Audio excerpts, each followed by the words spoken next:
I feel it deep, flowing through my blood. Rising up to become someone, and taking it all on my own. What a sweet victory. And taking all of my control, awaken something deep in me. Like flames, feel it burning inside. Take a hold in pursuit of the prize. I've been told ain't no way to survive, keeping all of this fire that's locked up inside. When this is the time, enter the ring. All those mental chemicals doing their thing. I got flashes of battles inside of my dreams. I was made for this moment. At least now it seems like it's time to come face to face with your fear. Been battling reasons for all of the years, and I learned how to fight them with style and grace no one's ever encountered. You say it's amazing, I'ma come out swinging when they open the gate. Go ahead, call passion, I'm calling it rage. I'm taking what's mine like I already own it. Watch but don't blink, going here to the moment. The sky rain down. Here's to the madness that's all around. Go on, tell them who you are, you are, you are. Go on, tell them who you are, you are, you are, you are. Here's to the moment, the sky rain down. Here's to the madness that's all around. Go on, tell them who you are, you are, you are. Go on, tell them who you are, you are, you are, you are. My name is honor, my name is king, my name is champion, my name is strength. Tell them who you are. My name is Pentakill, you think it's strange? My name keep ringing inside of your brain. I hear it every night. Here's to the moment the sky rain down. Here's to the madness that's all around. So tell them who you are, you are, you are. Go on, tell them who you are, you are, you are. Here's to the moment the sky rain down. Here's to the madness that's all around. Go on, tell them who you are, you are, you are. Go on, tell them who you are, you are, you are, you are. Here's to the moment the sky rain down. Here's to the madness that's all around. Go on, tell them who you are, you are, you are. Go on, tell them who you are, you are, you are. Go on, tell them who you are, you are, you are.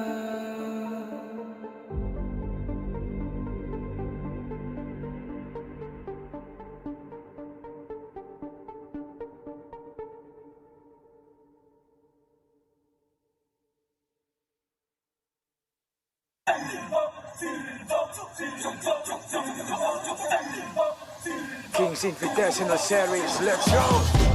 Bertahun-tahun ku ditempa, harap yang karang murka, enemy di setiap langkah, jantan datang mencoba, panggil ku one man army, satu orang 1000 nyali, bel spirit dalam nadi, sini maju ku ladeni.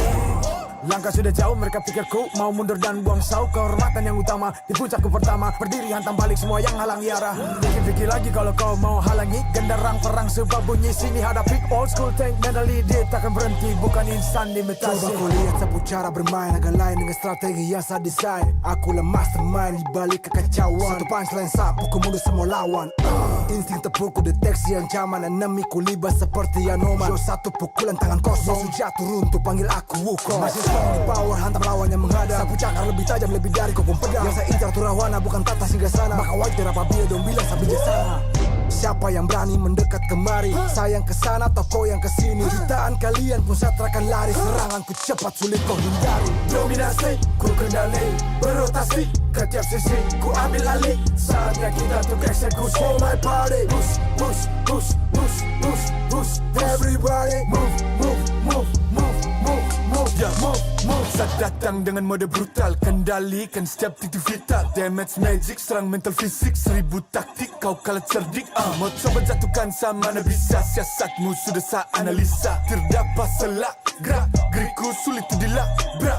Wah, game over, hancurkan semua tawa. Kombinasi skill dan power, teleportasi ala Enoku yang LOK. Kau tahu ku tak bisa bisa redam, bulat tekadku yang takkan padam. Tuh kehormatan yang tak bisa dibeli, saat saya genggam jangan harap kembali. Adu mekanik tingkat tinggi, siapa paling berani, aku paling gigi. Pedang raja yang kuhulus, tebasannya bak angin menghembus. Long life the king, akulah raja, dentuman zira, ini mental baja. Akulah hukum dalam wujud nyata, seni tempurku susah tuh kau baca. Y'all better run, I've already won, nowhere to run, your time is done. Tidak bisa kau atasi, berat untuk kau hadapi, kalah pedangku menari, kau balik kanan dan lari,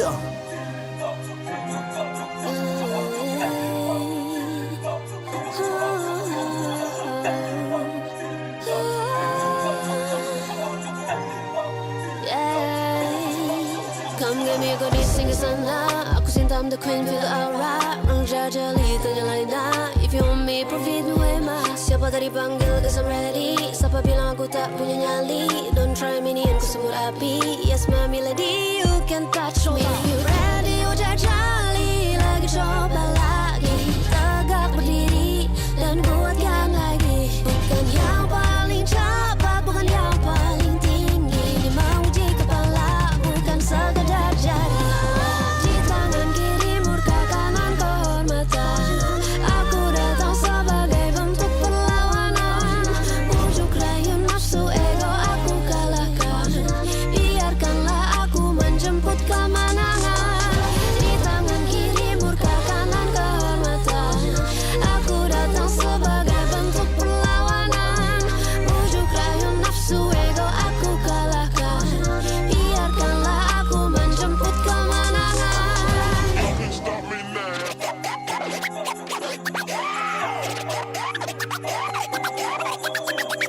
I was born with the crown.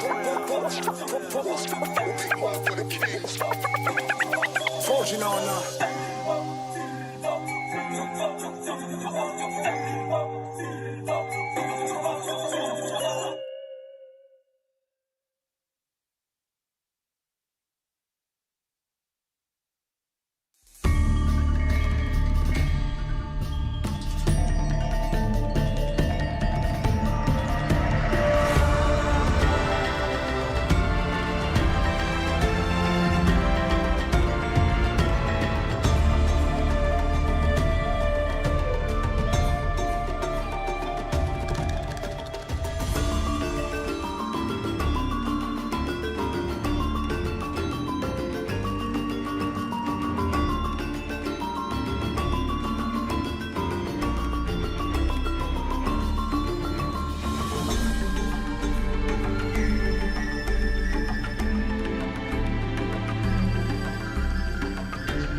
can feel the smallest lies become the brightest enemies relentlessly. And even if you fall, you gave it everything to be a king.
Find my way, find my way, on my way, on my way. Dream my way, dream my way. Never a surrender. I find it never fail. I'm a contender. In change I can feel. The smallest lies become the brightest enemies relentlessly. And even if you fall, you gave it everything to be a king.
It's an honor showtime.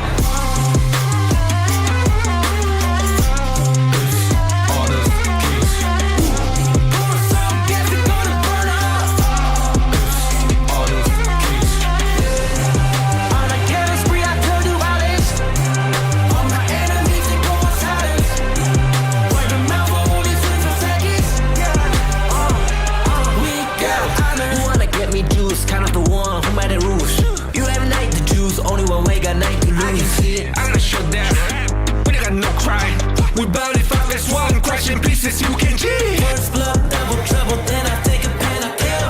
All you do is sweat and look at me still victory. Say. I've triggered my soul down. For my pace. We the champions, screaming, I'm invincible. Just let them know I can show you all the glory I own. To the drunk, go find a way to the party's home. We did go, live from how can we go? It ain't a way for tiny back. Storm is coming, tired of your cold. It's my kingdom, fire, blow it up. We the kings, it's an honor showtime.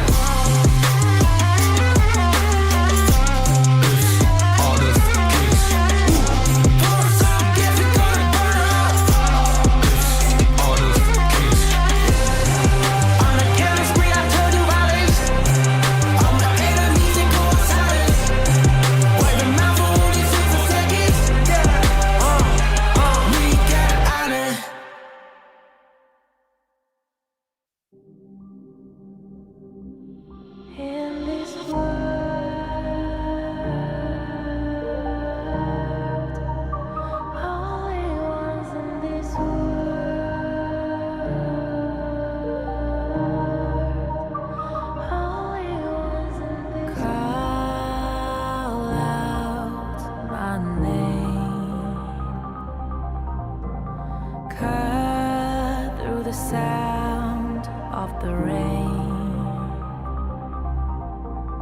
No matter how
we'll meet again.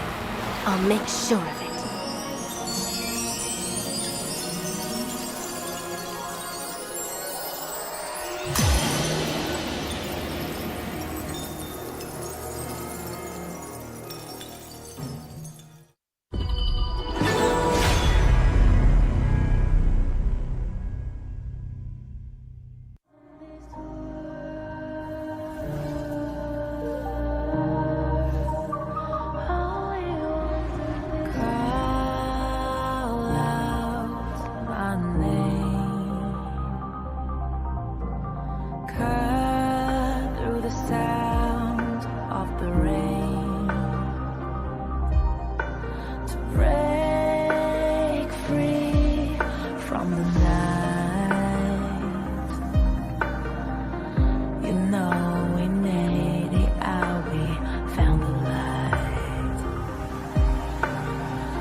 Thought we'd get this far, burning like the stars. How we get this far, like we're the only ones in this world.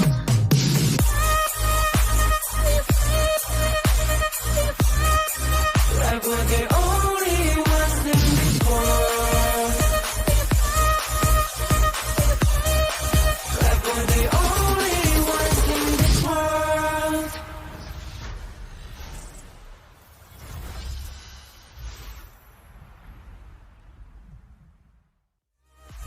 Like we're the only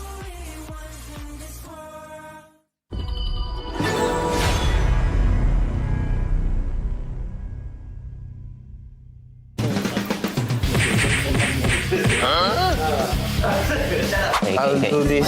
Senko will do this. Hey, this is the hard part, you know? No. 4 minutes left. 4 minutes left. Don't think. Just color everything.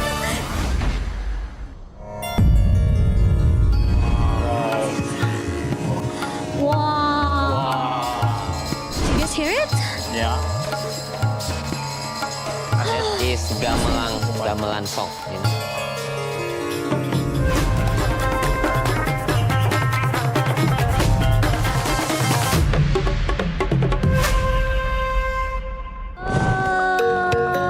Di Museum Wayang Jakarta. Kita happy banget bisa di sini nih bareng sama Dalang. Boleh mungkin perkenalan diri dulu. Saya Wandoyo. So today you will have a special mission. Your mission today is to color two wayangs, otherwise known as Shadow Puppet. Anoman, the pure and cunning and the inspiration of Sun Wukong, and Rawana, the powerful and arrogant king of Galengka. But you have to work fast. You have only 10 minutes to color before presenting your wayang. Don't forget to have fun. So are you guys ready? Let's go!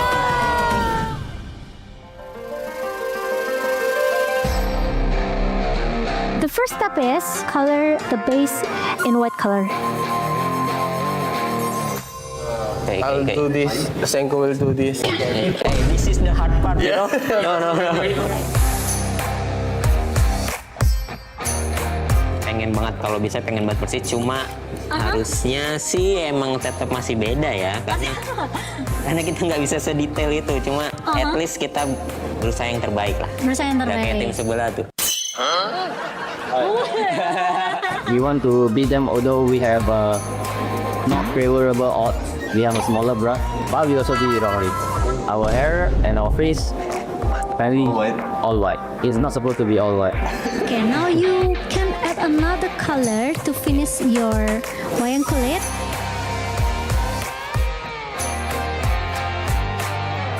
Four minutes left. Don't think. Just color everything. Just color everything what Just Chi say. Speeding up. Okay,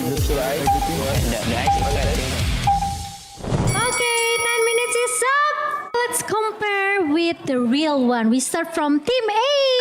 Let's go. This is the real one and this is their artwork. So what do you guys think? Better than them. Dalang, menurut 1 Dalang sampai gimana? 10. 8. 8. We got 8. Now, let's move on to Team B. What inspire you guys to color like this? Three Nation and Might together, we try to do something creative. But Nongshim, Blacklist, and PHK. United as one. Yes. Berapa skornya dulu? Skornya 7,5 ini. We won. Okay guys, that's it. Thank you for Team A. Thank you for Team B. You guys did a great job. Amazing. Thank you Dalang. Now, Dalang will show us his work and we will show him our game. Okay? Okay. Let's go. It's our game. It's our first time to shoot like this contest. Saya dapat belajar tentang sejarah Indonesia.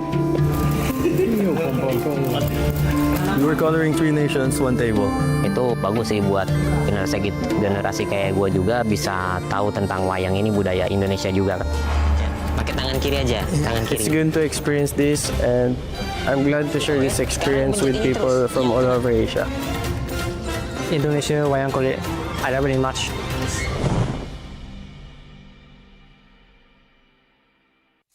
Grandpa, what happened in the monkey story? Anoman. Yes, he made a promise to bring Cinta home. Was he lucky? He got caught, and flames rose. A huge fire.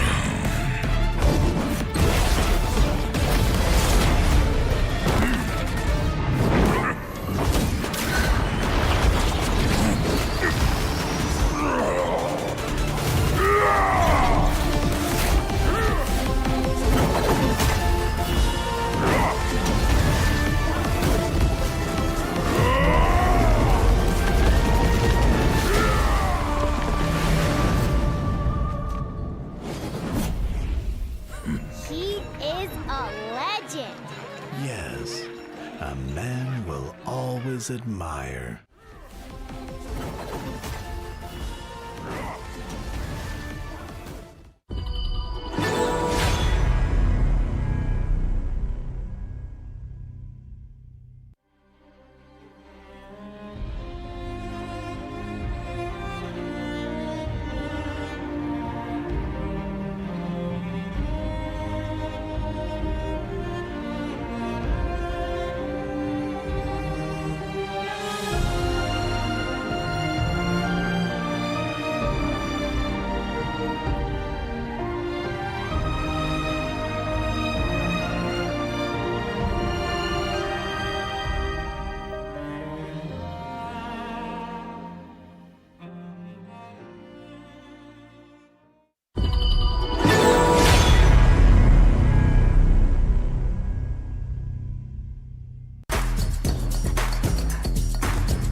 Nggak di-invade tapi yang lain dapet. Raging sini sudah juga sama orang diculik. Bullscan Mirage langsung saja tapi Konglingnya Luismi masih bisa ngelatih saja box nomor 2 dan masih ada satu Aurel Blue. Beautiful things so often sting those who approach them. Flash dan Sage main namun itu di depan tower dan Soule masih bisa bertahan menerima damage Soule begitu sakit di mana seorang Wei. Do you really think you can hide? Kena splash gradation dan Soule. Power gradation!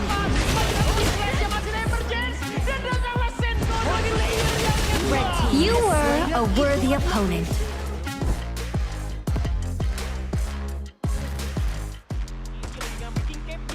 Let fate make the first move.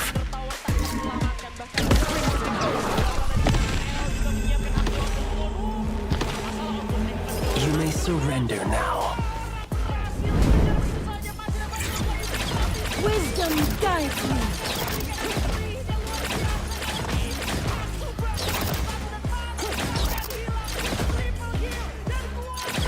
Pentakill! Ignorance is the root of all evil.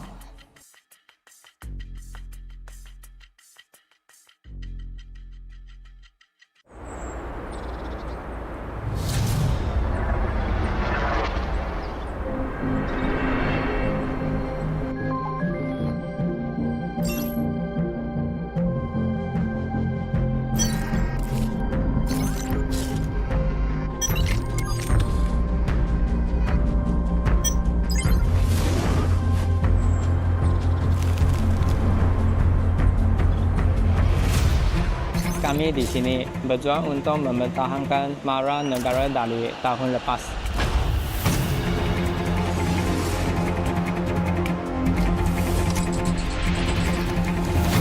우리의 목표는 간단해. 쟤들을 끌어내리고 그 자리에 우리가 앉는 거야.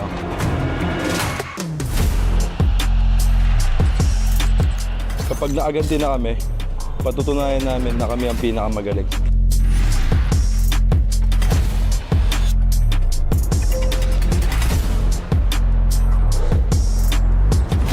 Tapos na kaming manood lang sa gilid. Humanda na kayo sa isang explosive na palabas.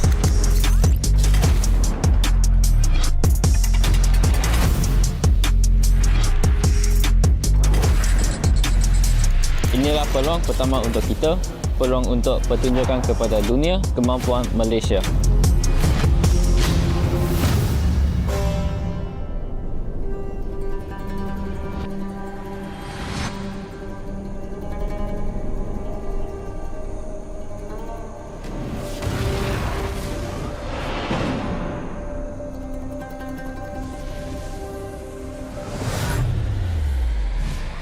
Kami akan membuktikan nama kami dan menguasai permainan. Kebanggaan nasional kami dipertaruhkan.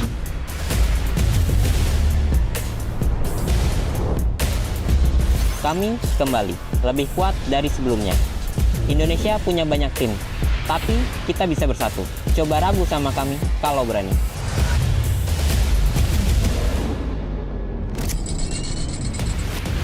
Tim kami telah kembali pulih. Kandang ini milik kita. Bhinneka Tunggal Ika, kami akan menunjukkan kemampuan terbaik yang dimiliki Indonesia.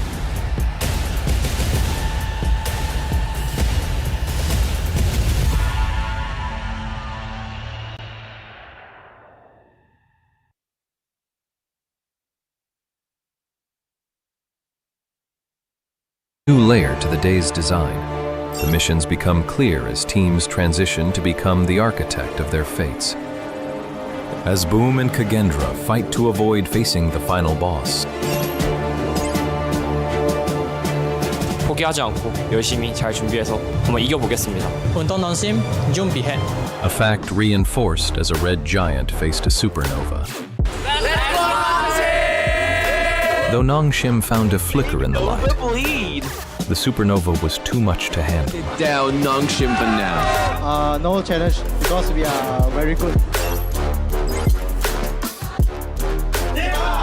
Team Hawk left the group stage without a single win. That's a 4-1 trade for now as they look to approach more. Quadra kill for the side of TNT 4CC. As the new bloods got dominated. I think all Team Hawk need more experience. Once they do, they can be great challengers. In the last match of the day, the home ground defenders were hungry for payback after their last season knockout. When I go sit at stage, I give 100%. Also landed down here for the side of Kagendra as well, but I mean, is he going to be enough there to get the lock? And with a standout performance from Saolei and Fei Shi. Proper fight at this point. Kagendra can drag this. Not a proper fight. Oh my goodness. Draw is so low. He gets taken down by Zue as well. We have Boom on the run. El Manuk returned the favor. Standing man here. He's able to wipe out the minion wave. The answer is no. Kagendra take this. With a convincing 3-0 sweep against the Beast. And with the group seed finalized. Does Nova Esports want to face first in the knockout stage? Team Hawk. I pick Nongshim Red Force. The bracket is decided. The knockout stage begins.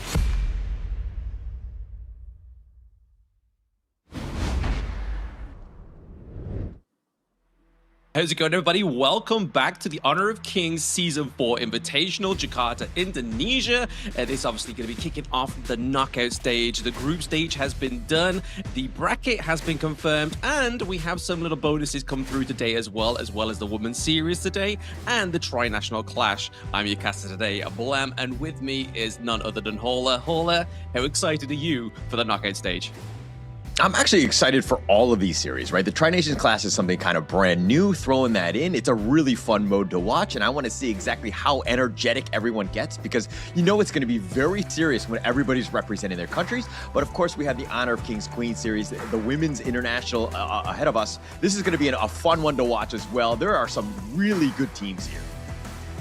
Oh, absolutely. I mean, you got some big brand names as well, right? Obviously, AG Global make a return here within the Women's Series, so we're always interested to see those. And they've always been some of the champions of the previous series, Women's Series as well, so I expect they're going to try and maintain their defending champion status within this one as well. But like you said, the Tri-National Clash is going to be a fun one. I do like the victory conditions of this mode as well, but we'll get a little bit into that later. But here is the prize pool for the Women's Series. Yeah, it's 110,000 Indonesian rupiah, and of course, the champion will be coming with 8,300,000. Second place is going to be 4,150,000 IDR, as well as third place for 2,500,000. I don't have my calculator on me, but I think the total prize pool was about 10,000 USD. That is some serious money as we're going into this one, and we're trying to build it. You were already talking about the fact that AG Global was one of the top teams already. You can see that they're undefeated in this bracket thus far, as well as the groups, but now they have CU Xara going up against them. Exactly, yes. Code Unknown Xara will be their next opponent within this one, the semi-finals. Obviously, it's going to be a best-of-3 format here as well. So, once again, it's going to be interesting to see if the meta is very similar within this competition as well. I can imagine so, because, I mean, what we've been seeing so far within the Season 4 Invitational is that the meta is tried, tested, and it's here to stay. Yeah. I think that it's going to be a little like standard. I think that there's going to be a little bit of borrowing, so to speak. But a lot of the teams kind of borrow off one each other, right? Especially when they're scrimming, especially when they're watching these other games. It's because the high-level teams are good for a reason. They have very good picks, and the meta is kind of evolving even in the KIS4 here.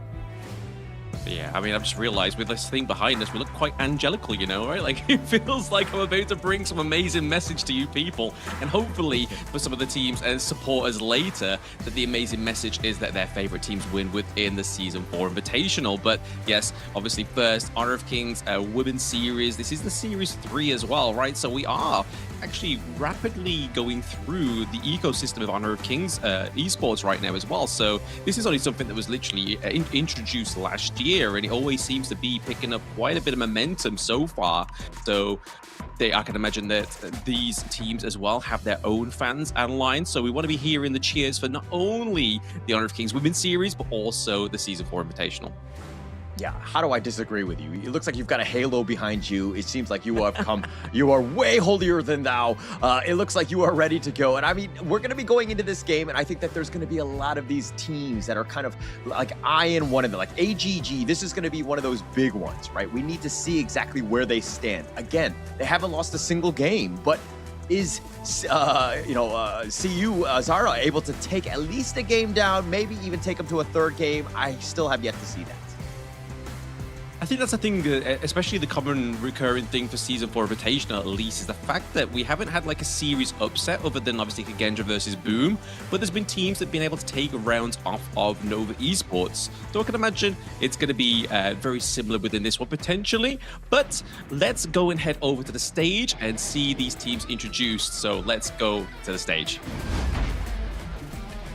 A myth born of fire, loyalty, and power. Today, Anoman awakens once more as our teams embody his spirit in the final phase of our tournament. The summit has taken shape towards the peak, and all are hopeful contenders seeking to be crowned. Every clash, every moment, every minute now matters as we are one step closer to claiming the throne. Who will be the destined kings at the start of the year? I'm Mara Aquino. And I'm Rookie Cass, and this is the Honor of Kings Invitational Season 4 Knockout Stage. It's our game! Now today, we'll start off with the Honor of Kings Women's Series to determine the first queens of the world. Let us now welcome the first two teams. Introducing from Malaysia, AG Global.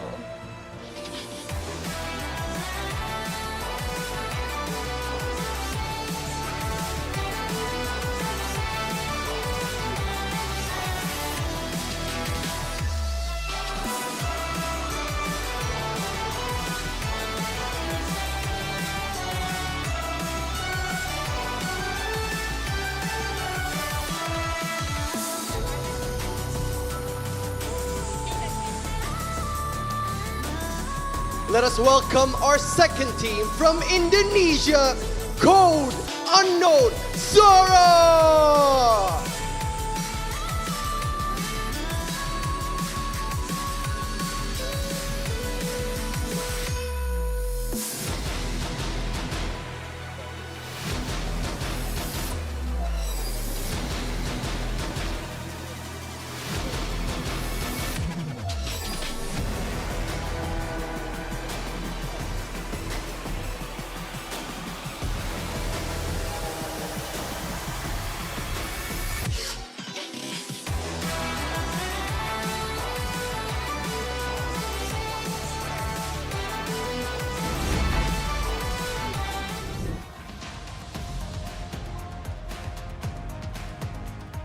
So the first team to the stage is going to be none other than obviously AG Global, as you can see here. I mean, I'm loving the color coordination on stage, especially with all the purple. I feel quite, I don't know, tranquil, but I feel like this is going to be none other than tranquil, right? This is going to be two teams that are proving themselves to be the top of the Honor of Kings Women's Series number 3, and the first team of none other than AG Global.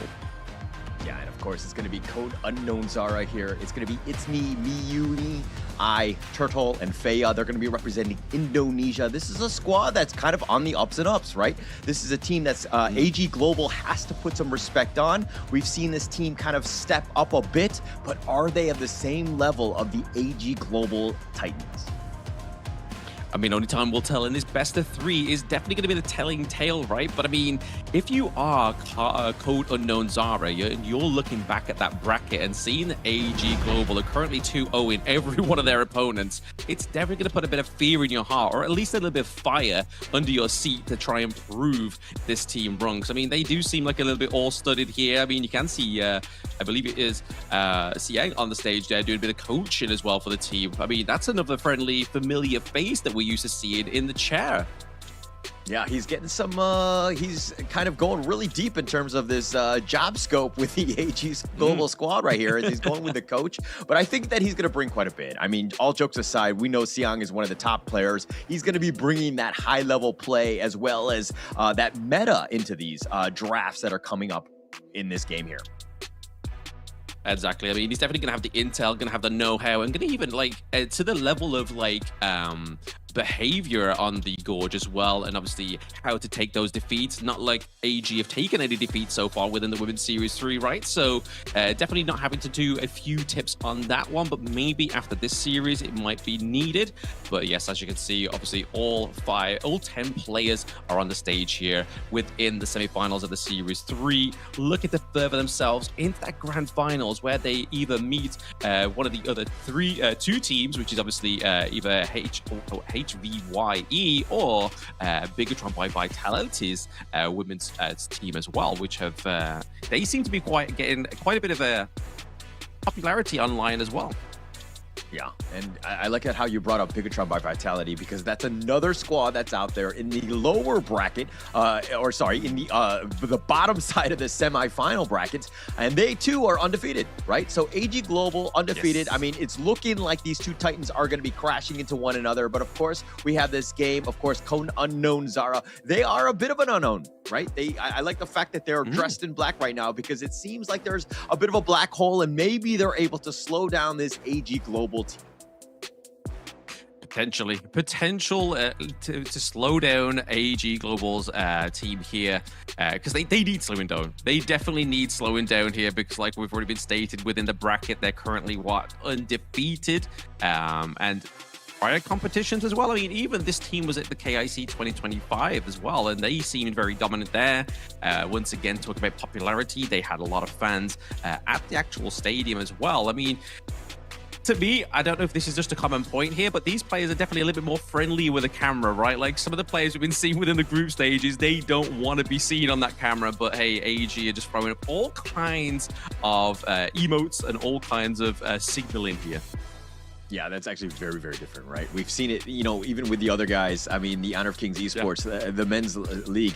Basically, it seems like they're trying to hide from the camera, or some of them will fall asleep on camera, but they don't really show a lot of emotions. I mean, to the camera, right? Once the game is over, obviously there's, you know, victory or despair. I mean, obviously they show those, but it looks like, or like here, I mean, the women's series, they're all about their teams and representing. And I think that this is a great thing that we kind of probably should be adding into the other leagues as well. Oh, absolutely. Definitely. It's definitely enriches not only the Honor of Kings esports ecosystem, but obviously it's also kind of just amassing a little bit more support for players at home, especially like the same kind of support for those teams that are in the open series, right? Especially when you see an open series team go onto the main stage of an international competition, it makes you believe in yourself a little bit more, to be like, hey, that sometimes can be me, and representation is generally a very good thing here. So hopefully we get to see more future players get on the stage within the future Honor of Kings Women's Series as well.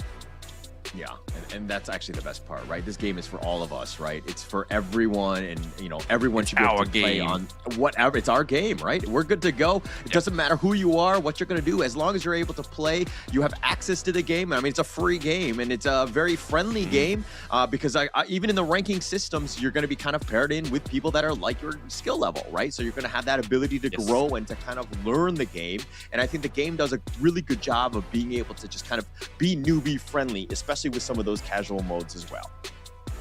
Oh, absolutely. Yeah. It's like if you don't quite like the idea of playing ranked or get a little bit too stressed playing ranked. I mean, personally, I get stressed playing ranked. And I mean, to be honest, I'm probably not the best example to be on here, to be honest, because stress is a thing that is a very common friend to me. But anyway, back to the point is the casual modes here generally are a good wind down, right? Especially that tri-national clash that's going on at the moment right now, especially when it's a 5v5v5 format. So you're used to just another 5 players trying to go for your neck. But in the terms of that one, you've got another additional team trying to come for your morale, trying to come for the victory. And that is a very surprising twist within that mode. So definitely, if you are struggling in ranked and not having as much fun in ranked, go and try out the casual modes. But more importantly, come and join the viewers at the stadium, at online, to watch the Women's Series number 3 here unfold. This is the semifinals. This is the draft of game number 1 here, AG Global, going up against Code Unknown Xara.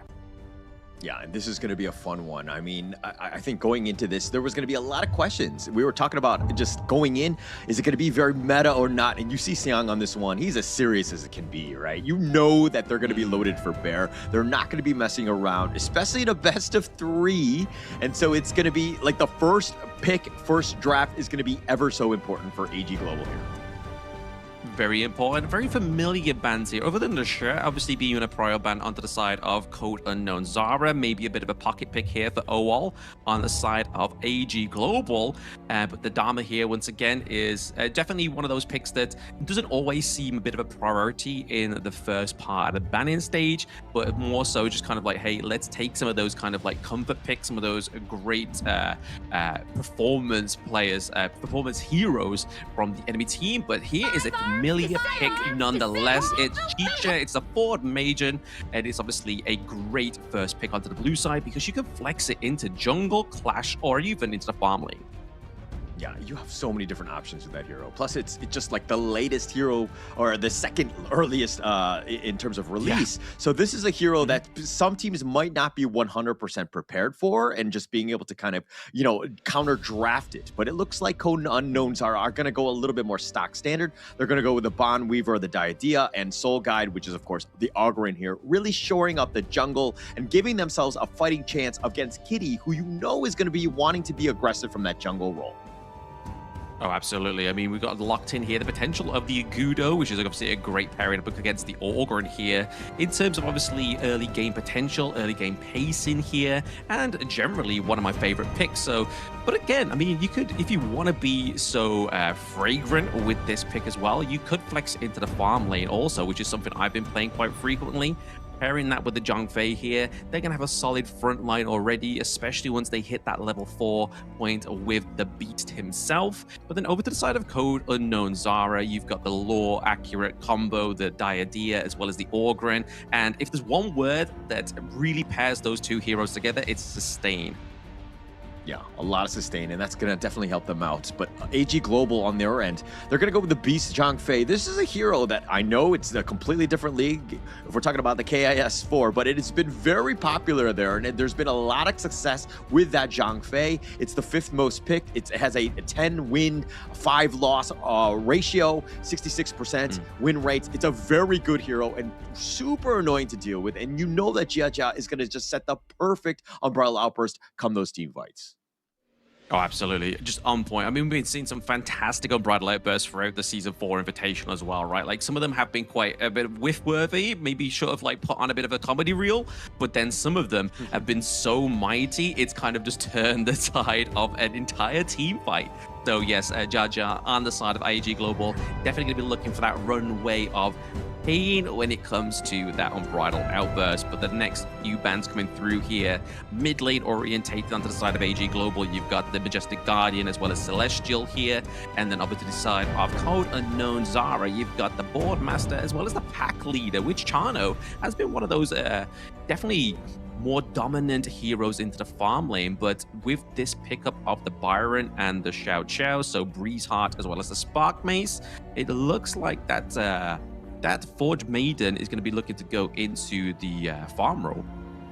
Yeah, actually, I mean, if you're looking at how this draft kind of just rounded out AG Global right now, this is completely a lineup that is loaded for bear. They have so much damage. You're getting it from the Chicha, but then the rest of them have control. You have slow siege. This is a problem if you're Code Unknown Xara. This is a lineup that if they lose a single person and they can actually fight into this death ball that is AG Global, they're going to slow siege you and just literally roll it down mid. This is going to be a tough matchup for Code Unknown Xara.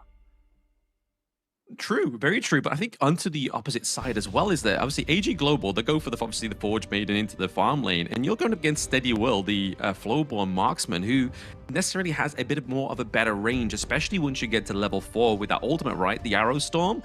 That's going to be a little bit oppressive here for the side of AG Global. So I feel like Jaja as well as Fire, they have to be paired together constantly to make sure that that 1v1 matchup down to the bot side of the map is going to go to the favor of AG Global. Yeah. I definitely see that as well. I do agree with that. But going into this, I think it's all about that execution, right?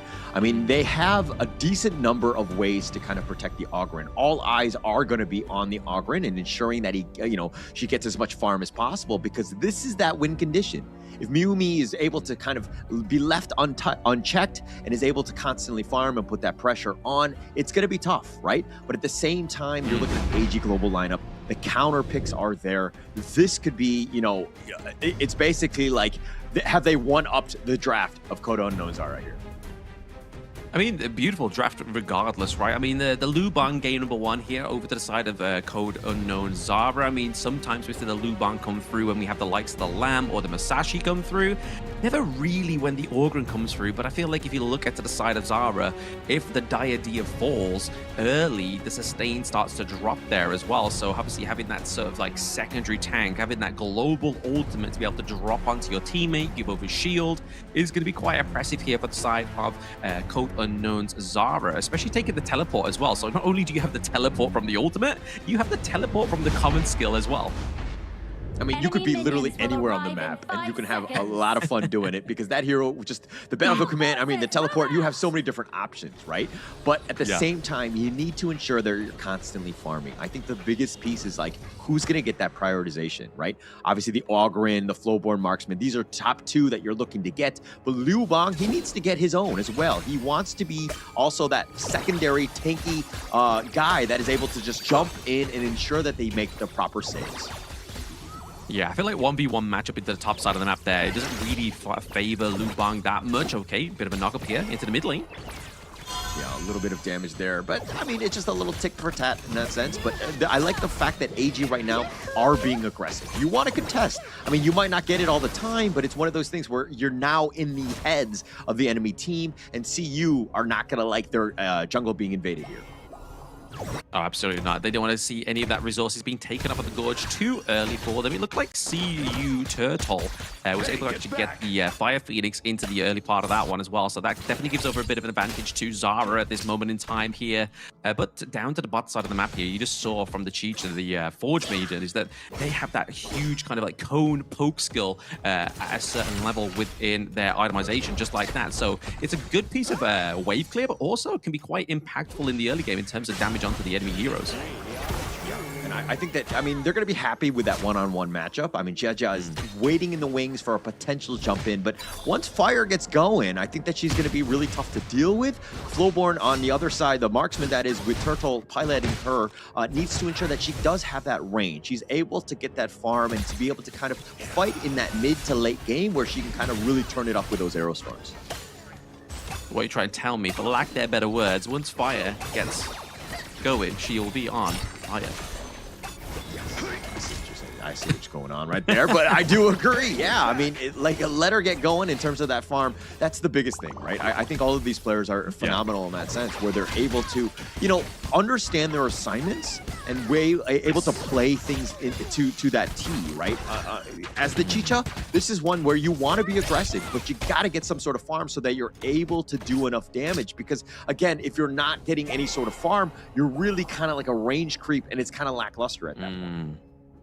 Yeah, I mean, interesting as well. Thing I just noticed here for Jaja is the fact that they've gone for the common skill for the stun here. So obviously the two or even the three main heroes on the side of Xara that you'd be looking at trying to, if they go in for an engage to get that like 1-2 second stun off, you're looking at kind of the Lu Bang, either the Orgren, or even maybe even the Diadea, right? Where it's committing a little bit too much with that basic attack, but into the bot side of the map here, there is a lot of health bars being fallen down here. So already we can sort of see that it doesn't matter that Fire lacks that range or is going to be a victim to the Arrow Storm. They're still putting on a lot of pressure down to the bot side.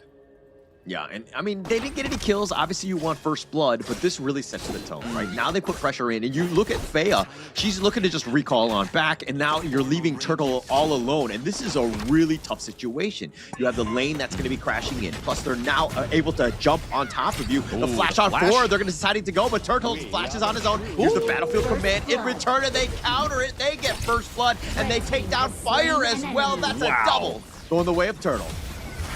Absolutely beautiful. Obviously, you do see the Breeze Heart using the ultimate as well as the Gorge mobilization just to keep away Me. And me, oh my. That double kill down to the bot side, almost turning into a triple kill here. Really put Xara back into the Gorge here. I mean, they were behind by about 1k gold at that point, but soon turned that around. I feel like every time It's Me just like makes those types of saves, she needs to just like declare "It's a me" as she shows up, because that was such an amazing play to set it up, and you know that they're never gonna forget it. But they take the Tyrant as well, and CU Xara right now are really striking back, and they're hitting hard, especially taking that big neutral. Yeah, I feel like maybe she should adapt more of the, I don't know, it's like, here's Johnny, but in turns take away the in-game name to reflect that, because that's definitely a lot more deadlier than the It's a Me, right? That seems friendly, but what happened down there was none other than friendly. But to be honest, they were able to get that Tyrant as well, which is a great effect here for Xara. I mean, they were already kind of surmising a little bit of a lead in terms of the kills, in terms of the actual domination onto the Gorge here, but AG, regardless and through it all, is still maintaining a slight gold lead here. Slight one, and that's just the power of AG, right? Oh, now Turtle's in a bad spot. Fire's looking to do some damage, just running it down, and here comes the friend, and it looks like they do enough. Turtle just trying to stay alive. The Heartlink is not enough, and Jiajia finally stomps him down. Yeah, that's where you kind of see the effective of that stun there. I mean, Fire might be the next victim. Yeah, no real way to go. They're just too many members of AG right now. They got revenge. They send in the party. They take them all down, as well as taking down that bottom T1. That is a huge swing for AG. Oh, massive swing. I mean, it felt like there was kind of just like the main character of a movie, right? Like there was just waiting for the person to land all the blows, and then the person around like, oh, okay, is that it? But now we're going to need for more, like that knockup from the Gorge mobilization, but also the attack from the purple there, really impressive. This is why I love the Gudo pick. The Wild Rider gets to put the pressure onto the back line, and Lady Chen does fall as well. A down as well. I mean, this is just the problem, right? Once you're down a member, AG will literally just 5-man it, roll it down mid, because they have this power that is the Agudo, and then you have all of these guys in the back that is able to get those stuns off, so it's not even safe. Your positioning needs to be flawless, but you're down a member as well. That's going to be a rough situation, and also why this AG draft is brilliant. Yeah, very rough itemization here as well. In terms of obviously the mid lane, going for the Venomous Staff, I feel like is a really good call here for the side of AGOL, because they were able to obviously counter any of that early game sustain from the Orgren, right? So good itemization there. Obviously, we do see into the jungle that we have the Spark Forge Dagger going onto the Agudo, right? Obviously, for that on-hit effect of the attack speed, completely disregarding the equipment that we normally see into the jungle, which is that Giant Axe. They're going to go for the Rapturous Fight, so they're going full aggression here on the Agudo. Oh, they find it. It looks like they've got enough. It's Me looking to go down on this one, and they just run it down. They had that stun lock. They had all of that control, and now that Crimson Golem looks like that's been stolen away as well. And now CU Xara, they're on the back foot. Yep, Xara, they won the backcourt here, especially in terms of what, even after that early game aggression there. But oh, Spark Mace. He decides to go right in. He's not even scared. He goes in the flash away, just trying to stay alive. They're diving the T2. They don't really care. They understand the assignment and how to be aggressive and looking to just take them down. That space given, they're going to look to take it away with this bottom T3 as they're looking to go. Nice Storm Strike is going to be on to 2. Sirium looking to take that one down, but they take the bottom T3 and Kitty continuing to put that pressure on. Yeah, massive aggression. I mean, it just feels like moments ago we were talking about the AG, even though they were behind in the kills and the neutral objectives, they were like only having a slight goal lead. But if you look at topside of that screen now, you're looking around about 5K, 7K, 6K gold lead here for AG Global, which is going to be monstrous before the 10-minute mark. It's not always about those kills or that early game tyrant. I mean, things are looking good. And you're thinking, CU, they're really fighting it back. And it was close. But the lanes, it's all about sticking it in. I mean, It's Me had to just drop to the bottom lane. That creates a little bit of space for Sirium to get going. And you're seeing this net worth lead. It's a 1.2K advantage for Sirium right here as she's just kind of dominated that top lane because, again, It's Me had to help out in the other lanes. Yeah, and I mean, Miyumi as well having to kind of like help out in the other lanes also. You can kind of see this reflect into her goal differential against Kitty on the side of AG, right? Kitty's currently around about 6.7K, whereas Miyumi is around about 4.6K, and now dealing away that red buff. Doing enough, and they're just gonna look to run it down. Oh, well, they don't really care. They take the down, the double kill. Miyumi is down for the count. They're diving the tower. Here comes the Umbrella Outburst, and they're looking to dive the T3. Ooh. They get 3 more as they add on, and now It's Me is all by herself as she limps away into the fountain in AG Global. I mean, yes, they lost Kitty, but they've taken away everything else. They literally have this one remaining member alive. I mean, A gets back online in about 3 seconds, and it doesn't look like AG can actually finish it here just yet, right? Obviously, trying to get that pressure into the mid lane, maybe try and get that T3. I mean, what's the rush, right? Like, it's free 10 minutes. In terms of scaling in their comp, it only gets even harder for SCU Xara if they do decide to take this a little bit further on the side of AG Global. This is going to be a really tough one for Xara to go back from. I mean, it looks like Miyumi is just really far behind. Doesn't really have the space, and now they're losing towers in that top lane all the way from the T1 there. And now Sirium just walking away and threatening, and nobody wants any of that action. No, none of it. I mean, especially not when you're, the Spark Mace, right? Obviously, this is the main initiator here for the side of AG in terms of Spark Mace, or even the Agudo, the Wild Rider here. Actually, he's dropping the Gordon mobilization, but he is definitely going to be the spearhead here for the side of AG Global as well as Jar Jar. But right now, we just saw moments ago that top side of the map had all 3 turrets still alive, Hola. It's now down to the high ground turrets in both the top lane and into the mid lane here as well. And now that all-important 10-minute mark, this is where we start to see things start to come to a bit of a conclusion. Oh, nice 3 minutes. Oh, they've got them locked in. They were all together. They were grouped up, and they're falling like flies. Feya's the last one. The Stampede, the control is on point. Kitty's going to get that one, and it looks like It's Me's the last man. How is she going to be able to hold on this one as they have all 5 members looking to just continue on, but they're going to just turn their attention on the T3s. They want to take those down first. The turrets do fall down here as well. It looks like the Crystal is going to be the next thing that goes down here. Hola, the knock up onto It's Me. It's no longer It's Me. It's a game number 1 for AG Global. I think that was a very clean game, and why AG Global are one of the best teams here in this women's series. They are so good, so clean with how they move around the map, taking all of those resources away and making it just look like very, very easy in that game 1. Yeah, I mean, to be honest, I don't want to kind of like undershadow what Code Unknown Xara did in that early game, right? Obviously, we saw that double kill. It seemed pretty monstrable. It seemed pretty sizable as well, right? Because they almost got that 3 kill going over to the side of Xara, but also while that was happening, AG still cemented themselves within the gold lead and the gold resources, and ultimately Honor of Kings is a game of gold, right? If you don't have the cash, if you don't have the moolah, you don't have the automation, and that's where things start to get a little bit harder for you to come back, and that's exactly what happened there for Code Xara.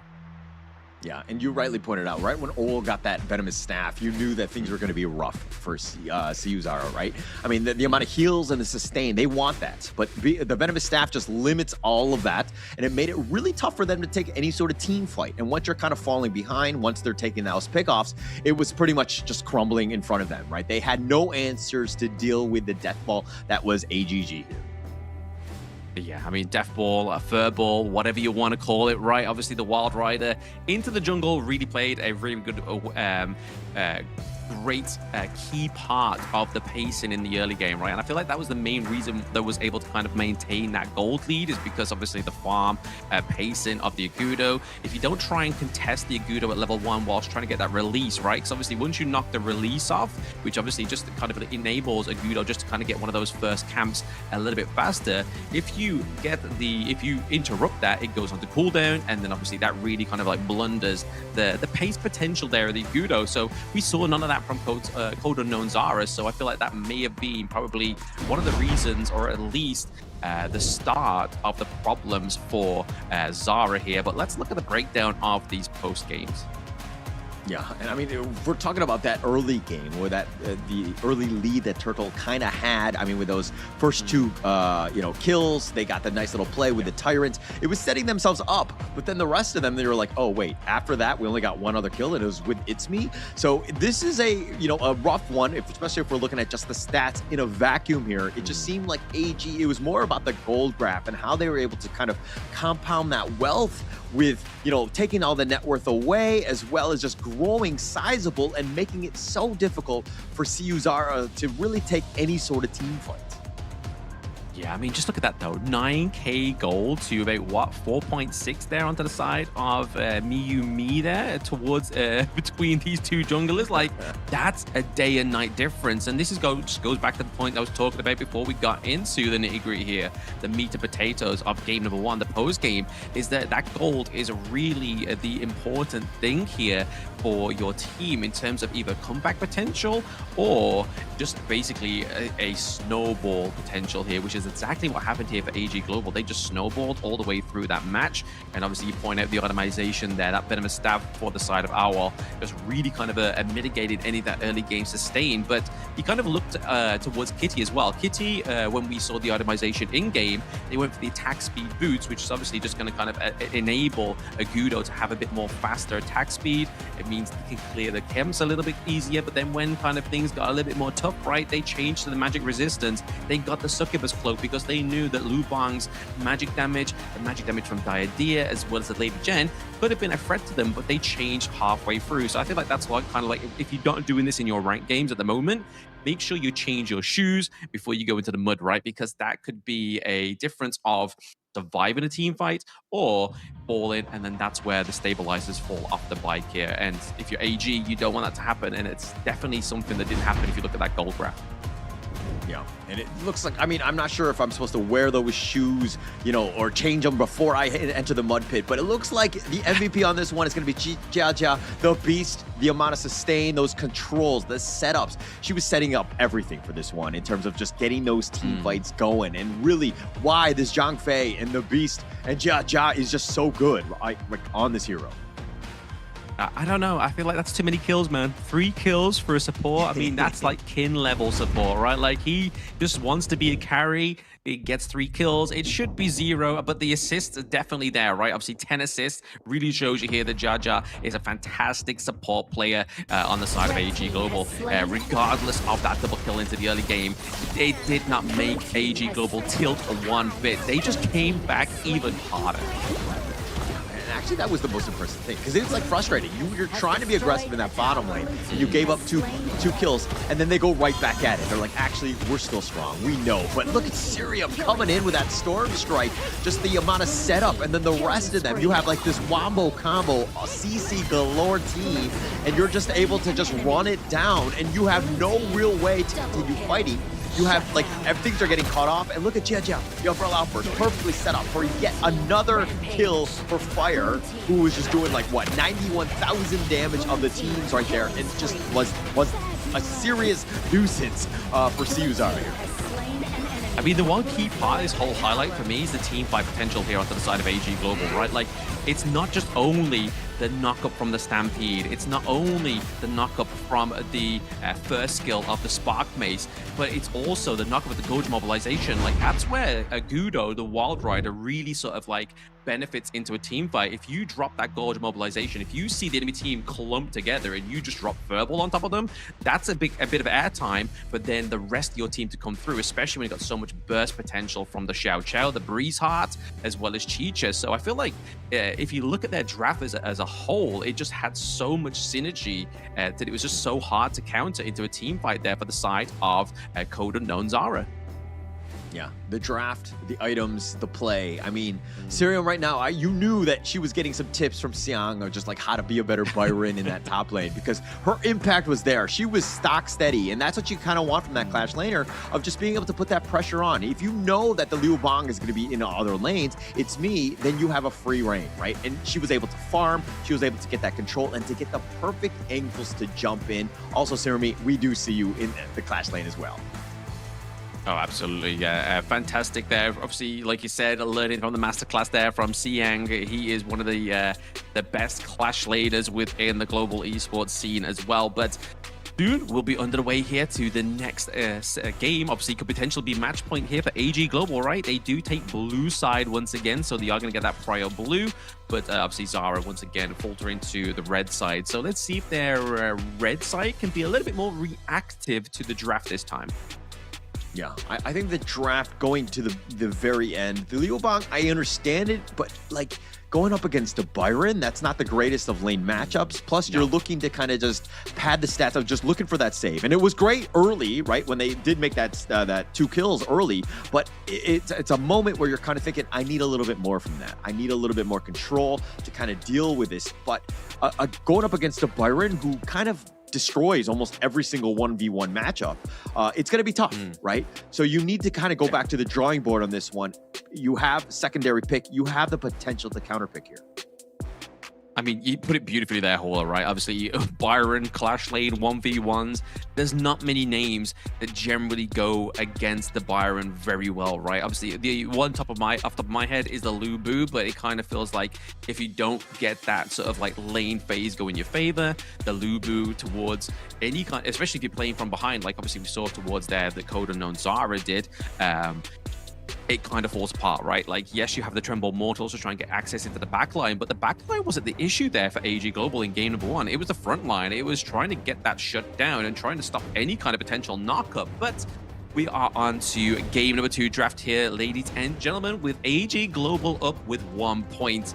Both sides staying on their respective sides here, blue and red. But now we can see both coaches here, Xiang and the coach for Xara here. The ban out of the Zhang Fei is going to be the call card here for the side of AG Global. Smart. It's one of those things where you know the big team fights are going to happen. You got to take that away. Either you pick it yourself, which they did in game 1. They're going to be looking to ban it here to ensure that Code Unknown Xara doesn't get that one. That's super annoying to deal with. And I think that, you know, most teams are going to see like the evolution. This hero is completely back, right, on the map in terms of the meta. It is super annoying. And of course, they're going to ban out the Byron. Another just big team fighter that just wants to be in your face.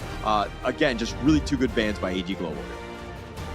Yeah, fantastic bans here. They've taken them before. They've now taken them off of the Gorge for the side of Code Unknown Xara. But I feel like with the shirt and the higher ban here, it seems to me like OL is probably like one of the most untapped potentials here onto the side of AG Global, right? Because they seem to always go for her on those first 2 ban parts of the phase, right? So mid lane being locked down here as well. Obviously, the Breeze Heart now goes over to the side of A on Xara, but they do get the Lung this time, which was obviously one of the first bans for AG Global. But when you're pairing that up against a Parasolar can use the Maple Dance to cancel out the heat from those Flaming Palms.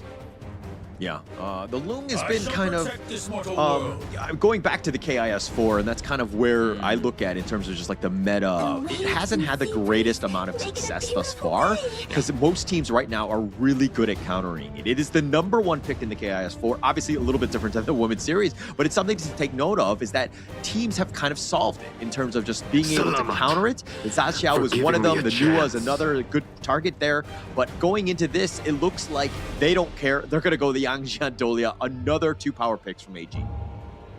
Yeah, I mean, it's been a fantastic combo through. Like you say, you're making a reference to KIS4 is the fact that the Yangjian, the Twilight, and the Sea Singer Dolia, this combo is scary, especially when you got such an eccentric backline here, like you do on the side of Code Unknown Xara. You've got the Lung, you've got the Breeze Harp, but most importantly, the good thing about having the Twilight and the Dolia is the fact you can get the refresh on that burst skill.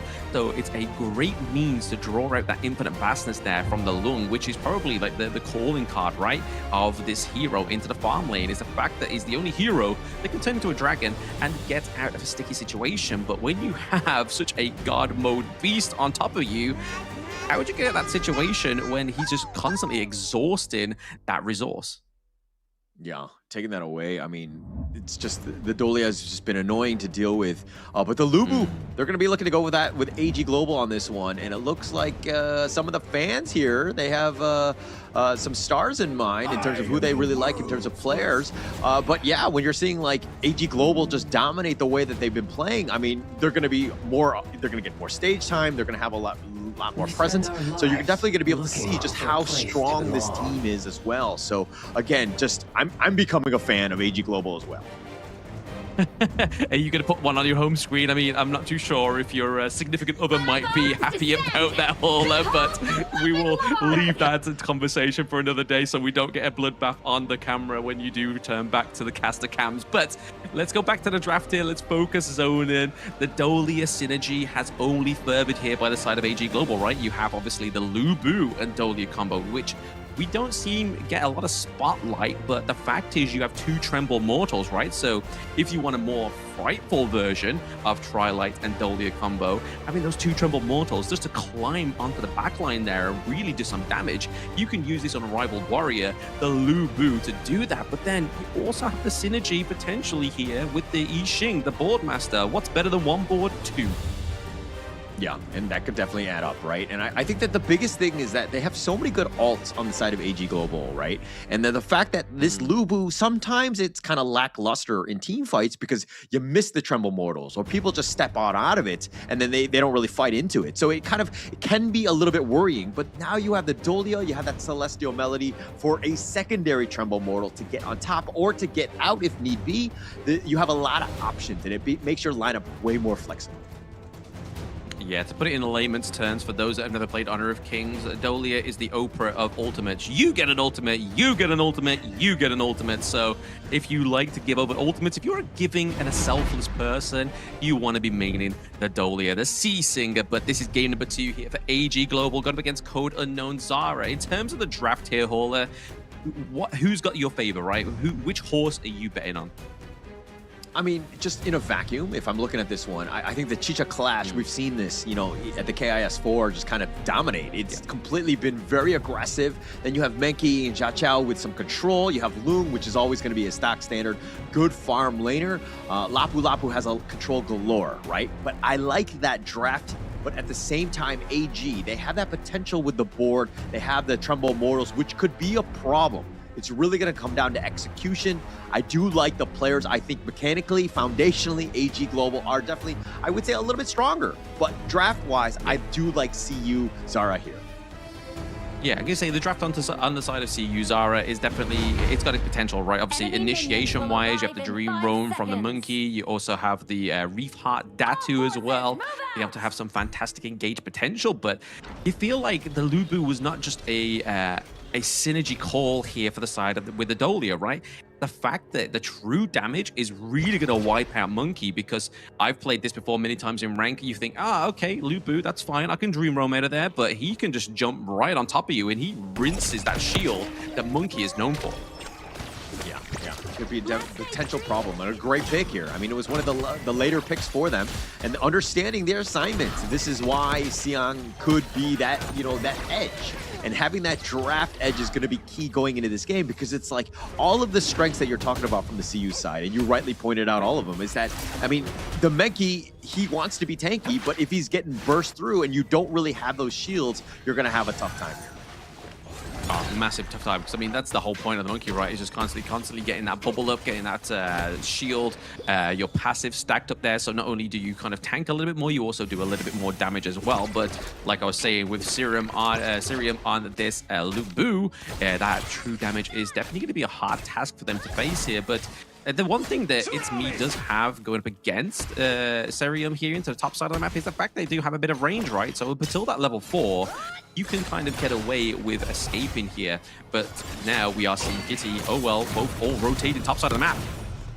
Yeah, doing a lot. And both flashes were used here, but the rest of AG Global were on their tails. They were going to do some serious damage in that top lane. So again, it looks like Feya is going to be recalling, just kind of slowing it down. You're trying to be aggressive. You want to get It's Me that space. This Chicha could be a problem from the Clash laner, and you kind of want to just help accelerate that farm against Cirium. That was the thought process. But again, AG Global were like, okay, let's rotate ourselves and push out this lane.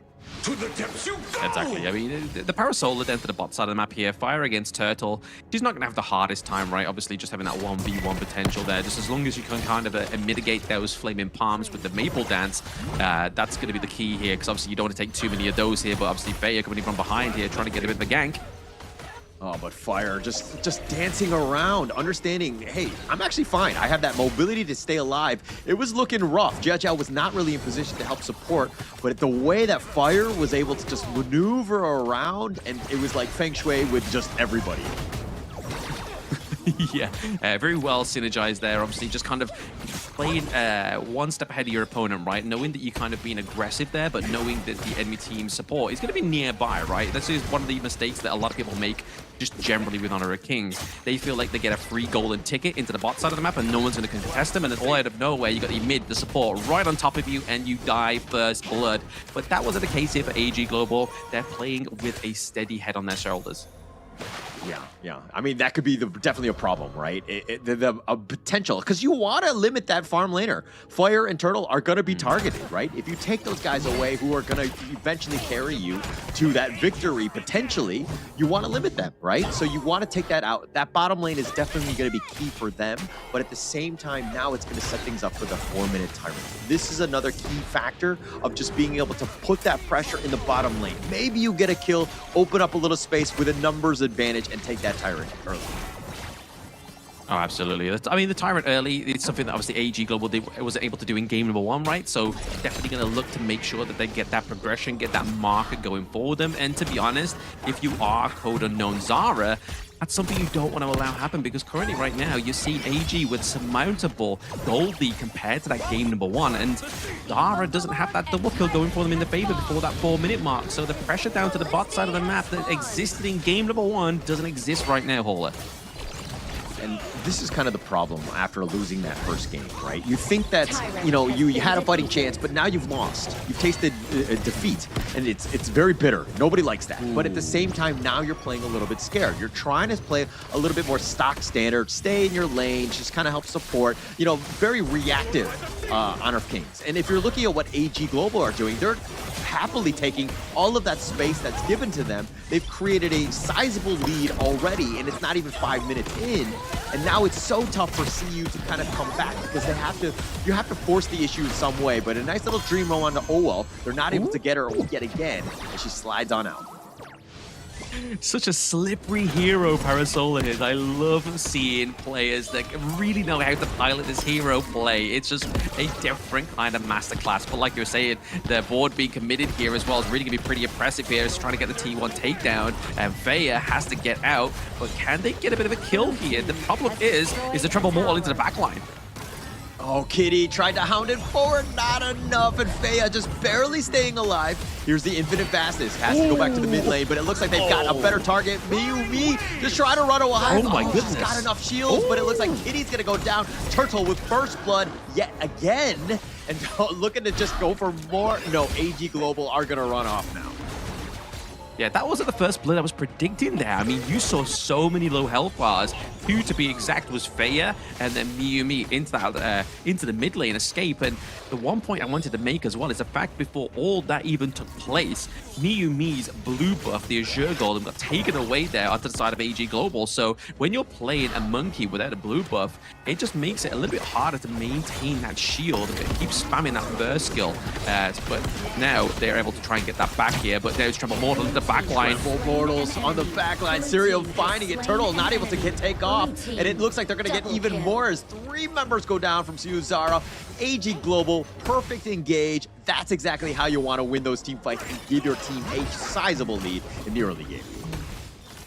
See, without the Dolia, that wouldn't have been a situation that Xara was be like, oh, okay, like, we've seen the Tremble Mortal into the bot side of the map, we've got a bit of time to make a bit of a leeway, but now, instead of leeway, he's got that Dream Arm out of there. The Twilight is not going to be able to take down Monkey once again. Miyumi is getting that out with just a little bit of a health bar, but also losing, once again, that Azure Golem. It was all thanks to that pressure that AG Fire created when that whole transaction was happening into that top to the mid side of the map, is that Fire was still contesting and putting pressure onto the Azure Golem, basically saying, hey, look, I'm going to take this if you don't come in kind of like, if you don't contest me, this is mine. And fortunately, it was enough for here for the side of AG Global to maintain the steal of that Azure Golem.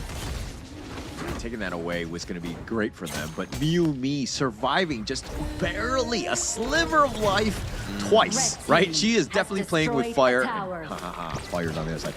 But it's a moment where you're kind of, you got to be super careful because those moments are going to be even far and fewer between. The Hound on 4, they find It's Me. They get the perfect pick. Kitty with a nice ambush there.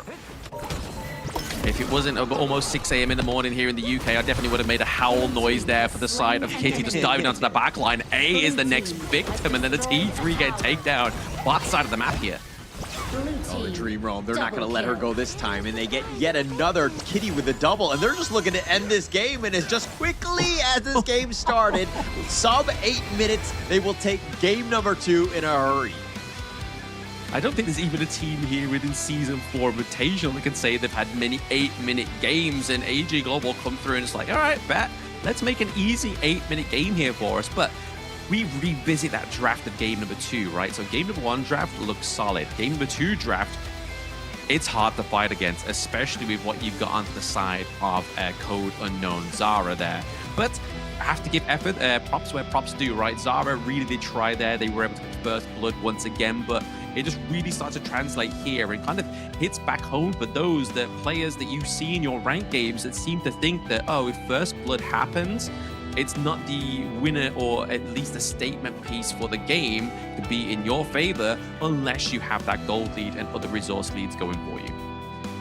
Yeah, just completely with that lead, that's like the biggest piece, right? It seems like, CU Xara really didn't have any answers for this Titan, this steamrolling death ball that was the AG Global lineup, and they were able to just control that out. But again, congratulations, they made a quick series of this one. It's 2-0, they will move on, and it looks like, we have some other teams. There's only 2 other teams that are still standing, but AG Global looking to be very, very formidable in terms of their opponent.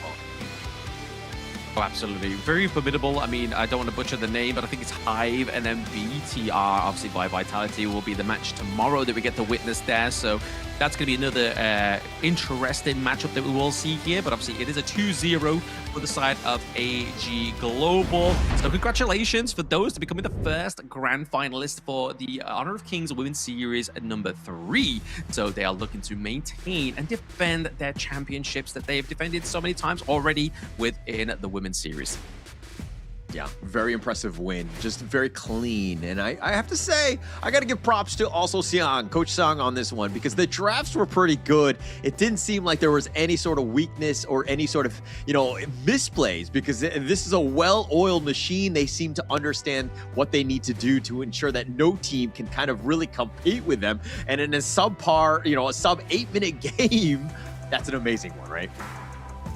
I mean, even with Siang there as well, it feels like that the players on the side of AG Global here seem to be a bit of a self-autonomous locomotive, it seems. Like they were just pretty much like it seemed like it was just on autopilot the way they were playing the game. I couldn't really falter any decisions they were making, right? Like they were obviously with the Sea Singer as well as Kitty onto the Twilight. They were always pretty much rotating together, which is obviously a good point when you are playing the Yang Jian and the Dolia combo, and then Parasola having that advantage for herself into the bot side of the map, regardless of the support player on the side of Code Unknown Xara being constantly down that side of the map. She was happily taking that 2v1 scenario, and then obviously into the mid lane. Oh well, if anything got too pressured for the side of Fire onto the side of AG, she would rotate down and give over a little bit of a helping hand, a little bit of a buddy system there for the side of AG Global. But this is going to be the post-game analytics here, and the one that sits out to me here once again is either Kitty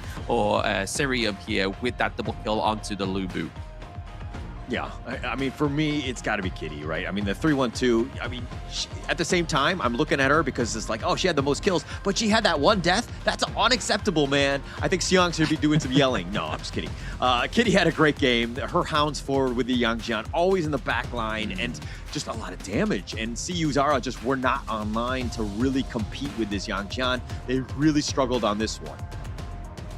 Yeah, really struggled, but what wasn't a struggle here was Fire with that 38k damage dealt. Like we saw, obviously, itemization-wise, going for the typical Spark Forge and the Doomsday here really kind of made the uncontested Parasola and even more of a problem for the side of Code Unknown Xara. I mean, the closest persons to that was A and Turtle onto the side of Xara here, but still not really getting anything for or translating that damage into anything successful, right? Other than that first blood that we saw onto Kitty, that's the only time we start to see a bit of a comeback potential there for Xara. But at that moment in time, just like this gold graph is proven, is the fact that the gold was always in the favor of AG Global. And when the gold is in your favor, it's a hard game to lose.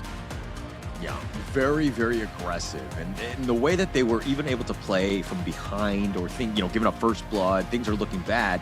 But AG Global are like, okay, let's just continue to farm, put our heads down. We're going to continue to be aggressive. Let them react to us. And you're kind of seeing that in the gold graph where, it seemed like Mew Me was trying to kind of, get into the lane, but she was getting zoned away. She was being poked and prodded and just like being forced to just recall back. And AG Global just made them pay with all of the space. And you see that this net worth just continuing to grow in their favor. Yeah, so much monopoly onto the side of AG Global, but it's going to be the MVP OL into the mid lane here onto the Boardmaster and Yixing with that 105 KDA.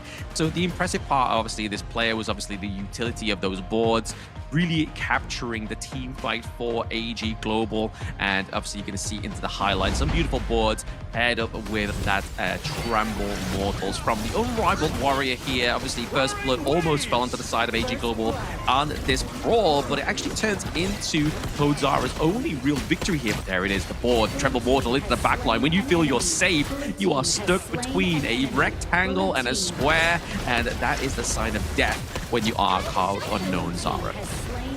Yeah, and actually with that board perfectly locking them in, it makes it so easy to do the Tremble Mortals right on top, right? And here comes when Kitty is online, she gets to the back line with those hounds.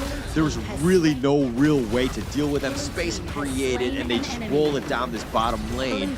And again, CU Xara at this point were reeling. They were just trying to stay alive, gasping for air, not able to find it as AG Global just too strong in the end.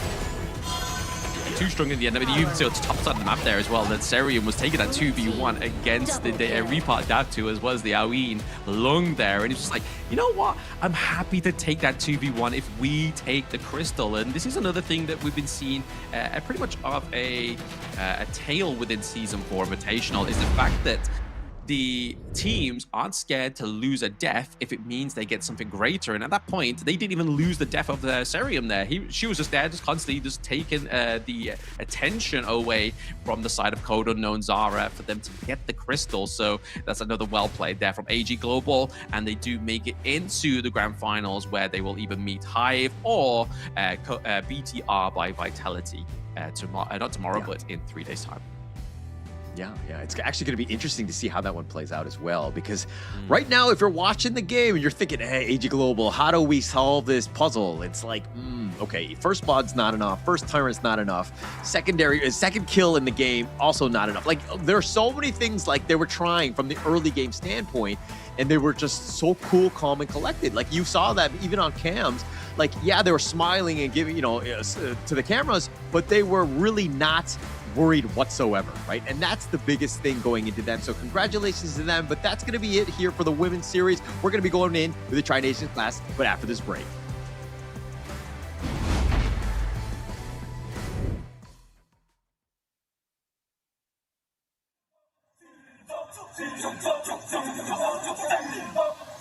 Kings Invitational Series, let's go!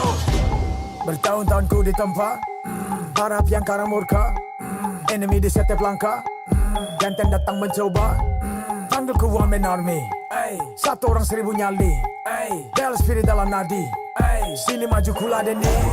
Langkah sudah jauh, mereka pikirku mau mundur dan buang sau. Kehormatan yang utama di puncakku pertama, berdiri hantam balik semua yang halangi arah. Pikir-pikir lagi kalau kau mau halangi, genderang perang sebab bunyi sini hadapi old school tank mentally. Dia takkan berhenti, bukan instan imitasi. Coba kau lihat sapu cara bermain agak lain dengan strategi yang saya desain. Aku lah mastermind di balik kekacauan. Satu punchline sapu ku mundur semua lawan.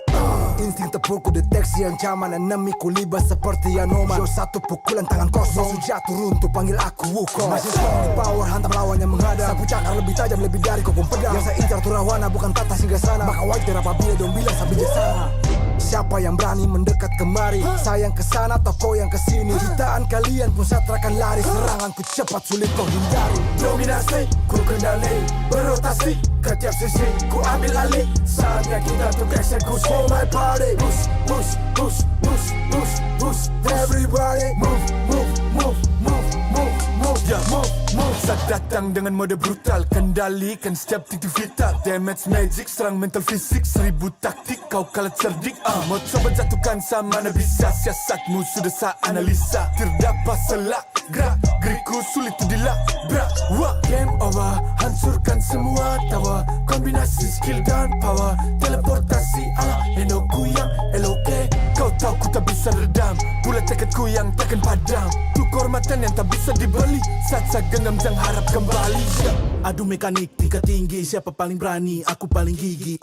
Pedang raja yang ku hulus, tebasannya bak angin menghembus. Long life the king, akulah raja, dentuman zira, ini mental baja. Akulah hukum dalam wujud nyata, seni tempurku susah tuh kau baca. Y'all better run, I've already won, nowhere to run, your time is done. Tidak bisa kau atasi, berat untuk kau hadapi, kalah pedangku menari, kau balik kanan dan lari,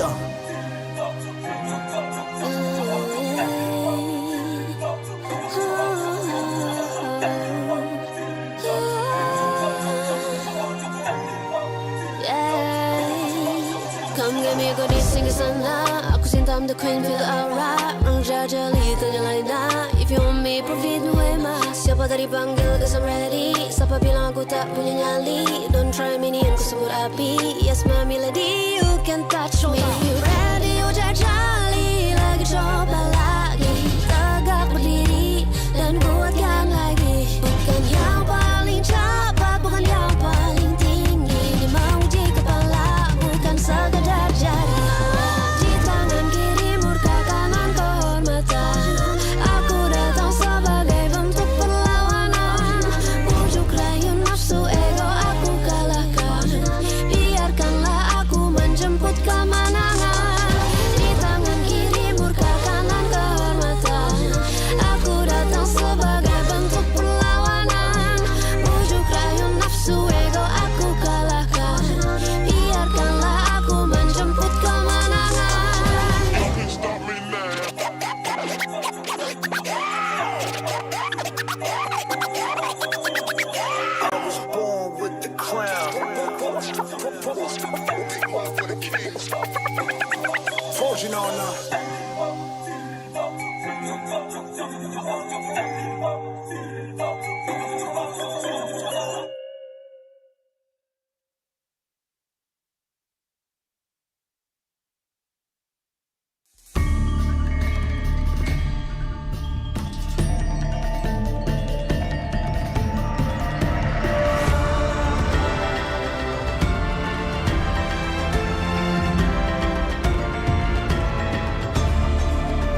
Next stop. It's our time. So Showdown.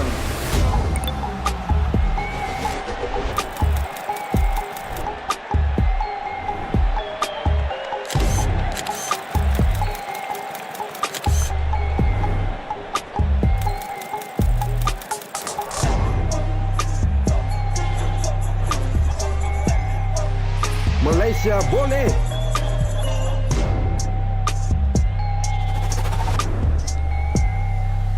Laban Pilipinas.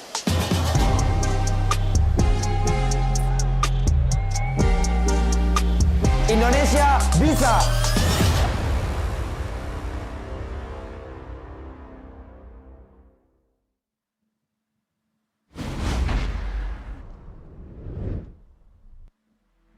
Welcome back to the Honor of Kings Season 4 Invitational Jakarta, Indonesia. We are going to be back with the Tri-National Showdown. So we've just had the Honor of Kings Women's Series semi-finals. AG Global took a 2-0 victory over Code Unknown Xara. But now we're going to get a bit of a pride and fun match here between the Tri-National teams. I am Blam, but now joined with me is your favorite kind of tofu. It's Mr. Kin Dofu.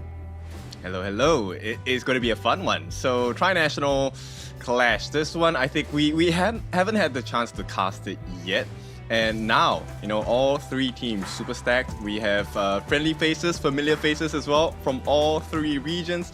This is the Malaysia region against the Indonesia region, as well as the Philippines region. So, three big teams, a lot of story behind it. We've played with, I think, almost every talent in each region, so I'm curious to see how they perform in this three-way triangular battle. Exactly. We're collecting them like Pokemon, aren't we? We're like, hey, let's see how many people we can play with, because we don't get many choices and chances to play with them.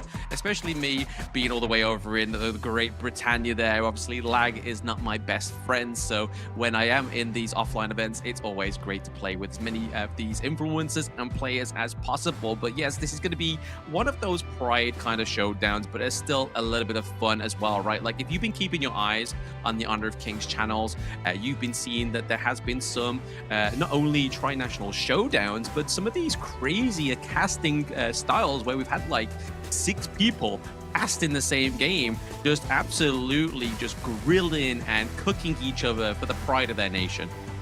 Yes, so we're the neutral party. This time they come with a fair judgment of what's coming on. Whether it's truly fair, we don't know, but yeah, it's definitely going to be a lot of fun for this one. Now, I'm super curious because I believe we all have tried this mode for ourselves, and I think the idea behind it is kind of different. So when I play, it's more of like, can we get a lot more wave clear and then we can start pushing the turrets? But I have been felt to compositions where everyone is like, let's just go damage, let's just go for kills, and then once there's no one on the map, essentially you get the free turrets. Yeah, I think everything goes out the window in this mode, because it's not 5v5, it's 5v5v5, so no matter what happens, it's kind of just like, do you go for the conventional meta? Does the conventional meta work anymore? Because there's no longer free lanes, it's literally just a triangle, and then everybody meets in the corner where everybody is trying to kill each other, everybody's trying to take their enemies' towers, and this is where they get that victory as well, right? So the way that this mode works, if you haven't actually delved into the Tri-National Clash here, or the showdown of the 5v5v5, is that you get morale points, commander tokens, by getting the takedown of the enemy heroes and the enemy turrets. The first team to get 100 morale gets to trigger the final showdown. What happens in the final showdown? The final showdown now becomes a 1v2.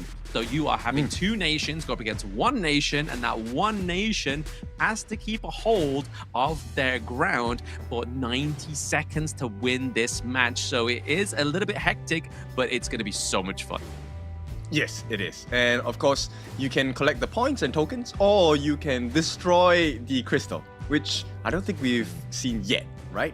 At the same time, how did we decide this 2v1 is based on the points. So if you're the leader after a certain amount of time, you will unfortunately be placed in a situation where it's a 2v1. So this is where all the different strategies, tactics, do you really want to take the lead? Or are you so confident that your 5 are the strongest that they can do a 5v10? Who knows? We will find out later. Exactly. I mean, it's all the way down to Spa Tanker. I feel like it might be like a 1v10 at one point for the side of Malaysia, maybe. But it's going to be quite fun, obviously, for those that are quite tuned in with not only the Honor of Kings Esports, but also the creators that we have here and also influencers. You're going to be seeing some very familiar names on all these teams, especially, obviously, the likes of Noel being the manager of Team Nova before, but also, obviously, actively streaming on TikTok. Obviously, you have Spa Tanker as well, actively streaming on YouTube. Plenty of influencers, plenty of skill as well within this one. But we're going to go into the player introduction now, ladies and gentlemen, so get you a little bit more familiar with the players.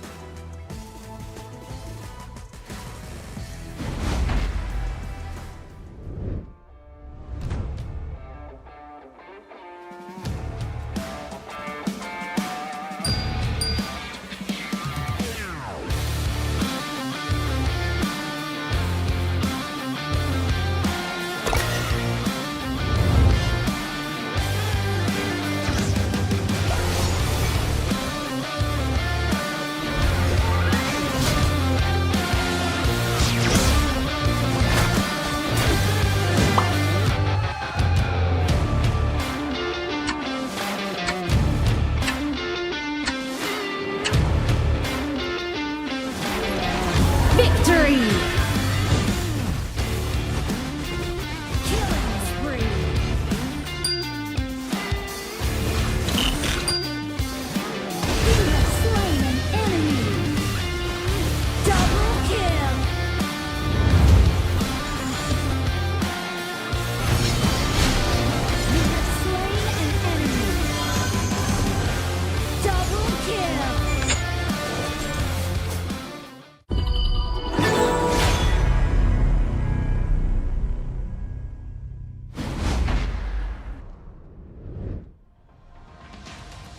And there, as you can see from that video, is a bit of a juicy rundown of the rules, right? But here is a static. If you get a little bit too distracted about the colors, the characters, the skins, you destroy the crystal is your first means here, which, like Ken said, it's a lot harder than you think.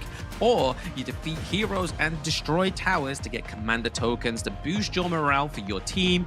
The first team to reach 100 morale triggers the final showdown, where all remaining teams with lower morale unite to form an alliance. Maintain that lead for 90 seconds to claim your victory. And we always talk about this, Kim, right? When we get CC'd in Honor of Kings for 1 to 2 seconds, it feels like a lifetime. So 90 seconds is going to feel like an eternity here for that winning team trying to hold on to their ground. Yeah, exactly. It's like doing a plank, right? I mean, that 30 seconds feel like 30 days. And at this point, yes. This is going to be a long 90 seconds for whoever is trying to maintain the lead. And of course, the three people responsible, Mr. Chano, Mr. Sapai, as well as Mr. Aleph here, the three of them looking to bring victory for their nations. And I think this is going to be really cool. You will take a look at the game and the players in each team itself. My curiosity is what kind of strategies do we go for? Because in my experience of Tri-National Clash, it has always been, let's just go and take the lead and we keep our lead. That's it. That's my game plan. Yeah, just run to a corner and just hope that you can keep your lead, right? Just run away from the enemy team and just hope they don't take like a heavy CC draft that can lock you into place. But I feel like when I was watching some of the hectic casts with all 6 casters on there, it's like you were seeing comps that were really sort of like diving into the 2 marksman meta as well. So really kind of like maybe not going for a clash lane per se hero, maybe trying to lock in like 2 marksmen so they have a bit of a front line, but then also have all the firepower from the mid as well as these 2 marksmen. That's right. And I think one of the things that might be kind of a fun part is that you don't get to pick your heroes per se, right? It's given to you, and if you want to change to a new hero, you have to use your in-game currency to reroll, right? Don't worry, it's not the ones where you have to spend actual money, it's the diamonds, but you know, you might not get the hero that you want. So I'm curious to see whether they're gonna make do, or do you really want to keep rolling the dice to the point where, okay, this is the hero that I want and this is what is going to net us the win. Yeah, all I'm hearing is all in on red. All in on red. That's all I'm hearing here. It's a bit of a gamble for some of these players. It's like, you know what? Let me just try and lock in. But I mean, it's going to be interesting to see some of these players and what they do get handed to them, because obviously not everybody that's on this stage is going to have the same kind of like hero pool vastness as we see from the competitive players per se. So obviously players that come to mind is Spartanka. We know he loves Charlotte. We know he loves the Duan.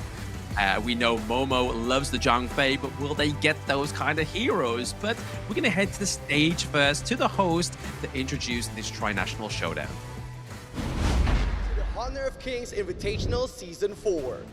Now tomorrow, we'll have the grand finals for the Honor of Kings Women's Series. But for now, it's time for the exciting part, Rookie. It's going to be the Tri-Nation Showdown. So let's welcome them one by one, starting from Team Malaysia.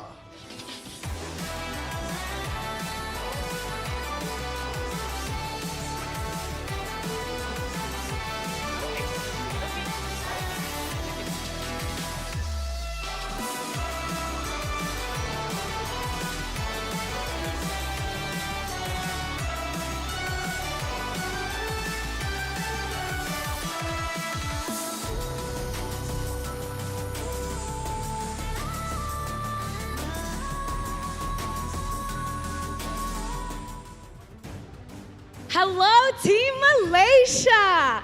All right, everybody, introduce yourselves.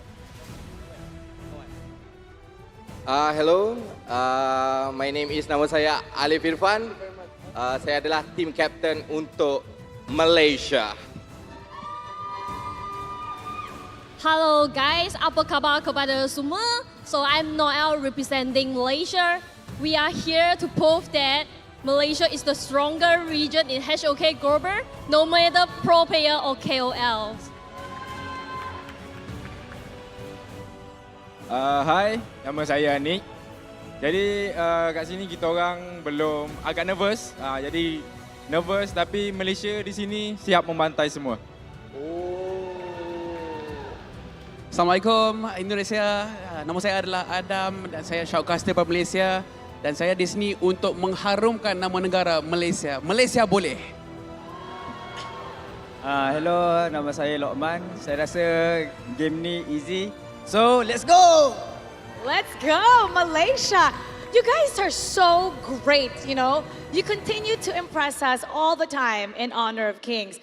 So, Alif Irfan, you know, it's safe to say that the other countries, Indonesia and the Philippines, will target you guys because you guys just have a different level of skill. What are you going to do to prevent that from happening? Alright, thank you for the question. Soalan yang menarik. Kami telah menjangkakan tim-tim lain akan memburu kita orang, will hunting us. But kita orang the best region in HOK. Malaysia is the best region in HOK. Jadi, kalau you guys cari kita orang akan smash your heads down. Kepecahkan kepala korang semua. Ya, Malaysia boleh. Okay, so I'm going to translate for Mr. Alif. He said that he knows that every region is going to go for Malaysia, but they're not afraid, and they're going to break down everyone and smash their heads down. Oh my gosh. Oh my God. That is so scary. But Noel, I know you're a former Nova Esports manager and player, so you're dominating in CS4 right now. And what do you think should the Philippines and Malaysia expect from you and your team, since the Nova Esports is a very dominating team right now? And what's your message to your opponents today?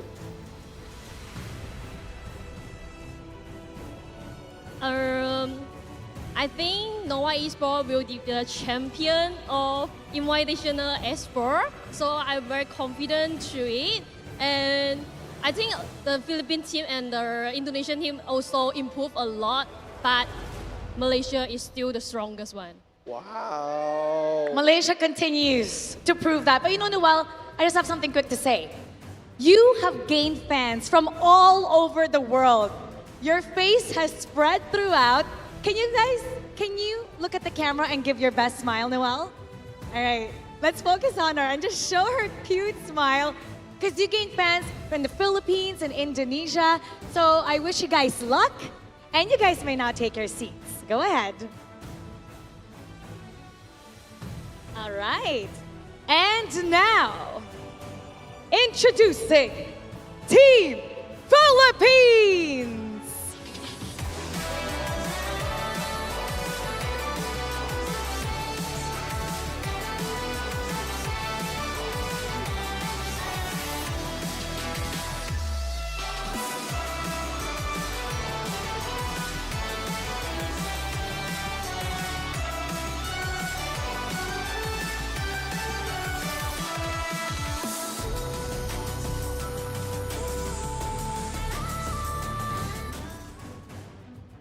Hello, Team Philippines. How you guys doing? Hello, hello, hello, hello, hello, hello. Hello, hello, hello, hello. Chano, introduce yourselves one by one. I'm Chano Ventura, leader of the team. I'm super strong and handsome. Super strong and handsome. Wait, before we move on to the next one, take off your glasses and show them how handsome you are. Take it off. And then give your best look, okay? Okay, okay.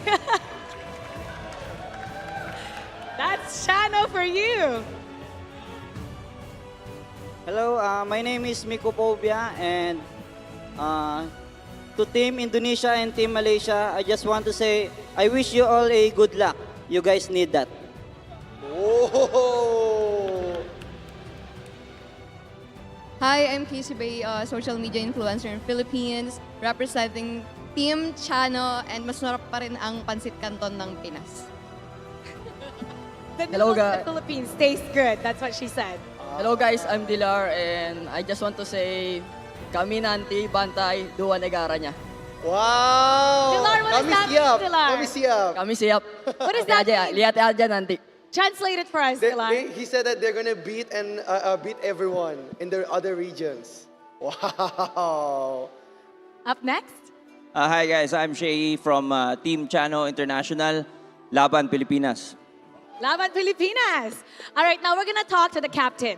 Chano, you're distracting me with your looks. You know, they say that you are just as strong and handsome, just like the hero in Honor of Kings. Let's take off your glasses so you can see, everyone can see how good looking you are. Oh my gosh, you're distracting me. All right, Chano, this Tri-Nation Clash is different from the normal mode. So how did you guys prepare for this? Because it's something new and it's something different. How is the preparation like? I'm very preparing this game. I'm sleep 24 hours. You're preparing, but you went to sleep for 24 hours. Okay, that's a good strategy. So you're refreshed. You're refreshed. All right. So Shay, you're one of the most experienced influencers in battling others. Like, do you have any messages to your opponents considering your rapping background, especially to Malaysia and ID regions? Roses are red, violets are blue. Okay. Philippines #1, Malaysia and Indo #2. Okay. I'm Indo, bro. You're #2. Thank you so much. We're so excited to see you play. You may now take your seat, Team Philippines. That's fun, Rookie. I love seeing the fun side of these players. And here we go. Up next, the last team. Yep, we're gonna welcome Team Indonesia!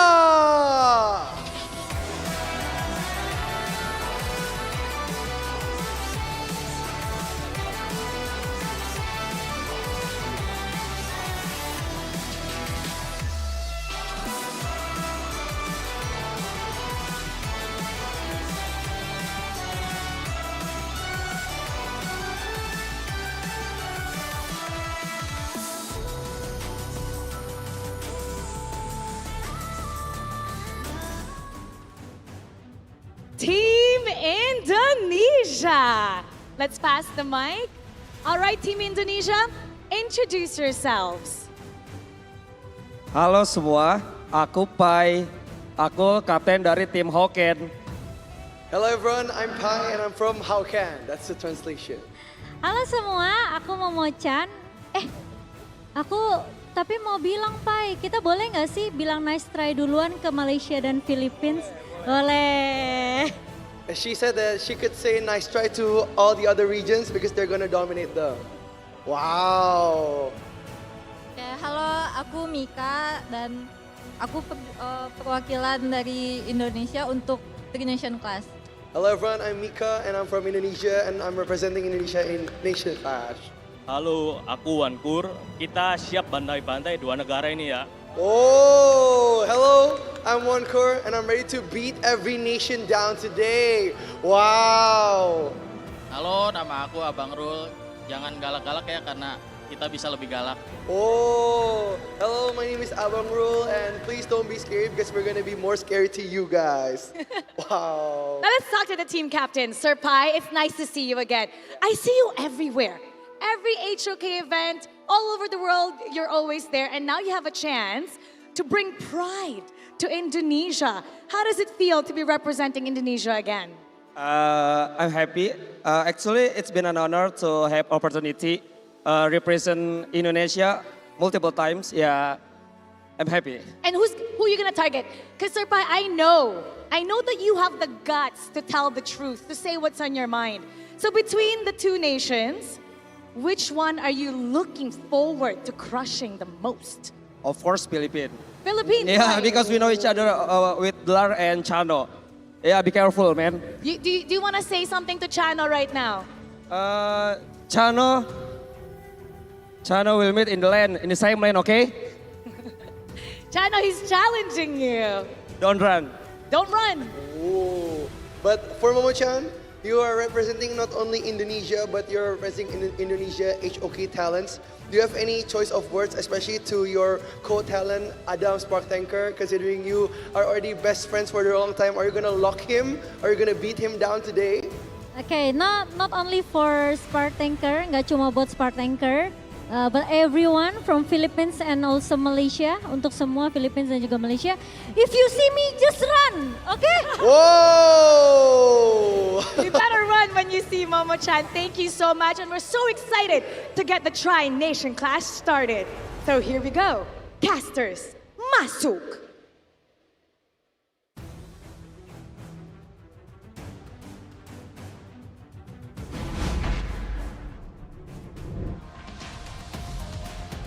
And we are back after seeing all 3 teams. So let's reintroduce them again. Obviously, their team name for Malaysia is going to be Team Gas, and that is from represented by Noel as Spartanker. We have Ifran as well as Lukman as well as Anik as well, representing Malaysia. Malaysia Boleh with this one. Yeah, it's going to be fun. And this is their next challenger from the Philippines, the Chano Squad International, represented by Dela, Mycophobia, Chano himself, Shei, as well as Casey Bay. This will be interesting because we've already seen Chano Squad International play before. I think they're pretty good at the game, but are they good at the Tri-National Clash? Yes, Laban Pilipinas, and we're going to have the final nation here, and it's Team How Can. I'm not too sure how they got it with that name, but it is going to be represented by Momo-chan, Wanker, Pei, and we have Abang Rul, and then also Mika Liet as well, representing Indonesia, and obviously they're going to be going for it, so Indonesia bisa.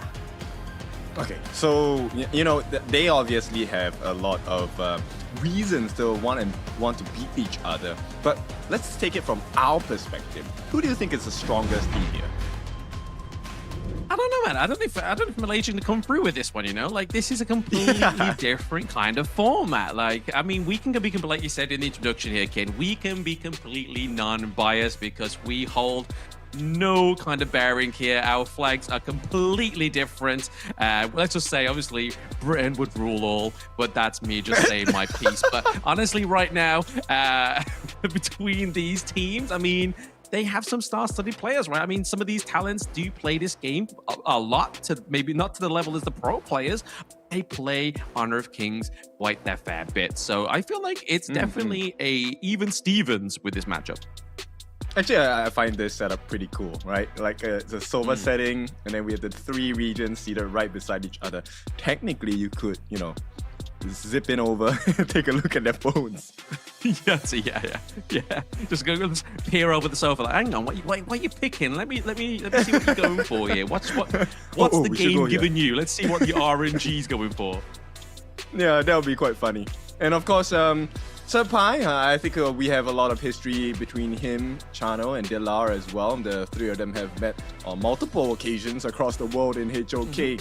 And right now, it's a time to really, do their heads in. This is the place to do it because it's going to be messy, it's going to be chaotic, but most of all, it's going to be fun.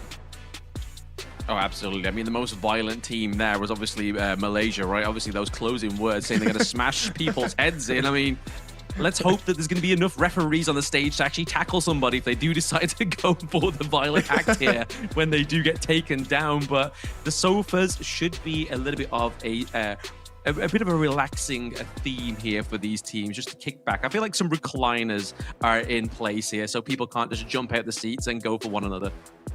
Yeah. Okay. So obviously everyone is commenting about Momo in the comments itself. So let's take her statement out. Would you run if you see Momo in lane? Because I won't. I mean, it's gonna be hard to see Momo anyway. She's small, right? So it's kind of like it seems like the brushes would cover her. Like naturally, yes, you cannot be seen in the brush, but I feel like Momo would just have an extra tier of just like invisibility there because she is so small. But I'm pretty sure, like they say, with small dogs, they are very angry, very aggressive. Very fierce, right? And of course, we love you, Momo, as well as Adam's Spa Tanker here. I'm curious because we know what they're like on the casting desk, and we also know what they're like in games, but it's ranked games because we have played ranked with each other, and I think we've done multiple fun modes as well. But this tri-national clash, we haven't seen them play just yet. Oh, absolutely. It's going to be definitely a treat, a bit of a surprise for some of the viewers at home and at the stage in Jakarta, Indonesia. But yeah, I mean, the one point that we obviously like to make out here as well is obviously there's one creator on stage that likes to play this on mouse and keyboard. So how is it going to fare when his two thumbs are the only things he can use? Mr. Spa Tanker, spotlights on you. Yeah, well, okay, so for our viewers that haven't really interacted with Adam before, when Adam streams, he streams on his PC, so he actually uses his keyboard and mouse to play most of the time. So I feel like Malaysia now, for this portion, has a little bit of a, I don't know whether it's a weakness or a strength, because who knows, maybe he was hiding and pretending all along, and he's gonna show up on the gorge here. Yeah, it's something that's completely holding him back, not actually like pushing him down. It's a secret untapped potential here for the side of Spartak. I mean, to be fair, if he could play Charlotte to that level with a mouse and keyboard, I mean, two thumbs is going to be a little bit easier, you think, right? Obviously, there's less kind of moving parts. There's no WSAD. You literally are just securing your two thumbs onto that screen, especially with the sponsor phone, the Infinix GT30 Pro. I feel like maybe it could be Malaysia's calling card here. Their secret weapon could be Spartanker. Okay, secret weapon. I have one member on the Chano Squad International I want to talk about, and that's Casey Bay, right? Also, for me, I know her as Baylut. She was supposed to buy me Balut in Philippines, but it never happened. So I feel she's also the secret weapon. If you haven't gone and watched her streams as well, she's pretty good. So I'm curious to see what she's going to bring to the table for Chano Squad International in this particular mode, because it's a do or die. There's only one game, one round, and then they get to play a second set tomorrow. And that will determine the final scorings and the points, because down here, the points do matter. Oh, absolutely. Like we were saying in the introduction, for those joining into the stream right now and have never played the tri-national mode here, it's not all about just getting kills and getting crystals. Obviously, crystal takedown is one way you can win this game mode, but the other way you can do it is by getting some kills, getting the tower takedowns, and getting the commander tokens that do drop onto the gorge. And the first team, the first nation to get the 100 morale do trigger the final showdown, which within that moment, the losing two teams, or the lesser two teams that don't have the 100 morale, become an alliance to try and dethrone the team that has to hold their ground for 90 seconds with that 100 morale. So it's going to be interesting to see who actually procs that final showdown first, and if it will be the only final showdown proc in this match. Yeah, for sure. And I think there's quite a few things that will come into play here, because if you take a look at what's happening, one of the explanations of the rules is that actually if you funnel all the kills into one of your teammates, if that guy gets shut down, you throw out extra tokens and that gives you more morale. So ideally, you would want to share, the kill score with your teammates so that the shutdown isn't too big. Yeah, you don't want a prize pony, right? You don't want to see somebody at the back line holding on to like 50 tokens and then it's like, all right, bet, let's all go for this one person. They are going to wish they didn't collect so much, which for me, to be honest, when I play sort of like other kind of like dungeon crawler kind of games, I am the guy that guns for the loot. So if I was in this game mode, you better bet your sweet penny that I would take all those tokens and just be hiding my best way possible until we get that 100 tokens and trigger the showdown at least. Yeah, you just take the kills, take the tokens, and run back to the crystal. Just run for the tokens. Yeah. Yeah, there's no recall in this game mode, so you can't recall. You have to go back and manually walk, take a slow trudge back to your crystal, and just hide there, hoping that no one comes to take your life.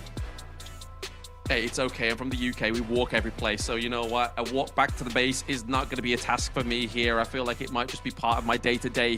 But yeah, I guess it's going to be a hard one, right? Because obviously it depends on what the game gives you in terms of the heroes that you get to pick, right? Because obviously it's not like you get to pick from all of the heroes that are available on Honor of Kings right now. You get a roulette, and obviously you can change that roulette and then change up the hero that you are selected here. But it's only going to be a finite amount of heroes here that can be selected, so you may be very unlucky and actually not get a hero that you are well versed in. So that's also going to be one of the mechanics that could be a big variable for some of these players. You know what? I hope that all three teams, they just send one representative and we have a three-way fight in the middle of the map. Like we get Casey Bay, we get Noel, and then we get Momo-chan. The three of them just fight at one point. Get the claws out, Let's hear some going on, like a bit of a throwback for Hall making growls on the KIC 2025 desk there. You can have some meows and some angry cat noises from Blam. Very well versed within the cats, but we should be getting onto the Tri-National Class Showdown very soon. But there you can see, I don't think we've seen that many players on stage before at all. I feel like this is like history in the making here, kid.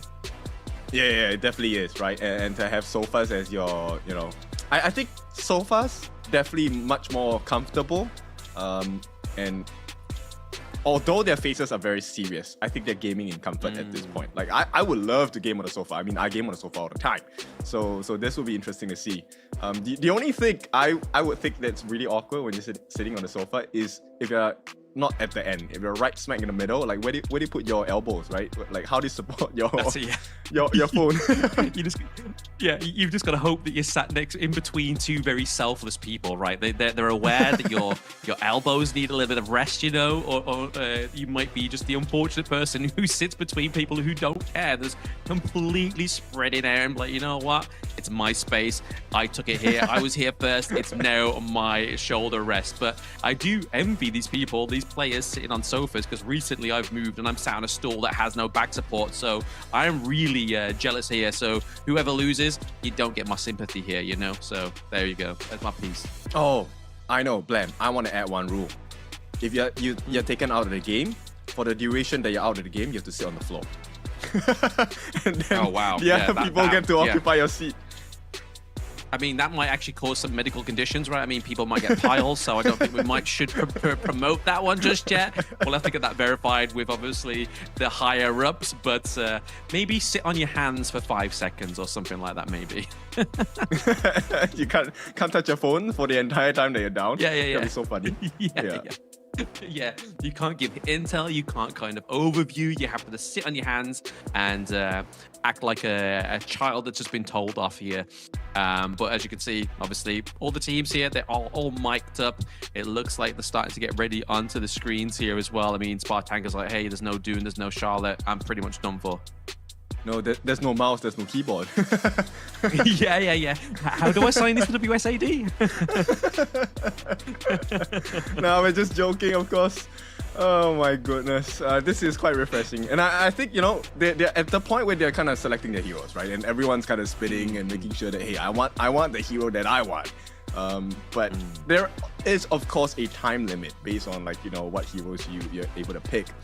And let's see if they really get their preferred choice, because this is a random pick. You have to spin continually on the dice to get a new hero.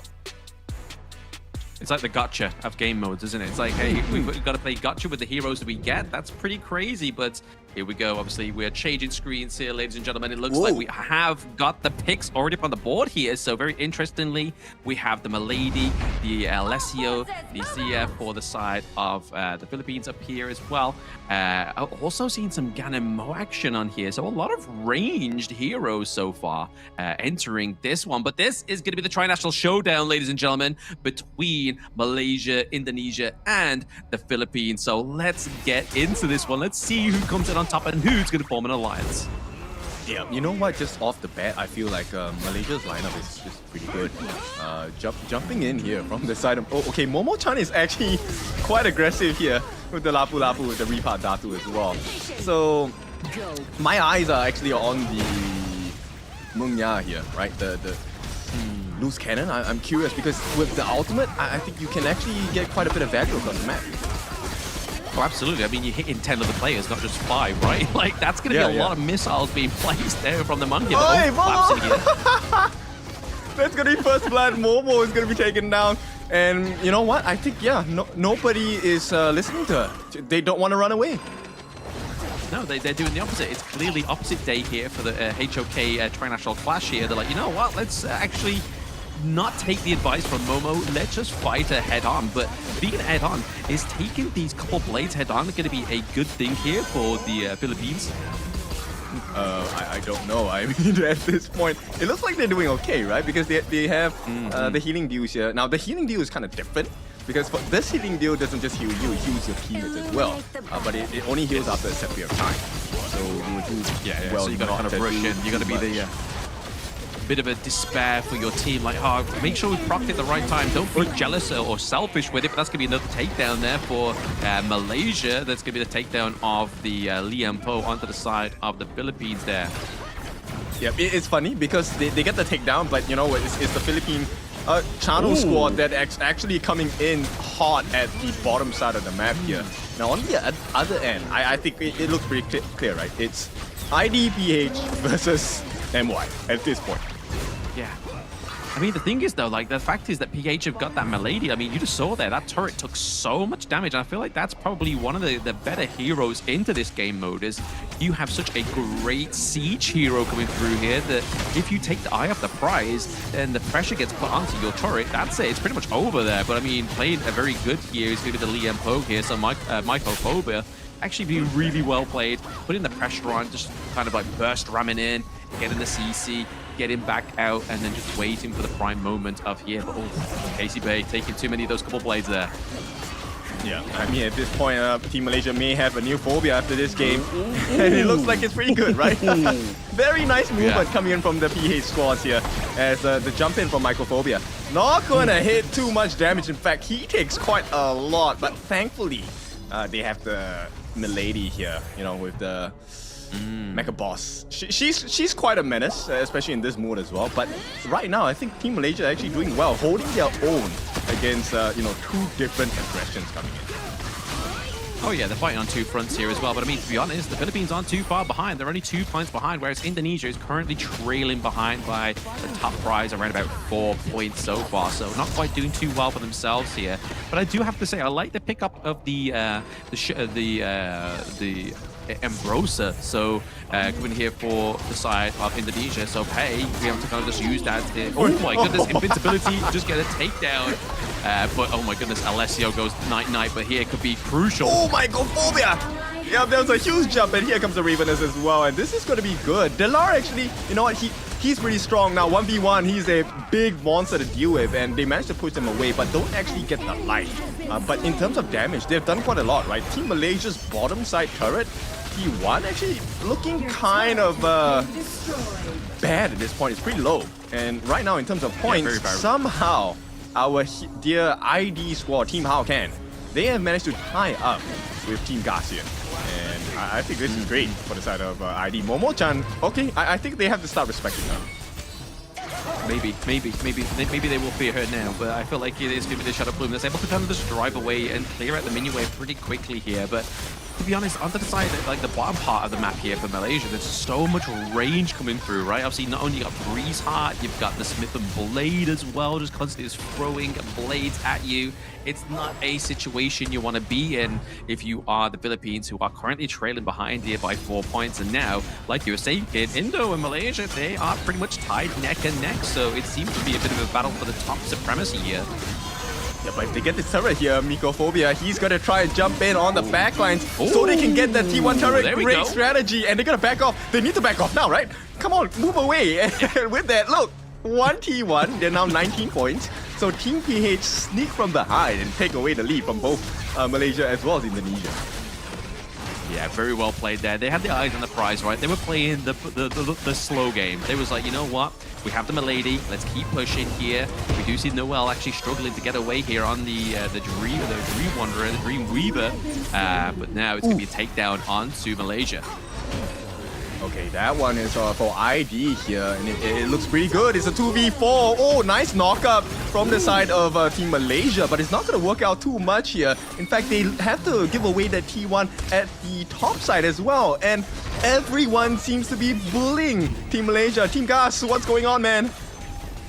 Is it Malaysia Bully or Malaysia Bully? You know, right? Like, they are getting bullied right now between the two nations. And Indonesia definitely ahead with around about a good 10 points from the Philippines here. They are definitely putting in the work, and there definitely seems to be an already kind of unconfirmed alliance. Yeah, I think it's really also because of the takedowns, right? If you take a look at what Team ID has been doing. Oh, now they have to... Ooh, very nice knockup from the side of the mid lane. I think that was Mikalet here doing pretty good job here. And PH, they want to try for something more. At this point, the one taking the lead is going to be Team Indo with 35 points. And this is the chance for Team Gas, right? Team Malaysia, this is the time to take the T1. They have been left really open. The T1 is open for the taking because Team Malaysia, Team ID and Team PH, they're kind of like taking a brawl on the right-hand side of the map. I mean, to be fair though, I mean, the Philippines, they're definitely holding on to those turrets, right? They are definitely doing the groundworks here, which is a good strategy within this game mode. I mean, yes, they are trailing behind at the moment. That's currently second place, but we've seen them in this position before, and then they were able to take a turret, get back on top. But it looks like Malaysia are pushing ID right now. Yeah, they definitely are, right? They're defending this T2 for their life.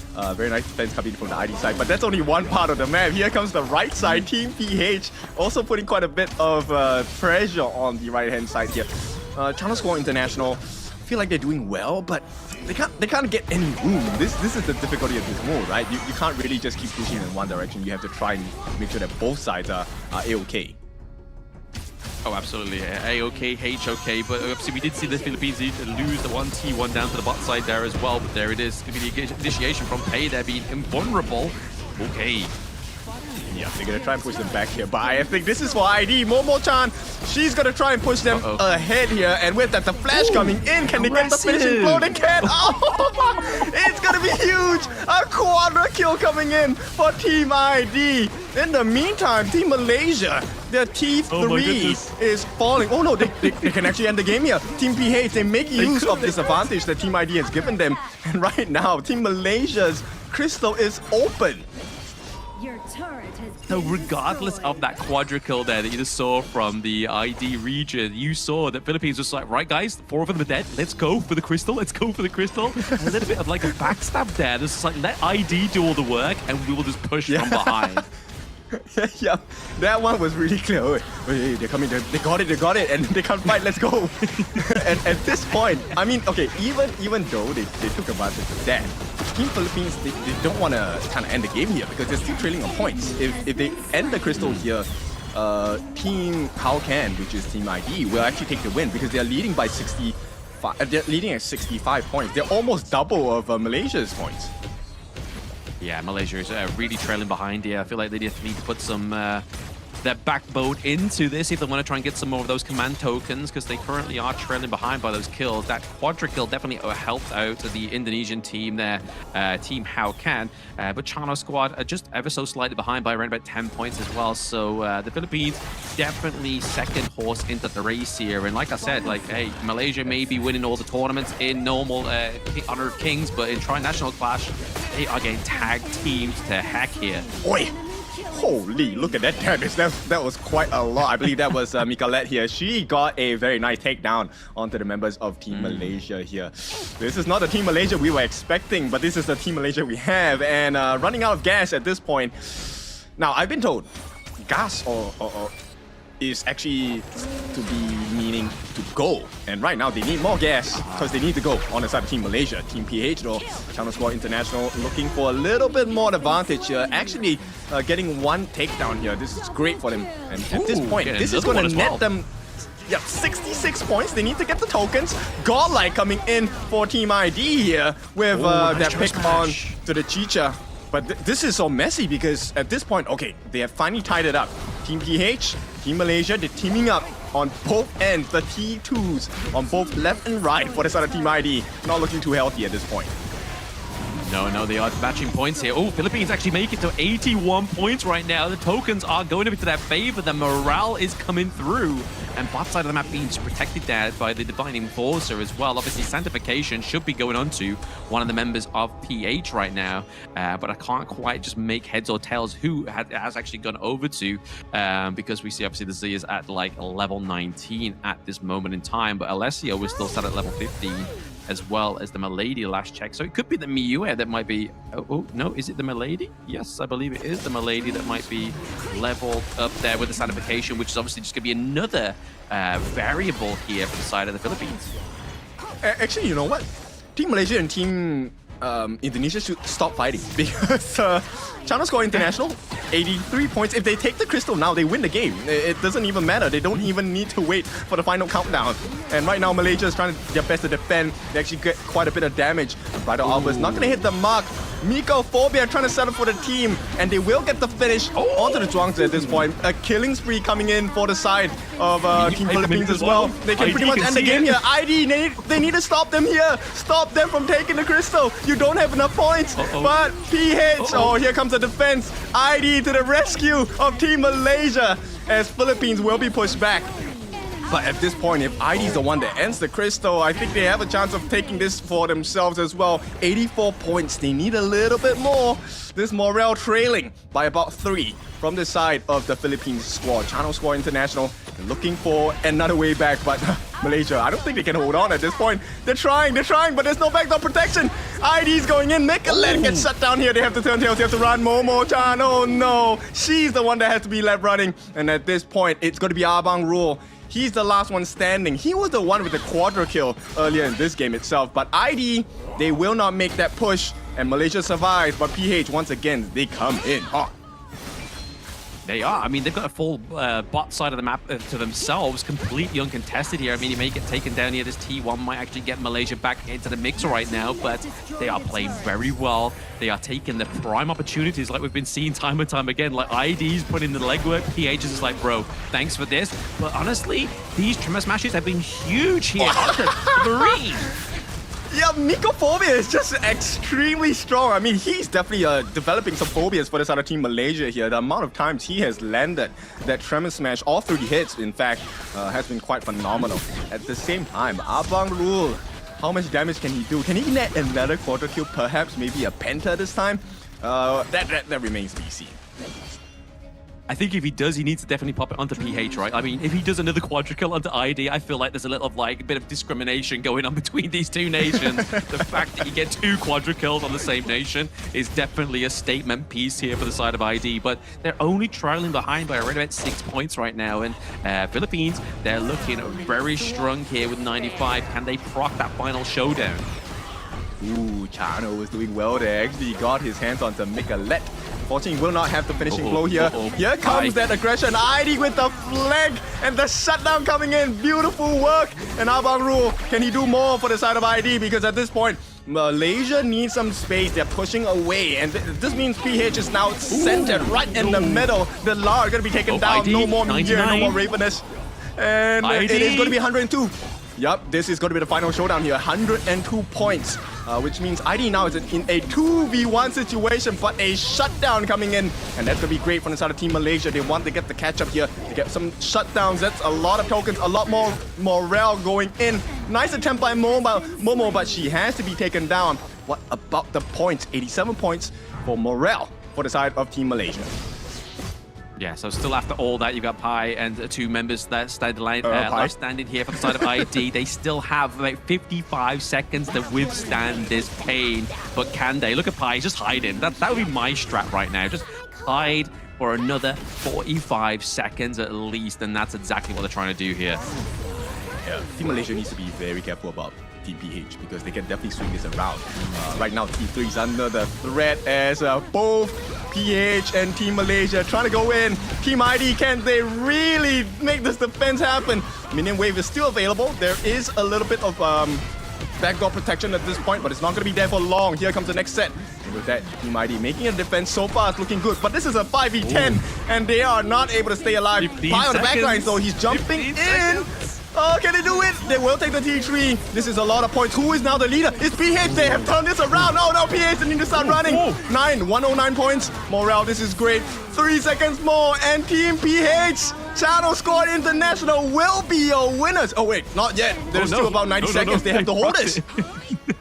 Oh, no. So we had 90 seconds of ID, and now we have 90 seconds of the PH as well. And currently right now, we do see the IDs ahead by 1 point. So I feel like it's got to be Crystal Takedown for any team that wants to win this.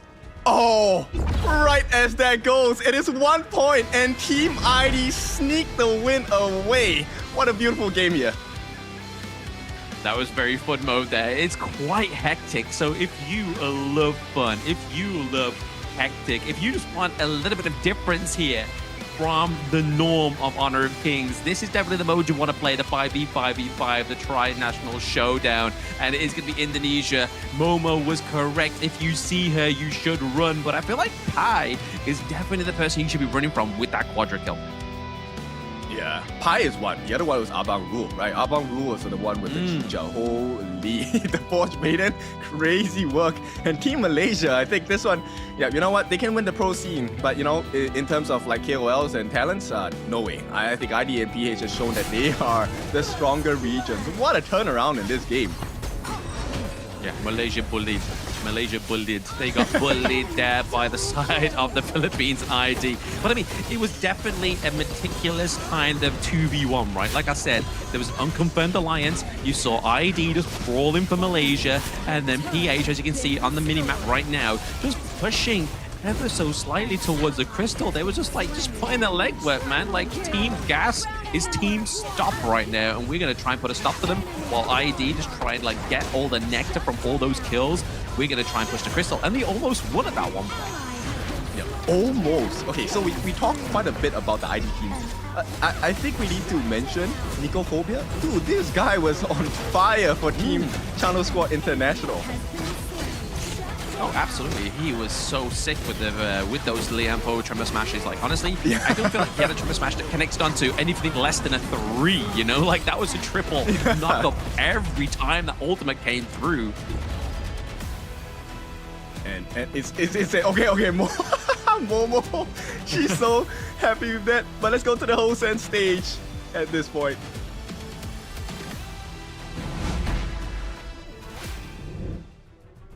And here we are with the winners. Congratulations to Team Indonesia. Oh my goodness, earlier you were saying grabe, grabe. How was that? How was that entire match? Grabe Team Philippines. I don't know the grabe. Grabe means too much. Oh, too much. Too much. And yeah, honestly, it was a close game. It was. It was a close game. It was a really close game. Yeah. It makes me wonder, how do you guys choose who goes to the top and who goes to the bottom? Actually, it's Momo-chan strat. Oh! What is the strat? We just maintain that our tower actually cannot be destroyed, that's it. So we just need to maintain, we won't lose our towers, then we just defend as much as possible. So that means you were doing the comms, not Sir Pai. Yeah, together, all of us. Okay, together. But I speak more. Oh, Sir Pai, she's taking over. Wankur, everybody expected Malaysia to be one of the strongest regions, especially in the Tri-Nation. Semua expect Malaysia tuh bakal kuat banget. Kira-kira strategi buat ngelawan Malaysia tuh seperti apa? What is your strategy to beat Malaysia? Sering-sering komunikasi aja sih. Sama apa ya? Chemistry sih.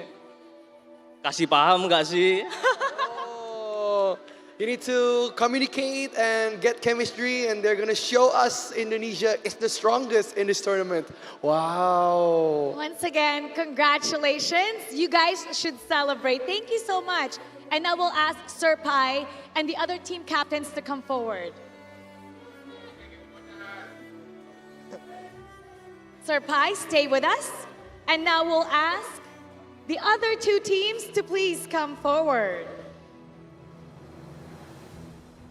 Hello, hello.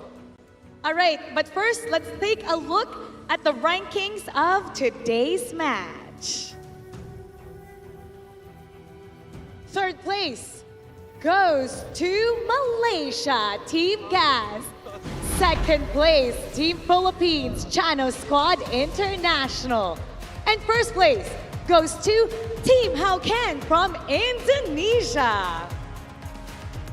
Let's talk to Team Malaysia. How are you guys planning to bounce back tomorrow? Because everybody was expecting you to dominate.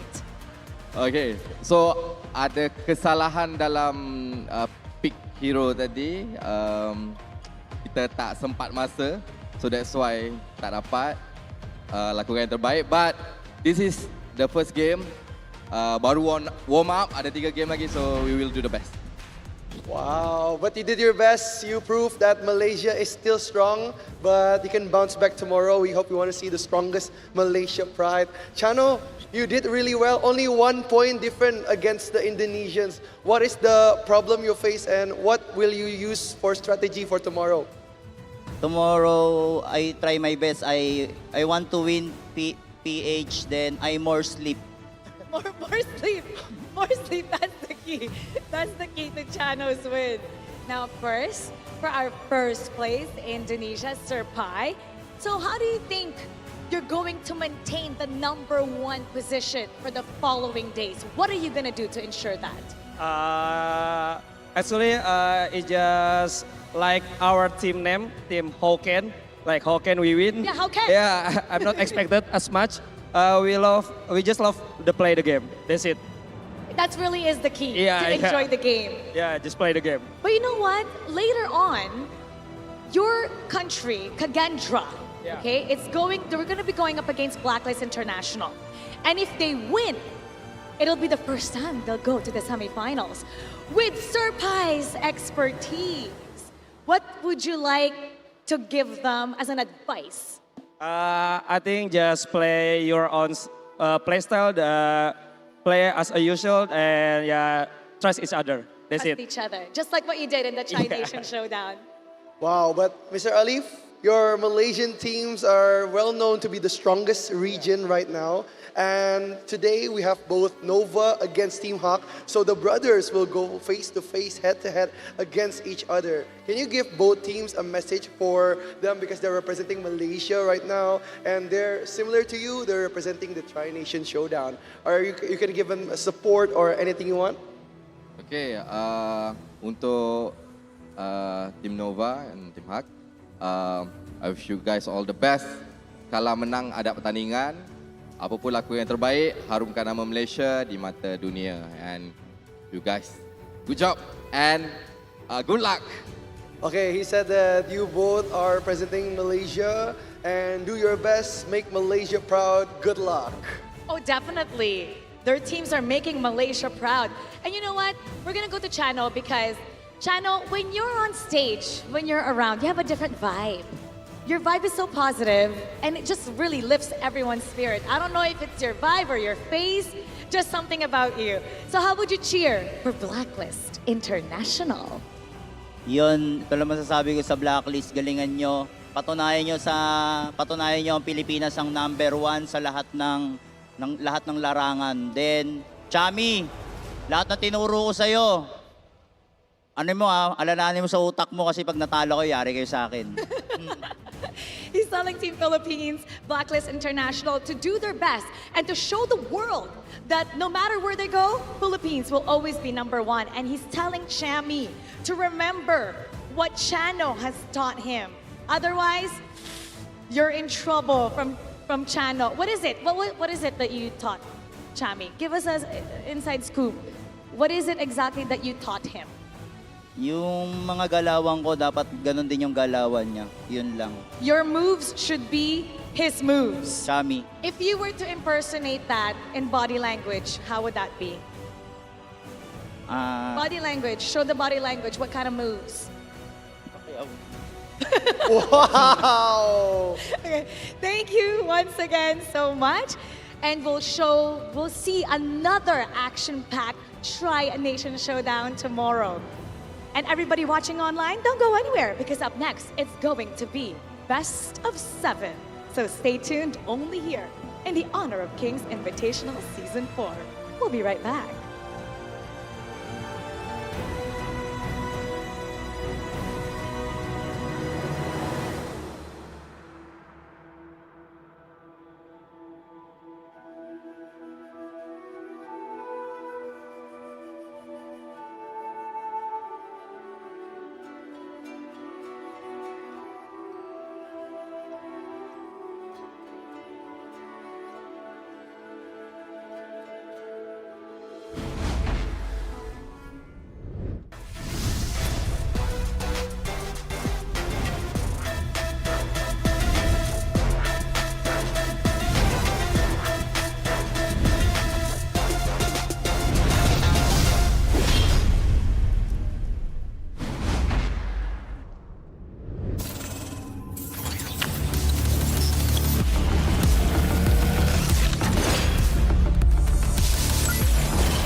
We'll meet again. I'll make sure of it.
we get things far, burning like the stars.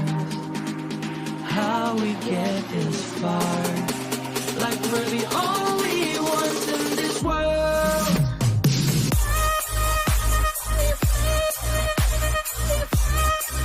Like we're the only ones in this world. Like we're the only ones in this world.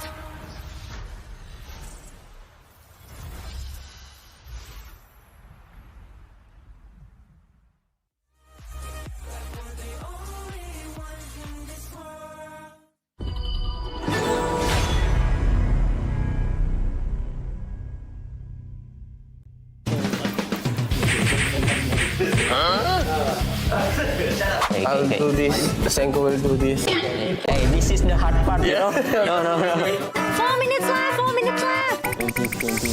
Don't think, just color everything.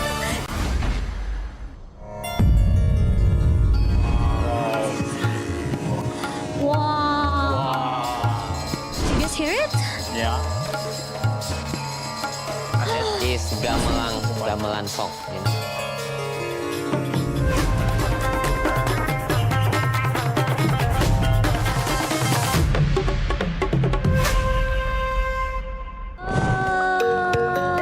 Di Museum Wayang Jakarta. Kita happy banget bisa di sini nih bareng sama Dalang. Boleh mungkin perkenalan diri dulu. Saya Wandoyo. So today you will have a special mission. Your mission today is to color 2 wayangs, otherwise known as shadow puppet. Anoman, the pure and cunning and the inspiration of Sun Wukong, and Rawana, the powerful and arrogant king of Galenka. But you have to work fast. You have only 10 minutes to color before presenting your wayang. Don't forget to have fun. So are you guys ready? Let's go!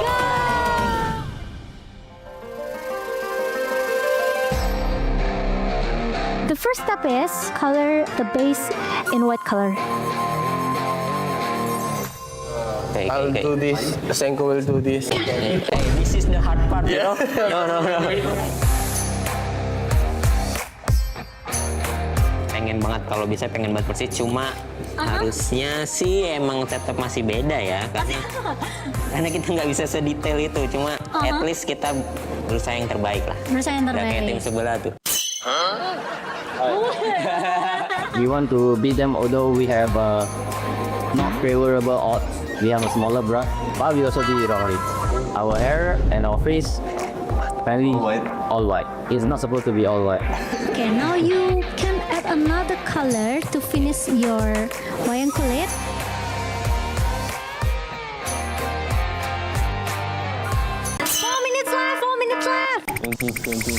Don't think, just color everything. Just color everything what just she said. Speeding up. Okay, 10 minutes is up. Let's compare with the real one. We start from Team A. Let's go. This is the real one and this is their artwork. So what do you guys think? Better than them. Dalang, menurut Dalang gimana? 8. 8. Egg. We got egg. Let's move on to Team B. What inspire you guys to color like this? Three Nation and Might together, we try to do something creative. But Noshim, Blacklist, and PHK. United as one. Yes. Berapa skornya dulu?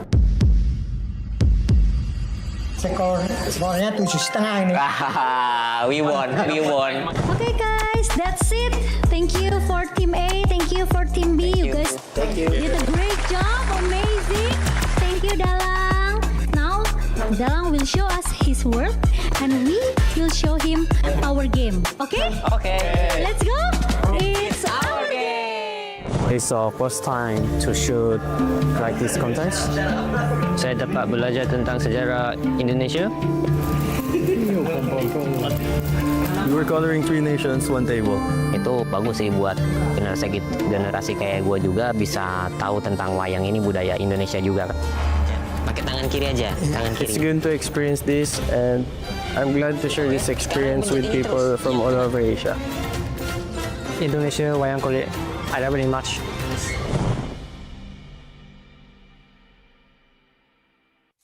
Grandpa, what happened in the monkey story? Anoman. Yes, he made a promise to bring Cinta home. Was he lucky? He got caught, and flames rose. A huge fire.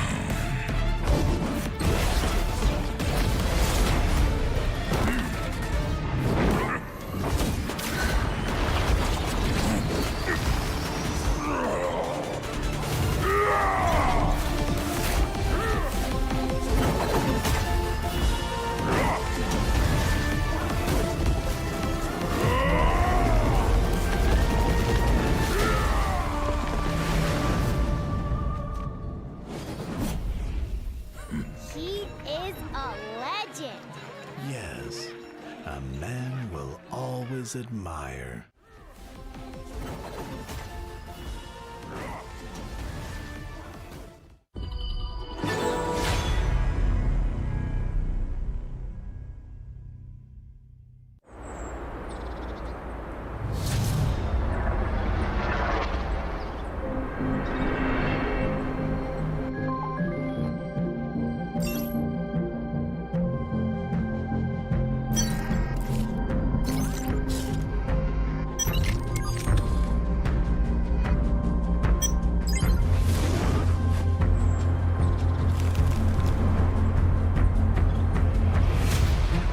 Kami di sini berjuang untuk mempertahankan marah negara dari tahun lepas.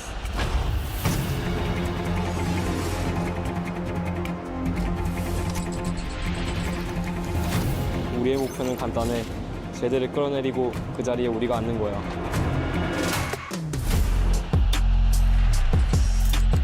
Kapag naaganti na kami, patutunayan namin na kami ang pinakamagaling.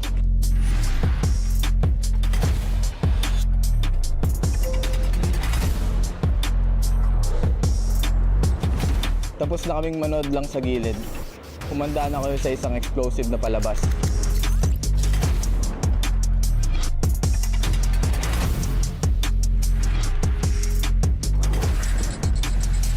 Inilah peluang pertama untuk kita, peluang untuk pertunjukan kepada dunia kemampuan Malaysia.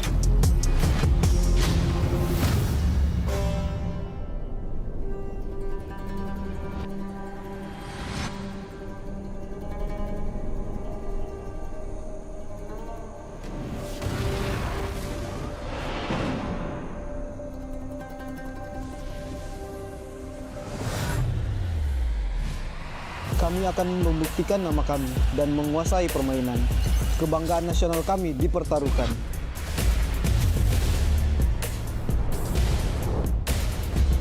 Kami kembali, lebih kuat dari sebelumnya. Indonesia punya banyak tim, tapi kita bisa bersatu. Coba ragu sama kami kalau berani.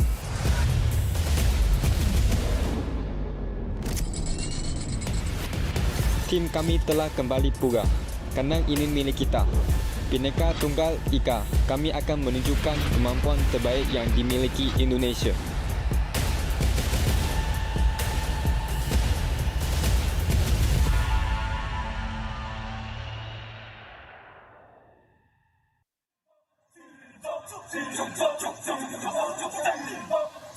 Kings Invitational Series, let's go! Bertahun-tahun ku ditempa, harap yang karang murka, enemy di setiap langkah, ganteng datang mencoba, panggil ku one man army, satu orang 1000 nyali, bel spirit dalam nadi, sini maju ku ladeni. Langkah sudah jauh, mereka pikirku mau mundur dan buang sau. Kehormatan yang utama, di puncakku pertama, berdiri hantam balik semua yang halangi arah. Pikir-pikir lagi kalau kau mau halangi, genderang perang sebab bunyi sini hadapi. Old school tank mentally dia takkan berhenti, bukan instan imitasi. Coba ku lihat sapu cara bermain agak lain dengan strategi yang saya desain. Aku lah mastermind di balik kekacauan. Satu punchline sapu ku mundur semua lawan. Insting tepuk ku deteksi ancaman, enemy ku libas seperti Anoman. Yo satu pukulan tangan kosong, musuh jatuh runtuh panggil aku Wukong. Power hantam lawan yang menghadap. Sapu cakar lebih tajam lebih dari kopong pedang. Yang saya incar turawana bukan tata singgah sana. Maka wajar apabila dong bilang saya bijaksana.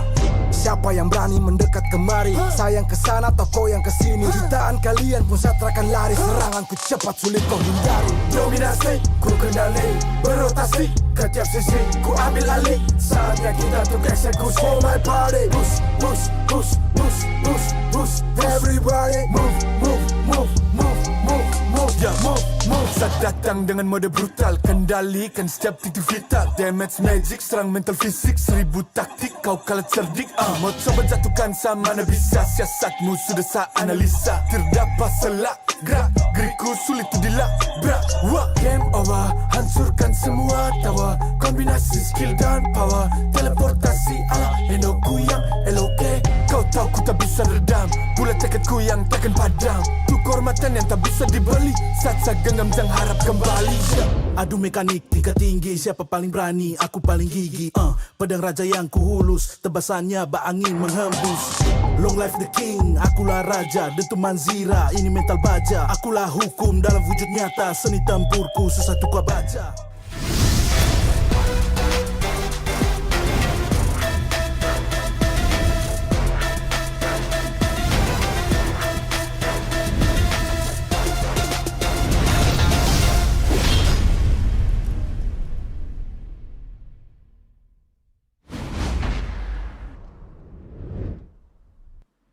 Welcome back into our Honor of Kings Invitationals Season 4. It's your favorite kind of tofu, Kin Dofu. And with me, we have done another swap. It's going to be Holler. How are we doing today?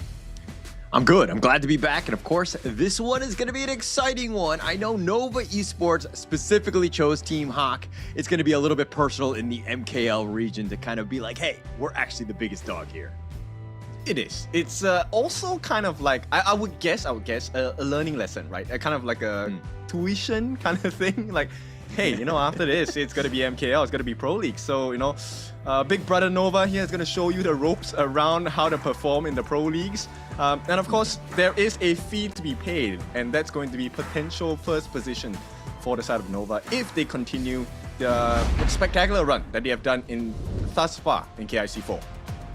I mean, they've been great here, but let's talk a little bit about the prize pool. Of course, all of these 8 teams at the KIS4 are vying for the 100,000 USD. The champion will be going home with 35,000, second with 17,000, third and fourth with 14,000, and of course, 5th through 8th, you are getting 5,000. So even if you're eliminated today, you're coming home with some sort of cash. Of course, those lessons that you've learned by playing against some of the quote-unquote better teams will probably be worth more than just 5,000 USD, I would think. For sure. I mean, at this point, it's kind of to get your engines running, right? As we kickstart what I would consider the first lap of 2026 HOK here, because the year is going to be filled with a lot of action. It's going to be filled with a lot of performances as well. So we're starting off with KIS4, and these are your brackets at the current moment. Today, we'll be running through 2 best of 7s, first of which is going to be Team Nova against Team Hawk. After which, we will have Kagendra going up against the Blacklist. This one is for the history books because time and time again, since 2024, it has been the IKL versus PKL. Which region has grown better in this year?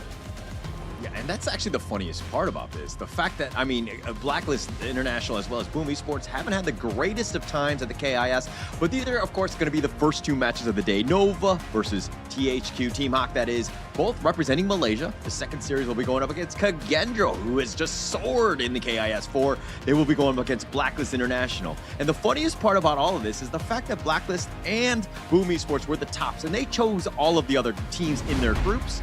But in the end, they were not selected even at all. They ended up just kind of being defaulted to the second place ones. Well, Kin, walk me through the star value rankings here. All right, so we will also have another thing happening during this KIS4, and that's what we're talking about, player star value rankings. Number 1 still stands atop Chemi1 from Blacklist with over 1 billion in terms of net worth, followed closely by our Kagendra boys here, Zan as well as Senko, who are nearing 1 billion as well. How to get this star value rankings is by making certain achievements in the game. So you can see Chemi1 has had a lot of impact, but the results definitely need to be a little bit better for them to get the better rewards. Of course, with that being said, you can also get rewards. All you have to do is to help your team reach the peak and claim amazing prizes. You can earn by making sure you vote for a singular team. Also, make sure you key in the codes that will be shown in during the game later. Yeah, there's a lot of opportunities to be getting free stuff, right? The codes happen almost, every single game. There's a lot of different opportunities for doing that. But also, I mean, the star value point. Chammy 1 was actually number 1. You talked about the fact that he's over 1 billion. To be honest, I'm not even sure how you kill something that which has no life, right? Because he has so many games, in his repertoire. He's been playing so many. But the second and third place, both of those guys are for Kagendra. So if anything, they can fight fire with fire. They've definitely had their reps in with games as well. Yes, and the scary thing about this part is the fact that, both teams, they're still kind of in the growth stage for me in this year of 2026, right? This is not their peak performance yet. It's not even their final form, and they're steadily improving, which means I think we get more exciting games, we get more long, drawn-out games, and perhaps we might even get Tempest games. I don't think we've seen a Tempest game just yet, right, in the brackets? The knockouts is just starting. Obviously, we did see them in the group stage, but not today, if that matters. It seems like most of the games today have been very, very quick. But as we see this, it looks like Nova Esports strolling in. They're going to be very comfortable. Team Hawk are coming in, getting that VIP treatment as they get out of the van to ensure that they're ready for this one. But again, there's going to be a lot of lessons learned. Team Hawk, they're still kind of struggling a bit here at the KIS4. They haven't found their first game win yet, but going up against Nova Esports, it's going to be a tough task ahead of them. I mean, if you are all the way at the bottom in terms of standings, the only way is up. So now this is a very apt and perfect storyline here. The initiation to the strongest region. Malaysia has long been known in this past 2 years of HOK since its release to be one of the strongest, if not the strongest region. But in order to keep that title, Team Hawk needs to up their game. I think this is one of the reasons why Nova chose them, right? It really is an initiation. We will teach you the gaps you're supposed to fill. And we'll take a look at the stats at this point, right? Team Hawk hasn't really been the most aggressive, just taking 31% in terms of kill participation, right? They're trying to farm more across the map, but Nova definitely much more adept at this game. Yeah, definitely finding those kills. I mean, that's the biggest piece, right? Kill participation is huge in terms of just like when the teams are looking to fight. Nova Esports are like a well-oiled machine in the sense that they stick together, right? And they actually kind of increase that number quite a bit. They get a lot more kills. Of course, winning definitely helps with that. Nova Esports have only lost 2 games in this entire KIS4 thus far. While Team Hawk on the other end, I talked about it earlier, they haven't found that first game win just yet. But that's something that we can really take a look at and really put some hope, right, for Team Hawk, because while yes, it is Nongshim, Red Force, and Bigatron that have taken a couple of cuts onto Nova, the same is possible for Team Hawk, and the players that will be able to kind of set this will be in the clash lane. This John versus Xuan matchup to me is really interesting because I think John has been the focal point of Team Hawk. He's been playing well. It's just that the team hasn't been able to find that synergy with him just yet. Yeah, it just seems like they're a little off. I mean, the little coordination when those team fights are happening, John might just initiate a little bit earlier. The rest of Team Hawk are really not there to help support. But it just seems, it's one of those things that is a bit of a mistake, but it is fixable. That's the good news. And so all of these games, especially playing up against some of the big names that we're seeing, I mean, this is a great opportunity to learn. Yeah, but let's hear from Mara at this point, and we'll take you to the stage right here, right now. You're all in for a treat, as today will be the start of our first best of 7. We're going to be seeing more intense plays and probably different strategies. Before the first match begin, we call on the spirit of the Hanuman to watch over the battlefield. This is the knockout stage. It's time to introduce our first teams to match up, Nova Esports and Team Hawk.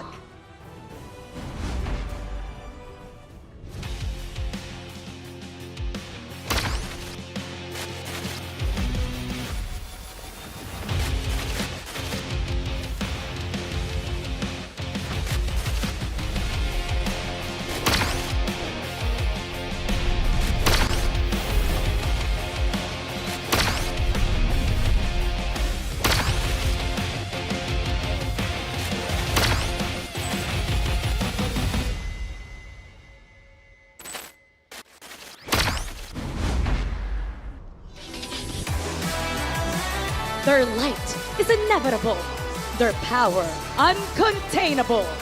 Behold, the mighty bird of Nova Esports.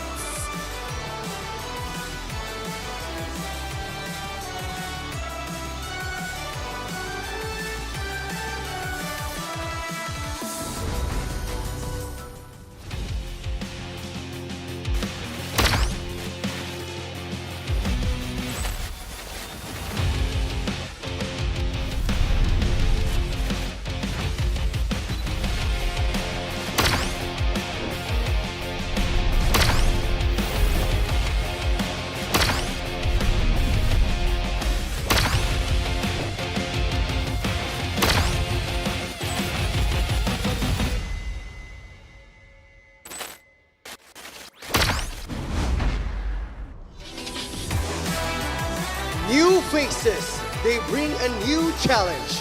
You are wrong to count them out just yet. Prepare for Team Hawk!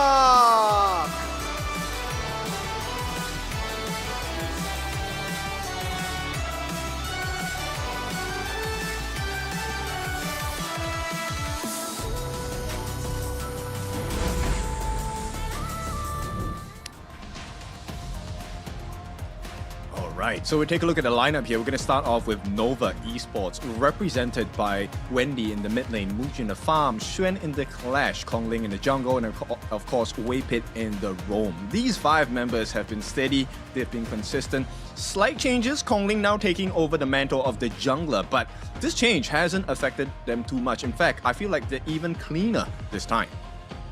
Yeah, that definitely upgraded, I would think. I mean, no offense to CY, who Konglin did step in for, but it looks like the team has really kind of found its groove at this point. But they will be going up against Team Hawk, again, representing Malaysia, Lola by John and Nuno Man. These guys also have some experience, right? John has been from Magnet Esports Club, 5th, 6th in the MKL 2025. Played previously with RRQ. They were 13th through 16th at the KIC 2025. And of course, Nuno, he was from Todak, 4th place at the MKL Fall. So these guys have a lot of experience, but they haven't really been able to find their footing at the KIS. This is a tough task. Some of these teams have been playing together for quite some time, and to go on stage to play them when a team is just finding their footing, very difficult situation for them. Okay, so before we get into the thick of the action, Hana, thank you for your love here. Let's go Nova and Team Hawk for Malaysia. Go all out till the end. Show them that we own this game. All right, I was hoping that you would read the Bahasa on that one, but okay, it looks like that will be for another day. We'll just read the English piece and just kind of move on. But as these players are getting ready, of course, we are now in the knockout stage. This is a best of 7, right? So this could be a lot of learning, but at the same time, they need to figure something out. This is a moment where it's, again, a chess match. The global ban pick, there's not going to be a whole lot of options. When do you put your best foot forward, Kin? I think for Team Hawk, there is no question. You do it right from the get-go, right? Because this one is, I mean, probably the toughest challenger in the entire KIS4. Nova, of course, having been past champions of MKL, and now having that mantle and throne taken away from them last year. This is going to be a very important task for them. They want to show everyone that they are still the team to be feared. So with that, Nova on the red side, Team Hawk, they're going to be on the blue. You need to get this first flex pick as your blue side prio. There's no way you show off your strategy right at the start.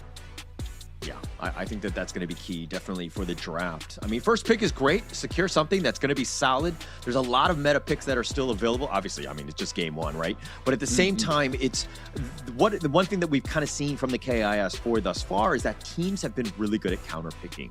The red side has been advantageous in the sense of being able to just kind of ensure that they have those lane matchups as they go into these games, because it's all about the minor details. Just having a slight edge in lane could be potentially game winning. Yes, because the trickle-down effect is actually quite explosive, right? It's like compound interest here, where if you win the lanes, naturally you get to rotate faster, of which means you gain a little bit earlier access into your enemy's jungle, of which if you steal away those camps, that's free EXP, free gold that cannot be recovered unless Team Hawk or Nova, you counter invade, which is a risk in itself. So it really comes down to this ban and pick. How much advantage can you wrestle for yourself in this draft for the first part of the game? Yeah, that would be key for them. I mean, I think Team Hawk, if anything, this is kind of the setting the stone. Nova is not going to go away. If you're going to be joining the MKL Spring as well, Team Hawk also need to ensure that this is a great time to learn from one of the best teams in the world, right? And having that opportunity, taking those licks, if you will, or even being able to pull out some W's, now is the time to really experiment. Really take the fight to Nova Esports and make a name for yourself. Because again, when Nova see you later down the road, they don't want to look at you as somebody we just stomped over. We want to be like, oh, this is a team that is super difficult to play against. Actually, you know what? If I'm Team Hawk, I want people to underestimate me, right? I want you to prepare less. I want you to think that we're not a threat, and then we can get the sucker punch in.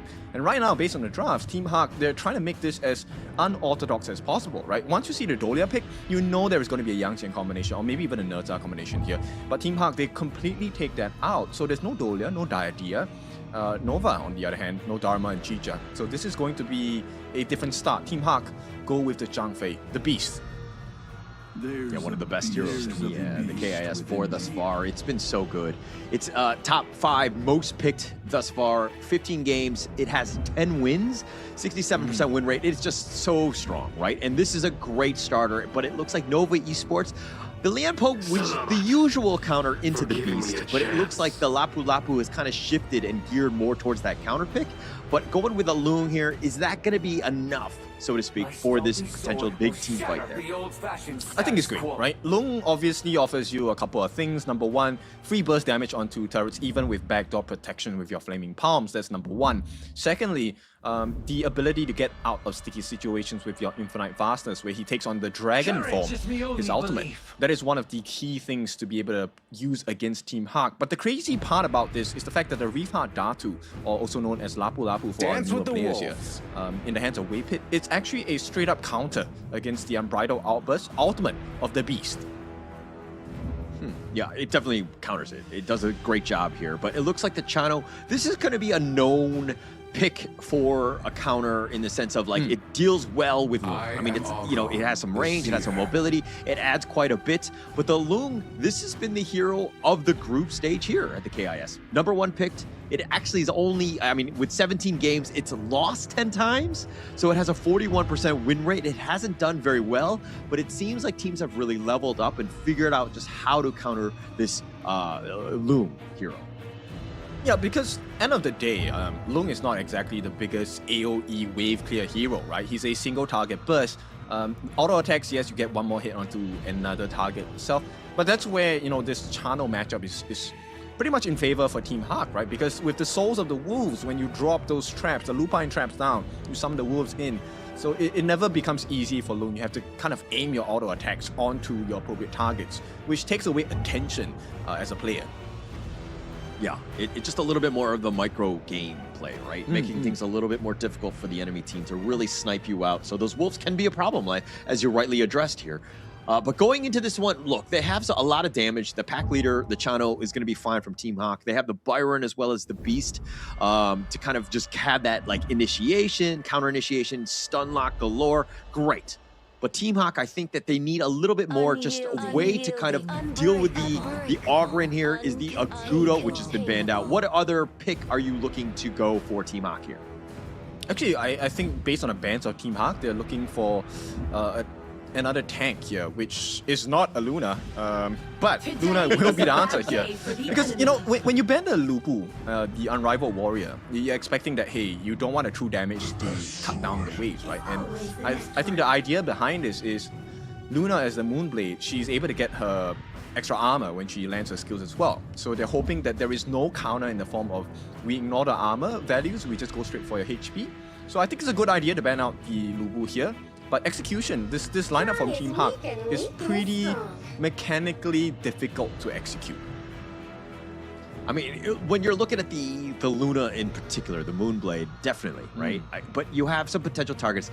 If you're able to get that control on the Lady Jean as well as the Loong, those are going to be very juicy targets.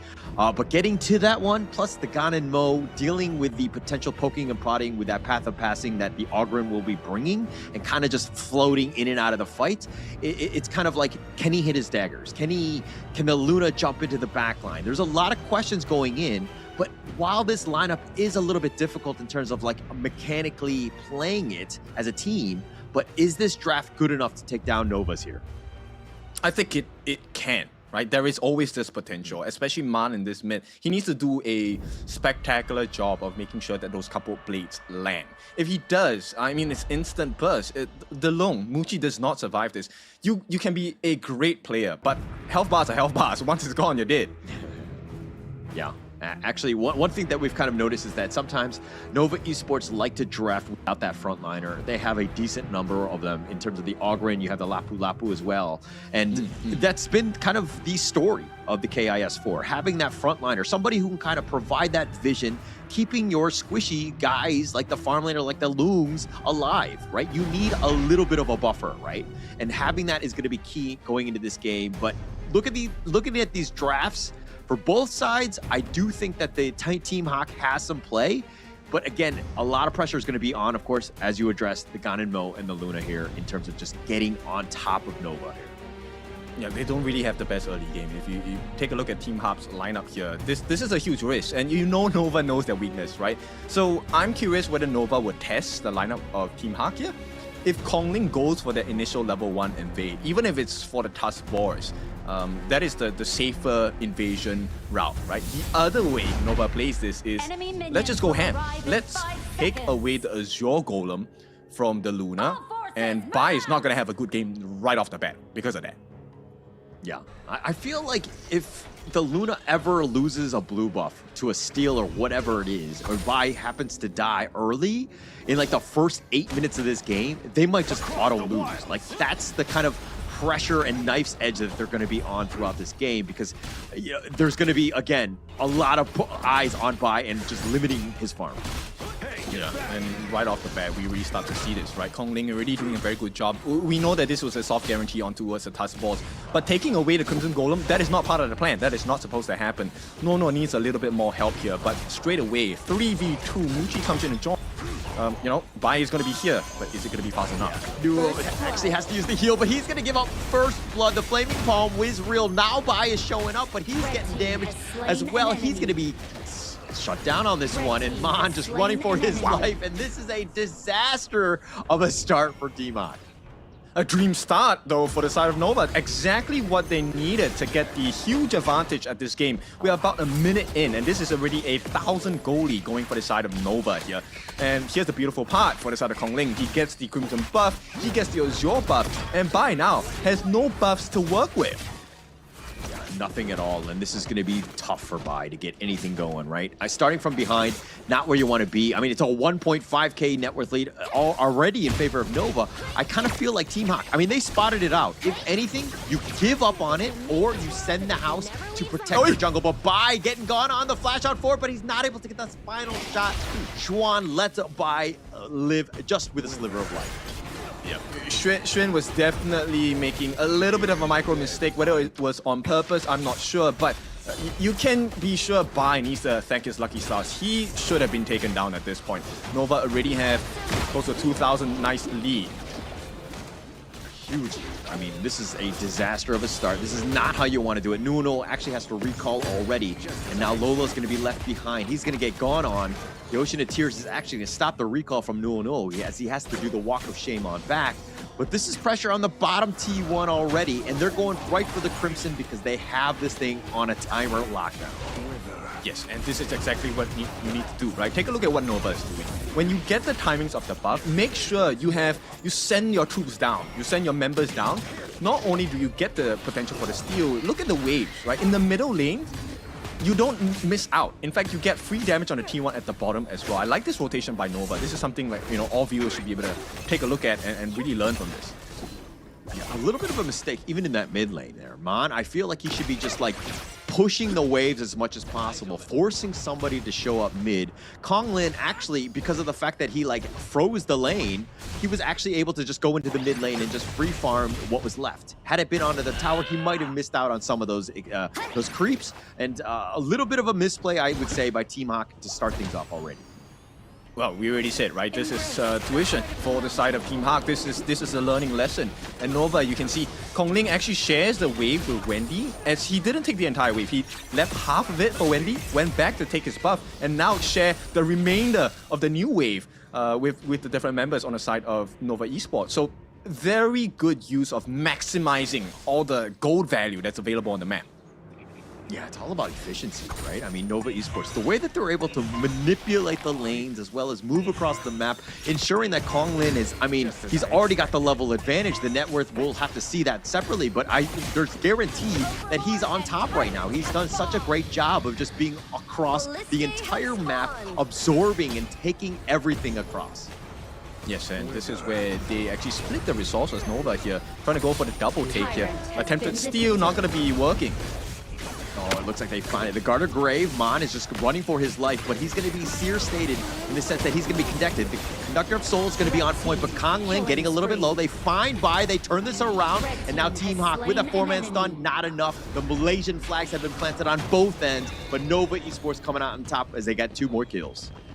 Completely steady from the side of Team Nova here. Didn't even have to expend the Muji ultimate for the Dragon form, which means they get free access into the T1 because after 4 minutes, you don't get that protection and that extra shield anymore. So Nova guarantee T1 in the mid. They extend their lead. This is now close to 3,000 in gold. And take a look at what Muji has on his plate. This is going to be a free wave at the top side, assisted by Xuan as well. Now, this pulls Team Hawk all across the map. They are going to lose 1 more T1 at the bottom side here. I mean, they're losing it. You have to give up something, right? And it looks like right now they're giving up that bottom lane. It's going to go down easily to minions. And they also have 2 members of Nova, Wendy and Waypit, are just waiting in the wings for that bottom T2.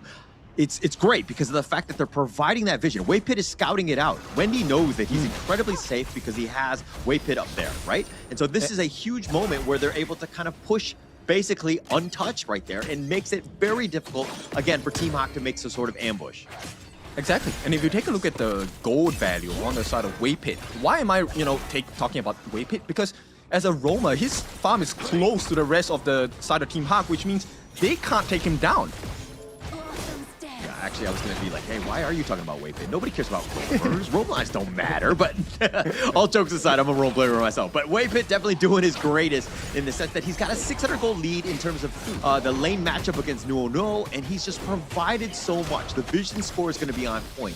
Plus, he's able to kind of, if anyone were to potentially jump, he's actually got that counter initiation. It's going to be tough here for Team Hawk. Red team. It definitely is, right? Because Waypit's able to stand in the front. This gives him more space to roam around the map and really get information for the team without having to risk giving his life. And this is where Nova truly benefits because you really get the setup perfectly. Wendy already throwing his Destructive Deluge as a deterrent on that defense. And straight away, 6.5 minutes, Team Hawk have to defend against a potential T3 take. Not ideal at all.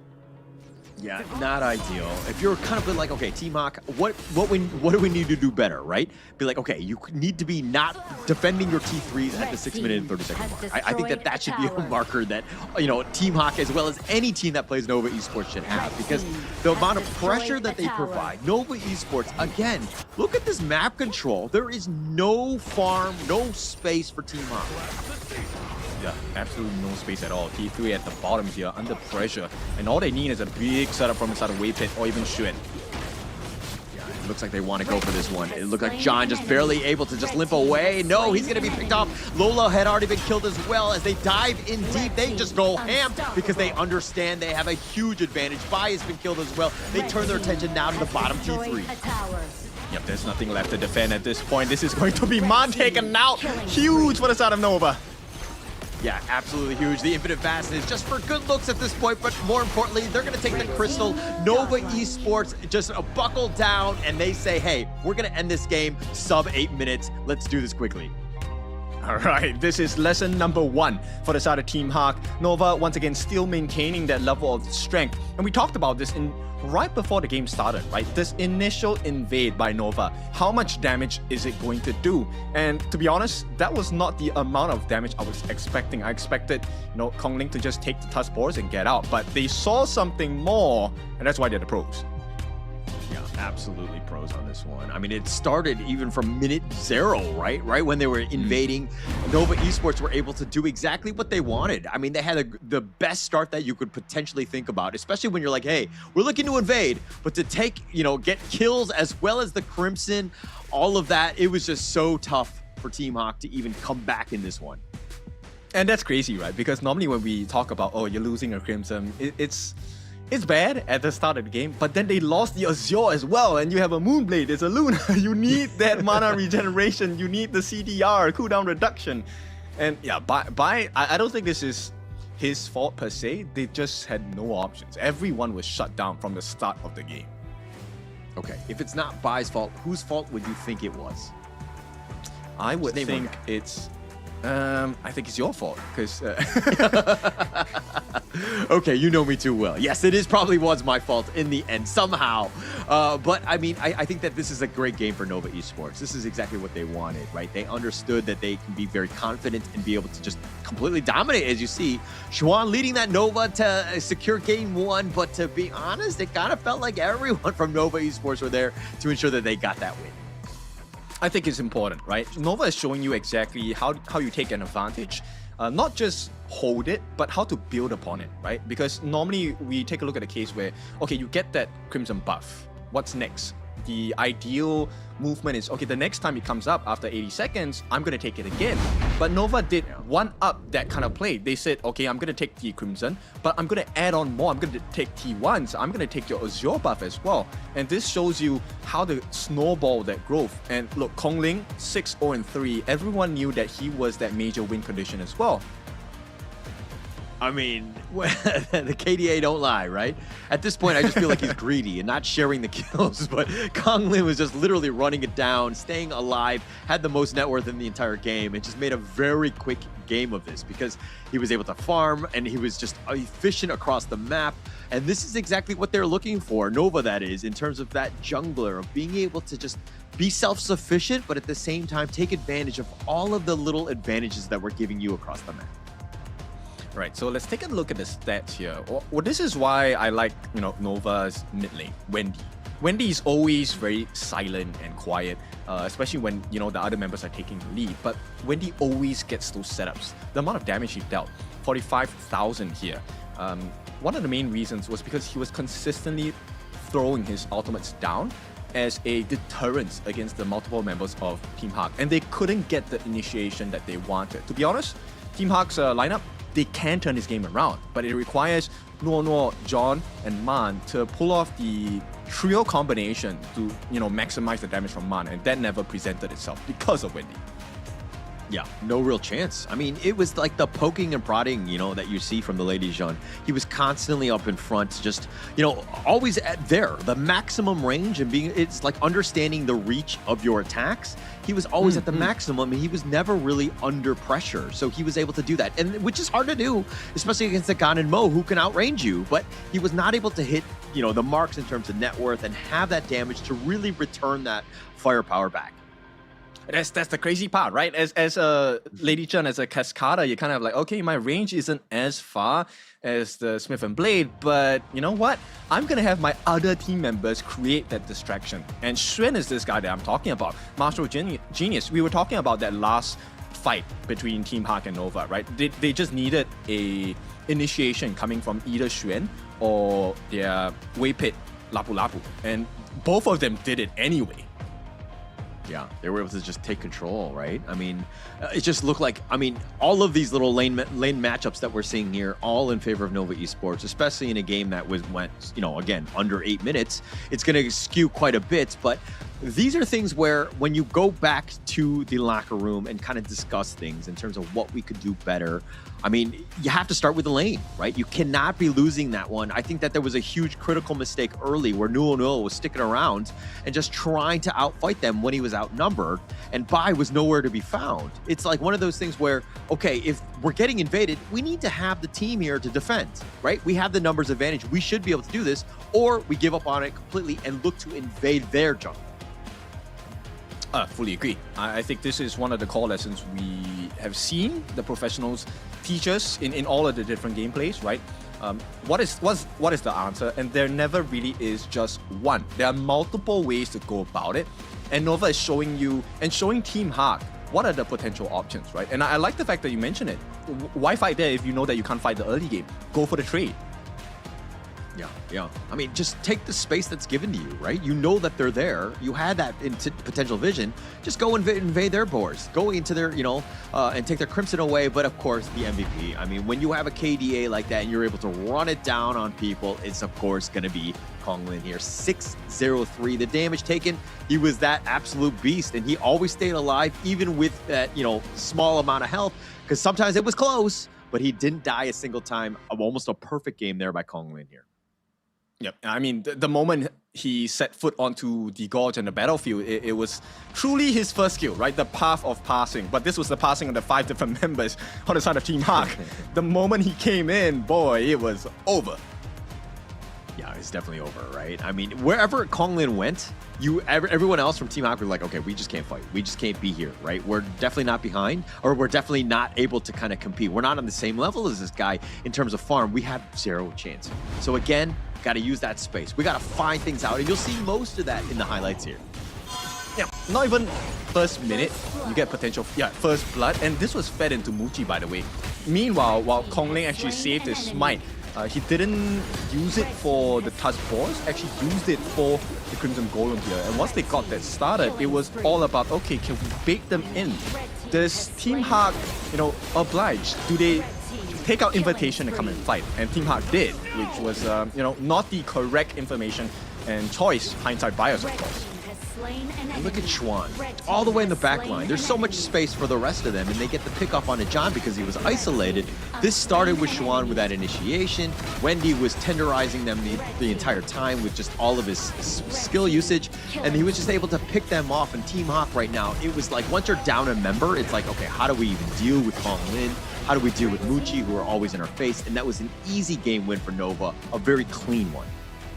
Yes, also just a very small little, thing on the side of Nova, which is the timing of the Spriteling usage, right? That's why Xuan didn't take a fall. It was kind of like, hey, he's in the middle of 4. He's taking turret shots from the crystal. How is he still alive? And that was because of the Spriteling usage by the team. So they saved it for the last moment. And the freeze coming in from Wendy on the passive, it just made I mean, there was a chance they could have got a 1 takedown, but because of the freeze passive, he couldn't do anything at that point, and they just took the game from there. Yeah, it just completely took it right there. But I mean, if you were going to be Team Hawk's coach, what are you telling the team? Like, how are they able to kind of respond to that shellacking that they got in game 1? Santai to Bantai, which is we chill to get the kill, right? So in the next game, we will have a better draft, and we will see what are the available options, right? Right now, I think Team Hawk, the only difference maker for them is about the choice. They're given options, but they haven't picked up the best possible choice when the options are given. So if Team Hawk can make better decisions as a team, I think they can at least make a stand, give some resistance against Team Nova here. I think it's funny that you say it's like chill to get some kills, because I felt like they were chilling a lot in game 1 and they were getting killed. They were not finding anything. It seemed like Nova had completely had their number. For me, I'm of the type where, hey, if things are not working, something needs to change, right? And playing the passive style, for me, doesn't really work. Let's turn it up. Let's change it up. Let's be aggressive. Let's invade the enemy jungle. Let's try to play our play style and put the pressure on Nova Esports. See if it works. If not, I mean, we're still going to lose. I mean, playing passively, we might as well try something new. Okay, while the point of passiveness is there, I think Team Hawk needs to draft an earlier lineup, right? Give Bai the pay. Bai has been fantastic with the pay. His growth has been insane, right? They need that early game lead. If you know that you can't defend against Nova Esports, and you're taking a very risky mid to late game composition, especially the Luna, why not just go for the counter invades, or just go straight up for the level 1 team fights? Yeah. Early game, just like on a timer, pay style. Let's just go early, pay by rent, and just invade, right? And just try to just put the pressure onto see which one. Maybe Xuan, maybe Konglin. We gotta find ways to limit those 2 guys as much as possible, because the space that they provide just let Muchi get going, and then he's able to close out games. So, like Team Hawk right now really need to change things up, especially in game 2, or else we're gonna have a bit of a short series. It is, and right now I like this ban from Team Hawk, right? You don't give away the Dolia Youngchen combination to the side of Nova Esports. Team Hawk, they like to start strong here, and they will take that Parasola for themselves. Beautiful work. So this is something that was brought up by Sagi, right? In the sense that the Parasola, while it was previously the #1 pick in farm lane, it adds quite a bit of damage, you have mobility, you have everything, but it just seems like most of the teams right now have been able to shift away from it because they're able to counter it. Zhao is one of those targets that has just been on the rise. The Honey Breeze just does so much. They have ways to kind of lock him down, right? So going into this one, it seems like picking the Parasola is a very risky play, especially early. If you don't have the cover, I fully agree with that. And I like this response by Team Hawk, right? So they're trying to take away the attention from Lola in this early pick. Mighty Conqueror is a great pick, the Fatih coming in. Because it can be flex, it can go into the clash, it can go into the jungle as well. The favor of this is the ultimate. So ideally what this Mighty Conqueror will be looking to do is to eat one of the CCs coming from Nova, which hopefully comes from the Bond Weaver, the idea, right? Once she jumps in, he uses ultimate, cleanses himself, and just run into the lineup of Nova Esports. At least that's what I hope they will. Yeah, and it's also like another damage dealer, which kind of adds into this one. But now that you have the Refart Datu, you have that frontliner, you have a tanky guy, Nuno should be fine on that. But at the same time, it looks like Nova Esports are like, hey, we let you pick the pay many times. 3 picks, you didn't want it, we're going to pick it up. And now they're going to go fast and furious here. Nova Esports are looking to put even more pressure on in Game 2 here. Yep. Team Hawk at this point, they need a tank, right? One of the answers to an assassin jungle is if you can survive the initial burst, then you can kind of win the team fight. And now you know that Nova, they're contemplating the same style again. They're going for the potential invade. Tigress, this Pei, he's going to be super fast-paced, he's going to be very mobile. So Team Hawk, there needs to be some answers. Either, 4-man defense in your jungle or counter-invade. Do something. Yeah, it looks like, okay, this is another one that's been a Nova special, the Ata. Xuan in that clash lane, that ghost ship has just been very detrimental to team fights, splitting it up, of course. But he's like the only guy that's been playing it at the KIS4. So this is an interesting pick. It seems like Xuan has kind of gravitated toward this pick after he was previously spamming the Guan Yu in the KIC 2025. So this is an interesting wrinkle in Xuan's lineup because, again, you have to think about, like, what is Nova going to be picking? And Ata was really never on the board until the KIS4.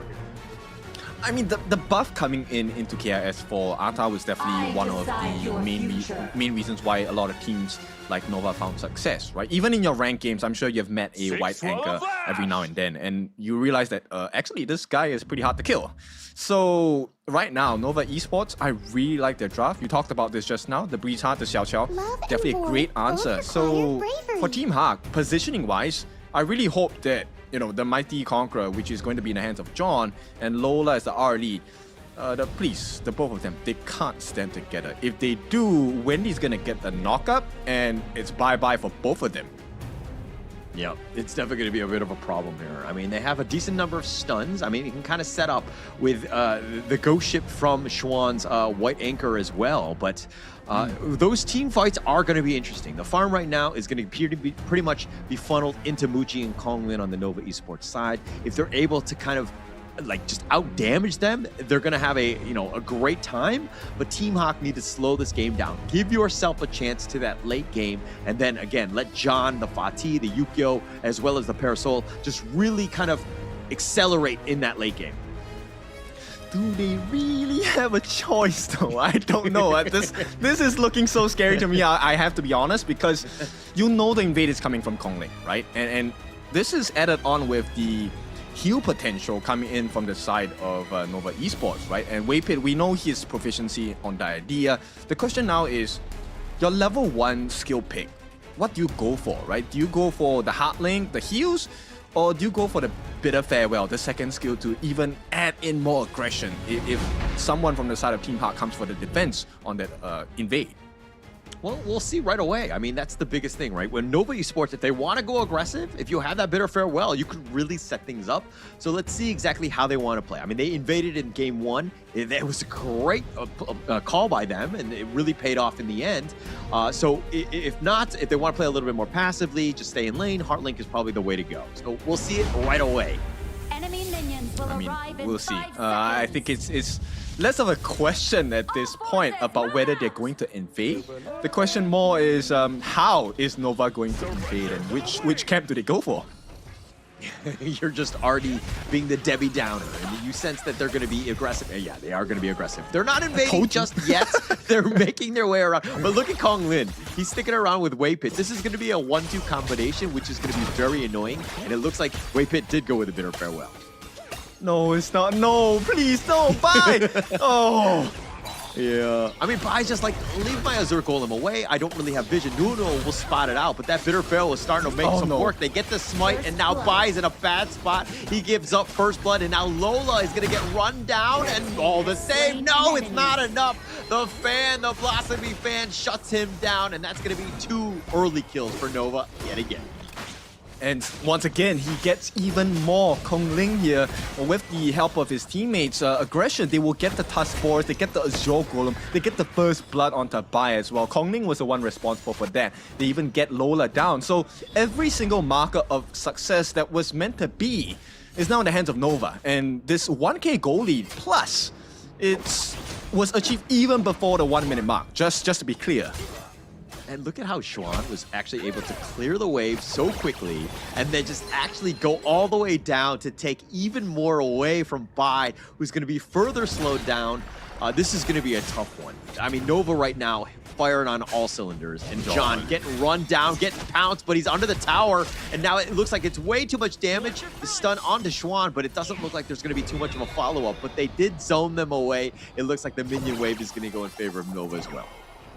I think the biggest issue here for the sort of Team Hawk is that massive EXP differential, right? Shen is already at level 4. John just hit level 4.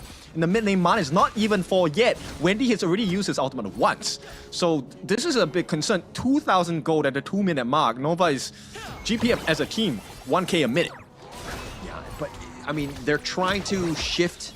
They did the switch. Man is in the bottom lane, right? So he's kind of dealing with Muchi. It's not the most traditional of the mid lane and getting all that extra farm. So he might be a little bit behind, but it is worrying, especially since Wendy is now level 5. Now they're looking to invade even further. And Team Hawk right now on the run. They get the bitter farewell onto Nuo, who will be chased away. They already have the timing, right? So now, every 80 seconds, Nova is going to, number 1, approach that Azure Golem from the side of Team Hawk. Once it's done, they will start approaching the Crimson Golem. But for now, they're going to start changing their rotations a little bit. Kong Ling wants to secure his own Crimson first. Meanwhile, Waypit is going to be that vision, right? The walking information piece for the side of Team Nova. And once they know about the timing, they will start to decide, okay, what is this choice available to us here, right? After the next 80 seconds of this Crimson take, what is the next play for Nova? Yeah, and it looks like, you know, they were scouting it out. They were doing the walking around the block, scoping it out for the potential steal on that Crimson Golem. But Team Hawk were like worried. And Bai's like, hey guys, I need support. They actually fortified the area around him just to ensure that he's getting some of those buffs because they need to let Bai really fly in this game. Yes, but that is, you know, growth for one singular player on the side of Team Hawk. And that's a huge concern now. So Nova, they've been making sure that everyone on the map gets gold, gets EXP as well. They have a healthy lead. And here we go.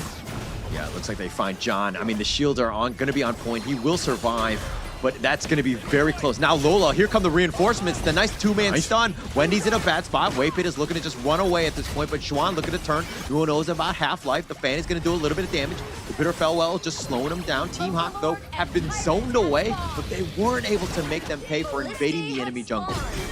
They can't. In fact, there's a freebie for Muchi at the bottom as well. Here we go, Lola. And that's actually the craziest part, is that they're doing this with only 4 members from Nova, right? All of that space, free space for Muchi to take that bottom T1, easily taking that down. In addition, they're going to take the Azure Golem anyways. So this is another rough game for Team Hawk. Yep. I mean, with 4,000 gold ahead, you know there is a very big difficulty for them to number 1, take a team fight. Number 2, to, you know, secure their own objectives in the jungle. And now, at this point, it's all about getting the damage in. all about that damage. They're taking the Crimson Golem as well. I mean, they took the Azor one already. I mean, this is a tough situation. It looks like they're growing the lead by 1K every single minute. That's how fast and furious Nova are playing, and they're going to pick up the Tyrant as well. Again, Team Hawk right now on the defensive, but they're reeling at this point. Yeah, Bai and John, they can't deal with Xuan as well. Xuan is level 7. And here's the scary thing about Xuan. As an Arta, the white anchor, every time you use your skills, if it lands on the opponents, you actually get health back. And he's already tough to deal with. He's the ability to tank against the Nova lineup. And with the healing factors coming from the usage of his skills, essentially now, Xuan is unkillable. So it's what, 5v6 at this point. Yeah, it's going to be very tough to find him, right? And to just lock him down, I mean, he's already got the items as well. And then plus he can kind of divide everything with that ghost ship. So it's going to be a tough ask for Team Hawk to find anything. But this is space, right? Hold the line, right? Take the mid T1. Make sure you defend that. Buy a little bit of space. Now you've taken the bottom T1. Lola is under siege at this point. Needs to be careful from Kong Lin. But here come the reinforcements. The emergence is going to show up on this one. But Kong Lin actually is going to go down. Team Hawk right now with the numbers advantage. That's a great kill for them. Okay, 5-1, 5-on-1, that's great. Right now, the question is, how do you build upon this, right? Team Hawk, can they go for the split push or they make that defense in the mid lane? Defense in the mid lane not going to work out, but they can try to take the T2 at the bottom. At the same time, Nova understands this. They want to go for more. They have to make an even trade here.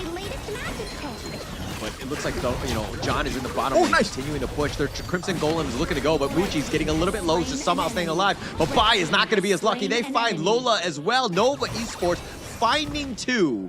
And that's going to be a huge win for Nova Esports as they look to go aggressive. Now Mon is running for his life, being chased by wolves.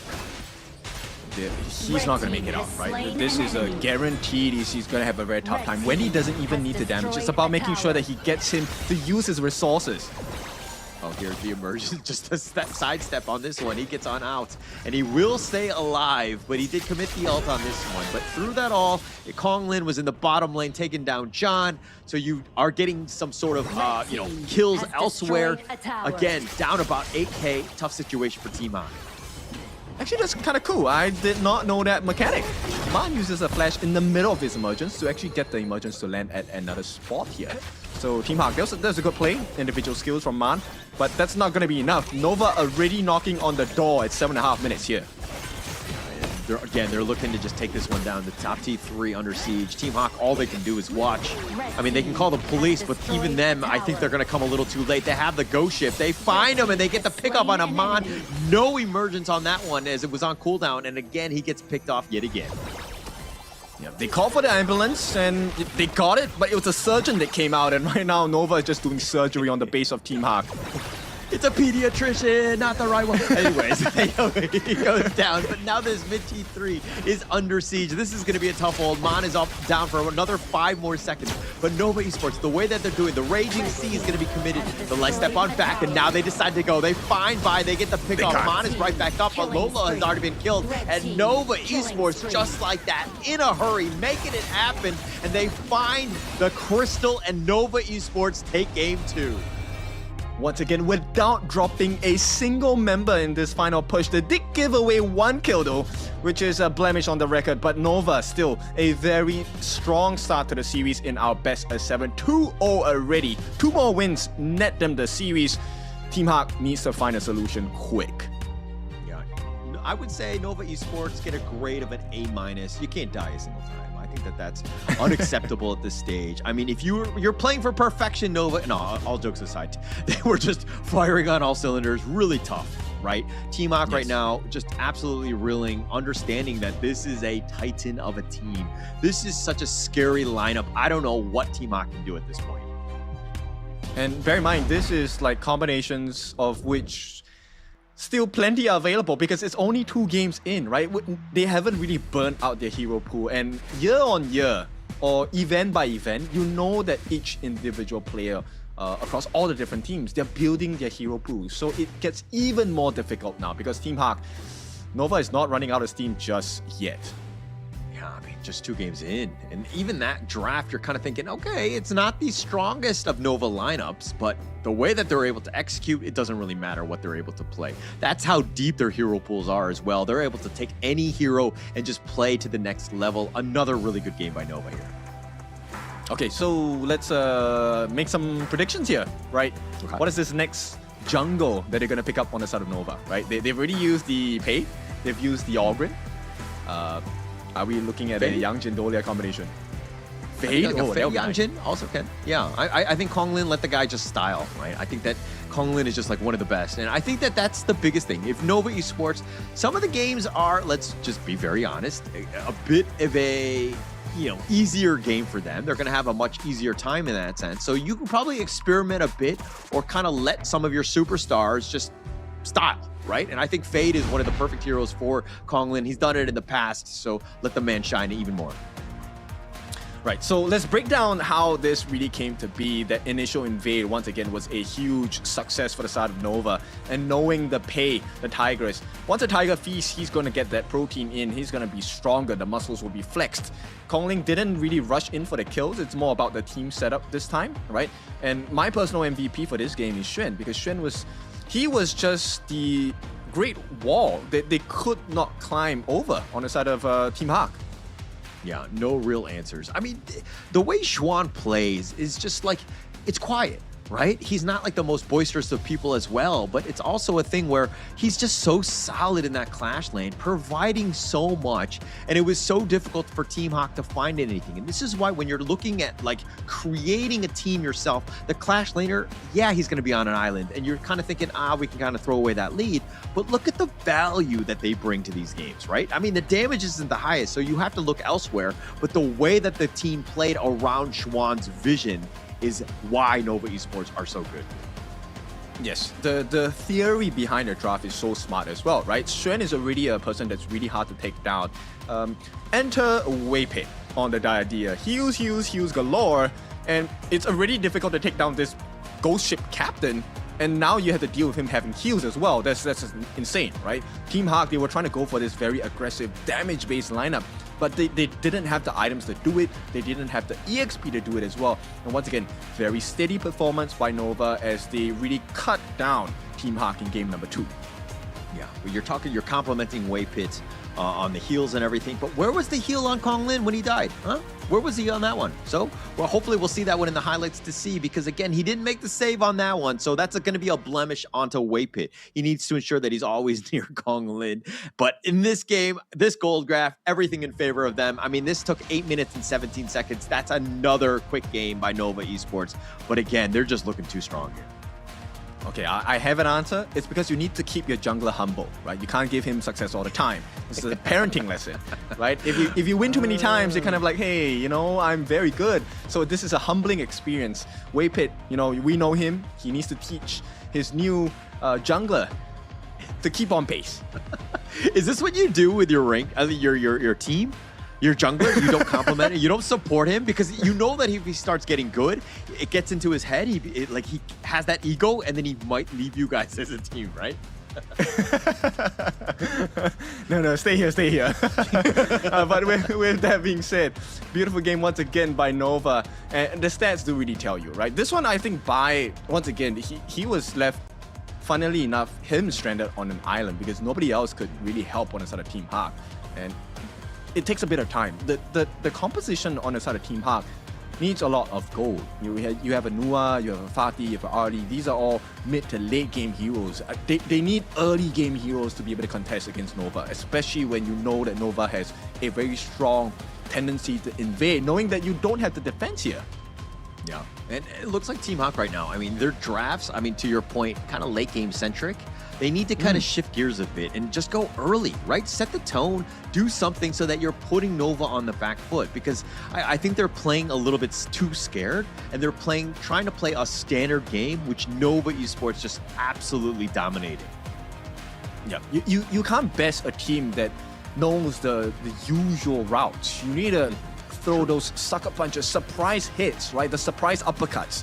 So Team Hawk, I think they need to rework the way that they're drafting. Stop thinking of it, inside the box. Think outside of the box.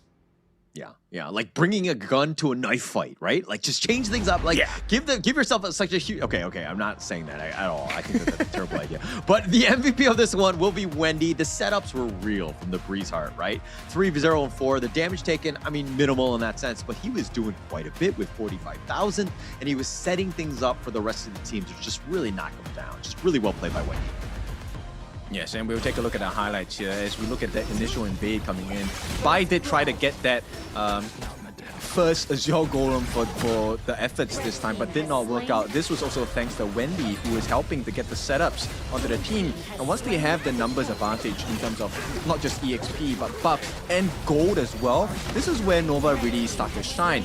And there were a couple of moments where, you know what, Team Hawk actually did make some very nice plays. They got that 5-on-1 onto Kongling. That's why he was taken down, by the way. Nothing to do with Waypit. And the other thing was the fact that they actually made a decent defense in their mid T2. But unfortunately, they couldn't buy more time because this mid to late game composition was not apparent. The growth was not there. Look, from what I've seen, Konglin by himself, 1 versus 5, you're going to see him die, right? I think we just saw that as well in these highlights. But with Waypit there, it's a 2v5, and that changes everything. I have full faith in Nova Esports to do much better than what they did here. How dare they let Konglin die? I like it. I like the fact that you put that situation there that it's not going to happen. And nobody can prove you wrong. So Exactly. All right, well played. No chance on that one. But again, Team Hawk right now, okay, you're down 0-2. I think that you got to think of this in the long game, right? We got to find a game. This is a must-win game, game 3. You cannot be down 0-3 where you're at a match point. Elimination game at that point. So again, this is one where we were talking about it earlier. We got to pick something fast and furious and do it quickly. Okay, so let's put our minds to test here. Let's take over Amox's position for a little bit. Coach Holler and Coach Kin, what are we thinking about? What's this early game jungle that we want Team Hawk to have? I think that like the pay by ring. I think that you just need to draft that early. I think that just set the tone, and then try to protect the pay as much as possible. Look for enemy invades. You've been playing too passively. You've been sticking around. But yeah, I think that you need to play different. Got to be aggressive. Okay, Coach Holler, there's no more Byron. They used it in game 1. Right. No, I was Amu there. I totally forgot as Amu. I would not have forgotten that as Holler. Duh. I was in his mind and he forgot. So, but yeah, okay. Without Byron, I mean, look, I think that you want to just kind of get pay going. Maybe, I'm trying to think who else. Like maybe. Okay.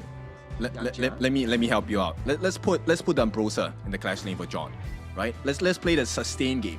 So Ambrosa in the clash for John, and then maybe we give a Liu Bang dominant ruler for No as well, right? So you can double down on the heals.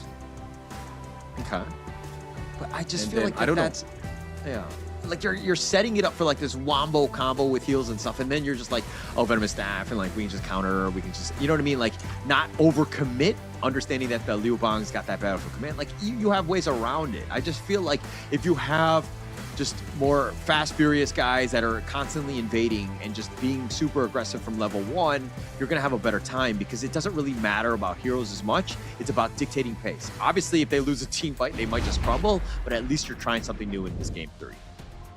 That's true. I think at this point, right, with your back's against the wall, especially for Team Hawk, I think it's the best time to really try a composition which in theory makes sense, right? I really think they need to go for super sustain, right?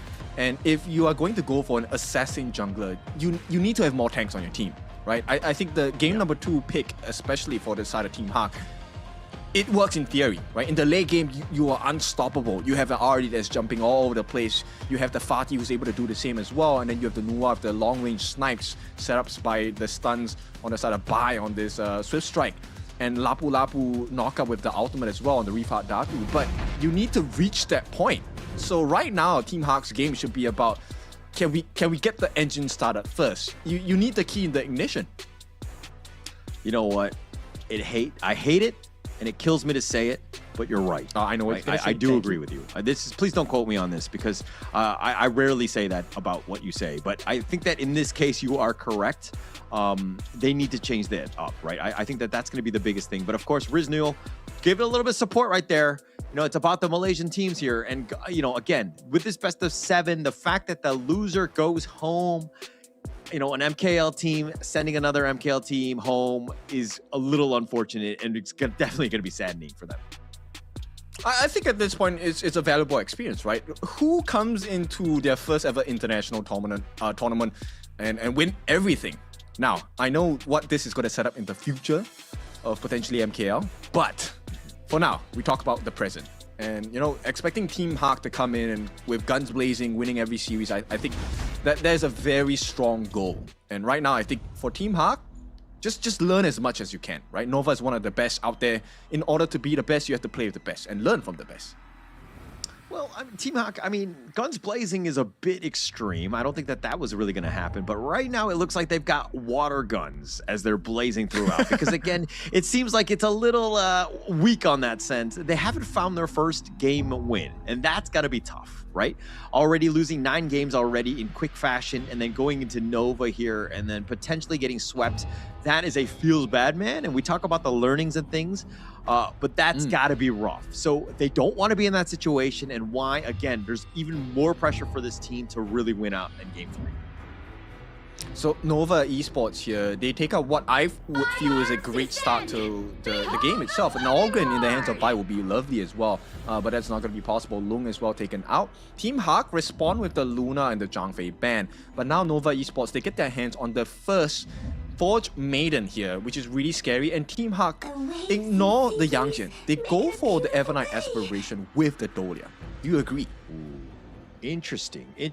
I mean, it has a lot. Okay, look, Mon has to get that farm because if you moonscape somebody, mirage them, and then you're really under-leveled, under, you know, net worth, you're gonna have a tough time. You're just gonna get destroyed. You're literally isolating yourself to die. So you have to stay alive. And Nova Esports understand that, hey, even if they took us out, even if they isolate one of us, can they really take us on one-on-one? You have the Lian Po here, the Earthshaker, very tanky, will probably survive, as well as the Trilite, who can duel very well, right? So these are nice counter picks by Nova Esports. I don't know if Mon can really get the farm to be that dangerous Haya, though. I can see that, but I think maybe Team Hawk is trying to go as simple as possible, one step at a time, which is Haya as the Evernight Aspiration, very strong level 1 wave clear. So let's just win the lane first, and then we start thinking about that. Team Hawk's final pick in the first half of the ban pick phase is the Wild Rider, the Agudo. I think that's a great answer against Trilite and the Earthshaker as well, right? Tank Shredder for sure. So that's a good start. I just want to see what else can they use to add on to the value of what they have in this first half of the picks they've already secured for themselves for Team Hawk. I think it'd be hilarious if Mon were able to Moonscape Mirage somebody and he just like barely survives. And then you see like like Celestial Melody, so that he's like, oh, we could just do another Moonscape Mirage. But yeah, I think that it could be a potential. But I mean, isolating 2 people, I think that could be nice there. I think that, you know, the Team Hawk lineup probably needs a little bit more in terms of what to potentially utilize that Celestial Melody. My arrow will turn the tide I think they need like a big tank on the side of For who? Hawk? They have tankiness as well. Like Earthshaker. Okay, now they have lockdown in the form of the Dharma, the Martial Monk. So, and Hano as well. Okay, you know what? Nova Esports, thank you so much. This is a very tough lineup to beat. It is going to be tough. I mean, you potentially get into Hano, right? And you can Fate Rewind. You have Dharma, who's with the Lian Po, the Earthshaker. Like, you're going to have a tough time dealing with them and getting that control. So Team Rock right now, this is I mean, they have the Agudo. I think that you need a little bit. Okay. What? Really? No way. They're just hovering. No way. What? They actually lock it in. Diao Chan, Lotus Dancer. Okay, I get it. Like, there is a potential of long drawn fights, but if Nova Esports gets that initiation that they're looking for, you have no fight. Like, where's this burst? You need burst damage to deal with Nova Esports. Okay, so I think they took our advice to try new things to heart. And they're trying the Diao-chan, the Lotus Dancer. Okay, this is going to be an interesting one. I don't think it's been picked in the KIS thus far. No. But this Debut. is... Yeah, this is the debut for sure. Interesting pick. I mean, I don't know what else to say. It seems like they're kind of squishy, which kind of worries me. Okay, so I believe it should be an Intimidate Lotus Dancer Diao-chan for the side of John. But this particular lineup, it can work, right? Because John, if he manages to get the attention of the various members on the side of Nova, buy time long enough, then Bai really can shine in the team fights, as well as Man. But the thing now, we don't go to step number 5. Let's talk about step number 1. Can you win your lanes? Yeah. Can you win your lanes? Can you actually just not get crumble in like the first 5-6 minutes of this game? This is like, if we're talking about like first lane matchups. First minute. I mean, if they decide to invade, like, they're going to really struggle. And Nova Esports have shown time and time again that they're willing to be aggressive, especially early. I think they can't really afford to invade, not at level 1 at least. That would still be a risk. No matter how strong Nova is, that is still a risk. But the moment you get your second level, I think that is your secondary camp of the buffs. Yeah, that is where Nova starts to look to strike. Because once you have level 2 Heino, he's pretty much unstoppable. Right? Once he gets his second skill on to melee range, he's probably unkillable at this point. Yeah, it's going to be a tough one. I mean, Team Hawk right now, like, they need to be aggressive, and they're trying to put the pressure on the Wendy already. But again, like, he's fine. He just stays under the tower, throwing out those scepters. And I mean, John is going to actually teleport in the top lane, you know, just get back in. But this Diao-chan for me is throwing me in a bit of a loop here. It is, but Bai, oh no! Oh, he's going to get the shield. They flash on forward. Waypit not letting him go. He's going to get burst blood. They're going to walk away, and now John is showing up. Mon is there as well, and they get any sort of revenge. Waypit with that dash away. The Crimson Golem has been taken as well. I mean, Nova Esports taking everything, and Wendy continuing to be aggressive, even at level 3. John's in a bad spot. He's only level 2. He dashes over the wall. Waypit thought about it. The secondary burst ramp getting him back to safety, but they're going to disengage after that. Yeah, but the biggest damage here is not about Wendy taking away the Crimson Golem. It's not about Bai dying. It's the fact that Kongling was left untouched. He has now taken every single stick away from Bai again. And look, first minute and a half, and we already have a 1,000 goal lead. So, yeah, you know what? Team Hawk need to work better on this defense and really understand what is this Nova invasion lineup. Because how do you lose? How do you lose Bai's jungle without Kongling even invading in the first place? I don't really know. I'm sorry. I'm laughing because I really don't have any answers right now, because Team Hawk right now are completely on the defensive. John has really been struggling as well. He's a level behind Xuan. And Bai struggling. 2 levels behind Konglin, who's like, you were addressing the fact that he was by himself just farming, and he's made far use of that time. Yep, and look, Team Hawk in the mid lane, Man finally won his lane, and still they lose. So Nova is just putting too much pressure on the Team Hawk at this point. Kongling's already at level 5. He has a 2-level advantage against Bai right now, 1, but he can jump for days. He doesn't even need the reset at this point. No Dolia, no problem. Yeah, no Dolia, no problem. I mean, look at how they're just invading. They're imparting their will because they know that Team Hawk right now are so far behind. They're sending the house because they know that they need to at least try to defend this Crimson Golem. But it doesn't look like Konglin wants to really just go for that 50-50 smite. They're going to be back. Yeah, Bai would do well not to use his smite at this point, right? I think he needs to save it for his Azure Golem. And at this point, I think he did use his passive, which is the release as a freebie. And you can see what Waypit is doing. I like this playstyle. You guys should really take a look at what Waypit is doing. He may not be able to steal the buff down here without taking a huge risk. But this information, once again, he gets the timing for the team. And Nova will then be able to make another good, conscious decision on what to do next. Yeah, and not only is it about the timing and that vision, but now Team Hawk are feeling a little uncomfortable. They have to send 4 people just to ensure that Bai secures it, because you know that if it was just like one-on-one, Weiput would at least try for it with that burst ram and getting him in and out. So it's another situation where you're tracking them into a certain area while that creates space for the rest of the squad elsewhere to just farm. I think a little is an understatement at this point. Yeah, this is so difficult. I mean, I've had difficult games, but damn, I've never had this kind of difficulty before. Yeah, but when they're difficult at the end of the game, you just report your teammates, right? At least you have that. In this one, it's a little bit tougher, right? Because you're like, oh yeah, I just reported you in the game, but you're like, you're friends with them and you just constantly queuing with them. But now it looks like the Tyrant is up in about 4 minutes at the 4-minute mark here. But this is looking, I mean, Team Hawk are looking to start this off, but Kong Lin just making his way around. Doesn't look like they really want to defend. Maybe they'll give this up. Wendy still with them scepters on the side. Kong Lin looking for that flank. Here comes Furball. Tries to go on to Wendy, who's actually taking a decent amount, but that bait rewind, he sits on back. He gets back to full. The Tyrant is going to be taken by Bai. That's going to be a great win, but John getting picked up on the top side of that one, near the river that is in the mid lane. He's going to be picked off though, and Mon gets killed as well. All right, that was a decent effort coming in from the side of Team Hawk here. Man actually getting Weiput out in order to reduce one of the number of tanks available on the side of Nova. Unfortunately for them, they lose that team fight. Oh no, Bai will be taken down. Truth Mantra by Xuan to make sure they secure that. It's now a 2,000 goldie, which is kind of surprising, right? Nova is not overly pressing at this point. I mean, Bai just wants to be left alone, right? He wants to be that solitary farmer where he's just by himself, just sipping some coffee, just taking his time. But Nova Esports have been aggressive, constantly invading, hounding, contesting, making things very difficult. And Team Hawk right now have not been settled into this series.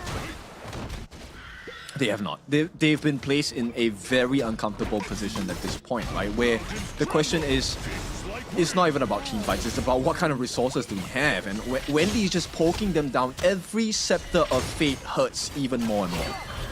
Yeah, like how are you supposed to fight when the team is out, like, you know, growing you in the sense of like 1K per minute?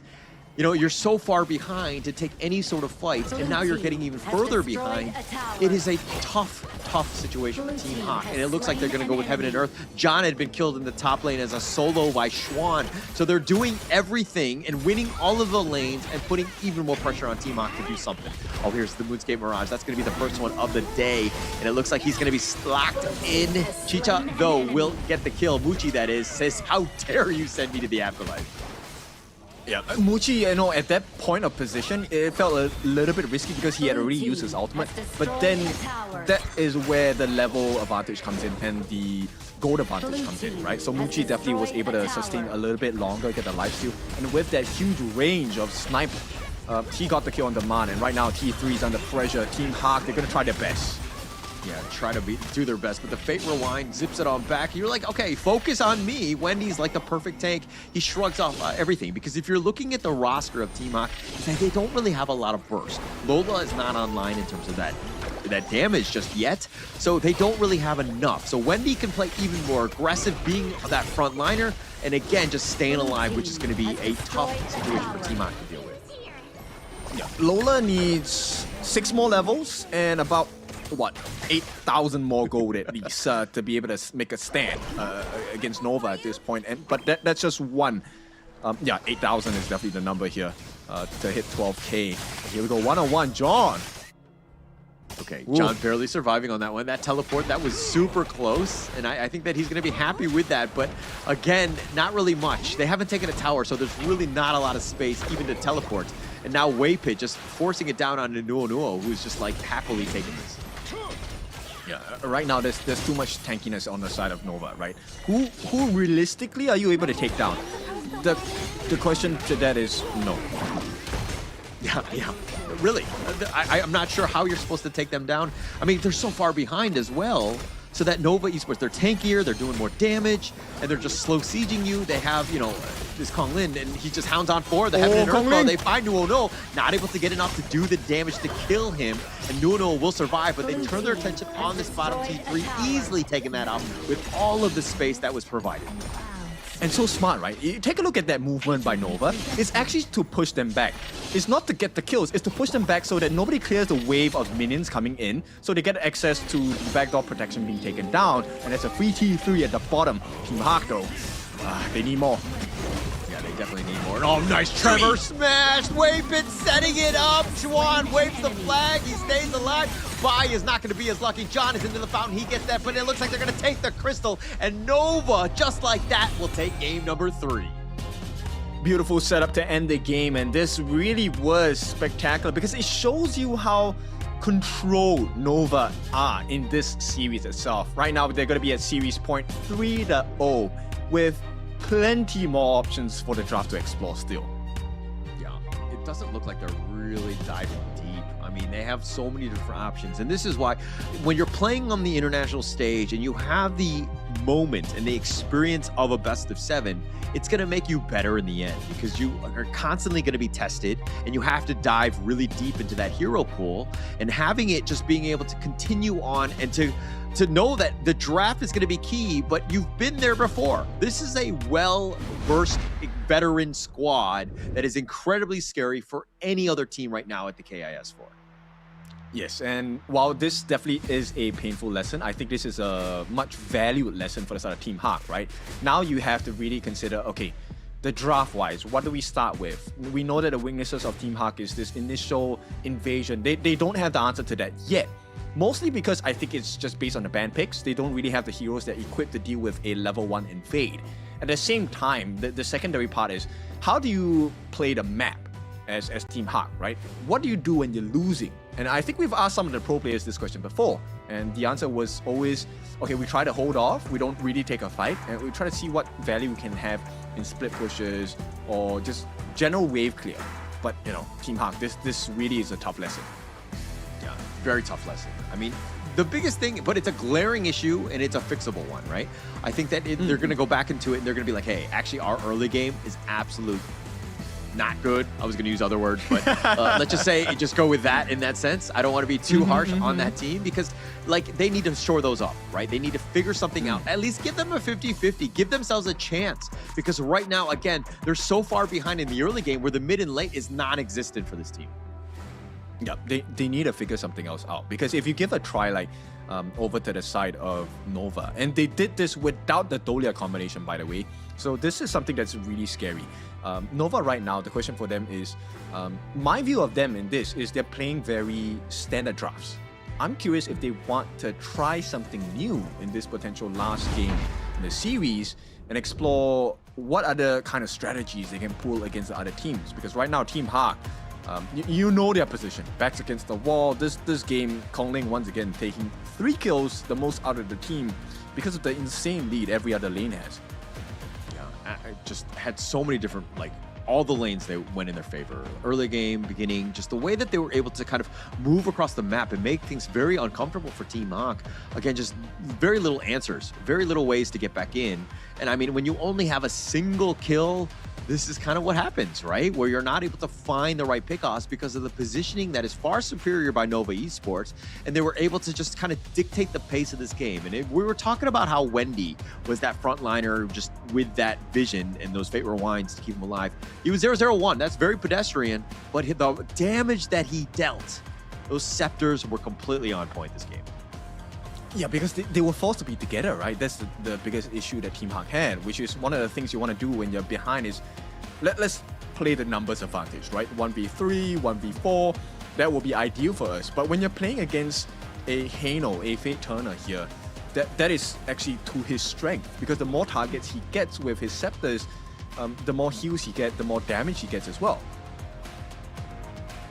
Yeah, and that's what you want to do consistently. I mean, him and then the rest of them were just kind of the support that they were providing, even with wave pits like Tremor Smashes, and he had a highlight reel one. But let's talk a little bit about this Diao Chan Lotus Dancer.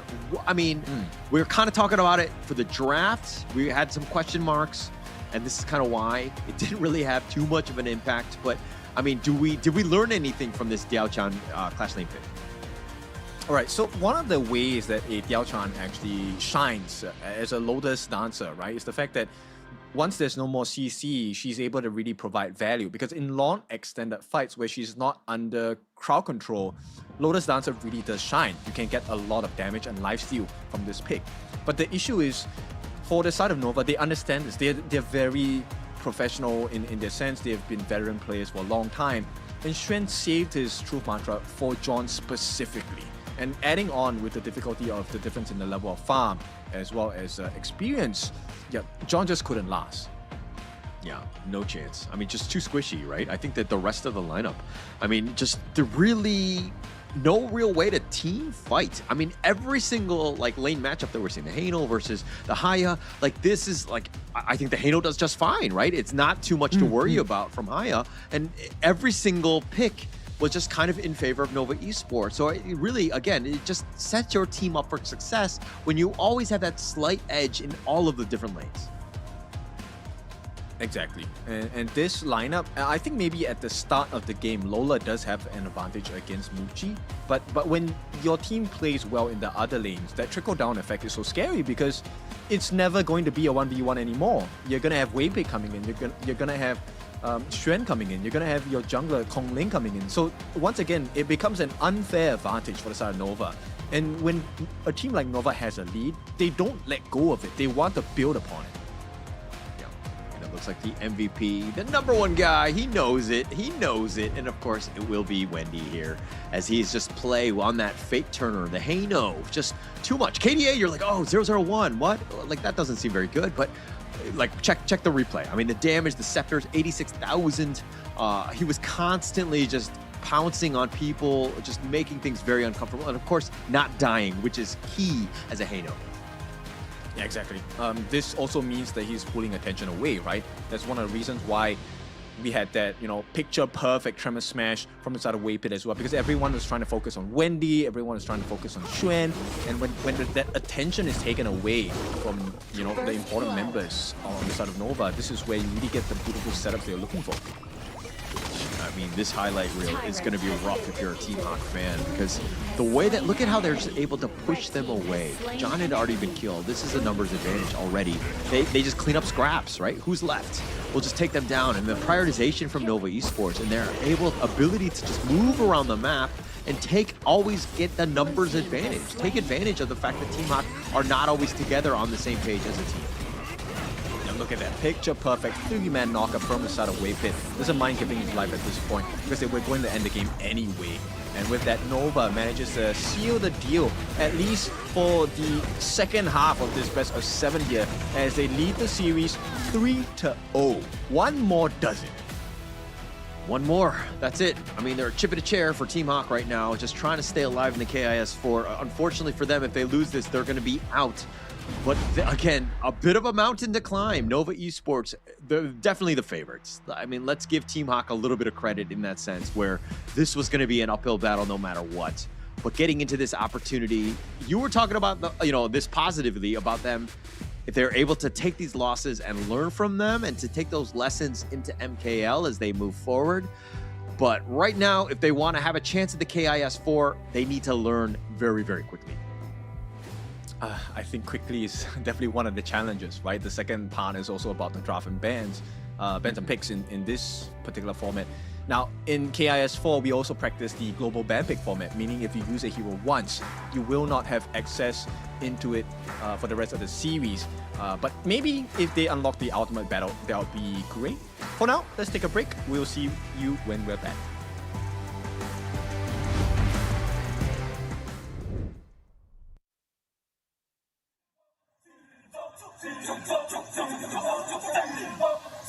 Kings Invitational Series, let's go! Bertahun-tahun ku ditempa, harap yang karang murka, enemy di setiap langkah, Ganten datang mencoba, panggil ku one man army, satu orang 1000 nyali, Bell spirit dalam nadi, sini maju ku ladeni. Langkah sudah jauh, mereka pikirku mau mundur dan buang sau. Kehormatan yang utama, di puncakku pertama. Berdiri hantam balik semua yang halangi arah. Pikir-pikir lagi kalau kau mau halangi. Genderang perang sebab bunyi sini hadapi. Old school tank medley, dia takkan berhenti. Bukan instan imitasi. Coba kau lihat sapu cara bermain agak lain dengan strategi yang saya desain. Aku lah mastermind di balik kekacauan. Satu punchline sapu, ku mundur semua lawan. Insting tepukku deteksi ancaman. Enemiku libas seperti Anoman. Show satu pukulan tangan kosong. Musuh jatuh runtuh, panggil aku Wukong. Masih strong di power, hantam lawan yang menghadap. Sapu cakar lebih tajam, lebih dari kopong pedang. Yang saya incar tuh rawana, bukan tata singgah sana. Maka wajar apabila dong bilang sampai jasana. Siapa yang berani mendekat kemari? Sayang kesana atau kau yang kesini? Jutaan kalian pun satrakan lari. Seranganku cepat sulit kau hindari. Dominasi, ku kendali. Berotasi, ke tiap sisi ku ambil alih. Saatnya kita untuk eksekusi. For my party, push, push, push, push, push, push. Everybody, move, move, move, move, move, move, yeah, move, move. Saat datang dengan mode brutal, kendalikan setiap titik vital. Damage magic, serang mental fisik. 1000 taktik, kau kalah cerdik. Mau coba jatuhkan sama mana bisa. Siasatmu sudah saya analisa. Terdapat selak, gerak geriku sulit tu dilabrak. Game over, hancurkan semua tawa. Kombinasi skill dan power. Teleportasi ala Enoku yang LOK. Kau tahu ku tak bisa redam. Bulat tekadku yang takkan padam. Tu kehormatan yang tak bisa dibeli. Saat saya genggam jangan harap kembali. Adu mekanik tingkat tinggi. Siapa paling berani? Aku paling gigi. Pedang raja yang ku hulus. Tebasannya bak angin menghembus. Long life the king. Akulah raja. Dentuman zira. Ini mental baja. Akulah hukum dalam wujud nyata. Seni tempurku susah tu kau baca. Y'all better run. I've already won. Nowhere to run. Your time is done. Tidak bisa kau atasi. Berat untuk kau hadapi. Kalau pedangku menari. Kau balik kanan dan lari.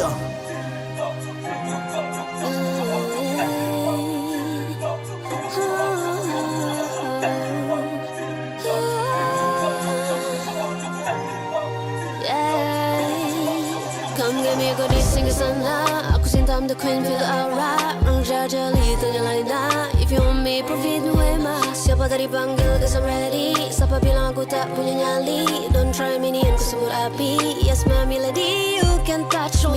You ready, you jajali.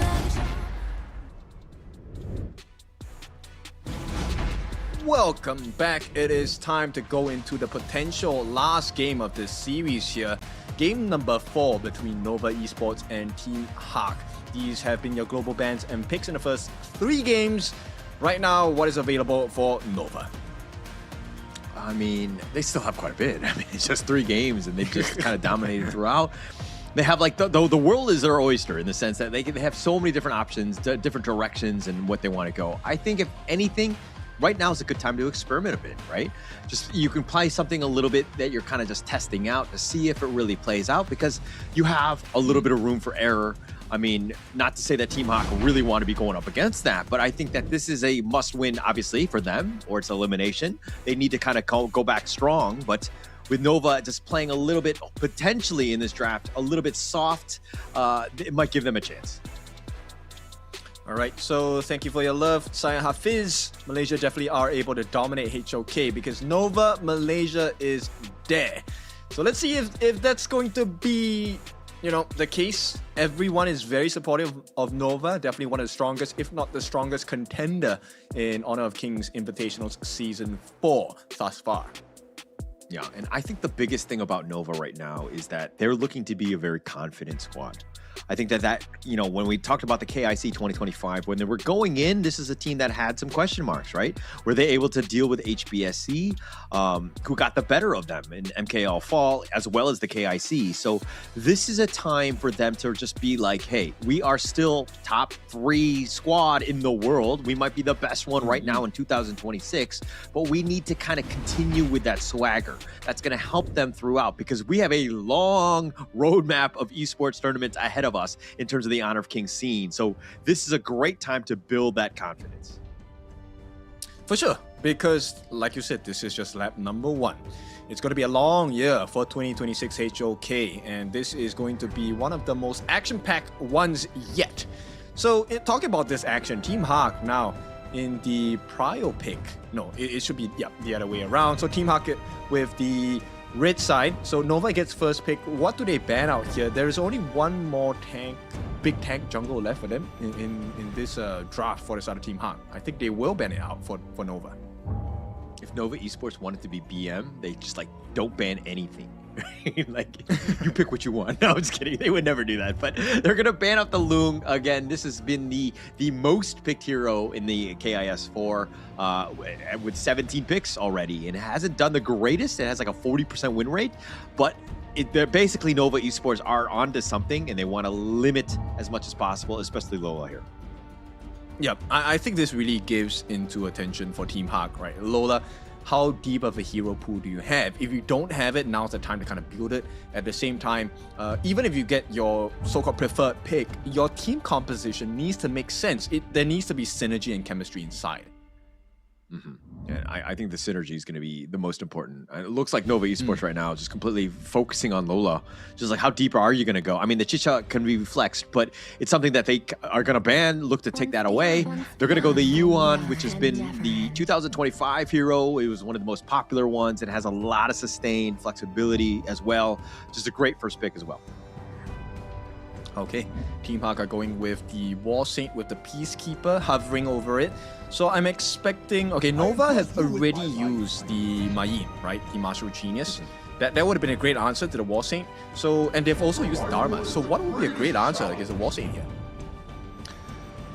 I mean, with the Mayan gun, it's going to be a little bit tougher, but it looks like they're going to go with the Charlotte, just kind of bypass him altogether in a way. But they need to be a bit careful about, of course, the War Saint and his Razor Calvary. Yep. I said, oh no, because this is Muchi's specialties. This is Parasola. Already, we have seen Muchi be really godly on this hero, and I think, with the heals coming in from the Yuhuan Tunecaster, this is going to be a very tough challenge for the side of Team Hawk here. And once again, this is not even set in stone. The Yuhuan can go into the mid as well. Yeah. And definitely a lot of flexibility. So this is going to play with them, right? And this is the brilliance of a draft. And you have to be smart like this, where you're picking heroes that could potentially be flexed. And now it looks like, okay, they don't think that the Tombcaster is going to be in the roam. So they're going to be banning out the Zhang Fei, another potential great roamer there. But again, it's just more flexibility for Nova Esports in terms of the picks. What do you think about having a Yixing for the side of Team Hawk here? Yeah, it's one way of kind of dealing with the Tombcaster. Like, it's definitely, I mean, if it's a mid, then it will limit it even more, especially if you're able to block it in, with that board. Arlie can kind of work around it in a way, but Charlotte, you want to just like lock these guys down as much as possible. But it looks like they're going to go with a Breeze Heart instead, another special of the KIS 4, which is definitely increased in usage. Okay, I was kind of thinking differently here. I thought Nova would have gone for the Fade, right? Because the Musashi is definitely a great counter against it. But here we have Kongling with the Broken Mirage, the Jing. How much of a flashy gameplay do we get from this guy? Because Nova Esports now have a long-range poke composition with the Garuda here. The Majestic Guardian has landed into the Gorge, and Team Hawk will take that. It's going to be the Fate for themselves instead. Yeah, it's going to be tough for Team Hawk, right? I think the Jing is going to just be flying all over the place. And they have like, they're skill shots, right? With all the stuns. So if they're able to somehow get lucky on Kongling's Jing, I mean, they're going to be able to kill him. But if not, they're just going to be, run over. I'm a little bit concerned. Once again, tankiness is not really available on the side of Team Hawk. There's quite a bit of burst damage from the side of Nova, right? Specifically Kongling and Xuan on the side of Nova. Team Hawk, though, they have a lot of CC. So I would hope that would be their win condition, right? Get the stuns in, right? Golden Token from Lola. You have to set up the second skill knockup from Man. And then you have the Cannon Blast from Nono as well. Hopefully that's going to be enough to deal with Nova Esports here. Yeah, but don't you think that both sides are kind of on the squishier side? There's not really frontliners on any side. I mean, yeah, the Charlotte to a degree, but that, unlike you have Yuan with the heals and things, but both of these lineups are kind of on a knife's edge in that sense. But they have a lot of mobility on the side of Nova, right? Yes, they may be squishy, but they're pretty hard to catch. And this mobility is extended for quite a bit of time, right? Like you have the already able to switch between the parasols every now and then, every couple seconds, and then you also have the Jing, right? Mirror image, able to swap positions, a lot of instant access. That kind of mobility is great and available for Fade, but not at this proficiency. Yeah. I think that going into this one, that one's going to be the key, right? Just how they're able to kind of compete. Because this game, if they get potentially just run down, right? Nova Esports, this lineup, they're there to just burst you, right? They want to end this series in this game 4. At the same time, Team Hawk right now, if they're able to kind of like weather the storm and get their own stuns in and hit them, like the Cannon Blast, that's going to be key. The Honey Sweet Breeze, also key. If they're able to hit those stuns, they're going to have a good time and they're going to be able to fight back onto Nova. Agreed. I think at this point, it's all about Team Hawk. Can you land your CC? Because if you can, you already have a soft guarantee with the Featherfoot Fade Ultimate, right? Hardened Jade Seal. You should be able to take those neutral objectives like the Tyrant and the Overlord. Because if you don't, then you're kind of not making full use of the advantage that Bai is giving you as a Featherfoot. I mean, Bai really needs to have a good game. He's been limited so far. I mean, it's because they've been losing the early game where they haven't really had much space. But Bai is the guy.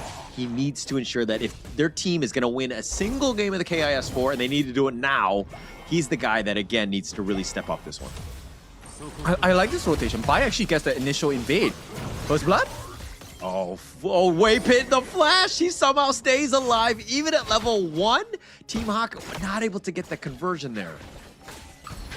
Okay, but this is still nonetheless a great start, right? You get the steal, so Bai is level 2 already, and once he gets the remaining buffs across the map on his side, Team Hawk, for the first time in this series, Bai should have a decent play into this game number 4. Yeah. Those buffs are definitely going to help. And they were trying to be aggressive. So they've shifted things up and they've opened things up in that sense. But now Nova Esports, they're still up in terms of the overall net worth. It's minuscule at this point, but still something to take note of because Team Hawk right now, again, they're just trying to stay even with Nova Esports. Yeah, and you know what? They don't want even. They want advantage, and they're gonna start trying to push Muchi away here. Unfortunately, he's playing really safe right now, so Team Hawk unable to find any other openings. Yeah, there were too many. I mean, there were like 3 members of Team Hawk right there. I mean, Muchi will just stay alive, if anything. Like, you don't want to give up anything. You don't want to give up first blood. But now it looks like they decide to go by, finding them out. They're going to get first blood. And of course, cool people don't look at kills as they walk away, Team Hawk, ensuring that they do get that first blood. Insert explosion, and there we go. Bai with the first blood. Beautiful move from that set. And this is an important timing as well, because Waypit is not level 4. He does not have the Unending Sorrow, which is the ultimate that gives you invulnerability and heals. So Team Hawk, I like this way that they're playing. They need to continue doing this, right? And get the invade. Unfortunately, they missed the timing here.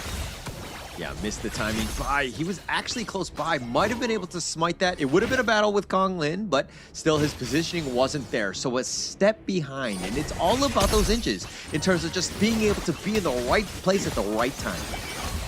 Yep, you definitely want to come in at the correct angle for this one, with the correct reach as well.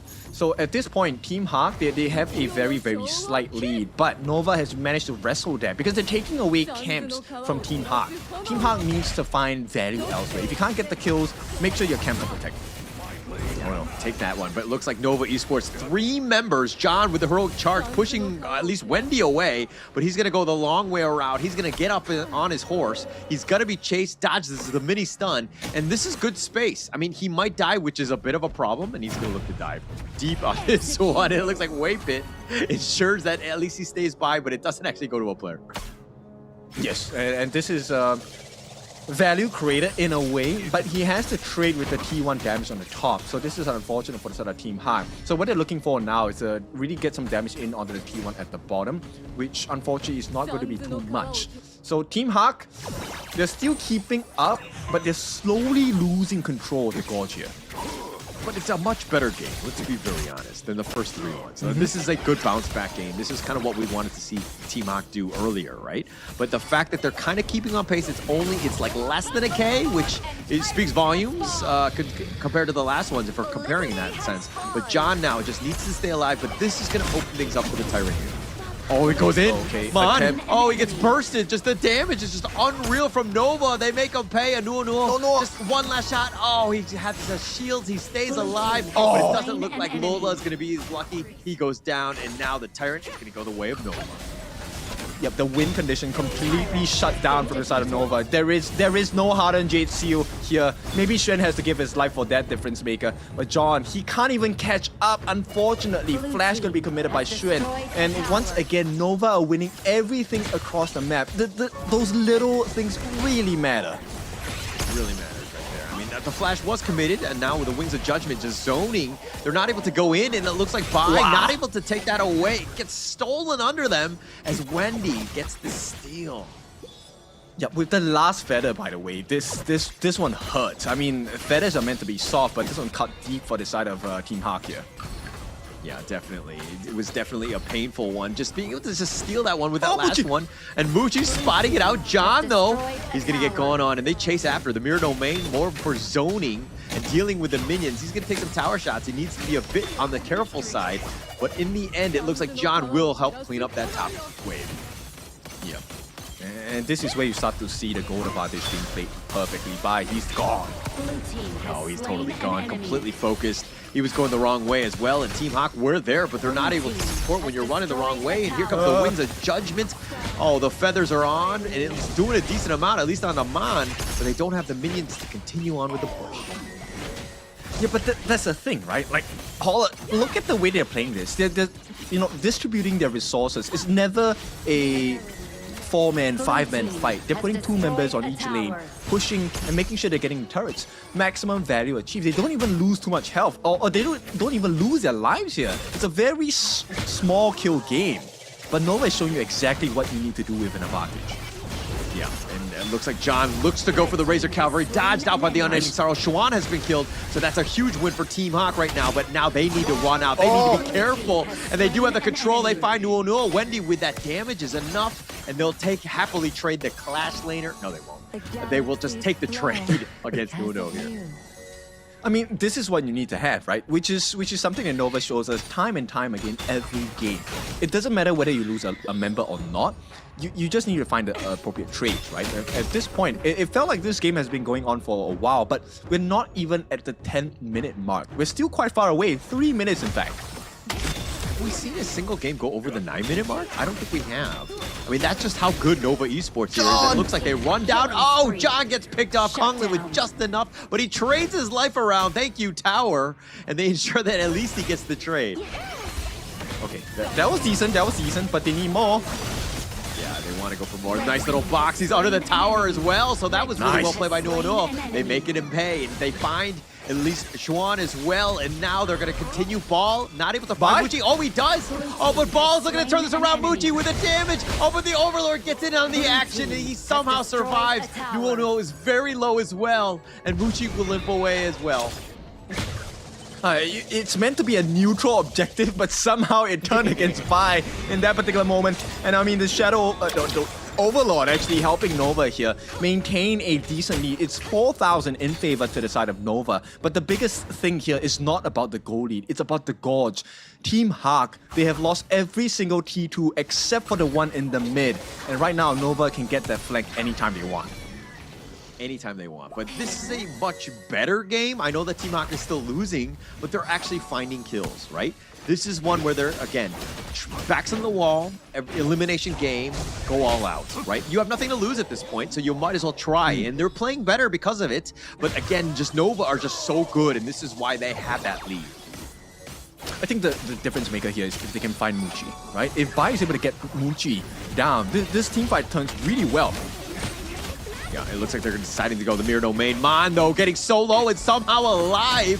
And he's actually going to level up on his way on out. Konglin just using the end of it, the Unending Sorrow. But Konglin getting a little bit low. They take the mid T2. And now John is showing up to the party. Gets the heroic charge on the way pit. The power gradation is slowing him down. And it looks like the heroic charge pushing him the wrong way. And John gets sniped out. He thought he could make the play, but he's going to be the only one to fall. there was a big disconnect, right? John, that was a play, but that was not the time to do it. The team was backing off. And right now, Nova, because of that mistake, they will be able to push into the T3s in the mid. And those are the kind of mistakes that we've seen from Team Hawk, right? Nuno sometimes a little bit out of position when he's trying to go. Everybody has already been backing off, and John on this one tried to do that same type. And it seems like Team Hawk right now not on the same page. And this has been a struggle and a constant weakness that has shown up in KIS4. I think this is something that maybe the team needs to really work on here, right? There was a moment in the previous fight where Bai attempted to come in and get his Hardened Jade seal on Kongling in the middle of the mirror domain. I like the idea of that. It's really difficult to execute, but if you get it, it looks spectacular and it could have definitely changed the team fight. But I don't think this is the time to take that kind of risk. Yeah, now is definitely not the time. I mean, there's just so much. They're down about 5.2, but it looks like the Jade Seal is going to be used to ensure that they get the buff. The box had been used just to zone, but now they're on the run. The Wings of Judgment not able to hit, but they find Mon instead. The flash away by Lola, just trying to stay alive, but John has been killed, and they will look to dive, and here comes Kong Lin, not scared. He takes down John. He's going to be under the tower, taking some tower shots, but Kong Lin somehow surviving, and Nova with all 5 members looking to end this game and this series. Yep, this is the final gas here. No defense coming in. No defense at all, and it looks like Nova Esports, just like that, they'll take the Crystal, they'll take Game 4, they'll take the series, and they will say goodbye to Team Hawk. Yep, that was a valiant effort from the side of Team Hawk here. This spells the end of their journey in Honor of Kings Invitationals Season 4. Unfortunate for them, but we will get to see them some more down the road in 2026 HOK. For now, let's celebrate Team Nova Esports as they have shown us a masterclass of multiple drafts, multiple win conditions, and the ever-changing ability to adapt to the circumstances. This is what makes a champion team.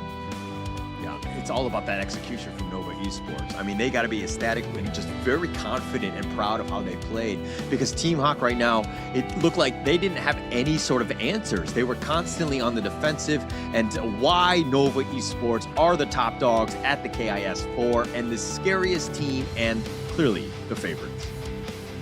Oh yeah, definitely the favorites for this one. I think all of the votes, most of them were geared towards Team Nova, even in the predictions itself. Now, if you haven't done your predictions, now's the time to do so as well. But it has to be for the second series of the day, because we're done with this one.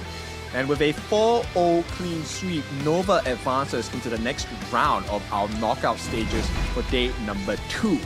So let's welcome you back into day number 1 once again. They have continued their winning streak. No blemishes, I would say, overall for Nova. Yeah, no blemishes whatsoever. I mean, they died once. So I think that one time that they died, yeah, I think that like Kong Lin that one time, that's unacceptable. No, but I mean, a flawless game, flawless series. That's exactly how you want to play this one out. And why they chose Team Hawk, right? They wanted to send them home. They thought that Team Hawk were the weakest ones, and they went into that one. But now they move on into the semifinals. They're going to be guaranteed top 4. Really well played by them. And that's kind of how you want to do it. Nova Esports, just too strong in the end. Yes, it is. And this is the kind of quality that Nova Esports start the year with, which is very scary, because I think we have seen a lot of teams, even if they don't improve, they stay at this foundational level, right, towards the mid of the year. So Nova Esports has already shown the teams that this is our bar. This is the standards we've set at the first lap of 2026 HOK. We are only going to get better from here, which is an important message for everyone in the professional circuit as well. And that bar right now is pretty low, right? Let's be honest, for Nova Esports, right? They're just basically tempting anybody.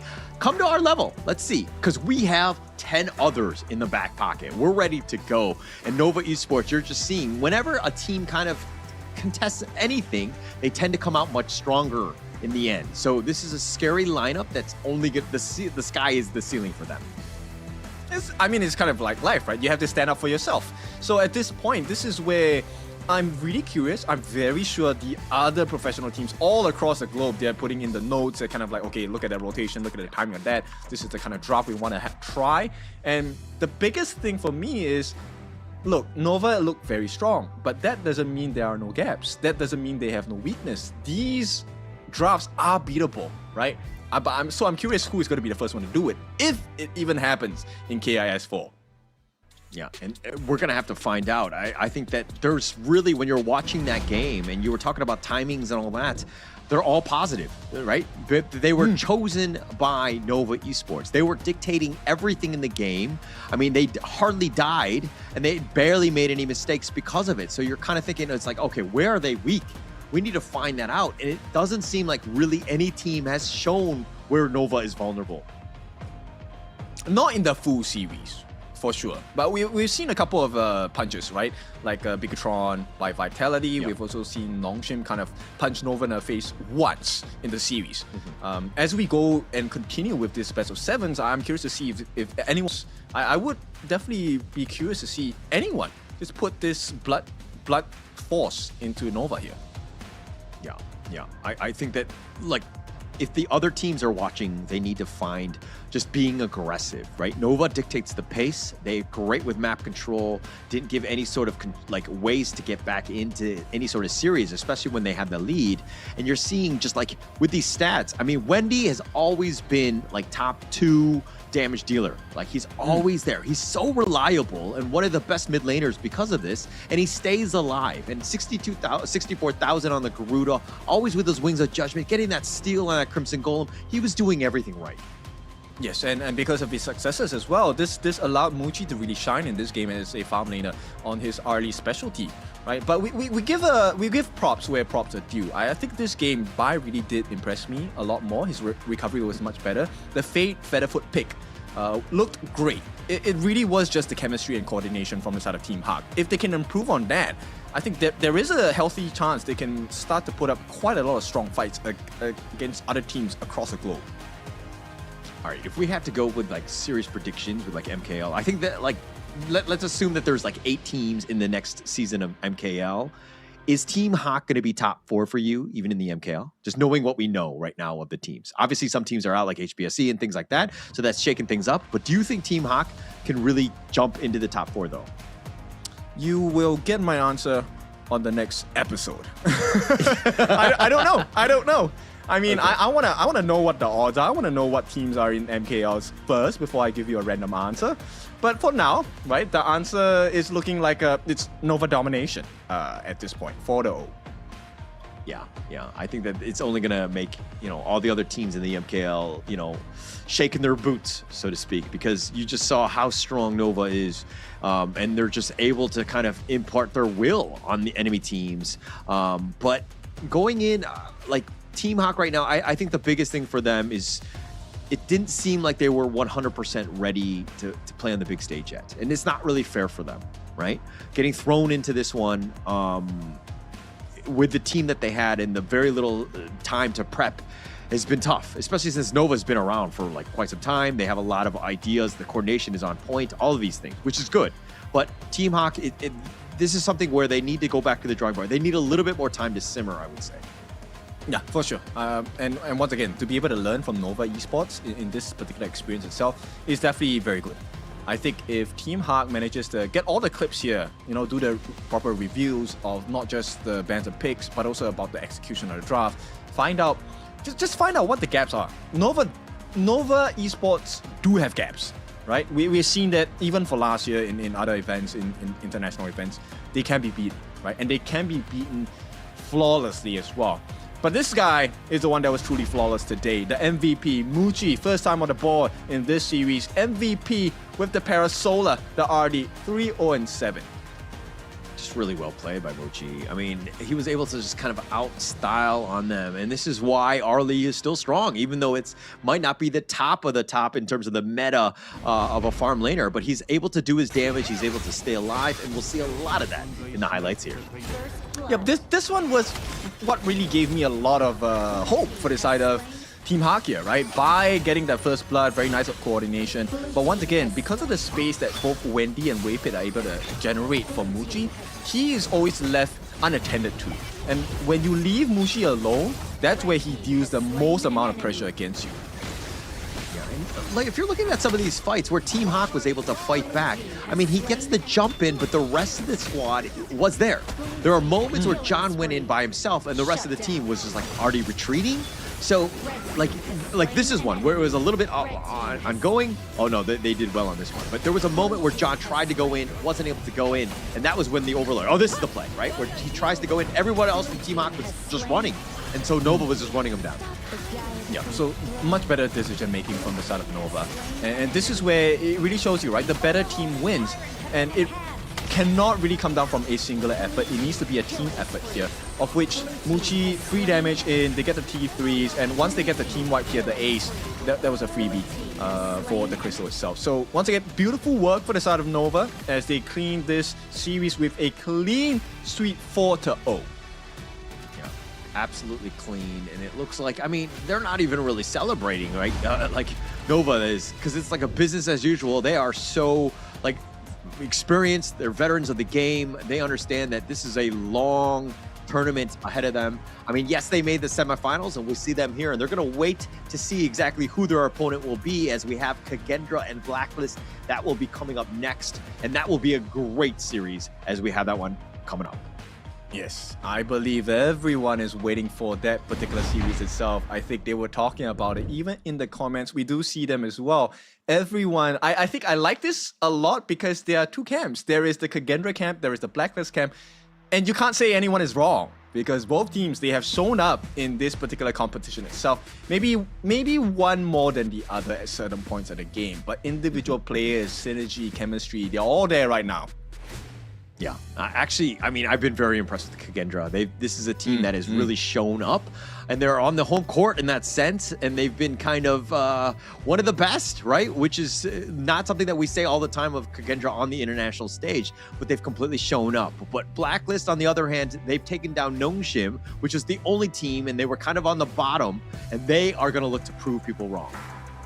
Yes, so Blacklist definitely has a lot more to prove at this point because I think Kagendra's performance has been a lot more consistent throughout this event.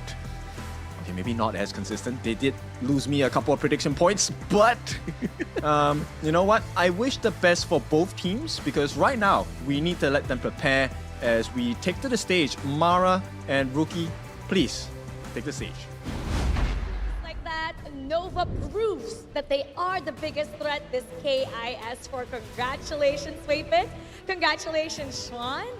Now, that was so phenomenal. You want to know why? You finished the game so fast.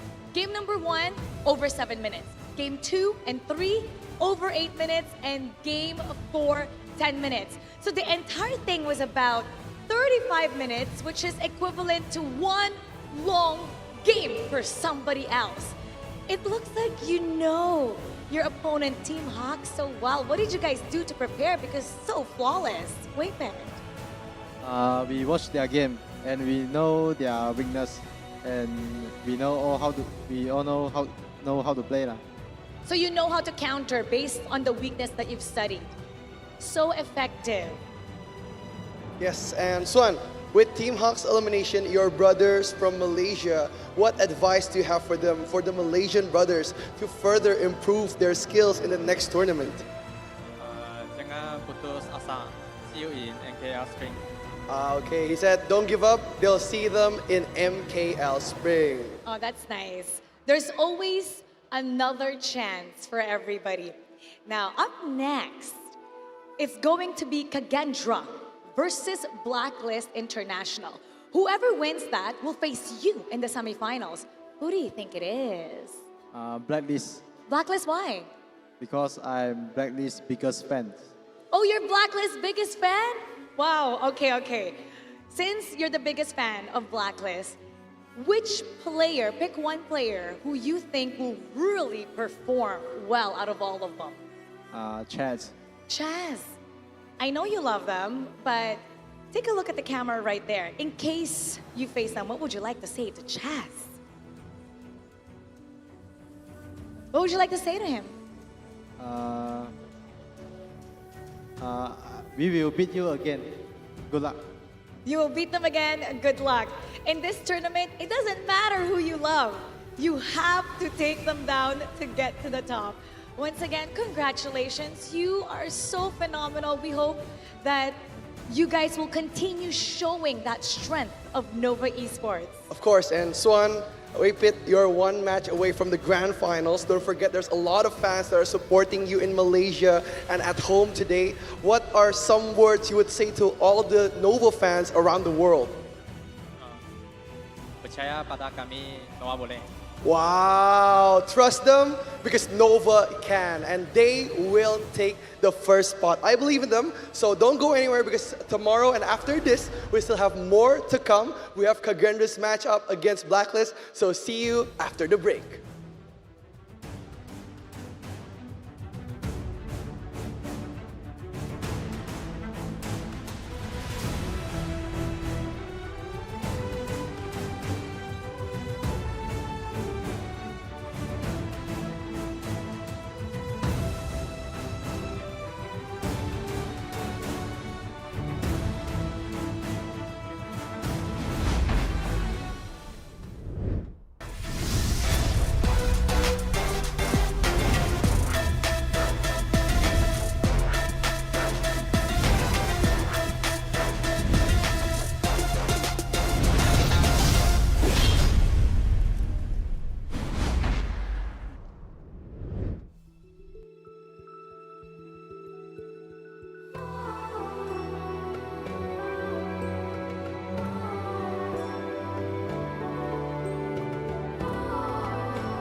We'll meet again.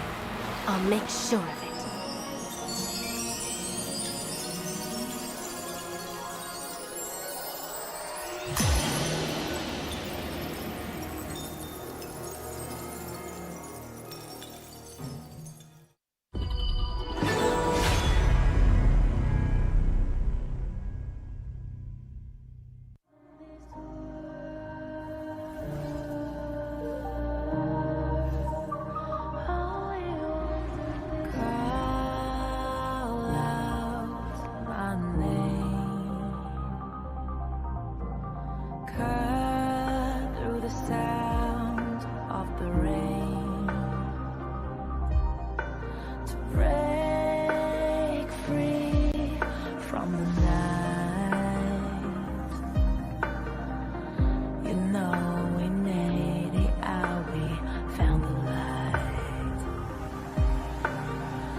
Thought we'd get this far. shine like the stars. How we get this far, like we're the only ones in this world.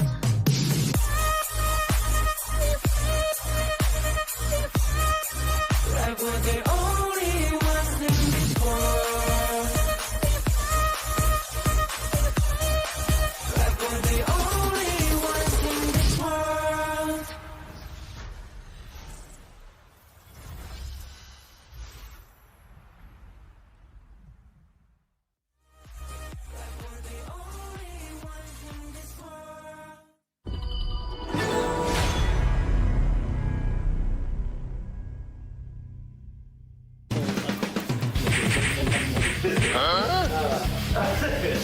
I'll do this. Senko will do this. Hey, this is the hard part, you know? No. 4 minutes left, 4 minutes left. Don't think, just color everything.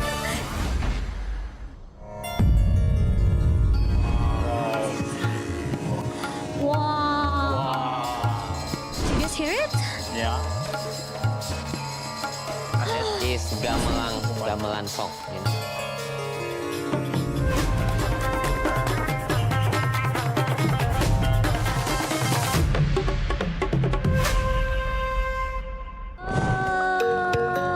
Di Museum Wayang Jakarta.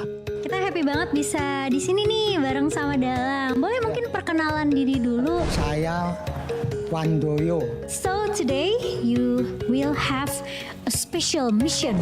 Your mission today is to color 2 wayang's, otherwise known as shadow puppet. Anoman, the pure and cunning and the inspiration of Sun Wukong, and Rawana, the powerful and arrogant king of Kagendra. But you have to work fast. You have only 10 minutes to color before presenting your wayang. Don't forget to have fun. So are you guys ready? Let's go!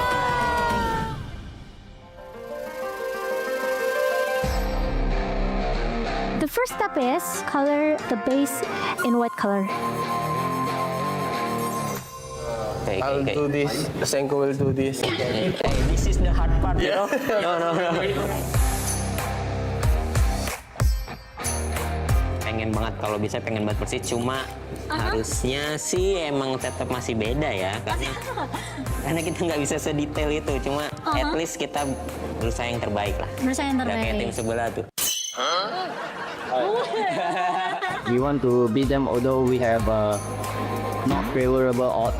We have a smaller brush, but we also did it already.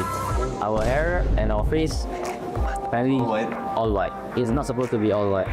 Okay, now you can add another color to finish your wayang kulit.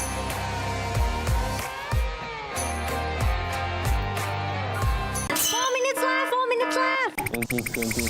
Don't think, just color everything. Just color everything what just she said. Speeding up. Okay, 10 minutes is up. Let's compare with the real one. We start from Team A. Let's go. This is the real one and this is their artwork. So what do you guys think? Better than them. Dalang, menurut 1 Dalang sampai gimana? 10. 8. 8. 8. We got 8. Let's move on to Team B. What inspire you guys to color like this? Three Nation combined together, we try to do something creative. But Nongshim, Blacklist, and PHK. United as one. Yes. Berapa skornya dulu? Skornya 7,5 ini. We won. Okay guys, that's it. Thank you for Team A. Thank you for Team B. You guys did a great job. Amazing. Thank you Dalang. Now Dalang will show us his work and we will show him our game. Okay? Okay. Let's go. It's our game. It's our first time to shoot like this contest. Saya dapat belajar tentang sejarah Indonesia. We were coloring 3 nations, 1 table. Itu bagus sih buat generasi kayak gue juga bisa tahu tentang wayang ini, budaya Indonesia juga. Pakai tangan kiri aja, tangan kiri. It's good to experience this, and I'm glad to share this experience with people from all over Asia. Indonesia wayang kulit, I love it very much.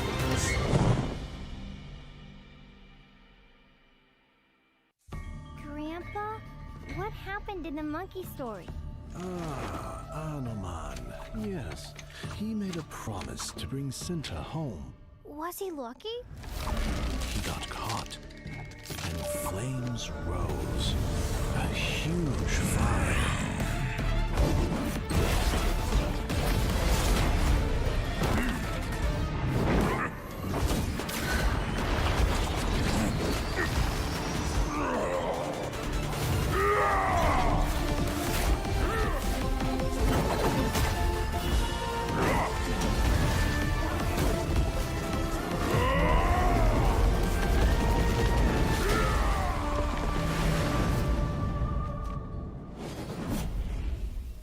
He is a legend. Yes, a man will always admire.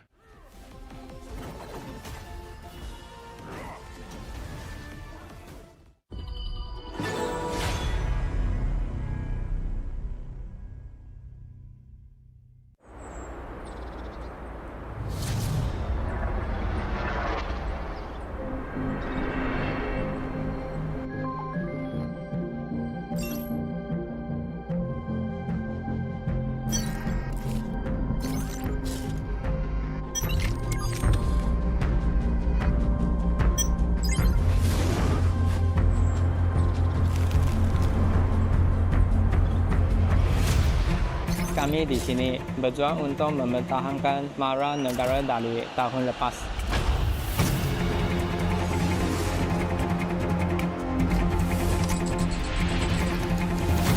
우리의 목표는 간단해. 쟤들을 끌어내리고 그 자리에 우리가 앉는 거야.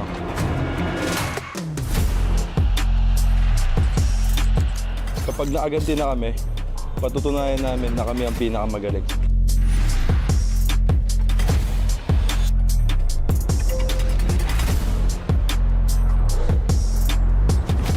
Tapos na kaming manood lang sa gilid. Kumandaan ako sa isang explosive na palabas.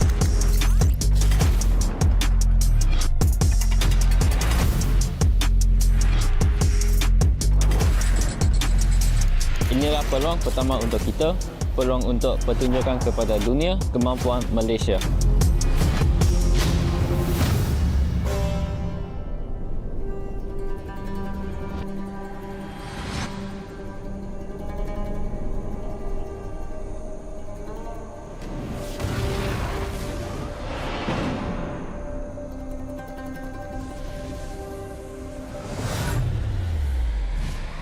Kami akan membuktikan nama kami dan menguasai permainan.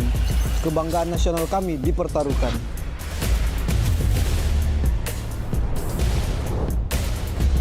Kami kembali, lebih kuat dari sebelumnya. Indonesia punya banyak tim, tapi kita bisa bersatu. Coba ragu sama kami kalau berani.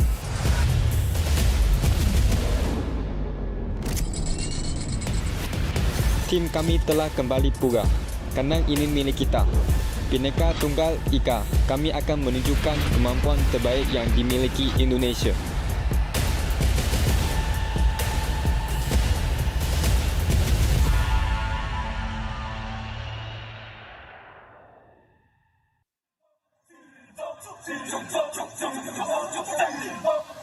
Kings Invitational Series, let's go! Bertahun-tahun ku ditempa, harap yang karang murka, enemy di setiap langkah, Ganten datang mencoba, panggil ku Women Army, satu orang 1000 nyali, Bel spirit dalam nadi, sini maju ku ladeni. Langkah sudah jauh, mereka pikirku mau mundur dan buang sau. Kehormatan yang utama, di puncakku pertama, berdiri hantam balik semua yang halangi arah. Pikir-pikir lagi kalau kau mau halangi, genderang perang sebab bunyi sini hadapi. Old school tank mentally dia takkan berhenti, bukan instan imitasi. Coba ku lihat sapu cara bermain agak lain dengan strategi yang saya desain. Aku lah mastermind di balik kekacauan. Satu punchline sapu ku mundur semua lawan. Insting tepukku deteksi ancaman, enemiku libas seperti Anoman. Show satu pukulan tangan kosong, musuh jatuh runtuh panggil aku Wukong. Masih strong di power, hantam lawan yang menghadap. Sapu cakar lebih tajam, lebih dari kokong pedang. Yang saya incar turawana bukan tata singgah sana. Maka wajar apabila dong bilang saya bijaksana.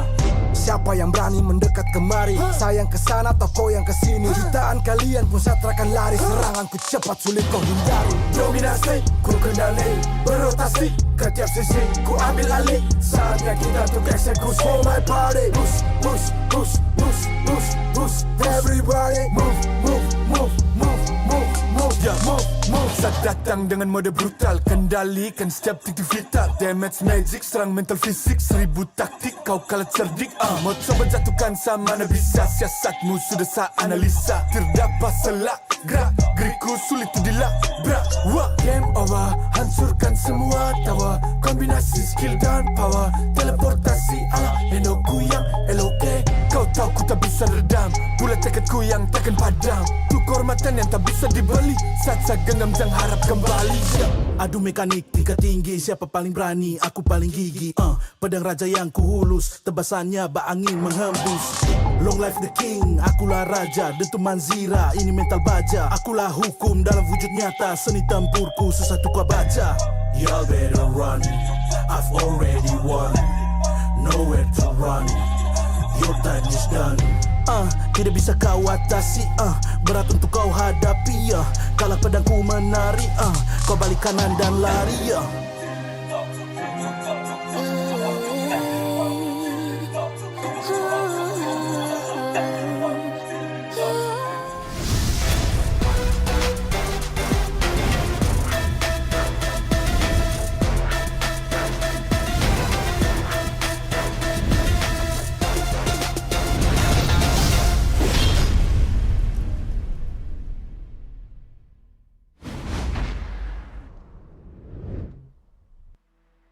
Welcome back. It is time for our second series of the day. It's another best of 7. This time it's Kagendra going up against Blacklist. It's your favorite kind of tofu, kindofu. And with me today, it's Blam the Man again. How do you feel about this series?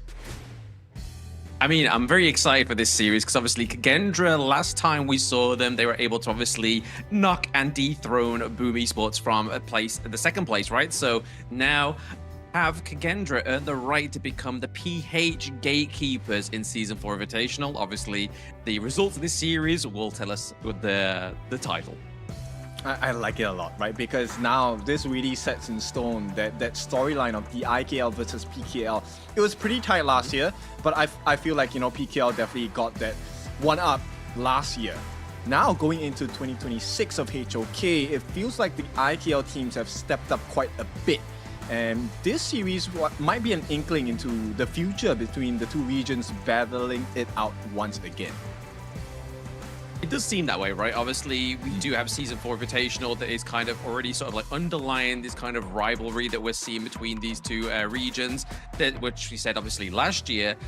Personally, I think the gap was definitely much bigger between PKL and IKL last year, whereas from what we've seen so far within the Season 4 Invitational, it's definitely closing in. And let's hope that PKL actually progress a little bit further this time around. But I'm under the hope that Blacklist was just limit testing in the group stage, right? Because they were monstrous in KIC 2025, and I feel like they need to bring that same flavor into the knockout stage. All right. I mean, it looks like we're standing on opposing camps today, right? So my hope actually is with Kagendra. Now, they have been my kryptonite so far in this event. Every single prediction I've made on them has been the complete opposite. But I have gone with Kagendra today. And this one really is a breakthrough, because whoever breaks through will definitely be on the path for ascension here. This once again is a quarterfinal match. It's a best of 7. Will we enter the ultimate battle today, or do we just get a full slam? I mean, it'd be lovely to get a full best of 7, right? Because, I mean, at the end of the day, for the women's series, we got a 2-0. But obviously, the first series of the day, we got a 4-0. And now I feel like this one has to either go the distance or at least every game be so, like, nail-biting that we're not too sure who is going to win. That's true. Look, I really love the asset that we were shown on screen just now, because the battle is really between the 4 players over here. But we'll talk about the team head-to-head first. So far, kill participation has been a little bit higher for the side of Kagendra. And average kills, they're pretty much tied up. Average gold as well, close by, but Blacklist edges out in this one. Did take a couple more deaths in their groups, but once again, Blacklist's group was pretty tough.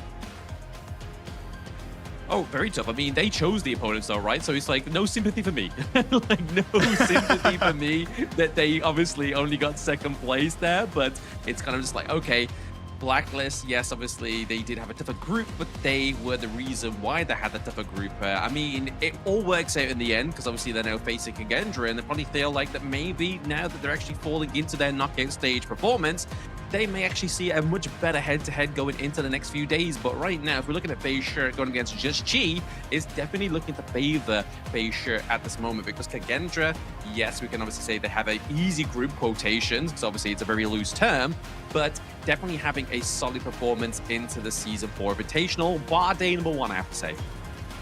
Okay, I think this is where it's kind of like they're on opposing or opposite sides, right? FaZe Shirt didn't have the greatest start to the competition itself. Slowly, he's been improving. On the other hand, Joshi, we know him as a very strong player, but every single team has been able to shut him down quite a bit. And so hopefully we get to see this kind of matchup 1v1 and really who is the better team. But before we go into that, of course, we need to take a look at the stage as we bring them to the event itself. So Mara and Rookie will be your host for this event. Let's take a look at them. Guys and girls, please bring us forward. The classic rivalry between Philippines and Indonesia. Let's witness their bout in a knockout stage. Let us start the last match of the day. It's Kagendra against Blacklist International.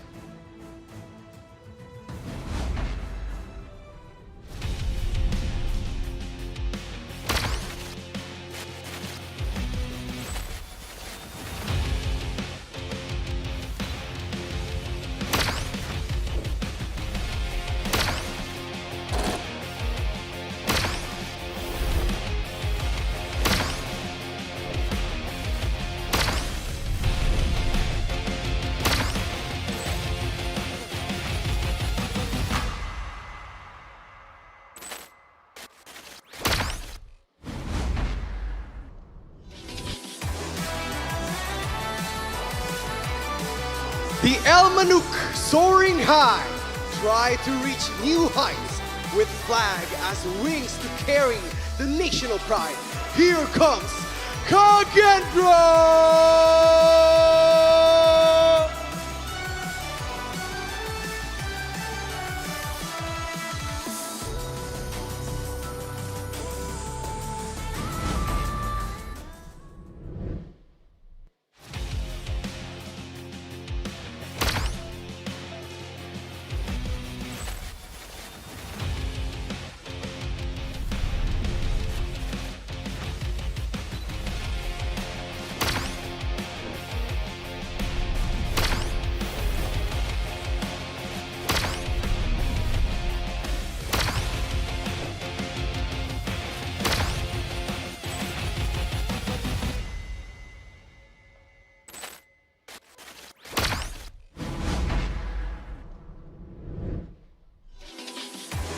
The strongest of PKL. The agents have always been respected and feared. They rise once more for the title. Here is Blacklist International!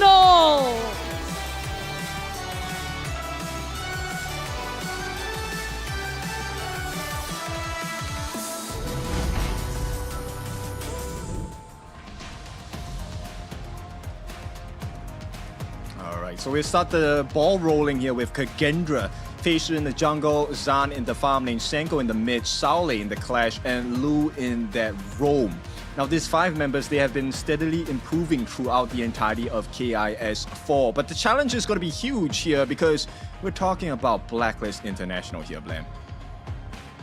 Exactly. It's not an easy team to kind of look over or at least overestimate, right? Because obviously Blacklist International was one of the top 4 teams from the KIC 2025, but obviously Kagendra, they only lost to their countrymen into the group stage of Season 4 Invitational. But Blacklist International, they are represented by none other than Chami1 into the Clash lane, Chaz as their support, Just Chi into the jungle, Dragon into the mid lane, and then Golden Kite into the farm lane. The twins need to be twinning to get this victory. Yeah, so let's explore this little 1v1s in their roles, because I feel like this is actually one of the most apt teams to really explore this, right? Facial against Jashi, we've already seen the breakdown in that. But the most interesting lineup that I want to explore in this game, and we'll get to see for sure, is the Clash lane. Chami 1 against Saule. Saule has been phenomenal. He's been a gem so far. But Chami 1 is known as one of the best, if not the best, Clash laners in the globe. Let's see, Mr. or Miss Go Lai? Yep. Atin Nato. This is ours. Show them what you're made of. That's it. Some support for the boys on Blacklist at home here on the social media. So if you do want to see your comment go onto the screen, make sure you are commenting on all social medias, and maybe you'll get picked to support your favorite team, whether it be Kagendra, Blacklist, or any of the teams that are still remaining in this competition. But like you were saying there, Kin, Chami 1 going up against Soleil into the Clash lane is definitely a matchup that I am very much excited for. I mean, Soleil, he's been a player that's been benched for the entire of last year. So Lord only knows like how much information he has actually received just by witnessing opposing Clash laners within Honor of Kings. All right, so before we dive into the points here, Kagendra has taken up the blue side, so they will get prior pick. Blacklist International will be on the red side. But that's the thing, right? I feel like Saule has this vengeance in him, right? To be subbed. Right now, he gets his chance to show his worth, and he is not backing down. Chami 1, though, has already had his worth seen, and, you know, really prior by TG as the coach. Reflect does the same for Saule here. So I want to see what the coaches equip these Clash laners with, because if the Clash lane gets a victory and they make that initial rotation into the team fights, it normally spells a victory in the exchanges. Exactly. I mean, it's definitely going to be down to the draft, obviously down to generally how they're both going to play. Obviously, they both know how to play the macro. They both know how to play the 1v1 up into the Clash lane as well. So it all depends on who's going to be more reactive to the other, right? Like I feel like that's what it boils down to really, because they are both playing at such a level that it all comes down to, do they have help from their jungle? Top side of the map is the mid lane. Whoever's going to be drafted going to be rotating to their lane to just try and get that 1v2 advantage. We've been seeing quite a lot within Season 4 Invitational, right? Like I feel like a lot of the first bloods have been taking priority into these side lanes, whether it just be 3-4 minutes for the farm lane or very early up into the Clash lane.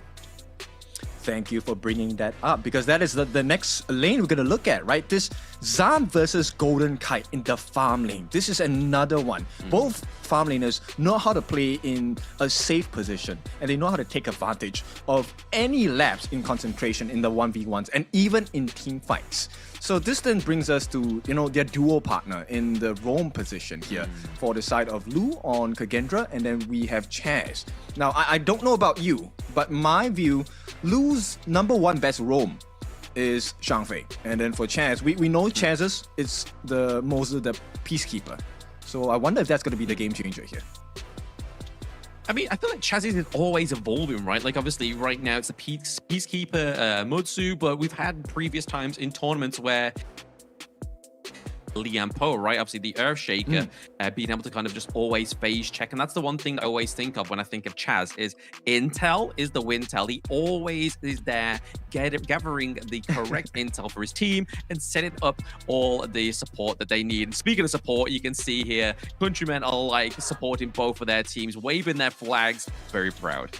I like this a lot, right? Okay, for those of you that don't know about the Balagendras, they are the fans for Kagendra. And Mr. Romel, I'll give you a shout out here.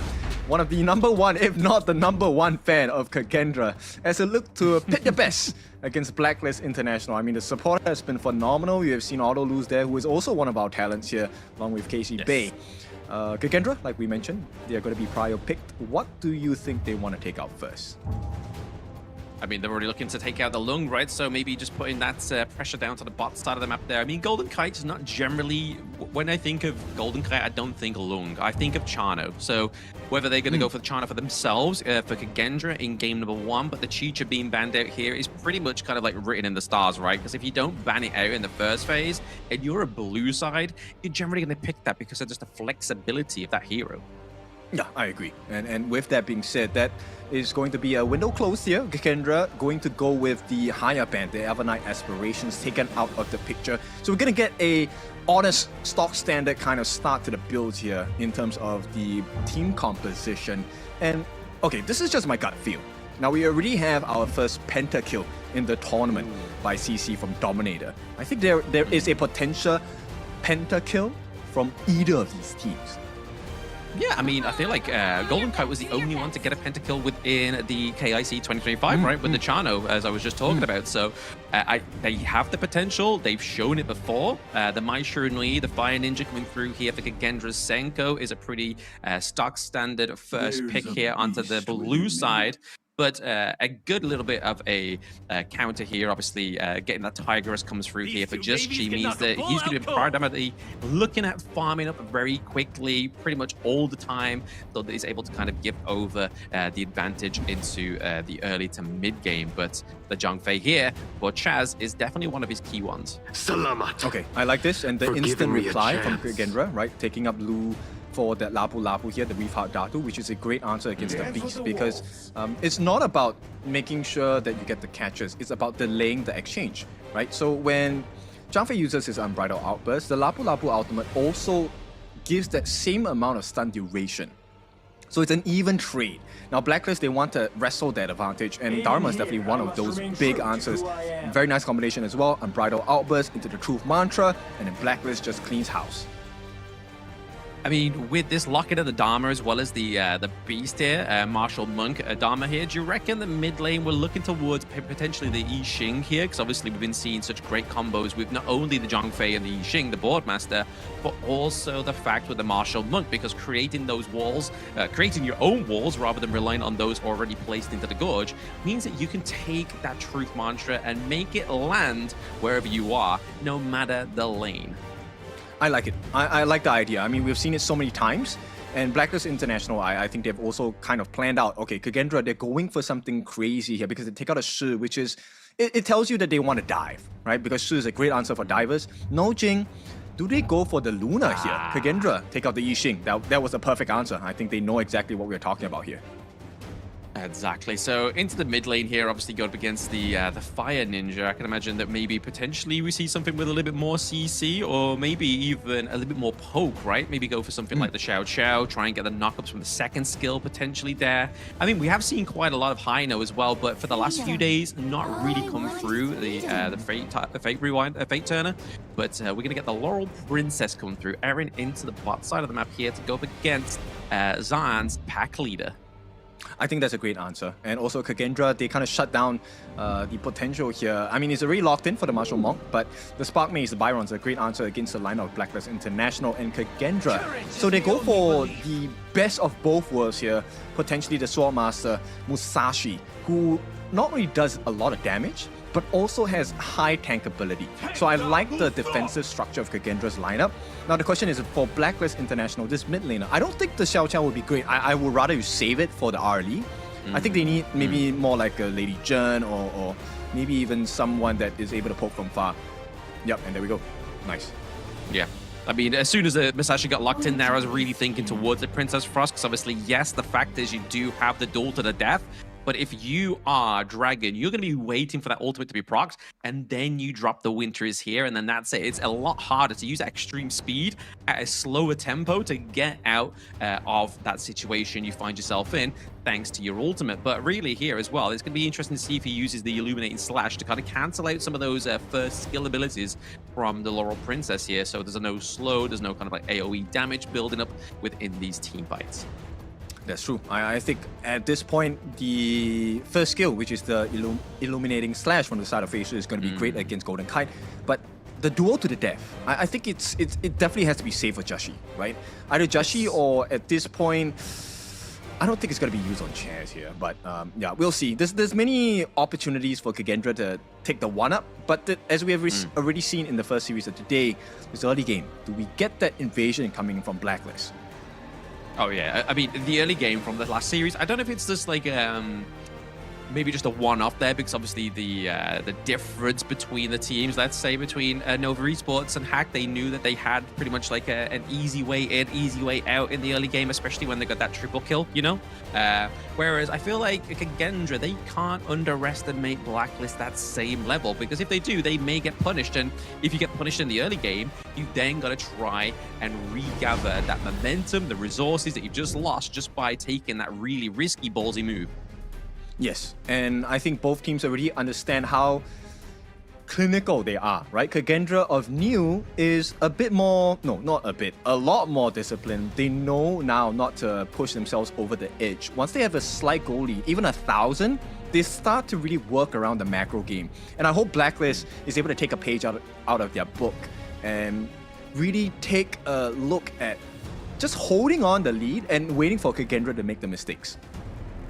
Yeah, I mean, we've got the pickup of the common skill here for the side of Chaz onto the Zhongfei. Normally we like to see the double smite come through here, but this time around it looks like it's going to go for the bit of a heal just to give the squishier heroes like the Princess Frost and the Laurel Princess a little bit more of a sustainability, maybe just a second lifeline when they feel like they're just about to get picked off by somebody.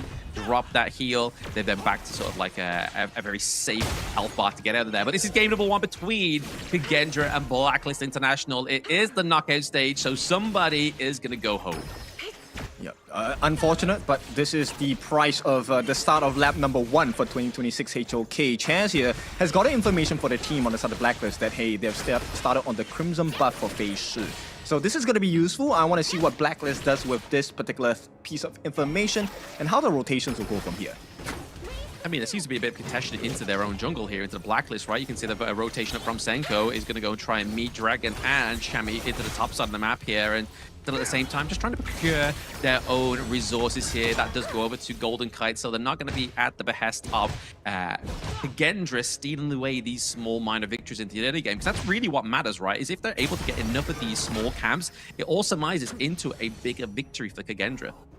Especially when you're playing at high level, right? Because people know what the extent of the risk-taking is, and every minor win, like you said, accumulates in total, and suddenly you're ahead by 1,000 gold, 5,000 gold, and maybe even 10. So right now, Blacklist, this 4-man rotation at the top, they want to wrestle a little bit more control here, and make sure they get the space for the teleportation portal to ramp up. Oh, nicely engaged there between the duel to the depth. Was also the knockup from the first ability of the Spark Mace here, but nobody falls, and there it is. Like we were saying about the common skill, giving that burst heal there from Chaz really kept Just Chi alive. He was pretty much knocking on death's doors. I mean, the boots were definitely looking a bit battered within that one, but I feel like that was a good, honest rotation with the 4-man up at the top side of the map. But once again, it's going to be the knockup there. The Kachusan's come through. Winter is here, having to pause the flash. Means that Lu misses out on that first blood there. So a little bit of a mistake from Kagendra, I feel, or at least maybe an overstep. Just a small gap, right? But Kagendra definitely has the lead at this point. That first initiation at the top side, that was definitely in Kagendra's favor. It was a 4v3. They still got the better of the exchange. Right now, you can see the threat. Oi! Uh-oh. The threat is real. The first blood going through there for the side of Kagendra. Denko on this Fire Ninja, he's really setting up this huge plays. I mean, we saw it already into the mid lane. It wasn't quite as successful. I mean, it did force back a few members of Blacklist to the base, but no kill. But then repeat, down to the bot side, he was successful. I think the most impressive thing about that is it's not about a Senko play. It's just Kagendra. They're operating like a well-oiled machine, right? It's never, okay, Senko is going to throw this move and hopefully he gets the finish. Kagendra using... Oh, hang on. Oh, okay. So Blacklist do come back there a little bit there. I feel like a lot of resources are kind of already impended there just to get that kill onto Zan. I mean, is that a good trade? The fact that you use the Winters here as well as the Unbridled Light Burst 3-4 minutes just to get the kill onto the marksman? I really think it's fine, right? Because it's Zan, the farm laner. He needs time, right? We know that both Golden Kite and Zan, they are very farm reliant. So if you're able to drag that time for a little bit, it's going to be beneficial for you. Right now, if Dragon gets the freeze of his life, this is over. Oh, just try to put it down onto the Masashi there. So I think that's like good play, right? Obviously not put it onto Lu, because if they put it onto Lu, Fascia comes through, potentially gets a pick up there onto the side of Blacklist. So really trying to get that Frigid Prison onto the Masashi. I feel like it was a really good call there and a bit of a deterrent that kept Blacklist into that nosedive. This would be the most honest fight at this 4-minute mark, right? Because everyone has their ulties, and common spells are all up with the exception of Senko here. Yeah, this could be a brutal or at least a good steal here. Obviously, no double smite come through. It is actually going to be taken by Blacklist. So Chaz doesn't even have the smite. He gets the neutral objective, but may pay with his life here. He does have the Unbridled Outburst up, so he's able to phase check these bushes and stay alive. Can't say the same here for Dragon. He has to get a bit safer. Yep, nerve showing from the side of Facial here. Unfortunately, the math was not mathing at this point, so Blacklist gets that first 4-minute tyrant.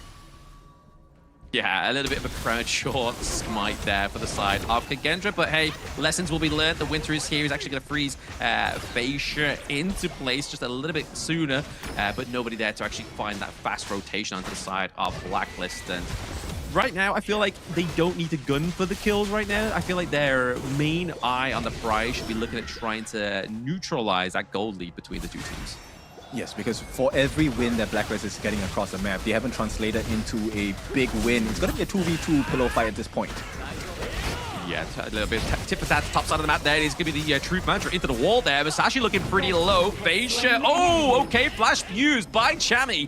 Gets to pick up onto the kill here, but it's going to be Sule looking for a kill onto Chami there, but the Winters is going to keep him alive potentially, but no, that's not going to deter. Stenko, oh, the dash away keeps him alive, and now it's going to be Sule paying for his life.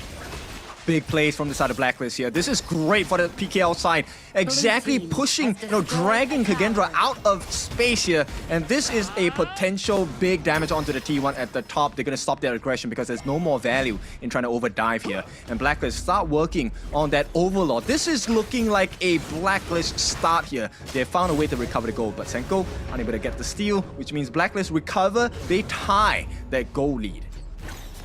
Recover the gold. I mean, the fact is they got the T1 down to the bottom side of the map there, so I feel like Kagendra is still playing a bit more better version of the macro here, and obviously you can see that the damage has already been dealt to the T1 into the mid lane, which is obviously irreparable, right? That's not going to come back. So the pressure being created here for Kagendra into the lanes is something that I feel like Blacklist might need to check. The macro game, right? We talked about this. This new Kagendra knows how to play a better macro game than before. Right now, Saule meeting the first 4 members of Blacklist here because Chami1 is far away. They don't know this, but they know that he's not on the map. So they need to be really careful for Kagendra. Yeah, got to watch out for that Truth Mantra. A good setup of that, at least connecting onto 2 of the side of Kagendra could be huge here. The Unbridled Outburst does catch onto Facia. Beautiful display there. Stampede does come through, locks him into place with the Winter is here. It's going to really stop that team fight taking place into the favor of Kagendra. So again, another good use of these ultimates here. Good control into these team fights. Blacklist is showing. Oh, they get the catch though. Yeah, they do get the catch. Unfortunately for the side of Golden Kite, he does get taken down, but he's able to get that T1. Like we were saying, we need to start neutralizing that priority that Kagendra created down to the bot side. Blacklist is just creating on the opposite side of the map here. So at least they're doing their bits, but it may be completely neutralized here as we have just Chi and Chaz just trying to defend this T1 into the top side of the map where Sule just keeping them away from these minions, and they are going to lose that T1. Yeah, they can't do it. Every single time, it feels like Blacklist is edging it out. Kagendra just come back with another macro play, and Blacklist, they cannot handle it, right? We talked about the best of both worlds for Facial. He's tanky, he's able to deal damage, and that initial jump of the Dragon, this is something that will make Dragon really scared to show his face in teamfights because they can go on him anytime. Yeah, that's the problem with the Princess Frost, right? Like, especially if you don't have, like, the big, strong front line. I mean, yes, you've got the Beast, Zhang Fei. I mean, yes, you have the Martial Monk. But it's not the kind of, like, the most sustainable front line that you could be thinking of having here, or at least kind of somewhere you can be situated in the back line and know you're not going to be the target. But like you're saying there, Kid, you know for a fact they're looking at Dragon because already he's kind of controlling the narrative of these team fights. I think going on to Dragon is a great idea, but they also have to be really careful. Okay, nice attempted catch onto Zan here. Unfortunately, that attempt was nice. The idea was nice. Execution didn't really, match that. And Zan did have to burn the flash though. Oh, Splendor happened to be used there, so Dragon doesn't get caught out and doesn't have to use his flash just yet. But now we are going to see Zole into the middle of that Winters here. They're able to claim that Tyrant onto the side of Kagendra, but it's going to be Zole that gets taken out here. Lu looking pretty low as well. They have to use the pack leader's ultimate just to keep them away from Zole, keeping them alive, because if they lose the Byron, that's one extra beefy bit of initiation they don't have. Blacklist all formulated around about this T1 right now, trying to put the lockdown on the Fascia so they could just secure this T1 into the mid lane. Blacklist looking to do it, even though they don't have a singular minion. They get the love tap, they get the priority in mid. Lovely. I like the aggression coming out from Blacklist, right? You have to fight for every single advantage in this game, and you can't allow just backdoor protection to stop you from getting the advantages here. Blacklist really pushing up the ante and making sure that they extract maximum value, because if they did not take the T1 there, the trade for the Tyrant would not have been worth it at all.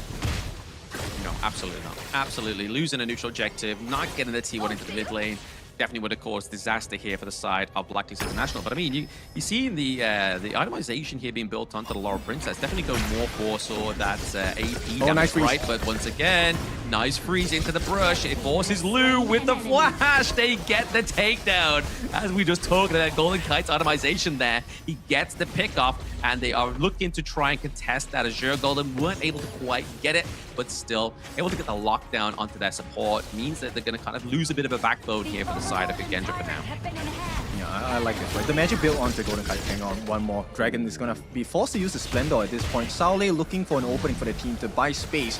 But, you know, Blacklist, I like this aggression. This is exactly what they need to do. And they are distracting them from the fact that Joshi is taking the Shadow Tyrant. And this is going to be Blacklist having the advantage for the first time in this game. Yes, he does have the advantage here. I mean, Justine's had the gold advantage pretty much, I think, for a little while. We saw it on the last itemization there as well. So he's still pretty much doing what he needs to do. Just keep farming up, just keep kind of like trying to get into a healthier situation when you are getting into, well, past this 10-minute mark right now, right? So now it's all down to the execution of Blacklist, maybe trying to potentially get the first T2 onto the map for themselves here. Yep, that would be lovely, right? Right now, everyone's T2s are still standing. For the concern for Kagendra is this mid T1. They need to get rid of that. Meanwhile, for Blacklist, I think at this point, you really want to make sure that the bottom side of the map, the farm lane, you want to try and get down the T3s as much as possible, because that's the opposing lane compared to where the Shadow Overlord is at. And Blacklist can extract a lot of value if they get an opening at the bottom side of the base of Kagendra. Yeah, I feel like if nothing goes monstrously wrong here for either Blacklist or Kagendra, I feel like this game could totally go the distance here. But speaking of distance, we're going to get a bit of a pause here from either one of the boys right now. But currently looking at the current stature of the game, it's looking very close, man. Like, it's pretty much bottleneck between these two teams. Gold, kills, resources, neutral objectives. Teams are all being sort of like, none of them are being taken for granted, right? Absolutely. At this point, it's so important because there are only two different markers here that they're looking at to change the game, right? For either of these teams, if one of them takes a T3, that's going to be the first marker of change because now you have to deal with super minions. The other one is when they take a fight, right? If you get aced here at this part of the game where things are so neck and neck, I think you can kind of soft guarantee that a T3 is going to be on the menu for either of these teams. Yeah, I feel like if Blacklist just keeps putting that pressure down to the bot side of the map, it could potentially spell for that T3 to fall as well. But I mean, at this, what you got to think for Kagendra as well is obviously late game assurance. You're looking towards the Chana, right? So Zhan, he's really got to put in the legwork if they are able to kind of stave off Blacklist into that late game scenario. I mean, we're already around about 10, 11 minutes right now into the match, but as you start to sort of slowly formulate to around about that 15-minute mark, get a little bit more, a few more minutes to get those little bit of resources onto your teams, we're going to start to see some fully slotted, itemized heroes on either Blacklist and Kagendra, and that's where the problem could spell disaster for Blacklist if they don't shut down John into the early parts of the team fight. For sure. I think it's really curious to me because we haven't had like a full-fledged team fight 5v5, right? And then the difference maker here is Golden Kite as well as Zhan, right? The two of them have not been kind of pressured yet in team fights, and that will be the difference maker because if your farm laner cannot do damage, you lose the fight. Oh yeah, I mean, to be honest, I feel like Golden Kite has been put under a bit more pressure because obviously he did drop a life, or I think it's only one time he dropped in the past the 4-minute mark.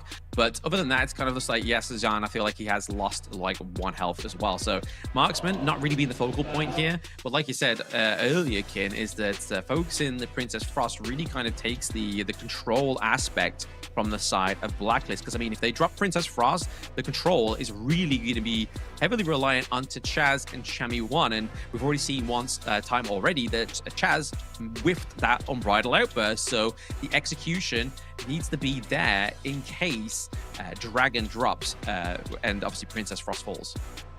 Actually, you know what? My thing here is I feel like Blacklist has a better team fight style, right? Because there's many ways you can cover your gaps. Chami1, as you saw earlier in the fights, he was actually able to use his Truth Mantra to kind of turn the fight in favor for Blacklist. And he's got to be able to consistently do that here. So my question here would probably be for FaZe, like, do you really want to use your ultimate duel to the death onto Dragon? I think it's better to take out one of the game changers, which I feel like Chami1 should be a target. But do you think a Masashi duel to the death can take down the Chami1? Obviously, especially when we get sort of towards the later game, just the later part of the game. Exactly, that's what I mean. Like, it's going to take a bit of a Hail Mary. It means I feel like Sule would have to be buddied with him, or at least Senko as well. Just get some massive burst damage come from the side of Kagendra, just so they can get the takedown. But speaking of takedowns, takedown of the T2 top side of the map here means that Blacklist are definitely formulating a better macro game than they were in the early parts. Yeah. I think the responsibility of Golden Kite and Dragon has to fall onto Zhan and Saole. FaZe needs to go for someone else, right? Even if he can't get the kill, delay that movement. And on the opposite side, Chami1, it's all about his catch, right? His catch, Dragon's catch, and you go. Ooh, speaking of catches, there's a lot of catching going on, but the burst came through from FaZe. The damage from Golden Kite. What, is he not building magic resistance? Takedown of Sole as well. That is a secure double kill over to the side of Blacklist International. They do lose their T1, but they've started to make a little bit of that T3 into the top side of the map. Lovely. Now you get to see this Blacklist lineup, the strength of it, right? If you don't delete Golden Kite or Dragon within a second and a half, Blacklist turns completely onto you. And with Chami1's ultimate, a lot of CC, you have chances to follow up as well. That's a good 3 seconds of crowd control, and Kagendra have no answers for that. Yeah, no answers indeed, right? I mean, this damage coming through from the side of Blacklist. I feel like this double marksman draft here is definitely playing very well now that they got like the itemization online. They're able to take these turrets pretty easy. I mean, you saw the damage Golden Kite was just doing to that T2 into the mid lane there, and then obviously with the same sentiment for Just Chi. But now that pressure for the Shadow Vanguards plays top side of the map here, you know where Blacklist is looking. Yeah, Blacklist. I mean, my eyes are on Chami1 right now. He has the flash, he has the Truth Mantra. If they group up carelessly on the side of Kagendra, this could cost them the game. T3 at the top already secured. That's great for the side of Blacklist, but it's not the end yet. There is still a comeback factor. Oh, yeah. We've seen teams come back from worse situations here in terms of the state of their base. But right now, obviously, it's going to be a little bit harder for FaZe to have a little bit of leeway in his own jungle now, right? Obviously, that top side of the map completely eradicated in terms of the turrets. So I feel like his jungle is going to be a bit of a free buffet here for Blacklist if they really need to tap into that. But speaking again, tapped into is Sole taking a lot of that magic damage from Golden Kite. Down goes the T3 into the bot side of the map.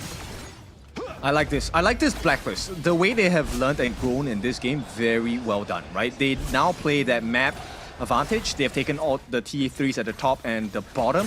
And Blacklist, they're very hard to burst down. Very hard to burst down here. And they aren't going to be able to be contested there at the Shadow Tyrant as well. So now, we're obviously moments ago talking about the damage from Golden Kite, from Just Chi. That's now only just been amplified for another 78 seconds there, thanks to that Shadow Tyrant. If we're looking at itemization as well, I mean, it's pretty much full slotted here for Just Chi. He hasn't dropped a single life, and he's 2k gold ahead of FaZe. This is why they're packing a punch. Yeah, for sure. I like this a lot, right? This is what you need as a pay. As a Tigress, you need to have the gold advantage. This is what gives you that power spike and that burst attempt that they desperately need against Kagendra. Yeah, they definitely need something right. I mean, Zahn's not quite online yet, just as well. He's like behind by around about 2k gold as well compared to Golden Kite. Golden Kite getting that double kill really amplified his lead there into the bot side of the map. But I feel like if a Blacklist play with their food a little bit too much here, the food being Kagendra, I think that's where problems could start to arise here, especially in terms of the damage that will then be unlocked by Zahn. To be honest, I think no matter how late game it goes, it just depends on Chami 1, right? If Chami 1 gets a catch, Blacklist wins all day. Yeah. Yeah, let's see if he does get this catch here. Obviously, the Radiance gets fall through. Obviously, the Bright Light Burst catches on as well with the nice True freeze. Mantra. Tries to get freeze there, but it's going to be the takedown off to Lu. That's your front line gone. Sule goes down as well. They're looking for the push onto the Crystal, but Zahn's putting the work into the top side of the map here as well. Chaz taking a lot of damage. It's going to be the Devil to the Death that gets Musashi death on row there. And now they have no minions, but Blacklist International, they've opened up the side of Kagendra, and down goes Senko. Yeah, PKL strike first for this one. It's going to be painful. No way he makes it out. And Zahn will be taken down. It's a team ace and a base wipe. Blacklist with the 1-0.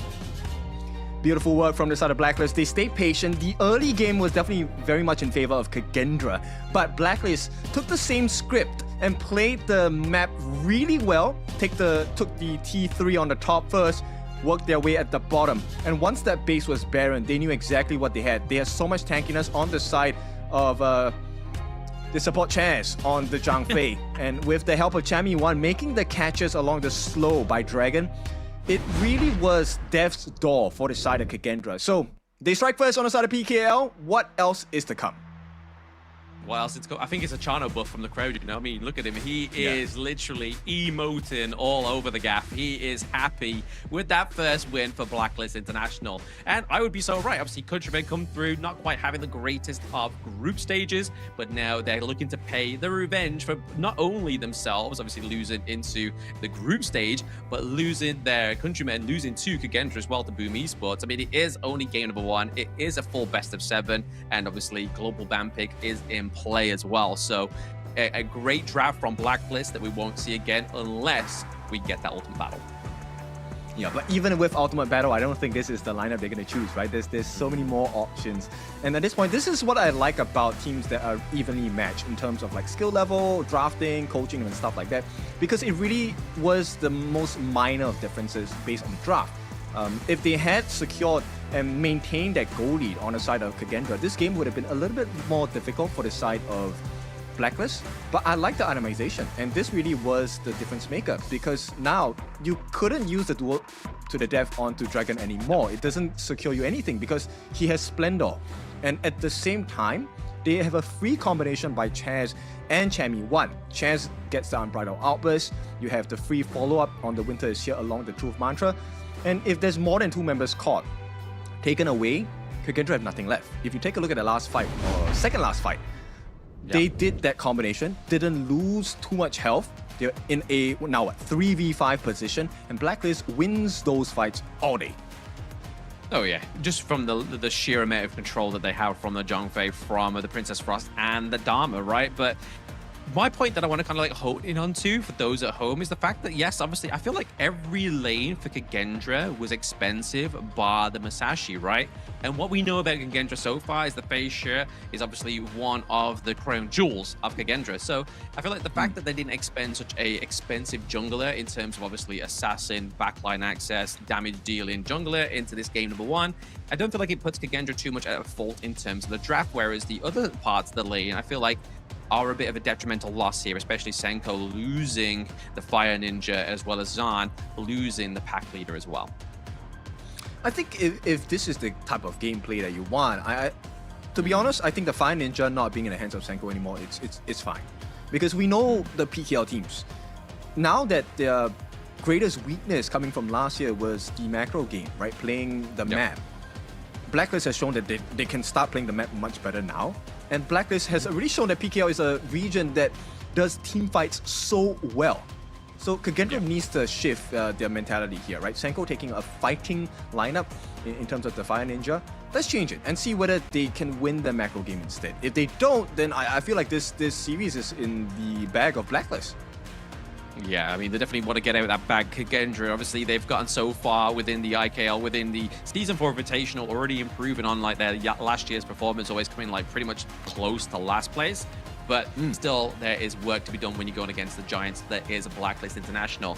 But if you look at this goal graph, like, it doesn't look like it's going to be a huge stomp here for Blacklist. Like, they were holding on to that gold lead for quite some time onto the side of Kagendra, and they knew how to do it. But it was just because of those team fights that you were talking about and Blacklist's potential into team fights and PKL as a whole. It just shows that when it comes to the nitty-gritty, Blacklist aren't afraid to throw punches, whereas Kagendra aren't quite as composed in those team fights. Yeah, I really feel like Kagendra kind of played their way into this loss, right? Which is they went to try and achieve the win condition for Blacklist. Like against Blacklist, you don't take a team fight, you play the map. And for some reason, FaZe was consistently jumping. No fault of his, because it looked like a juicy target. Golden Kite was there as bait, and they took it.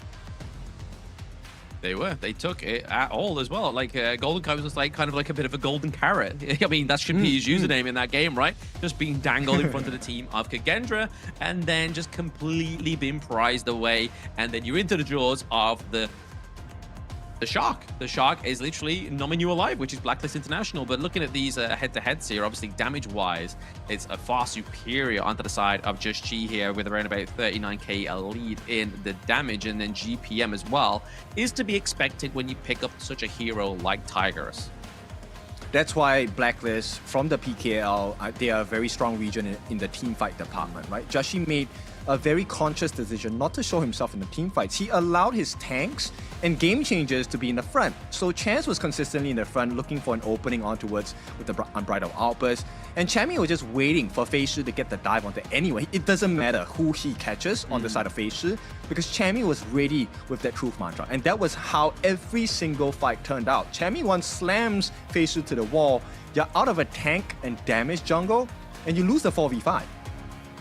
Yeah, no, it's a scary situation to be in if you are Kagendra, is going into a 4v5 against Blacklist International, especially when they already have, like, if they lose the likes of either Dragon into the mid lane or Golden Kite, it's not kind of like the be all the end all. It's just like the still damage going to come through from the Dragon, from Just Chi, from the jungle. And you can kind of see here participation in kills that Chaz was always very close by, and his vision score being at top of lose, just showing why we was talking about it before, that the intel is the wintel, but winning MVP is going to be Just Chi for game number 1. 505. I mean, that seems like a hotline number to call if you're losing in Honor of Kings. Yeah, beautiful work by the side of Jashi, right? Showing just a very adept understanding of what is necessary for the team. And it's not, you know, just the kills. He got the reward of the kills because they played together as a team. And the better team wins, always, in Honor of Kings. Oh, absolutely. I mean, it's very rare that the better team loses, right? I mean, that's the reason why the better team. Let's take that sentiment off the table there. But look at these highlights.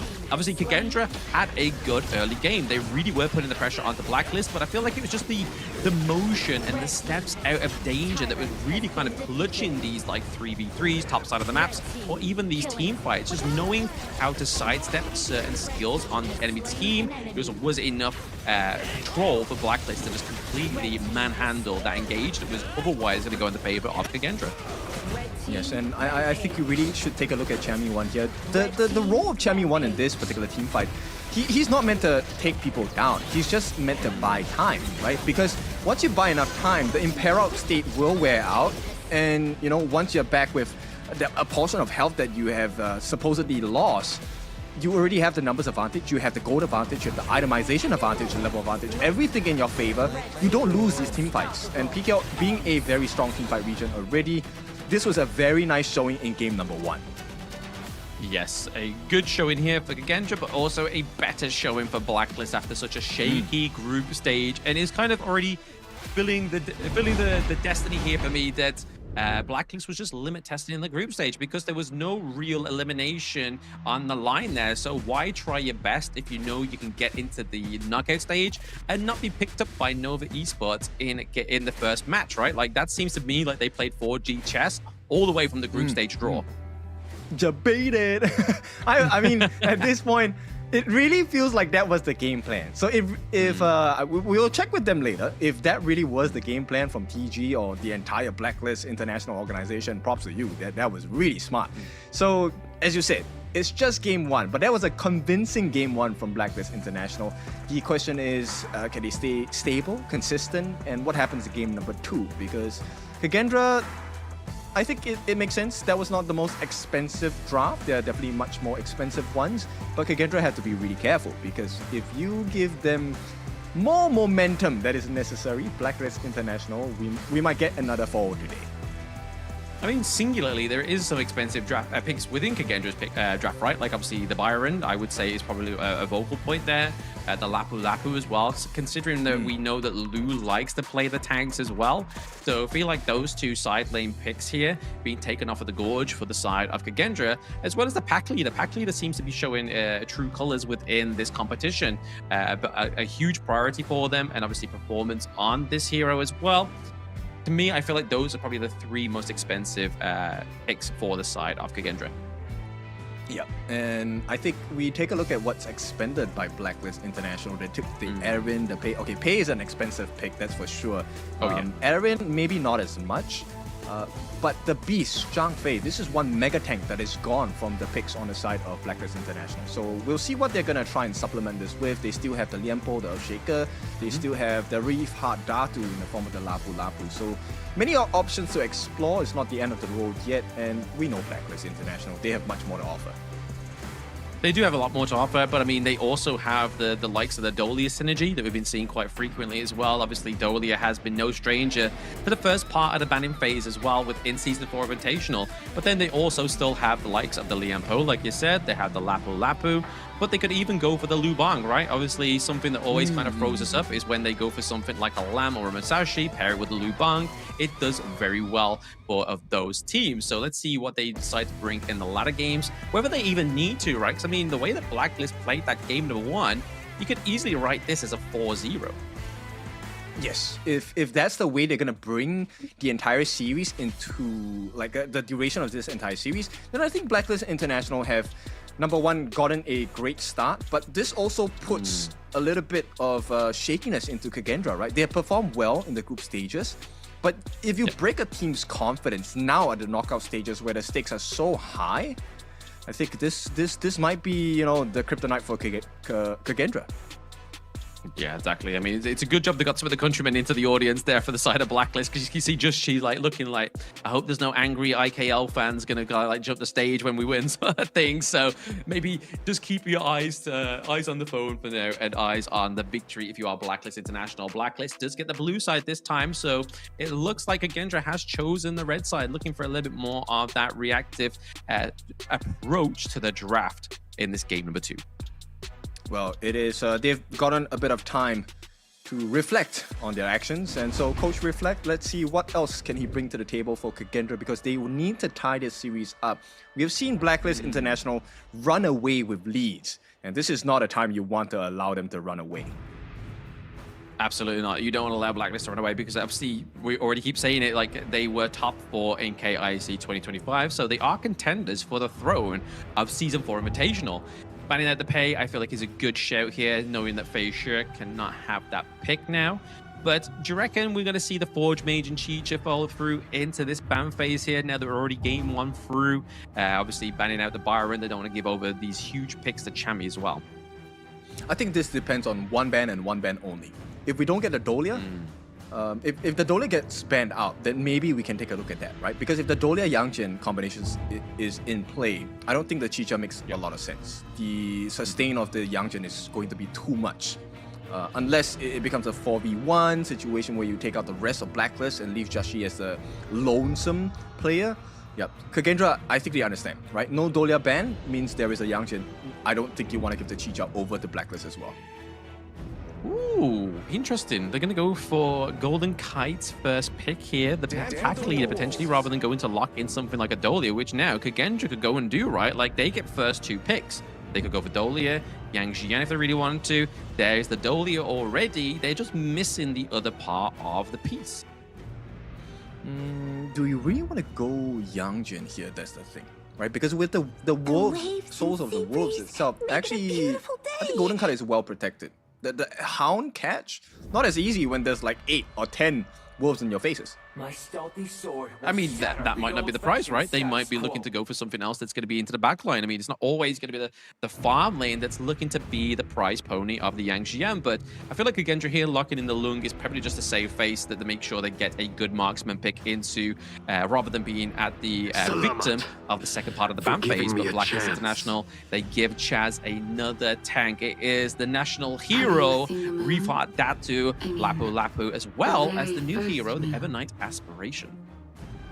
Well, I like the idea of it. Like, Lung offers you damage. It also offers you a lot of turret pressure, free hits from the Flaming Palms, or Ride the Wind, or Downpour. These are things that can help you melt the towers, especially even when they have backdoor protection. And looks like it does come true. Kagendra will pick up the Trilight, the Yangjian here. I'm not sure whether it's going to be enough damage though. I mean, that's the thing as well. I mean, would you pick the Yangjian into something like the Evernight Aspiration, knowing that that's there? Because you could just literally take him away if you really want to. Like, if you're scared of your backline being jumped onto, just take him to the Shadow Realm. Just hope that you can survive. Hope that you can chain your CC on the higher long enough to keep yourself alive into that pool. But it does take away that beefy backline access from the side of Kagendra if they really want to work that way. Yeah, but we've seen it in display in the previous series, right? Nova showing us that if you have enough gold and advantage on the Trilight, yeah, getting caught by the Haya is no problem at all. He's gonna destroy you in the Moonscape Mirage. He may do, but the key word there, Ken, is having that gold lead. If you don't have the gold lead, then is it going to be the same scenario here for Kagendra as they get taken into the Moonscape Mirage here? But looking at these bands here, obviously the band of the Majestic Guardian, as well as a Tunecaster as well. It's going to be the Huan being banded, so they're trying to get rid of the potential of the Dolia and Huan combo to kind of create that hyper carry. And then over to the side of Kagendra, banning at the Luna, banning at the Masashi, really trying to force the hand of Blacklist here as well. But I mean, the Orgren's still alive here as well if they really want to go and solidify the more front line. But it looks like it could be the Agudo, just to have that enhanced early game once again for Just Chi. I like it, right? And then we'll explore what this itemization is for the side of Jashi on the Wall Rider Agudo, right? Some junglers like to go for the Sparkforge Dagger first. Some junglers like to go for the Deep Frost Siege first instead. Both offer different benefits. One with the Lightning Strikes, extra magic damage. Deep Frost Siege gives you a different stat in a form where you're more tanky, but you deal more physical damage as well. Exactly, it depends on what kind of damage they want and how fast they get the itemization, right? But it's going to be Kagendra flashing out their draft with Mighty Conqueror here. So obviously we know great sustain, great backline access as well. So is it necessary if Facia falls that Sule can pick up the mantle and go way into the backline here also? But looking at Kagendra, they are quite late game focused once again. Yeah, and while they have a three-angle approach, one from the Lung in terms of damage, one from Trilight and Mighty Conqueror, and then you have the backline, you know, snipes from Sanko as a Celestial. I don't know whether it's going to be enough because Blacklist International's initiation prowess is pretty strong. You have the Agudo ultimate, you have the Lapu Lapu ultimate, you also have the dive potential from the Charlotte. So I feel like it's a little bit more advantageous for Blacklist, and it's going to be very clear if they get the goal lead as on the side of Blacklist International. Yeah, which from game number one, we know they can do, even if they're playing behind by a few hundred gold for quite some time. Obviously, Kagendra knows how to formulate the gold lead into the early game, but just kind of fumbled a bag part way through. And no fault of their own, right? Obviously, they just weren't quite expecting that team fight potential from Blacklist International in that game number one. But in the Season 4 Invitational, you cannot underestimate your opponents, or else you are going to see yourself at that 1-0 scoreline for now. But Kagendra, game number 2, looking to neutralize that lead here, make it a 1-1. But like you were saying, in terms of the team fight potential and the initiation from Blacklist International, they have a lot. They truly have a lot. So Kagendra's, plan here is very simple. You have to come up with a new encryption code because in game number 1, they were completely downloaded by the side of Blacklist. They broke that code for sure. Now Blacklist, they are trying to clip the wings off of Kagendra again in game number 2. if they can do it again, this is going to put Kagendra in a very nasty spot. Let's see if they can do it here. Let's see if they can. Obviously, game number 2 is far under the way here as well. Obviously, we see then bot side of the map, Golden Kite taking that 2v1 potential down there as well. Obviously, using those wolves just to kind of tear away Lung into the early game. You can imagine that the damage is there as well, but Blacklist looking to help themselves to the enemy's camps, not contested as well. So they're actually being a little bit more successful with their access into the enemy team and with the intel, knowing that Beijing is down into the blue side. They're able to take 2 camps away. I mean, this is to be expected on the side of Blacklist, right?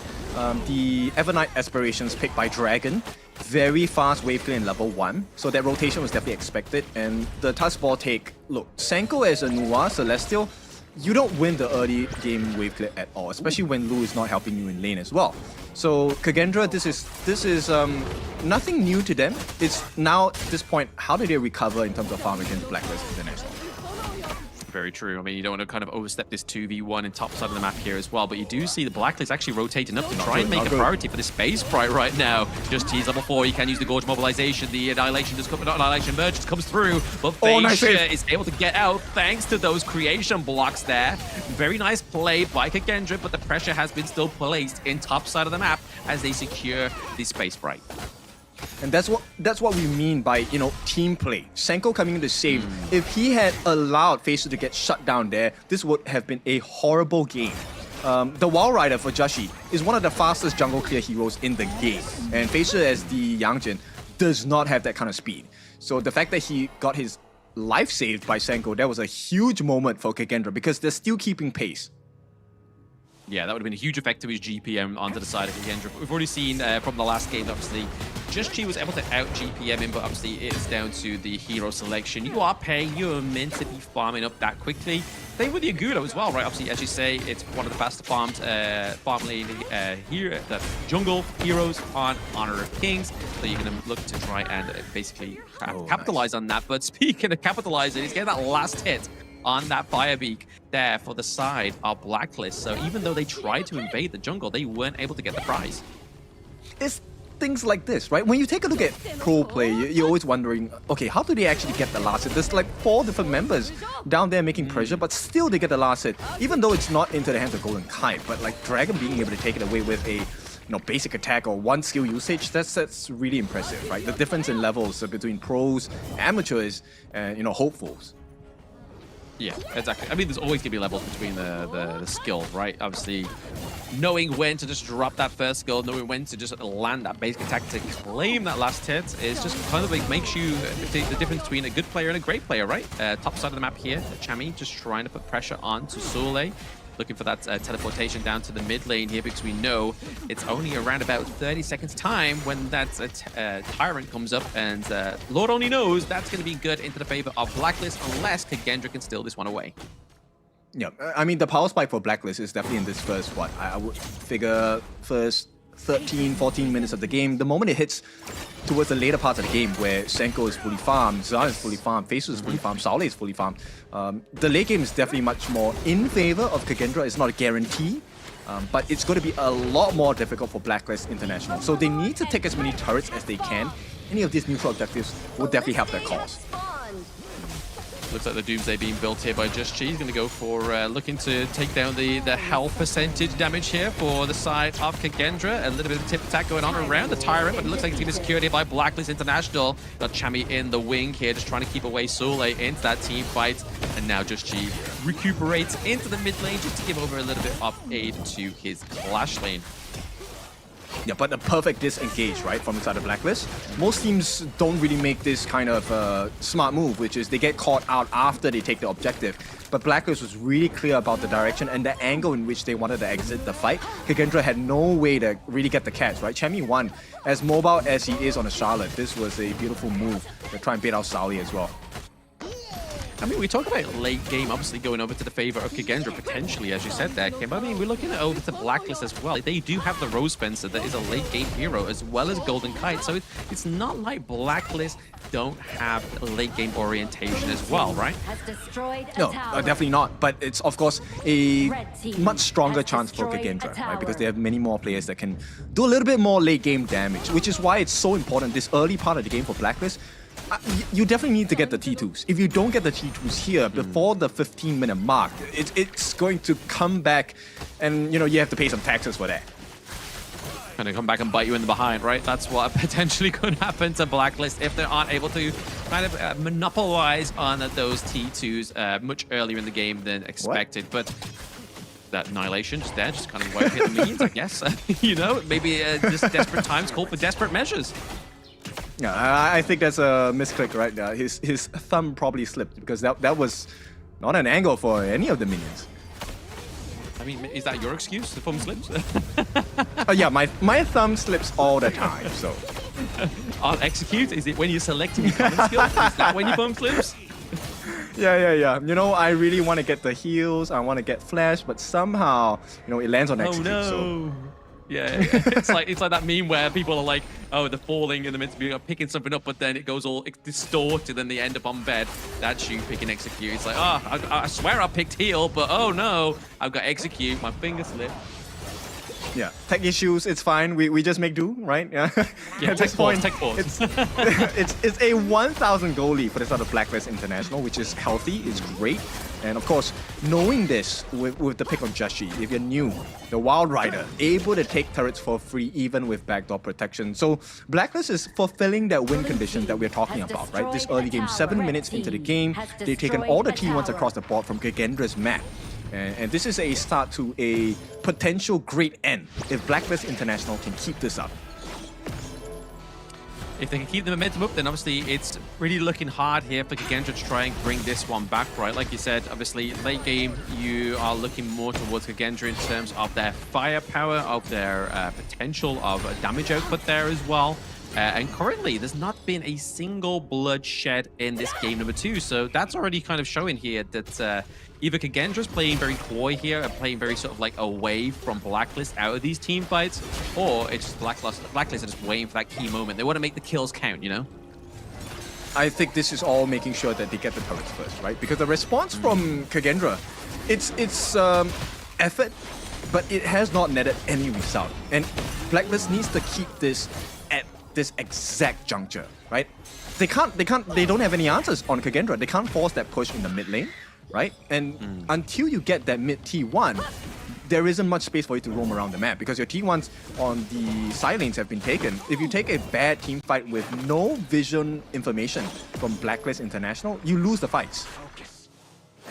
I mean, he's looking here, 3 in the bush here, thinking that Senko's just going to poke his head out and be the only one. I don't think Blacklist is going to take that bait right now.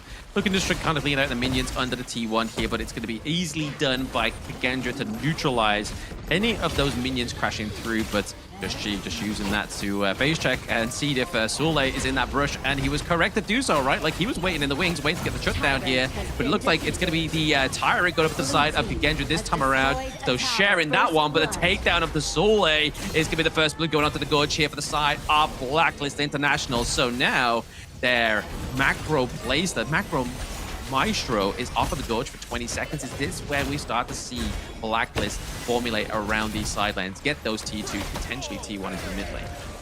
Yeah, the time they're buying low. Both sides, now Kagendra have to choose. What do you choose? Regardless of what you choose, there will be damage done structurally, or at least pressure across the map. And Blacklist, they're not going to be coming here without any other rewards as well. The Azure Golem now going into the hands of Chaz, while Jashi gets a couple of licks in on that T1 in the mid. Not the biggest amount of damage, but this is, as you know, CDK, Shimmer, a glow of hope for the side of Blacklist to be able to break a T3 before that 15-minute mark for Kagendra. Things are starting to look a bit shaky here for Kagendra, right? Obviously, we were talking about the gold lead moments ago, only being about 1k. We're now looking at a 3k difference here just from that first blood, just from the takedown of the T2 down to the bot side of the map as well. And now we are getting into uncharted territories here for Kagendra. They need to soar high. The El Manok need to come back. They need to, but it's not going to be easy at all, right? The saving grace is that Senko is on the Celestial, the Nua, right? So she does have quite a bit of wave clear damage, especially if it's just one singular wave. But then this puts a lot of pressure on the rest of your side lanes, right? Kagendra needed an answer. They don't really have the best wave clear in terms of Zan, the single target burst damage. And 10-minute mark, Blacklist already has prior positioning of this 10-minute Tyrant. I don't think they get any access. Now looking for a bit of excess here. Obviously, Kagendra just trying to kind of like force out into that brush there, but it's going to ultimately go over to the side of Blacklist International Tyrant. The Shadow Tyrant that is Soleil finds himself a little bit close for call, but is able to dash over the wall thanks to the Mighty Conqueror's kit. But obviously, attention needs to be paid into these side lanes here before anything can be done for Kagendra. Well, this 1v1, Sauli does not have his ultimate, Champion 1 does not have it as well. Right now, Blacklist, if they shut this attempt down, it's pretty much over. Oh, there it is, a knockup on Suzanne. He had no way of escaping. Obviously, even the Bastards had been taken up at the gorge already. Beisha, maybe the next one. And locking in place is going to be Lu into the Moonscape Mirage. Blacklist are finally opening up the base of Kagendra here with 3 men down. Senko and Saleh have to formulate some kind of great defense. It's the Chano buff at this point, right? Chano Squad International, they're helping. And T3s are on the menu here for the side of Blacklist.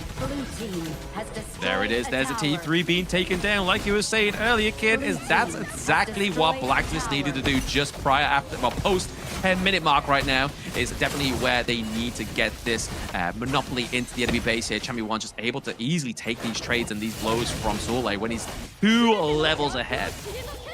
Yep, this is the ideal situation for Blacklist, right?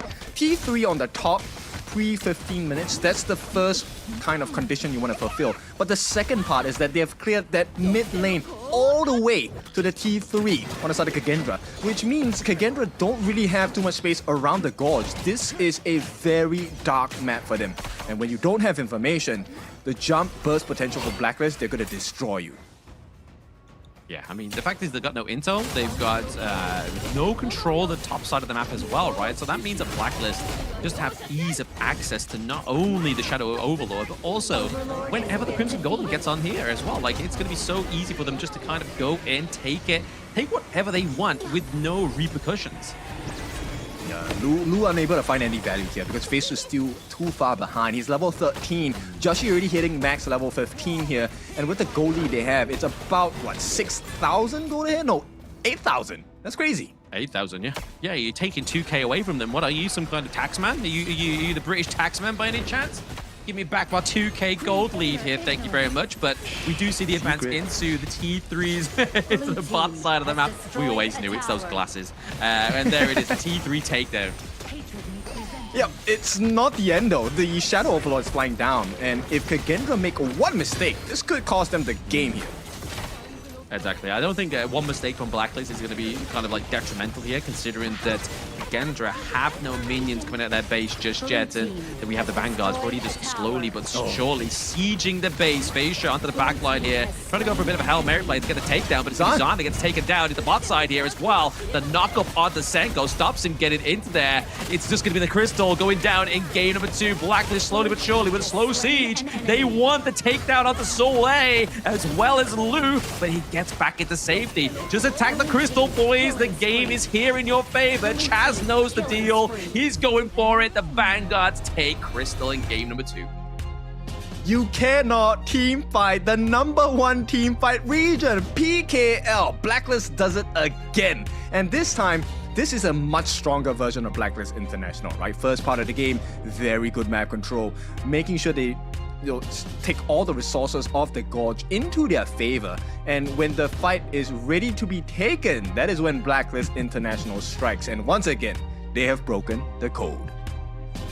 They've broken the code and broken the fans at the venue. They're doing all kinds of things for the side of PKL. But hey, Blacklist are winning, man, so they have all the right to brag, right? Like they said in the chat, in the viewers saying, hey, Blacklist, it doesn't matter if you lose, just don't lose to Indonesia. And they're stepping up to that mantle and saying, okay, bet, let's not lose to Indonesia. And right now, Blacklist International are up to 0. Yes, and this really puts into perspective what the Kagendra squad is going through right now, right? Because every single answer they're thinking of completely shut down, right? Every single angle that you think, okay, maybe this is the PKL weakness, this is the Blacklist International weakness, completely cut out. You can't win the map, you can't win in resources, you can't win in team fight. So what do you do here as Kagendra?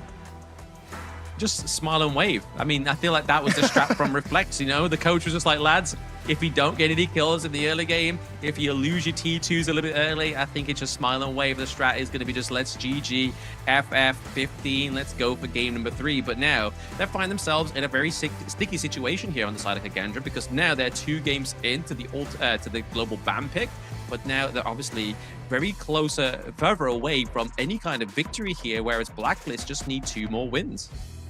Yes, a very scary notion here. And at this point, they're already halfway there. That's the scary part, right? A lot of people think, okay, best of 7s, if we go the distance, it's going to be a long one.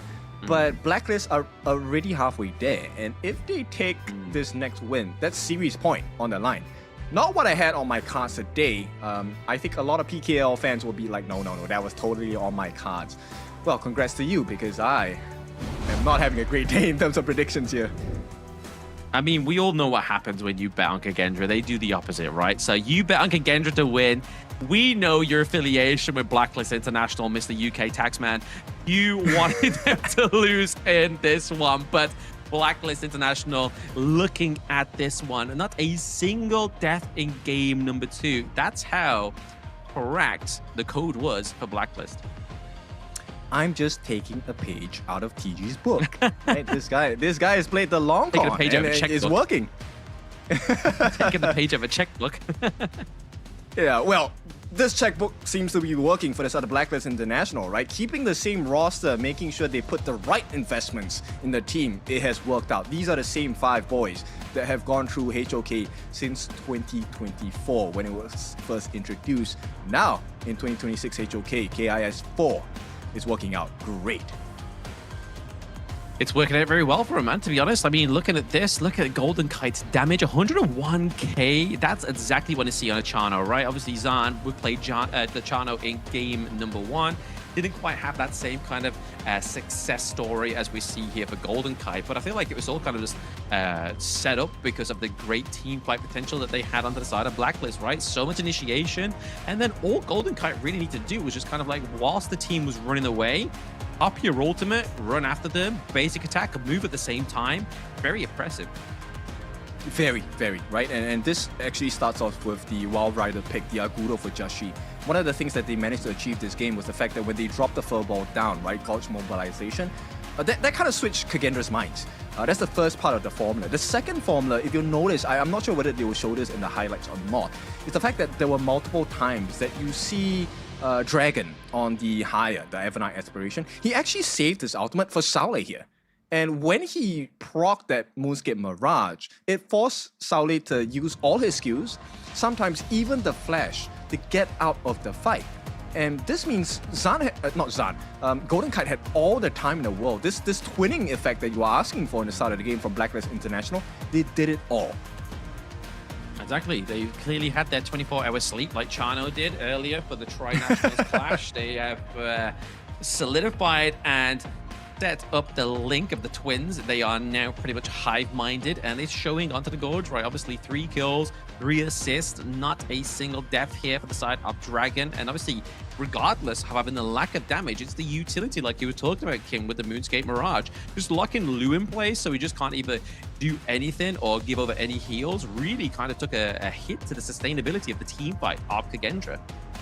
Yes, it's just too many things to deal with, right? And okay, it's a very small thing, but Golden Kite with the Wolves as well, every additional target that is available on the side of Kagendra, if you don't clear that in time, you have to stay at that lane, which was the mid lane, right? Kagendra spent so much time defending that mid wave in mid T1 that Blacklist had the opportunity after they won a small team fight to work the side lanes down, and suddenly you find yourselves, hey, I don't have a T3 anymore.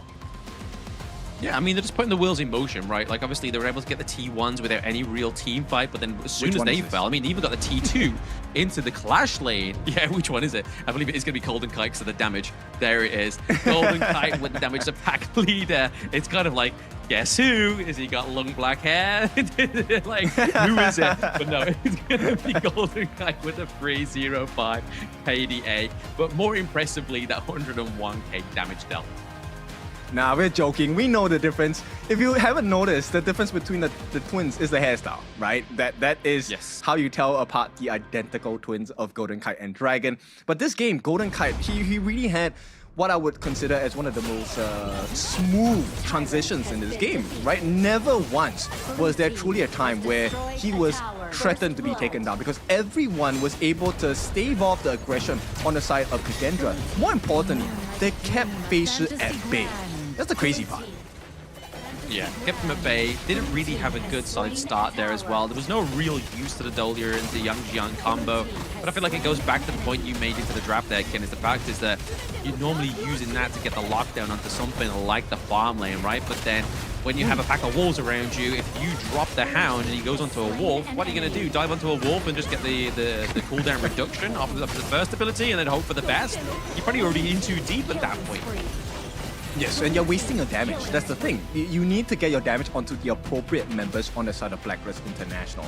So it looks like Kagendra, they need to hire, I don't know, some sort of security protocols here, because Blacklist has decoded them twice in a span of 2 games in this best of 7 series. If they get to decode them one more time, this is series point for the side of Blacklist International. Yeah, looking like a quick series so far, I mean, between these two teams, but everything could turn around in a moment's notice, right? I mean, we've known Blacklist, and this is the problem that kind of like haunts the back of my mind, is they can be at match point and then lose the next 3 games in a row. Like, it does happen, and it's unfortunate for Blacklist, but it is a reality that may still come into play here for them. But the way they played in game number 1 and game number 2, I don't feel like there's many kind of mistakes that I can see that could make this a reality. But other than the global ban picks, because obviously now we're getting further into this ban BO7, right? Like, there is more expensive picks falling through here as well. I mean, Just Chi getting his pay, is Agudo, the Wild Rider as well. These are kind of like some of the more stable picks here for Just Chi, because he gets to have the privilege of the early game advantage. And to be honest, these picks aren't even like Just Chi's strong picks, right? These are not his special weapons. This is just base level Just Chi. And we know how strong this guy is, right? I mean, both teams from IKL, PKL, or whatever teams that come out of these regions, the goal here, yes, sideline, I want to beat my corresponding region, but everyone's goal is to beat Nova, right? They want to make sure that they can conquer MKL, and the first step to do it is to show how strong you are in the laning phase. I feel like Kagendra, they might have suffered a little bit too much confidence from that game number 1, because they used to be so aggressive, get the dive in, but they were punished so heavily by Blacklist. I hope Reflect tells them you can do that again. Yeah. Speaking of doing it again, we're going to get some support from those at home. Let's go Indo Kings. Give it your all. If you can, go for championship. Don't settle for being local kings. Hashtag Indo Pride. So there it goes. Someone took my advice and posted on social media, and now their words are on the screen, being read by your favorite British person, not King Charles, but Blam. As we get into game number 3's BP very soon here, obviously, we talk about Just Chi, but I feel like the reason why he's on such autopilot heroes into the jungle is because I feel like the focus is elsewhere for Blacklist. Yeah, there's too many things, right? And of course, we get another supporting comment here. No Cure, KIS4 is absolutely fire here from, I would call it Xara here. But at this point, yeah, not too much fire coming in from the Kagendra side. They need a little bit more gas in the tank. They're gonna go once again on the red side. So Blacklist get the prio pick and ban. And I feel like there is going to be quite a few picks that will hurt Kagendra at this point. Do you think they're going to go for the prio blue onto Golden Kai again? They're going to go and lock in his pick first, and then just hope to see what they react with on Kagendra, and then lock in Chaz, and then they know they've got a solid lane down to the bot side, and anything else can kind of just fall through that way. But I mean, the way that we've been seeing the ban so far, and I can imagine that Kagendra aren't going to want to give over the Dolia combo to Blacklist. It doesn't have to necessarily be the Yang Jiang combo, but if they lock in Lung prio first pick, then you can imagine that Dolia could follow through in pick 1, 2, or 3. To be honest, I feel like if I'm in the shoes of TG, I would give prio to Just Chi, right? Now they have taken away quite a few picks, right? There is no Musashi to deal with the Ogrim pick. Agudo is still available, right, for the side of Kagendra? For Kagendra, yes. Okay, maybe not the Ogrim pick for Just Chi, but start with a jungler. You can counterpick that at least. Maybe, but at the same time, they could also maybe try and put more persuasion top side of the map for Golden Kite, right? Obviously had the Dharma in game number 1, had the Rose Fencer in game number 2, so we still have the Storm Mace available, Spark Mace available for Chami, and Lord knows that he knows he loves that pick, and it's a solid front line as well. Can't pair it with the pay, but it's still a solid standalone Clash Lane pick. I say ban the Agudo and take the Ogryn, but here we go. Blacklist going to start with the higher ban. That's going to be the F9 Aspirations taken out. Kagendra, what do you want to take out? Do you take out the Dolia here to deny that Dolia Yangjin combination from Blacklist? Nope, they're going to go for the Spark Mace that I was talking about moments ago, so it could still be the Dolia here as well as their second ban, but I feel like that is probably a just cause ban here because they know how well Chami's been playing into the Clash Lane. Obviously, putting a lot of a bigger pause onto Soleil, because obviously this is a player that we bigged up into the group stage, but now he's met with Chami 1. I mean, the overall comment for Chami 1 in KIC 2025 is Chami plays like an import. So they definitely want to be literally don't want to be validating his picks here. But once again, it looks like they're going to give that first pick over the Golden Kite because they do still have the Parasolar available. Okay. Nice start with the RE. This is gonna... I'm so curious, what does Kagendra go for here, right? They need to give Fei Shi a jungler that is able to snowball really quickly in the early game. Pei would have been a great choice, but Blacklist understands that, hey, these are the usual picks. And if you want to go for aggressive assassin junglers, the risk is a lot higher if it's not Pei. I mean, the idea makes sense here as well. Obviously, trying to get the catch as well as the Martial Genius, but you've got to try and catch the Parasolar. That's the whole problem. But that's amongst all the other objectives that are going on within Honor of Kings already. So that's already a lot of resources trying to be placed down here. Try and get the shutdown. Did they try and lock in something like the Shao like you was talking about in game number 1, right? Knowing that the Ali is going to come out of somewhere, but it looks like Chaz is going to get his a big pick into the support role here as well. The Peacekeeper, Motsu, as well as Dragon on the Fire Ninja. They are looking for an aggressive game here. This is going to be a poke composition coming out from Blacklist, right? I'm just curious to see what Kagendra shows at this point of time. Okay. If they really lock it in, okay, guarantee, soft guarantee, maybe not a full guarantee, soft guarantee, I think the alarm comes into play here. I was thinking exactly or maybe the the same Hano. thing. Exactly the same thing. Yeah. Lamb comes into play, or Hino into the Clash Lane, or do we see the return of the Lubang, right? They go for Lamb, Lubang, last two picks, so they get not only the counter to the Agudo, but they also get the delivery service here as well. And they can kind of see the debating that kind of delivery service with that Masashi ban as well. Yeah, because it takes a lot of attention away, right? Nice ban as the final one. No Xiao for the side of Kagendra, no Breeze Heart. That would have been a perfect answer for not just the Parasolar pick, but for Peacekeeper as well, right? Once he gets that thing inside the box. Now, let's see if our guesses are correct. But Kagendra here, okay, they're going for a little bit more control. The Silk River, I think it's a great answer against a potential Lam pick. And we'll see if that's going to be the cause here. No, it's going to be the Seafarer in the Clash Lane. Interesting. Ooh, okay. So they're going to go completely the opposite way, right? Obviously, if they want to play control here, obviously you're not going to control the Seafarer riding his boat and obviously causing these great initiations. But like you said, like there's a huge potential of poke setup here for the side of Blacklist International. But now they have the sustain of the Ogryn, and now they have even the setup of the plays here of the Seafarer with the set sail. But Kagendra are looking to go and run the Agudo into the farm lane and have Featherfoot into the jungle. Okay, I like the idea of it, but this puts a lot of pressure on Senko. If he doesn't get the catch, this game is pretty much over. And if you take a look at the composition on the side of Blacklist International, I want you to notice something. The Seafarer in the Clash Lane, he actually has decent wave clear as well. And this means Blacklist International still get to play that map control game that they're looking for in the early game. You get the initial wave clear, get the TP down, you have your ultimate to go straight back into your lane if it's necessary, or even start a team fight, of which they have so much control. You have the Ryu Engine from the Fire Ninja, you have the Cannon Blast from Peacekeeper, and then Golden Kite once again is going to be left untouched. And you've also going to have the physical damage reduction as well from the Seafarer's kit also, so that could be a problem here for these teams. But also, obviously, trying to get the Featherfoot off of the wall here with that hard CC as well. Just trying to get stunned down, locked down as well. I mean, there's a potential of a huge amount of lockdown, but I feel like here, Feisha is probably just looking to be like, okay, yes, I fumbled the smite in game number 2, but now I have the hard Jade and Seal. Surely I can't fumble this, right? It's basically like locking down 2 smites, and 1 is a guarantee. I think this whole game is all about Senko, in my opinion, for Kagendra. If Senko plays well, I think Kagendra wins this whole thing for this particular match itself, right? Because if you take a look at the initiations, it's quite a huge risk for the side of Kagendra. You need to commit.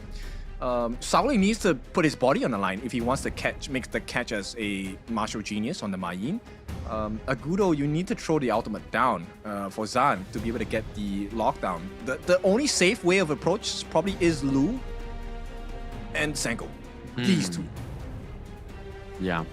They were set up with some huge control here. Obviously, use the pull from the Silk Weaver, and then maybe potentially just try and get the pull, the damage from the likes of the Featherfoot or the Martial Genius. But I do like the Agudo in farm lane. Farm lane Agudo is something I like to play personally. I was in a bit of a rut in ranked until I picked this hero up, and it's very oppressive, right? Like you currently go, like you don't need your support in your lane once you get to level 4, right? It's kind of like having a 2v1 at all times after level 4.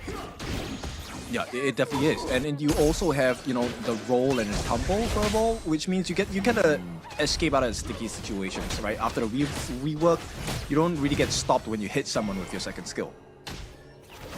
Yeah, it's very helpful, especially traversing the map as well. But here, speaking of traversing, it's going to be Blacklist. Look at the traverse and take the Crimson Golem number 1 here from the side of Kagendra. I mean, this could be scary and a bit hairy here for Chaz. He's just trying to use the Cannon Blast, maybe get the lockdown onto Featherfoot here, so Feisha cannot get any damage up onto him because he's looking pretty squishy right now. But overall, a successful family trip into the enemy jungle. Again, Blacklist taking the Crimson Golem. Yeah, because how do you fight against an Ogren? Level 1, he has the instant finish here. Looks like they will go for more on the side of Blacklist. He gets his Death's Precipice as well, which means he gets the heal value. He already has taken 1 camp away from Feisha. He has a level advantage, not just yet, but this is just going to snowball into a bigger lead here. Oh, absolutely. The snowball definitely is a problem here for the side of Kagendra. I feel like maybe the saving grace could be around about the 4-minute mark if they don't get any kills, or maybe multiple kills before that point, because then obviously they can take the Tyrant, trying to neutralize any kind of lead that they did have. Also the flash of Senko as well. I mean, that's a pretty early use of the flash. We'll still be back in time for the 4-minute mark, though. Yeah, so it's going to be a bit of a difficult situation here for the side of Kagendra. This was not the ideal start that they wanted, right? Feisha as the Fade. Right now, the reason why it's so difficult is because, yes, he still has his Hardened Jade Seal, but with the risk that he might be taken out in the team fights, that's going to be a huge cause of concern. Because now, even if you land the Hardened Jade Seal, if you take a fall in the team fights, you lose that Hardened Jade Seal. It's not in your favor. Yeah, not in your favor. I mean, it's not the longest cooldown either, so it's not too bad, but it's, like you say, the opportunity that you create with a Hardened Jade Seal is something you can be missing for quite a few seconds. But now, actually being able to secure his own Crimson Golem is going to be a little bit more of a back to basics here for Feisha. But we like it. We like to see it. Zan is actually having a bit of a fun time in his lane here, not really losing too much priority overall. He's only about 100 gold away from Golden Kite's Parasolar. I want you to take notice of the itemization on Dragon here. This is a very greedy start. He actually abandons the entire just boots and all for the cost of the first item, Insatiable Tome. It's not completed just yet, but I think this is a great idea, right? Over, you know, with massive sustain, they have a slight goal lead. They can start to really play a little bit more aggressive and more risky. And for every risk that you take that is successful, Blacklist takes 1 more step ahead. They do take one more step ahead. They're ahead by around about 900. Well, that's only 600 gold. Let's not keep making quick maths on the spot here, but definitely in a better position than Kagendra right now. Obviously, this all seems to be snowballing from that moment that they were able to successfully take away that first Crimson Golem, right? But like, we're not really seeing Kagendra answer that call, and that's the problem here for me. Is the fact that Kagendra's not really reacting to the disrespect that Blacklist did in the early game. Maybe they don't feel the need to, right? I think if you're already behind by a slight amount, you also don't want to jump into the rabbit hole where you slip and slide down into a 1,000, 2,000 gold deficit. Yeah, out of the frying pan into the fire is definitely maybe the reason why Kagendra hasn't quite been as reactive as I would hope they would be. But a reaction is definitely needed down to the bot side of the map here. You can see that Blacklist are looking to just clear out this minion wave into the mid lane, just to get the priority and the potential drive away of this one. But oh, the damage coming through here from Feisher on the Featherfoot is definitely doing a number onto Justchi. Not ideal. I mean, it is a pretty short cooldown on the ultimate, but this means Blacklist get prior start onto this 4-minute Tyrant here. Now, Kagendra, the response is absolutely necessary. Destiny counter being procced here as well, but it's still going to get smited by Justchi. Can they get something for this one, though? The disrespect he brings over. Oh, no, Lou! He used the enhanced basic attack just at the wrong time. He got soul guided into the enemy team. We see the cannon blast come through with the Think inside the box. Perfect execution here from Dragon. We have Kagendra on the run, but Chaz could be a prize pony here, but it could be that T1 in the mid lane that may be the target overall. It starts with a hairline crack. Oh, it does indeed. It is the hairline crack that really opens up the side of Kagendra there. The takedown onto Zan as well. Blacklist coming with 3 kills. Definitely solidifying a big, healthy gold lead here for around about 1.6k. Yeah, I mean, this hairline crack is starting to look like a fracture for the side of Kagendra, right? And it's a very dangerous notion because we talked about this. Take a look at this team fight. Number one, the movement by Feisher in terms of entering was a little bit too slow, and the overcommitment on Lu. He was hoping that someone would be close by so that he can use his first skill to get back at the safety. But then they're jumping in. They're isolated one by one. And this is where the value of Blacklist's lineup is at, right? They already have the gold advantage. They have the Tyrant buff, by the way. So Kagendra, this is really just out of sync for them, and maybe just a chemistry issue at this point. The confidence has been shaken. Oh yeah, since game 1 victory hasn't been taken, especially that was probably like their most dominant performance as well, right? Like that was kind of like the clear kind of like immovable object meets the unstoppable force that seemed to be the state of play for game number 1. It was very equal. We weren't too sure. It was pretty much a toss of a coin at one point, but then every round since then, it's slowly but surely you can see the fumes of Kagendra are not flying the Garuda at this point in time. And the Blacklist, they're looking to just completely keep the script in this code. They're not getting the height that they want, right? And at this point, even if they're getting the height, maybe they're flying too close to the sun. Because the main concern I had was, where is this initiation coming in from Kagendra, right? You need Saule in the fights to get something, or you need Senko to get the catch. But even when they do, right now they're behind on farm, close to 3,000 behind, by the way. You don't really get the kills and get out for free. Even if you get the trade, Blacklist will find more value. They will. I mean, it seems to be like the fact is when they try and commit into the team fight, you've got Dragon there with the re-engine, just like basically getting the knock-up. So what should be a knock-up into the favor of Kagendra and kind of like an access into the back line, they kind of stuck there, especially if they get hit by then the Cannon Blast and then the Think inside the box. It's basically a one-way ticket with no return out of Blacklist Town. Yes, and it's AoE setups, by the way. Here we go. They will try to secure this. This should be on the head. No, they didn't even get it. Yeah, the Harlem Jade Seal is looking more like a soft toffee at this point, right? It's not actually connecting or even smiting anything here. Obviously, we did see the sunset, the boat sail for the side of Blacklist come through there, but then if they shut into the back line, this could be the shutdown that they're looking for. First kill goes over to Kagendra. They're looking for a little bit more. Lu goes in with a bit of a swing there, but still not much more to be claimed here by the side of Kagendra. But 2 kills is better than nothing here. They're looking for a little bit more. They get the shutdown on Zule. Could this be a potential comeback of Kagendra in the mid lane? It definitely can, right? And this shows you the reason why Feishu didn't use his ultimate here. Chami 1, can he get the catch? Uh-oh, the defending with the brush there, but okay. Oh, Jammy, you jammy boy. He gets the double kill onto Zahn, onto Lu. Fantastic play there, but I feel like that's basically the collateral damage here. So damage control for the side of Blacklist, just to make sure that they don't lose any more ground in that mid lane.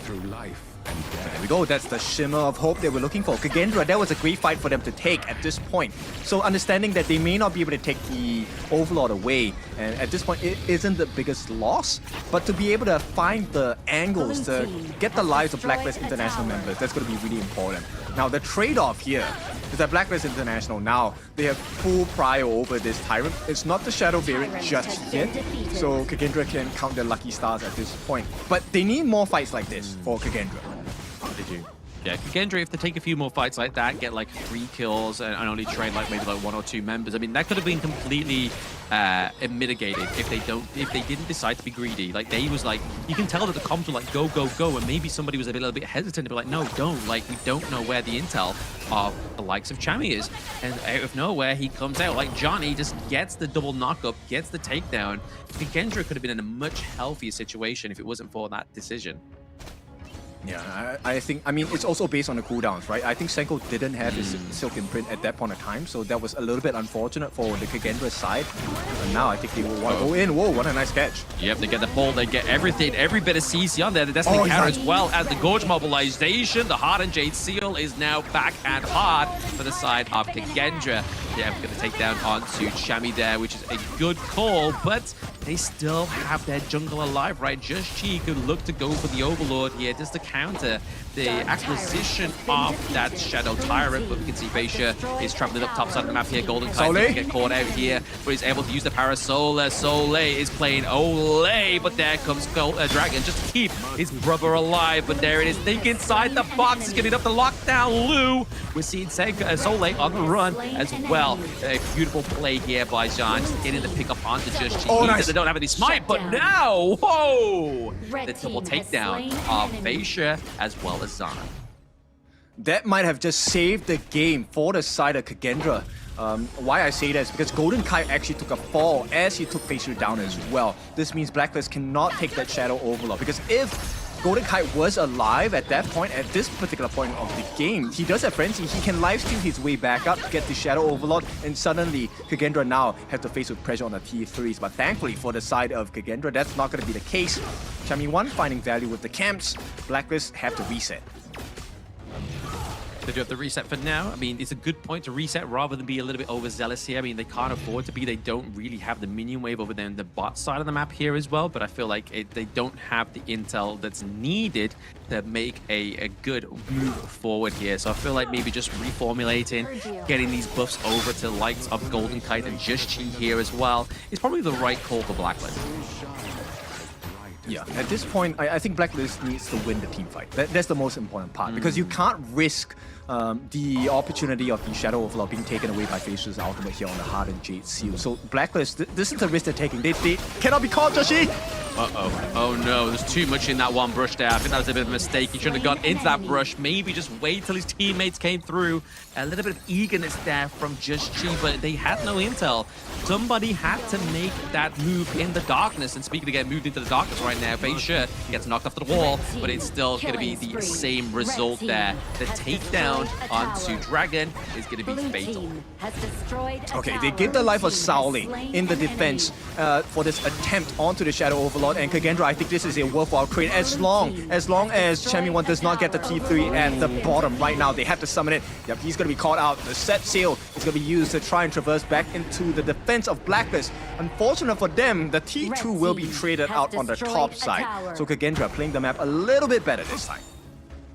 Yeah, Kagendra now back in control a little bit here as well. Obviously, they're still behind by around about 2.9k gold, which is still going to be a little bit of an issue for them here into these team fights, but we are going to get a bit of a technical pause here now. Something's not quite going astray, but Blacklist International definitely showing signs of slowing down a little bit here. Maybe just these bad decisions, especially that one earlier from Just Chi going into that brush, could be the nightmare that haunts them, especially if Kagendra takes this round. they're kind of starting to mess up. The reason for this is because they're not using the appropriate checks that they have. Look, Blacklist International's lineup, the reason why this lineup is very strong is because they have brush checks. Number one, you have the Cannon Blast from the Moors, a Peacekeeper, right? Chaz needs to help the team check. You also have the Kachosans from Dragon in the mid lane. He needs to get those hits in. Check your brushes before you go in, because that is the number one mistake that Joshi made. Thinking that it was safe. Why would you think that the Shadow Overlord area is going to be safe when you have a Fei Shi guaranteed take on the Hardened Jade Seal? Do you know they're going to be waiting for you? Yeah, it doesn't quite make sense, right? Obviously, like you said, they're not really utilizing the means of checking these bushes themselves, say for Blacklist. I feel like maybe it was just the fact is like, right, if I don't check it, it's a bit of a gamble if you think so. If you think of it in just G's perspective, because it's like we don't know where they are. If they're not in this brush, we can go for the Overlord. If they're in this brush, I'm donezo. And that's exactly what happened there. So it was just a gamble that they were willing to take, but is it now going to not pay off and potentially further this series for Blacklist to come back? I think if you want to take that kind of risk, then the thing here is, I think Blacklist International has already shown you what they want to do, right? Even if Joshi and, let's say, I don't know, Chami 1 gets taken down, you still have the split push potential on the side of Golden Kite, right? He did manage to create a little bit of pressure in the mid lane. Meanwhile, on the bottom side, it was Chami 1 who was responsible for getting a little bit of damage on the T3 before the Shadow Overlord was summoned. So if you're going to take the risk of putting Joshi in a position where he might be taken down, get the split push going as well. Yeah, I mean, they did go for, obviously, a bit of a split push there as well. Obviously, they tried to go for the T3, right? They were able to do a little bit of damage, but it was the fact that they were able to get that Overlord there for the side of Kagendra. Like, it was just pretty much just like a play of desperation, it seemed like, from Blacklist. The fact is that they just tried to do something because they had nothing else to do, you know? Yeah, look, they cannot repeat this mistake again. If they allow Joshi to be caught like that, can you imagine if it was a Tempest game? This would have swung the tides over, because Kagendra did not lose a single member in that exchange. And if that situation presents itself in a Tempest game format, you instantly get the wave clear. You get the T3s because your turrets don't get to attack anymore. They don't get the defense. So Kagendra now are biding their time. Now they're hoping for Blacklist to make this mistake again. It's balls in their court for Blacklist International. Yeah, like you said, obviously you can only make that same mistake one too many times, and I feel like just he's already made that mistake at least twice. Like, there's been 2 times where he's been caught out a little bit more premature into these team fights than I would have liked to have seen. So I feel like the third time is definitely going to be the nail in the coffin here for Blacklist if they do falter to that same kind of problem. But now, it's obviously just the technical pause that was waiting through here as well. Obviously, Kagendra have done very well to kind of ride the high that they were, well, ride the low that they were on as they were going into this game number 3, right? Like, we were all commenting saying that they looked pretty low, the morale seemed to be down there, and then now they've got a kind of glimmer of hope, and they're actually holding on to it. So I feel like that's props to Kagendra.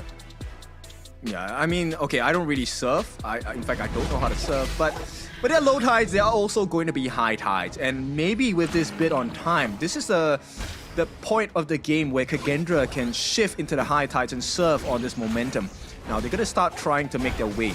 Golden Kite, he does not want to be caught out here. No, definitely not. I mean, he's been pretty slippery into these team fights, right? Like, I mean, that whole interaction top side of the map there where we really thought Soleil was going to have his number, but he's able to get out alive, which was a fantastic play here. But now, this is what I'm talking about. Kagendra now have the higher ground. They have taken the T2 down to the bot side of the map, and now they have free reign of those Crimson Golems, which is going to be a problem here for Blacklist International, because they're only ahead by around about 2k gold, which, when you're playing from like this position where you have no real privilege in lane, it's going to be a hard one to try and come back from. That's true, but I think the win condition for the side of Blacklist, as well as Kagendra, it's about Sauli. If Sauli does not show on the map, Blacklist cannot make a safe decision, right? Because if you know that Sauli is not there, then there is no AoE catch, unless you land Zan's ultimate on perfect ball. But here we go. Ooh, baiting out of this Tyrant here. So able to get the pull potentially here onto Chaz. Soleil is just kind of like abusing and just being a little bit of a harasser into the backline here of Blacklist International. But He has been caught there. You can see where he is. The knockup not going to quite come through. He gets out with the whatever's there, but it's going to be the bring through for Lu. But Lu is actually itemized up now that the damage coming from Just Chi is not going to be enough to get the takedown. But now comes Dragon into Lu. It's going to be the conductor of souls. Death Precipice gets pulled. The activation, the execution comes through. So stability here for the side of Kagendra is going to be a bit of a problem. Also, that minion wave top side of the map is going to be a bit of a problem here for the side of Kagendra as Soleil tries to commit a lot of that ult. He's used it in, gets serious. It's still waiting to be procced here by the side of Soleil. This is going to be a reset for the side of Blacklist, right? He cannot be caught here. He needs to play a little bit safer. Nice catch. Oh, very nice catch there. Chaz actually leaves with a bit of his life there. It's going to be the Cannon Blast that really puts the pressure on Soleil as well. But now it gives them room to actually get this Shadow Tyrant, which could be very favorable here for the side of Blacklist International. All right, based on how we're looking at this game is going, if both teams actually play a little bit less aggressive, I think we will be heading into a Tempest game. Oh yeah, no doubt heading into Tempest game here if they don't actually get some kind of real leeway for either of these two teams, right? Because obviously if you look at the condition of the Gorge for both of these two teams, it looks a little bit healthier for Blacklist just because they have that T2 into the mid lane, whereas that damage onto that bot T3 is really going to be the weak point, or at least a focal point here potentially for Blacklist. Yeah, okay, Just Chi actually goes for the Blood Rage. We'll see if that's the correct item in terms of the team fight here, right? The extra shield and the extra health percentage damage is definitely going to be important, but this T3 defense needs to happen for Kagendra. No, it does, but it looks like the minion's going to take it there as well, so they do open up the base of Kagendra, but at the same time, Feisha is looking to base run at least that Overlord, but he's like, guys, I need to get out of there. Thanks for the intel. If he's stuck around, he's really holding on to the fact that his Hardened Jade Seal is going to hit the way he wants it to. Yeah, Kagendra was hoping that Blacklist was going to stay a little bit longer, right? That was the whole reason Feisha wasn't involved in the defense. He was trying to sneak away that Shadow Overlord. But the attempt, of course, has been thwarted. Now, Blacklist International, they don't have to take this Shadow Overlord. They just need to bait Kagendra into a team fight. That is the whole onus of this here. Taking it is a perk. Yeah, they've got this. That was too quick there for Blacklist International. A little bit too slow for Kagendra to actually make any sense of that one. But they get the Hardened Jade Seal onto the Crimson Gold, and denying that one away from Blacklist is probably just going to be a little bit of a Hail Mary play there by the side of Kagendra. But finding Soleil is the aim of the game, and Chami was able to do that. This then depends on Kagendra, right? If they can make a defense on this absolutely destruction of a push from Blacklist on the top side, then maybe there is a chance of a comeback. But if they cannot deal with the, number one, staggering of the waves, or just clearing the waves in general, then Blacklist takes this in the next 2 minutes. I feel like they need to take it the next 2 minutes, right? Because obviously if they don't, then like what we were saying earlier is like there is a potential Tempest Dragon on the cards here for either of these two teams, and it could be a long game, but the pressure into the top side of the map being put here as well as the Radiance from the side of Blacklist International is really going to zone out the side of Kagendra. That T3 is definitely going to fall. A few Night Pose being spammed there onto the side of Blacklist International, but rather than just keep going, they're looking just to keep cracking and chipping away at their base. It's a very smart move by the side of Blacklist, right? Now, let me explain to you why this positional turret difference is so advantageous for the side of Blacklist. Because on the side lanes, now there are going to be super minions marching down, right? That's a given. Yes. But if you're talking about wave clear, Blacklist, they don't really have to care about too much. The mid lane is an easy win for them. They have a pressurizing wave on both sides of the map. So Kagendra going to be forced to choose. You have to defend. Yeah, do you choose the side lanes? Do you choose to defend that T3, the last soul surviving one onto the side of Kagendra here? That's going to be the kind of the golden decision here for the side of Kagendra. But right now, Blacklist International, they're just kind of like making the name here, but maybe just to get caught out here. He just build the Sage's Sanctuary just in time. But is that going to be enough here? The Gorge Mobilization doesn't quite hit at the same time. Blood Rage being connected as well. Lu dives in, but is it going to be enough to keep him locked down? The pull comes through from Senko. That is going to be trouble here for the side of Blacklist International with Chaz on the run there. Lu dives in a little bit too quick, and now Feisha is onto the back line. Hardened Jade Seal doesn't quite proc onto anybody, but now Golden Guy gets taken down, and that's a problem for Blacklist. They have 2 members alive, but nobody to answer the call at that Tempest Dragon. overzealous. I think Joshi was definitely overthinking there at that point, right? He actually used his Conductor of Souls thinking that the Kagendra members would dive him at the point of his revival, but they did not. Very smart decision by the entire team. So they are in sync at this point, finally. But here comes the pain point for the side of Kagendra. They have to defend against super minions on the top and the bottom. This movement from the side of Kagendra was really great. And Lu, for the first time, that aggression on the catch for the bit of farewell really worked towards their favor. Separating the team, Zan now has advantage against Golden Kite, especially when they have the support of Lu with the redemption for the roam item and the heals coming in. So this is now the prime point for Kagendra to mount their comeback, because if they can't do it here, there's no other way. No, exactly. Not with 6 seconds left onto the Tempest Dragon here for the side of Blacklist International. I mean, the goal lead at this point means absolutely diddly squat. We're 20 minutes in. Everybody should be pretty much 6 slotted in terms of their itemization. It's all going to be about locking in and interchanging those active items that have now got an increase as well, because that 20-minute mark has now been procced here onto the Gorge. But this is now anyone's game. The worst team fight, whatever happens here, whichever team comes out more battered and bruised, is going to lose this one. The main thing for me here is both Feishu and Joshi, they are only left with one Sage's Sanctuary charge. That's it. Both of them are on cooldown right now. So if you're able to take out either one of these junglers, that gives you an immense amount of advantage in terms of the win percentage ratio here. Exactly. It's all going to be pretty much eyes on the prize here. And I feel like Just Chi is always kind of like out of line here onto the Orgrin. I feel like it seems to be a bit of a staple thing here. Whenever it goes onto the Orgrin, big mistakes happen. So it's never kind of like a big pick that I'm really hoping for here. Obviously, pressure being put down to the bot side of the map here with that minion wave come through. Feishu is now away from the team fight. So can really a 4v3 here really take place? And the pressure still somehow is in here as they take a look to try and take away the Azure Golem. Not quite getting it there, but they're probably looking for Soleil, right? Like, they're just like, hey guys, he's not anywhere near us. He's more than likely going to be near you guys with this Temper Dragon style. No. Yeah, Feishu, I think if they don't stop him here, this is a guarantee. But the split push coming in. Oh. Chami down to the bot side of the map as well could be the basically game changer. You can see that he is looking for the run. They do get the Tempest Dragon here, but Chami is going to be able to get the Crystal takedown with the minions. It's going to be this phase to the freeze charge. It's actually going to be enough, and Chami gets the Crystal in game number 3. This one is a Blacklist International staple. I don't care who does it, whether it's going to be Joshi, whether it's going to be Chami 1. We'll take the team fight for you, but we're going to take your crystal. Beautiful work. Wow.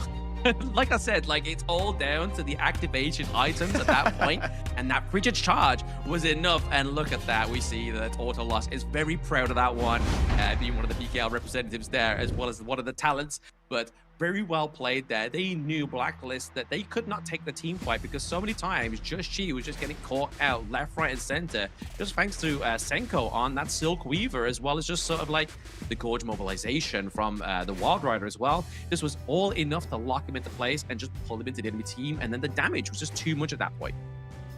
Yeah, this is the risk you're taking when it's a Tempest Dragon attempt, especially when you have 2 broken T3s in your base, right? And the fact that they picked up the Seafarer, one of the strengths of that is when the set sail essentially is a free TP, right? And yes, yeah, look, he even used the Frigid Charge on the side of Saule to try and freeze the minions, but too bad.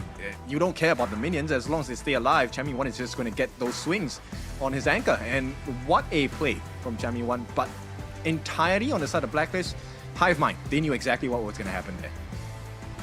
Exactly. I feel like the whole point of this series has been like high risk, high reward plays, just like that one. Because obviously we've seen it time and time again where the high risk, high reward plays haven't quite come through with that game number 3 where Just Chi fell short one too many times for my liking. But then Chami was just like, let me take the high rolling bet. Let me see if I can actually bring the rate of interest back onto Blacklist. And the answer was yes. Like, they lost the Tempest Dragon. They knew that it was either do this and basically take game 3 or do it, fail, we go again. But luckily for Blacklist International and the boys there, they take a 3-0 here. That means they're almost at game point, potentially a 4-0 for the boys of Blacklist.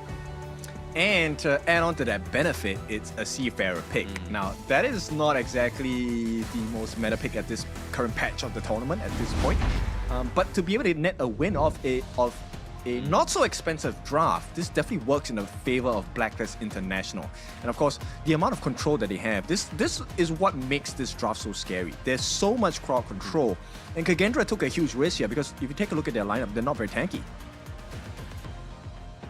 Yeah, I mean, look at that. They're completely opposite of last game. Like, no deaths in last game. And then this time around, it's just like death center. It's like 2 for Chami, 4 for Just She, which is obviously the obvious catch out here for the side of Blacklist. And then Chaz, Golden Kite, and Dragon all with 3 deaths there as well. But I mean, it's not like it's a different story onto the side of Kagendra. Other than Senko, really fell under the radar. So showing that he only had 1 death shows that the positioning of this mid lane player is actually like second to none. Yep, this game to me was a bit of a nail biter because Kagendra at that point, right before the Tempest take, Facial was kind of clearing the lanes, and I'm like, why is Facial showing his face? Is that the bait to tell Blacklist that they should get the Tempest Dragon started so that they can start working down on the Tempest Dragon, and Facial can come in for the free steal because they know that he's not going to be there. Yeah. It seemed that way. It definitely seemed that way towards the end. Like, they're just kind of just making sure that it was just there to be a bit of a scapegoat in a way. Just kind of like, hey guys, look, I am here. I'm close by. Do you fancy trying to go for it and kind of like contest my Hardened Jade Steel? The choice is yours. But if we look at the gold bar here as well, obviously we're seeing that Blacklist for all of that game had a huge lead. And when it mattered the least, that's when he went to the favor of Kagendra, because obviously they started to pick up a few kills here and there. But at that point, everyone was pretty much 6-slotted. But let's look at these head-to-heads, man. Like, there was some fantastic work done by both Clash laners this game. Very much so, right? And of course, Chami 1, the value provided right at the end was just so spectacular because he made it in a point where he was not in a position to be caught by Saleh's skills. He actually stood just out of range. So even if Saleh was trying to get the skill usages, he, number one, couldn't clear the minions in time, and Chami 1 is left untouched. Now, on the other side of the jungle, I feel like Facial recovered very well in this game. But unfortunately, Blacklist didn't care about the team fights in this game. It was more of, okay, can we buy time for our Clash laner to do some work across the map? Exactly. It does seem to be like the focal point was pretty much at that point in time for the Clash lane. So anybody that could kind of just try and get any kind of lead elsewhere rather than looking for that team fight, because we saw the last few team fights in this game of 3, they were definitely heavily centered around Kagendra. Like, Kagendra were pulling apart Blacklist in those team fights. As soon as Soleil got the lockdown onto Golden Kites and Chaz was really trying to just do like a 360 no-scope with his cannon blast, hoping that it landed onto somebody. And even Lu, the mistake he made in the early game when he overzealously committed with that enhanced basic attack, wasn't a problem for him when he got into the late game because his damage, I mean, his defense was just too much for Blacklist to take down now. They just needed Lu, or Lu needed the team to be more in sync with his catches. I think that was just the biggest difference maker for Kagendra in the early game. Like you just said, his catches in the later parts of the game when he was tanky, it was great. And here we go, this is the MVP, the guy that really set the motion going for the team on the side of Blacklist with that set sail into the victory, sunset victory here. Chami 1, 2, 2, and 3, the macro plays across the map. On the side of Blacklist International came down to the wire, especially with Tempest Dragon on the bucket list. Yeah, out of a stale packet of bread, he was a slice in the middle that was the freshest. Because obviously, if it wasn't for Chami, we'd probably still be in this game number 3, right? Like, let's not kind of like play coy about it. Like, this could have gone on for another Tempest Dragon at least. Just depending on, obviously, looking at the condition of Kagendra's base, but it was Chami's kind of decision to like, right guys, let's kind of just, we've created an opportunity for us like moments ago to push that bot side of the map.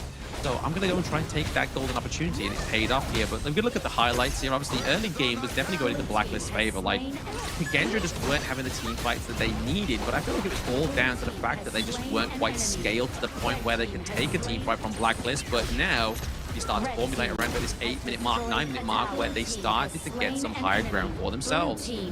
It's already very difficult because, number one, they were playing with a goal lead on the side of Blacklist International. And the secondary benefit they had was they had a lot of crowd control. So in order to win a team fight, not only do you have to be over level against the likes of Blacklist International, you needed to have the control and the numbers advantage. And that was not really achieved until the later part of the game. You can see here, even though they found very nice team fights towards the end, this is where, look, you have to understand what is the intention of this exchange. And it was very clear, at least from our eyes, right? The moment you see the set sail, Blacklist don't care about this fight, they want the base. Yeah, exactly. Beautiful there by the side of Blacklist as they use their active items to get that little bit of that moment of clarity, that moment of euphoria for the boys. As you can see on stage, very happy with that victory because it was taking a while, and obviously Kagendra here looking quite frustrated with themselves. And I can imagine Soleil there trying to be the staunch defender of that crystal and not actually defended successfully. Probably bears a big weight on him going into this next game. Definitely, and this is prime now for a full decode, right? They might be able to break the code here with a 4-0. Once again, not on my cards, and I'm sorry to all IKL fans because I voted for Kagendra on this one.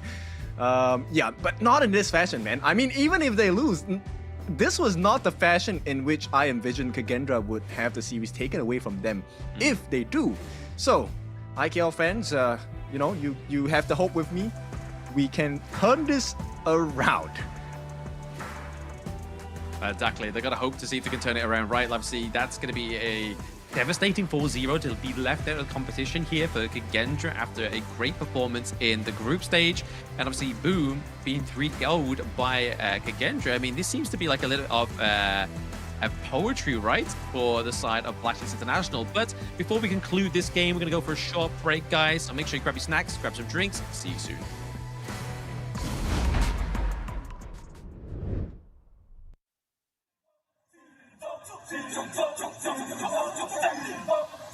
Kings Invitational Series, let's go!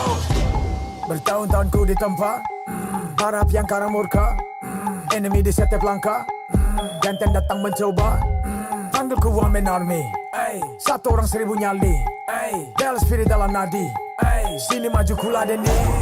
Langkah sudah jauh, mereka pikirku mau mundur dan buang sau. Kehormatan yang utama di puncakku pertama, berdiri hantam balik semua yang halangi arah. Pikir-pikir lagi kalau kau mau halangi, genderang perang sebab bunyi sini hadapi old school tank mentally. Dia takkan berhenti, bukan instan imitasi. Coba kau lihat sapu cara bermain agak lain dengan strategi yang saya desain. Aku lah mastermind di balik kekacauan. Satu punchline sapu ku mundur semua lawan. Insting tepukku deteksi ancaman, enemiku libas seperti Anoman. Show satu pukulan tangan kosong, musuh jatuh runtuh panggil aku Wukong. Masih strong di power, hantam lawan yang menghadap. Sapu cakar lebih tajam lebih dari kopong pedang. Yang saya incar turawana bukan tata singgah sana. Maka wajar apabila dong bilang saya bijaksana. Siapa yang berani mendekat kemari? Saya yang kesana atau kau yang kesini? Jutaan kalian pun saya terakan lari. Seranganku cepat sulit kau hindari. Dominasi, ku kendali, berotasi ke tiap sisi, ku ambil alih. Saatnya kita untuk eksekusi. For my party, push, push, push, push, push, push. Everybody, move, move, move, move, move, move, yeah, move, move. Saat datang dengan mode brutal, kendalikan setiap titik vital. Damage magic, serang mental fisik, 1000 taktik, kau kalah cerdik. Mau coba jatuhkan sama mana bisa, siasatmu sudah saya analisa. Terdapat selak, gerak, geriku sulit tu dilabrak. Game over, hancurkan semua tawa. Kombinasi skill dan power, teleportasi ala Enoku yang LOK. Kau tahu ku tak bisa redam, bulat tekadku yang takkan padam. Tu kehormatan yang tak bisa dibeli, saat saya genggam jangan harap kembali. Adu mekanik tingkat tinggi, siapa paling berani? Aku paling gigi. Pedang raja yang kuhulus, tebasannya bak angin menghembus. Long life the king, akulah raja, dentuman zira, ini mental baja. Akulah hukum dalam wujud nyata, seni tempurku susah tukar baja. Y'all better run, I've already won, nowhere to run, your time is done.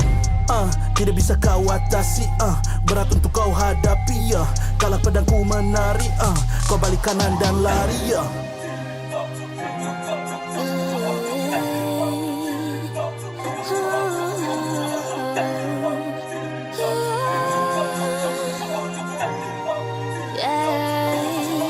Come give me a good sing a sana. Aku cinta I'm the queen, feel the aura.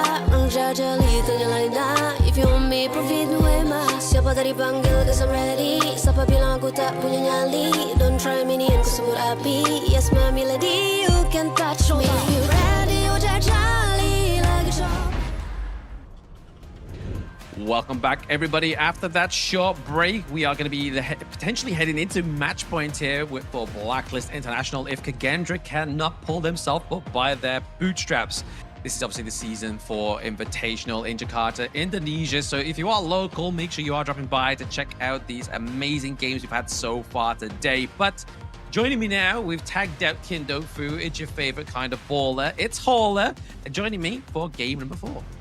Yeah, and I'm actually just going in because it seemed like Kin was like, his mojo was really not helping Kagendra, and they're like, okay, we need to make something happen, a little bit of a difference because of the fact that he did predict Kagendra, but I'm here to now hopefully inject a little bit of energy into Kagendra to give themselves a chance after what has been an abysmal series. I mean, that game 3 was definitely theirs to lose, but just too much Blacklist in the end.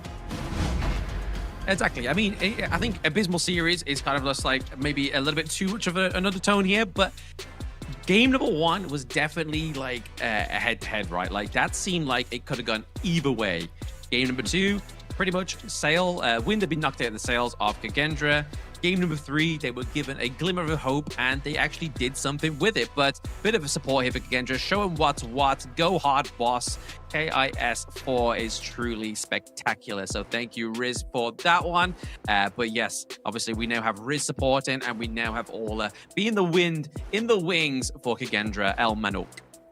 Yeah, we need everything to help out Kagendra, right? I think that if anything, we needed like 5 or more of those like messages to kind of cheer them on. Because if you're Kagendra and you lost in that fashion where you kind of lost sight of the true prize and your objective and the weakness and the gaping hole you had in your base, some things like that will happen, right? And it looks like Blacklist International, I mean, that was a one they probably should have lost. But being able to play the macro game and just being able to sneak that one out, that's super smart. It's all about the little wins, and now they're at match point, able to eliminate Kagendra. That would be huge. It would be absolutely massive here for the side of Blacklist to take that 4-0 victory here as well. But like I was saying to Kin in the beginning part of game number 3, like it's always a common tale for Blacklist to be so up in the series and then lose game number 4, 5, 6, and then go all the way to win all the battles. So I feel like for Kagendra, if they just hold on to that hope, if they've done that much of a homework, on their opponent to know that they sometimes do fumble the bag at this point in the series, that they can still hold on to hope, draft something really good here against Blacklist, because the global ban pick is nobody's friend. Yeah, and this is kind of one of those moments if you're Kagendra, you're just like, okay, back in the booth, let's use the Men in Black, the red laser, get everybody to just forget what just happened right now. And look at this as just, again, a best of 1. Start from there. You're fundamentally playing well, at least in that game 3. This is a great moment to kind of build off of. But again, since we've removed that from your memory and that the travesty that was that ending, I think that this is a moment where you're kind of thinking, hey, let's just take Blacklist. We can play with these guys. We have a chance, but we, again, need to play our game more than anything else. Exactly. That's what I tell my ranked teammates. It's just a best of 1, right? It's just a best of 1, guys. Let's reset after this loss. Don't worry about it. But Kagendra is still holding strong to those very big Chami1-centric bands, man. The Byron does not want to come through into the clash lane here for the side of Blacklist International, and they take the hire away from Senko, because arguably Senko has been the man in this series, even though there's not been a clear win. But his performance on the Silk Weaver in the last game was definitely the thing that was really bringing Kagendra back into had to get their horse back in the race. Yeah, he's giving them a chance. I think that that's the biggest thing, where people are like, when things are kind of not looking great, we need somebody to step up. We need that hero. Senku's been that guy, but now it really comes back to the other players on this team to really step up. Sale's made some decent plays as well, but they're going to go with the first pick, Chicha. Your thoughts on that one? I mean, I think it's great. I always love when Chicha comes through into the blue side, because obviously it can be flexed into 3 different roles. So it could start off to Sole, it could go to Zan, it could go to Feisha. We're not too sure what's going to happen there as well. But we all know that Blacklist love to solidify their farm lane, right? So obviously the past few games onto the blue side, they've been locking in Golden Kite's pick every time. And then their pick number 2 is always going to go for the support here. But they've gone for the same kind of strat onto the red side here. Yeah, and it looks like Jing, Zhang Fei, both of these very strong. I mean, you definitely have the Zhang Fei, the beast, living up to his name. That Unbridled Outburst can just be game winning at times, especially in those team fights. But now you've got the Jing. Let Fei Shi kind of just fly on this hero. Is he able to kind of outpace Just Shi on the other end? You can only hope so, right? Obviously, Fei Shi not quite having the best games of the series, right? Obviously, Zhang Jian performance wasn't quite the greatest. This time around, obviously, the Broken Mirage, Jing definitely needs to be the golden ticket to the chocolate factory, right? Like, he needs to use this to get through and actually try and get a victory for his rest of himself and the boys on Kagendra. But Blacklist are doubling down on this front line. They're going for the Peaceful Fist, the Flowborn tank into the jungle. Yeah, into the jungle to kind of just deal with the Jing, knowing that he probably can't keep on pace, and just being like just able to survive some of that onslaught, right? And just have enough time to maybe get onto the Chicha if possible. That's generally the idea when you're picking a Flowborn tank to kind of counter that. You have the D-Ren-J, but I think that you do need another damage dealer on this Blacklist lineup. Oh, yeah. I mean, definitely something that's strung into the mid lane here, right? Maybe something with a bit more AoE, potentially maybe like the Lady Chen or even the likes of the Xiao Qiao, Breeze Heart as well. I feel like could definitely enhance the range. I mean, speaking of range, there's no one better than the Majestic Guardian, right? Especially with the Feathers of Judgment. That ultimate is going to be a long-range poke that you are going to need, especially when those tanks are pretty much in your face. You want to be laying waste into the back line, and that's going to be Dragon's job. Yeah, and another good reason for the Garuda, as you rightly pointed out, is also the fact that, like, he doesn't really want to stick hand in hand with everybody else, right? He's going to create a little bit of space so that he's far back as possible. Dragon has great positioning come those team fights, and just, again, spam people with that Wings of Judgment. Let the feathers really do some damage. The Sanctifier. There's the Divine Enforcer here as well. I think that's going to be a good answer to the likes of the Flowborn tank and even the Lian Po. I mean, the Flowborn tank, the problem with the Peaceful Fist, as soon as it commits into the team fight, it's got a hard job of getting back out, and using that slow from the Divine Enforcer is going to be a problem here for just Chi. And it looks like Blacklist International. They're going to go with that damage dealer in the Umbrosa. We've seen Chamie 1 shine on this hero prior in other series. But going into this one, it's going to be very difficult in the sense of like, hey, you got the Chicha. I mean, you've got the potential level up that you're going to get from the Divine Enforcer, the Jia. And then now you've also got the Jing, who's going to be high flying, plus the Charlotte. They have a lot of ways and access to get to that back line. So it's going to be up to Blacklist to ensure that they keep a fortified front and have that vision so they don't get jumped.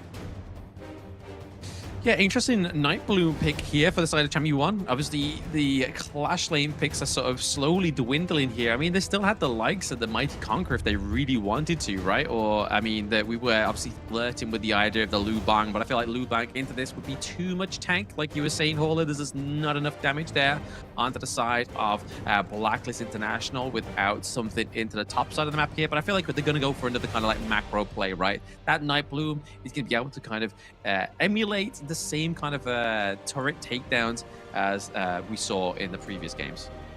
Yeah, and also the Umbrosa, I mean, is able to kind of out-sustain. I mean, if he gets bursted on, you have that secondary life, and it kind of is a little deceptive at times, especially when you think, oh, I jump on him, I'm just going to kill him and just move on to the other ones. But then he comes back with that secondary life, and you're like, oh, crap, I didn't expect the zombie to get back on top of me. So it becomes a little bit of a problem come those team fights. A bit of a flash of Step Bros film where it's just Will Ferrell screaming, "Zombie! Zombie!" That would be the whole case of Kagendra to go in, trying to get the takedown after the Umbrosa. But we'll wait and see here. It's going to be Zan going for the Chicha down to the bot side of the map here as well. So the Marksman Chicha's probably not been the most successful here within Season 4 Invitational. Definitely a little bit more flavor into the Clash Lane. But going up against something like the Umbrosa here, that's obviously have to kind of like dive in towards you and then use those barrages of attack to just kind of whittle down your health. I don't think it would be a good matchup here for the Chicha. But actually, it kind of synergizes well. I mean, the Charlotte and the Jing, you know that they're going to be flying into you. So Blacklist are going to be like panicking because these guys are already on the back line. And then Chicha kind of, you know, melds in with the crowd a little bit. And it's a little bit harder to kind of point her out. If we're looking at a more traditional Clash laner, it's a little bit different. Maybe you have the melee, you're not as fast, but you're tanky. And the Chicha kind of gets caught out a little bit because of the fact that she needs to be a little bit closer. She doesn't really have that range, so it kind of balances it out. I do like the potential madness of this Kagendra lineup of just being in your face. I mean, definitely in your face is what they need to be, right? Because obviously the other approaches that they've taken so far within this series hasn't quite formulated them to win. But this is game number 4, ladies and gentlemen. We're going to see if Blacklist take this a solid 4-0, or the Kagendra, the Alma Nook, gets the wings to fly here and get the victory. But Soleil, they get a lot of damage already in the early game because we know that the Rose Fencer Charlotte doesn't quite have the best early game so far. Yeah, it will struggle, especially early. But, I mean, when you have Dragon there as well, it makes it way tougher to even get into your lane. So he will suffer, but at some point, Soleil will be online. The key is, of course, getting to that point. It's not going to be the easiest in. I mean, if we're looking at just the lanes themselves, I mean, it's not a huge advantage one way or the other, but definitely in that top lane, he definitely has a little bit of a deficit to overcome. Yeah, speaking of deficit here, we do see that Jing rotates the top side here as well. Yeah, Dragon at about half. He's going to give up first blood. Easy for Feishi. He's going to easily pick that one up, and the rest of Kagendra are there to help clean house just to ensure that Jamie 1 didn't have any shenanigans to follow up. Yeah, I think the first blood here for Kagendra is probably the better part of the start of the game, right? Like, obviously, they've not really had the first bloods come through just so far within the series, so it's kind of already starting to show a little bit of a different color here for Kagendra. A big buddying system going on as well with the likes of Lu and Feisher. And they definitely have that potential. Like this clearing, the way that they're sharing everything and ensuring that Feishi is keeping, like, he's so fast, right? In terms of his levels, he's just doing very well in that sense. Justy is falling a little bit behind, but it's hard to keep up with the Jing, especially with that mobility that they have. And now it looks like they take a little bit of damage here, and Justy's in a bad spot. He's going to be focused in, but he's barely turns it around. He has the shield, and he says, Feishi, where you going? Takes him down. Blacklist International coming out on top on that one. Yeah, it's a beautiful use of that second skill of the Flowborn tank, right? Getting that knock-up, but then also, obviously, with the third hit or the second hit, having that shield come through as well is pretty much a saving grace there, and was so for Just Chi. But I feel like it's also thanks to Chaz there, obviously using those burst rams just to kind of like slow the momentum and slow the pace of a Jing there. Very nice turnaround for Blacklist International, but now looking for priority down to the bottom side of the map as we're sort of edging towards that 4-minute mark. Yeah, and actually, it's just all about that bait. I mean, there's a reason why they wanted that Flowborn tank into the Jing. And, I mean, Feishi kind of fell into that one. I mean, also, at the same time, you have the Umbrosa from Chammy 1, also potential bait. So they know what the strengths of Kagendra are, which is looking to burst you down as quickly as possible. And Blacklist, they're looking to play the long, sustaining team fight. If they're able to out-survive you, they can deal with you because you're on the squishier end. Yeah, that's the problem as well, right? Like, even though Kagendra has all this firepower, if they can't, like, surmise any kind of lead here, that firepower is not going to be very good against somebody that's already kind of, like, itemized, like, 3 items as a tank. Like, you're going to have to throw everything and the kitchen sink at, like, the likes of Just Chi or Chaz just to try and get a kill. Yeah, it's going to be very difficult. Those two are incredibly tanky, annoying to deal with, but Kagendra have that potential. I mean, they need to go for Golden Cut and Dragon. Those are going to be the #1 targets. So Justy, I mean, if he stays alive, fine, but he doesn't really have as much damage as, per se, the Dragon and Golden Cut. So those are the guys that are probably going to be left for last. Yeah, they don't want to kind of be caught out too soon into these team fights as well, right? Especially with the D-Ranger, the Magistrate, being on that on-hit build, right? Like, he's definitely going to do a lot of damage towards the latter part of the game, and he has the green light, which is obviously that solid front line from the Flowborn tank and from the Earthshaker as well. That is able to kind of have a leeway and free roam into these team fights just by spamming that basic attack button. But Kagendra actually able to get the Tyrant here, may be able to turn the tides at a such stalemate with the gold lead. Yeah, Blacklist International didn't want any of that. They didn't even try to contest. They understood that, hey, I mean, if everyone's going to be grouping around the Tyrant, we have space elsewhere. Let Chammy 1 just kind of do his thing. We don't have to sacrifice everything, you know, and sell the farm, try to go for that Tyrant to go all in. This is not that moment. We need to stay consistent. We're able to out-farm them even with that Tyrant buff.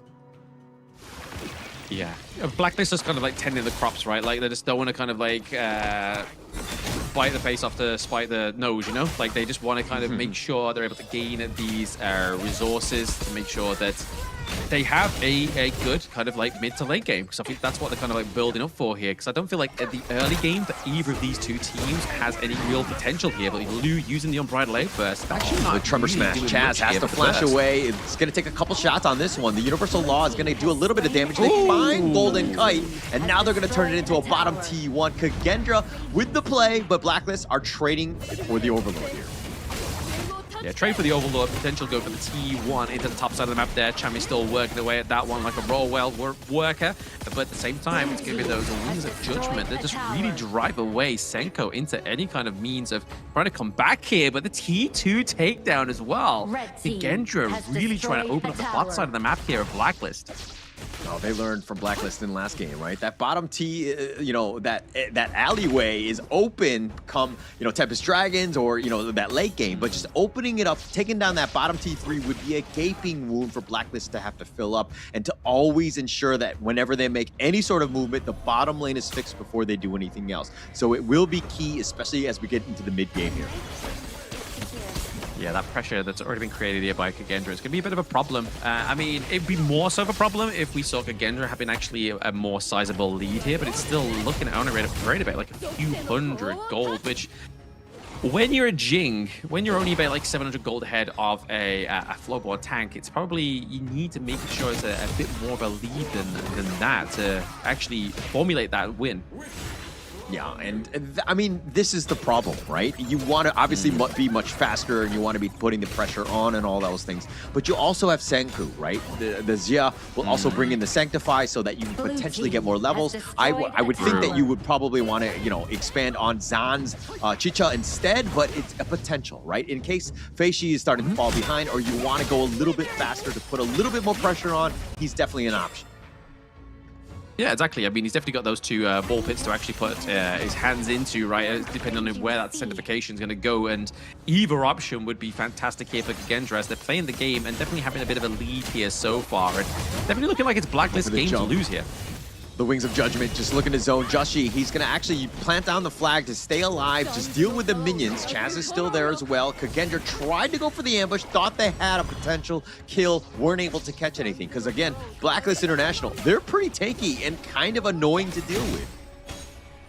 They are tanky, but I mean, it's not stopping Kagendra actually getting any of these kind of macro plays, right? Like, they're still putting in the work, they're still putting the pressure on the Blacklist, and you can see that Chami's just always constantly out of these team fights with the Night Bloom. So really, the zombie we were alluding to into the draft here being a problem for Kagendra hasn't really come out of the grave yet.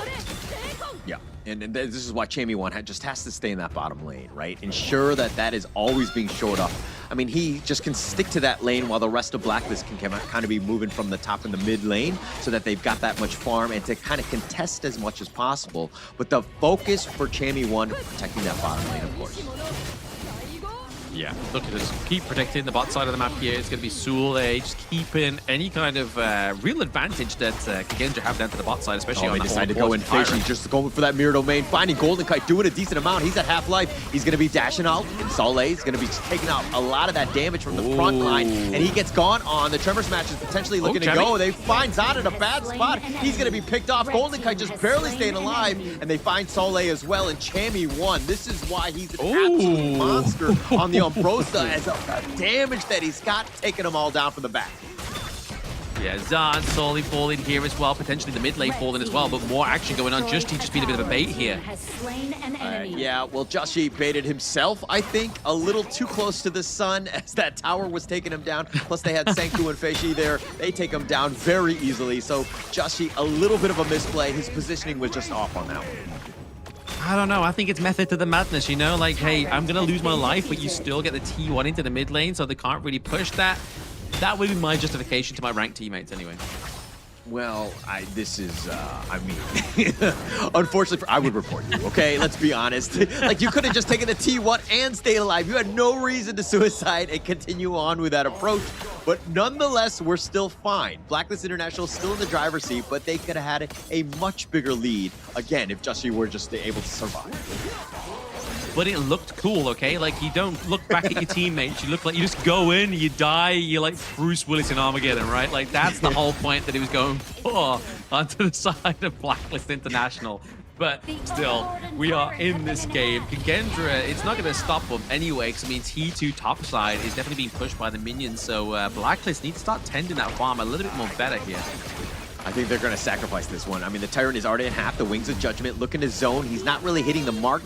The Tyrant actually gets leashed back in. The reset is going to happen. The top is still continuing. It's been kind of dealt with by their own minions, but here's the Universal Law doing a little bit of work. But the steal from Lou! He takes it away. Joshi trying to get the revenge. They actually find Soleil, the nice two-man knockup. And it looks like Chaz will sacrifice his own life as he goes for that first frame. But they find Zahn. The Wings of Judgment now will continue to zone, but they got, I think, what they wanted. It's going to be at least 2 members down from Kagendra. I mean, that was crazy. The damage coming from the side of Blacklist International there. I mean, it looked like Chami was kind of lost in the sauce, but he was just like, nah, let's just commit. I'm going to get the takedown onto Soleil as well as Zahn again, and then we'll just go, again, we'll just defend the mid lane, defend our top side of the map, and maybe potentially try and go for the Overlord at some point. Because right now, obviously, with them having the Primal Bond onto the side of Kagendra, it's not going to be the easiest go for here. Definitely not going to be easy, especially against Chami ones on bro side. This is a guy that has actually just, you could tell, he's going to level up, he's going to bring in the next hero. He's obviously constantly evolving, right? Obviously, he's known for like a Byron, Dharma style player, but now he's added the Umbrosa, and it's actually adding quite a new wrinkle to this lineup. And Blacklist, I mean, they can't get bursted down. They have that sustain, so it's adding quite a bit in terms of team composition here. Hey, they're all young boys. Let's not talk about wrinkles, okay? It might throw them off their gameplay. Like, they don't need to be concerned about wrinkles. Just be concerned about this match number 4 here. Yeah. I mean, for us, okay, it's a little, I'm allowed to say wrinkles, but obviously not for the boys here, but they're going in. Joshi, he's going to get back to that mid T1, but this Overlord is potentially going to be the next big target. Kagendra are looking to at least fortify around it for now.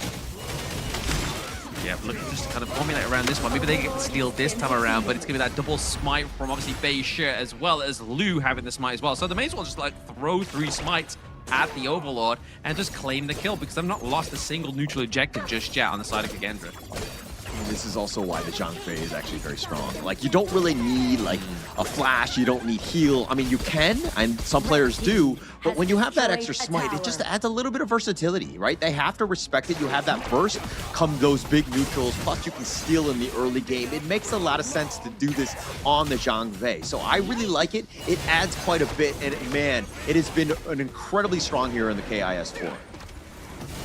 Oh, absolutely. It's been a great win rate. Obviously, devastating ultimate, huge utility, and a steal there for the Crimson Golem goes over to Lou. So just in a nuisance as well.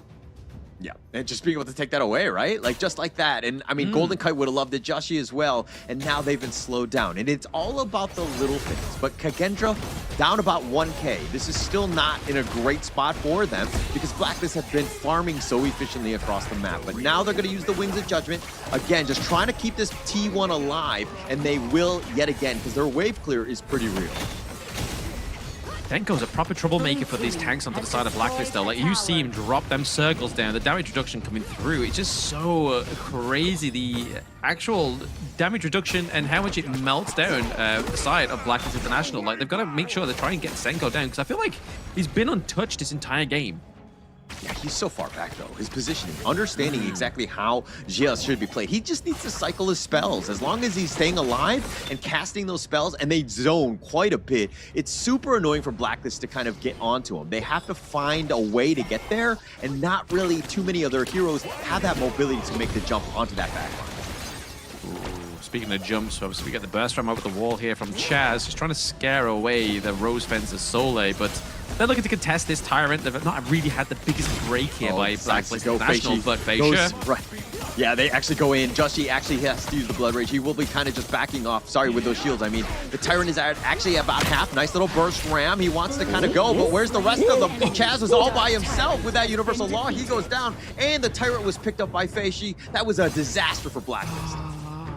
Yeah, I mean, it really looked like he could potentially be in the steal there for the side of Blacklist International, but it's just to the detriment of Kagendra having so much smite potential in this game number 4. I mean, they're really pulling out all the punches, man. Like, they need to make sure that Just Chi is kind of like contested in this jungle, especially after his kind of like game 1, game 2 performance.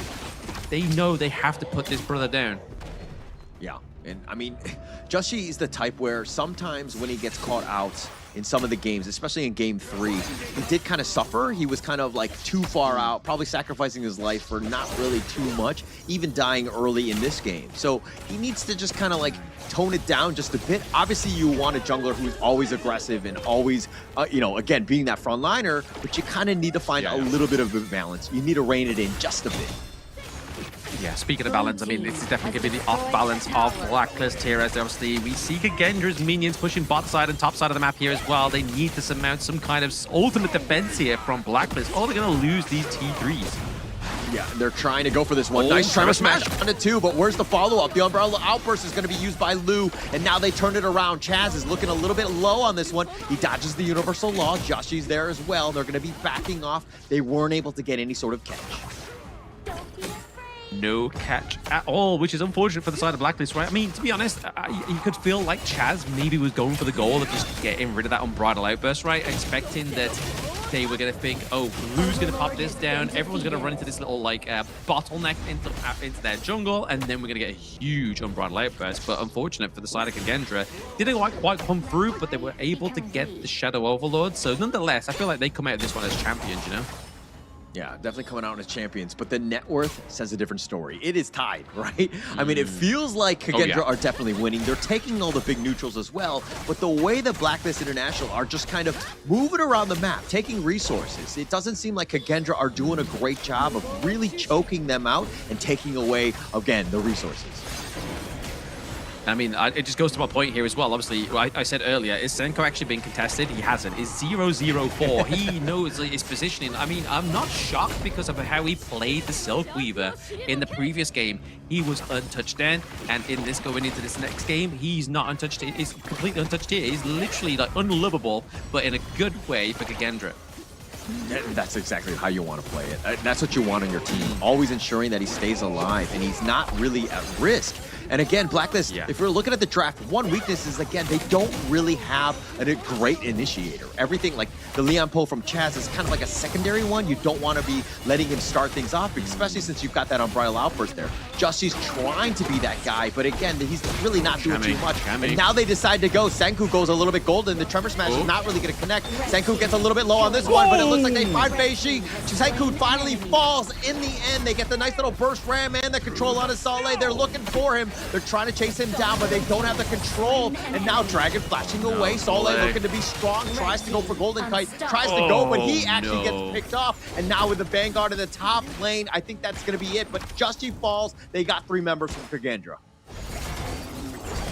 Beautiful play there from Chubby. He was waiting in that brush for some time. He was waiting for the prime moment. Obviously, use the spike mail to get that damage reduction, damage reflection onto the mirror mirage here.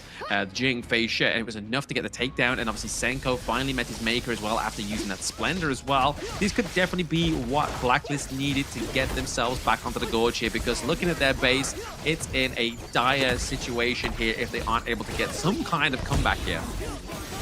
Looks like with that Rings of Judgment just took his own. The Umbrella Outburst and the steal! Oh, no! The push away! Feishi gets it with the smite over the wall. He was just barely there in time. Really well played by Lu.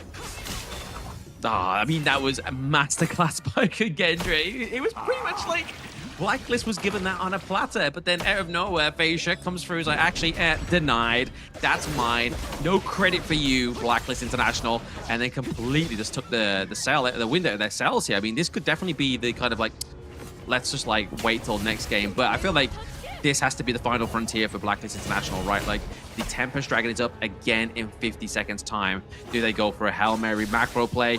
Does Kagendra outplay them in their own book? Or do they actually contest it this time? I mean, they can't go for the Hail Mary play. Kagendra have way too many teams up. I mean, they have all 3. It's going to be tough to make any sort of play. If anything, they have to contest or get some sort of pickoff that will open up the door so they have a little bit of space. Right now, fighting 5 versus 5 is not easy for Blacklist. No, not easy at all, right? Especially when they're kind of like fully stacked, right? We're getting 20 minutes in almost, so you can imagine all itemization is pretty much on the board here. And we're looking, obviously, to see how much like Sage's Sanctuary is actually being procced here from either of these 2 teams. I suppose that's going to be like the calling card here. Yeah, and Chammy won. I mean, he's got Final Frenzy, he's got Sage's Angel, he's got everything right now. Like, he could die many a times right now. He's going to be definitely a problem. And so Kagendra, the same way, they have their own Sage's Sanctuary. So it's going to come back to the reses as the Tempest Dragon is now up. Yeah, Chammy looking just to focus that top side of the map there. Just try to put some pressure on, try to get Sule away from that one. But to be honest, for the side of Kagendra, they don't need Sule. They just need Facia, they need Lu to try and get that steal. Yeah, they need to protect the top lane. They cannot have the same mistake that they made in game 3. They cannot be caught off. And now Chammy 1 is being chased by Soleil. The Tempest Dragon, look at Chammy 1 continuing to go. Soleil has hit that late game, and on this Charlotte, it is a bit scary. He's kind of like a melee farm laner in that sense that he does have the net worth to really do some damage. Oh, absolutely. The net worth, the gold, the play style as well. Sol has it all. But at the same time, obviously, they're looking for the reset here onto the Tempest Dragon. Chaz actually put in a lot of work here onto Facia. Yeah, doing a decent amount, but with that Sage's Sanctuary, they know that they're not going to fully commit. Joshi, on the other hand, does need to be careful. And now here's Soleil, finding Chammy 1 in the mid lane yet again. Everything on a knife's edge. Who's going to make the first mistake? We see the Facia is obviously they find him! Oh, they find Soleil! Oh, Chammy 1 and Golden Kite, they had enough burst. And Soleil thought he was going to be fine with the mobility and the dashes. And now this is a huge opening for Blacklist International. Chammy 1 goes right to the top lane. Again, it's all about that pressure. Opening up an avenue of attack. The Tempest Dragon isn't the end-all, be-all. But Golden Kite now being focused. It looks like he's going to be falling down. That's going to be Sage's Sanctuary. But the turnaround, Zod is somehow still alive. Nice Tremor Smash. Sage's Sanctuary used the return, but they've already gotten Golden Kite. The double kill by Feishi.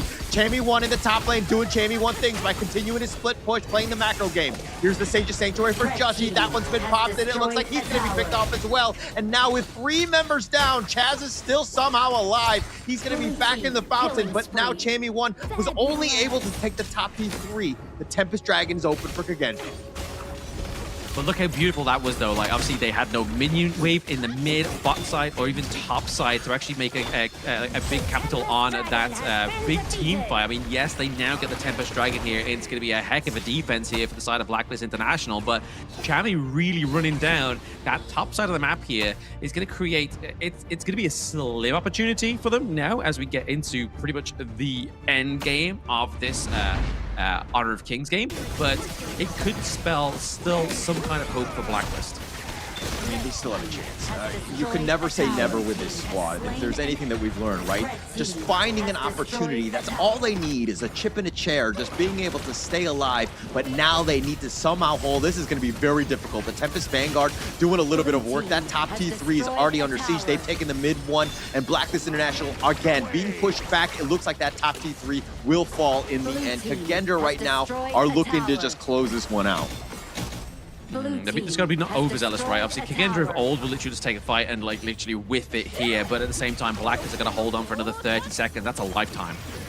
It is definitely a lifetime, but now the Universal Law used in return with the Wings of Judgment to kind of go. But now Joshi, he's in a bad spot. He was being focused, but he's tanking enough. They have a nice little bit of control. Chammy 1 needs to be a bit careful. Soleil is looking to go for this one. Golden Kite needs to stay alive. His positioning needs to be key. And it looks like Kagendra are not really willing to overcommit. They're going to slow siege. They're going to poke and prod. And now Blacklist International, they need to make them pay. Again, another Wings of Judgment. They're not able to find the right targets. They deal with the Vanguard. The Crystal is taking a little bit of shots. And now the final frenzy. Chammy 1 still staying alive. Joshi's there. Oh, nice little Tremor Smash on a 2. They're going to look to turn with that first time, but they go for the Crystal. And it looks like Kagendra will take game number 4. And they say, not just yet, Blacklist. Oh my gosh, what a game number 4 that was. Literally, I was on the edge of my stool here, completely uncomfortable, but loving the action. Like, honestly, like, after we saw the takedown of that last wave of the Tempest, I was thought, oh, this is it. Like, the boys and Blacklist, that got a bit of breathing room, but then you just see another wave come through. It's just like, all right, guys. Yeah, I think it's pretty much like, let's just go for game number 5 and let's see what happens. But it's definitely becoming a bit of a reality here where Blacklist love to be in the leading stride at 3-0 and then drop the ball like they did in that game number 4 there, which is unfortunate, but I feel like it's all down to Kagendra's draft. It went very well. Like, if you're going to draft a very tank-orientated team comp, you want to get that damage reduction, you want to get that burst damage and just melt them down. Yeah, and I think that, I mean, obviously hindsight is 2020, right? But I think towards the end, when you saw that Jamie won, instead of being in that fight with a Tempest Dragon, he was trying to split push, kind of repeat what happened in Game 3. I felt like if he was there with the Tempest Dragon, it would have been much tougher because they needed his damage to get to those backlines and to get those kills and to just kind of stay alive, right? To contest the Tempest Dragon. Once, again, the rest of the squad was dead and they took down the Tempest Dragon, it was pretty much all she wrote because those Tempest Vanguards too strong in the end. Exactly. I mean, I think from Chammy's point of view, it was either do that and fail or not do it and then think, what could have come of it, you know? So I feel like that's what he did in game number 3. Obviously, it worked. Game number 4, they were trailing behind by so much that it just wasn't the case there. And obviously, I feel like that just due to the fact that Senko played very well in that one, as well as Facia, it was, I mean, I don't think there was actually a bad member on the side of Kagendra. They all performed very well. They all perform well. I mean, they had to, right? I mean, it's an elimination game. You're like, hey, if we lose this, we're out, right? This is going to be a problem, right? We're on the home, so we're in Indonesia right now. We have to step up for our home crowd. We need to get on that win column, and they started. Again, we were talking about the fact that this is a best of one. They won that game. Now they have to do it yet again. Not the easiest thing to do, especially against Blacklist, but now they have momentum. They do have the momentum, exactly. This is the momentum they were looking for probably from since game 1, and it was very hard for them to come back. But look at that, like Soleil, even though he has not like the most desired KDA, it's the utility he gave to his team, and it's a setup for Facia that really showed that performance. But more impressively as well is not only Senko with the 1 death, knowing how much utility and so much impact he had on this game before, is also the fact that Lou only died, like Lou didn't die a single time, and he was always into the pit of these tyrants, into the overlords, stealing them with Facia, but still didn't die once. Yeah, I mean, those steals were huge by Lou, right? And the unbridled outburst right when Facia was able to take that tyrant, right? Those were moments. Those are minor moments in the game that really shifted, right? Everything changed in their favor when those things happened because Blacklist gets those steals, gets those big takes, and now they've got a lot more of a snowball coming at you, much more difficult to deal with. And Kagendra were able to just barely hang on, win the small fights, and then give themselves a chance, and they got a well-deserved win here. They did get a well-deserved win here, so Kagendra actually going forward into this best of 7, and it's obviously now at the behest of Blacklist. They have to bring themselves back up to where they were, right? Like, they were confident going into this one, maybe not as confident after game number 1 and number 2, but game number 3, they definitely, obviously, confidence took a little bit of a shook there because obviously Kagendra almost won that one and they played very well. But just look at this gold graph. I feel like this is completely different to every other game we've had in the series. The gold graph kind of looks like, I don't know, a Richter scale. Like, there seems like an earthquake going on like the upside of the world and the downside of the world. It looks crazy. But looking at this, it just shows you what kind of match we just witnessed.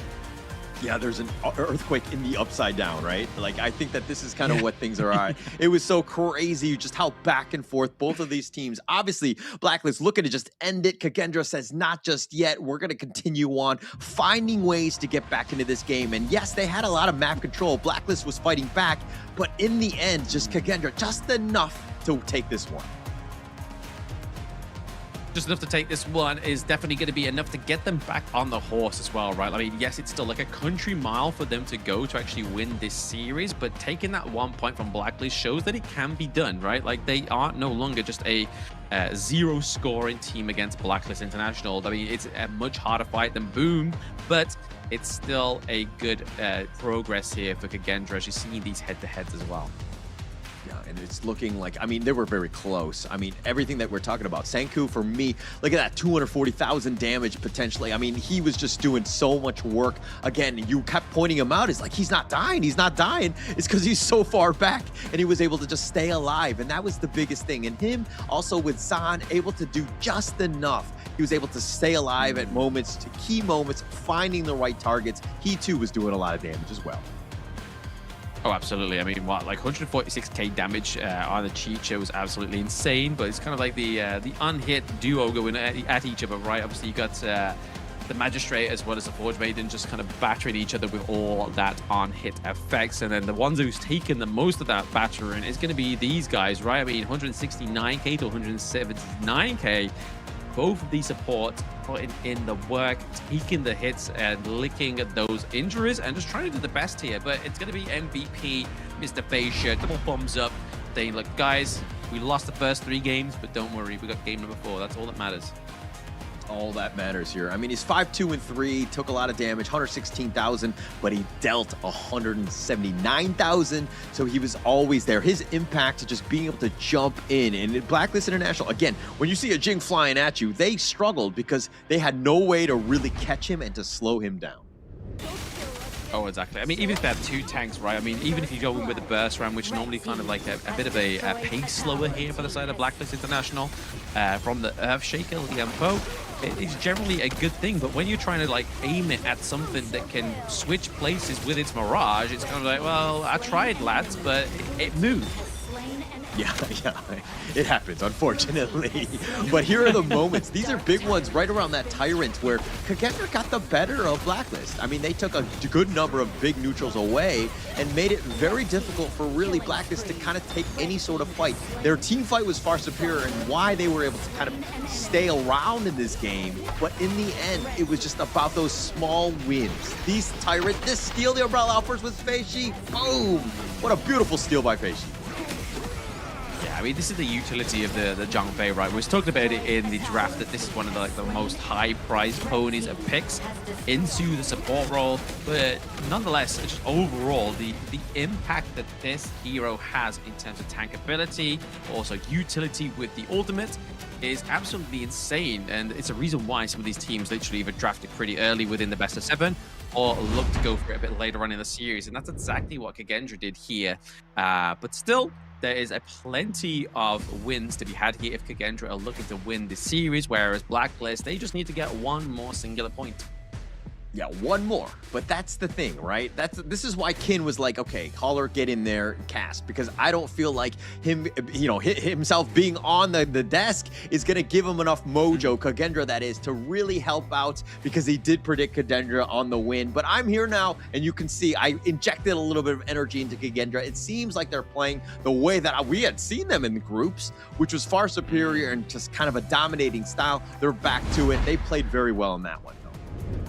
He just shows that Kin's a bit of a bad juju, you know? Like, he's just like, hey, guys, I'm on the broadcast. It's currently going 3-0. If I stick around, it's going to be 4-0.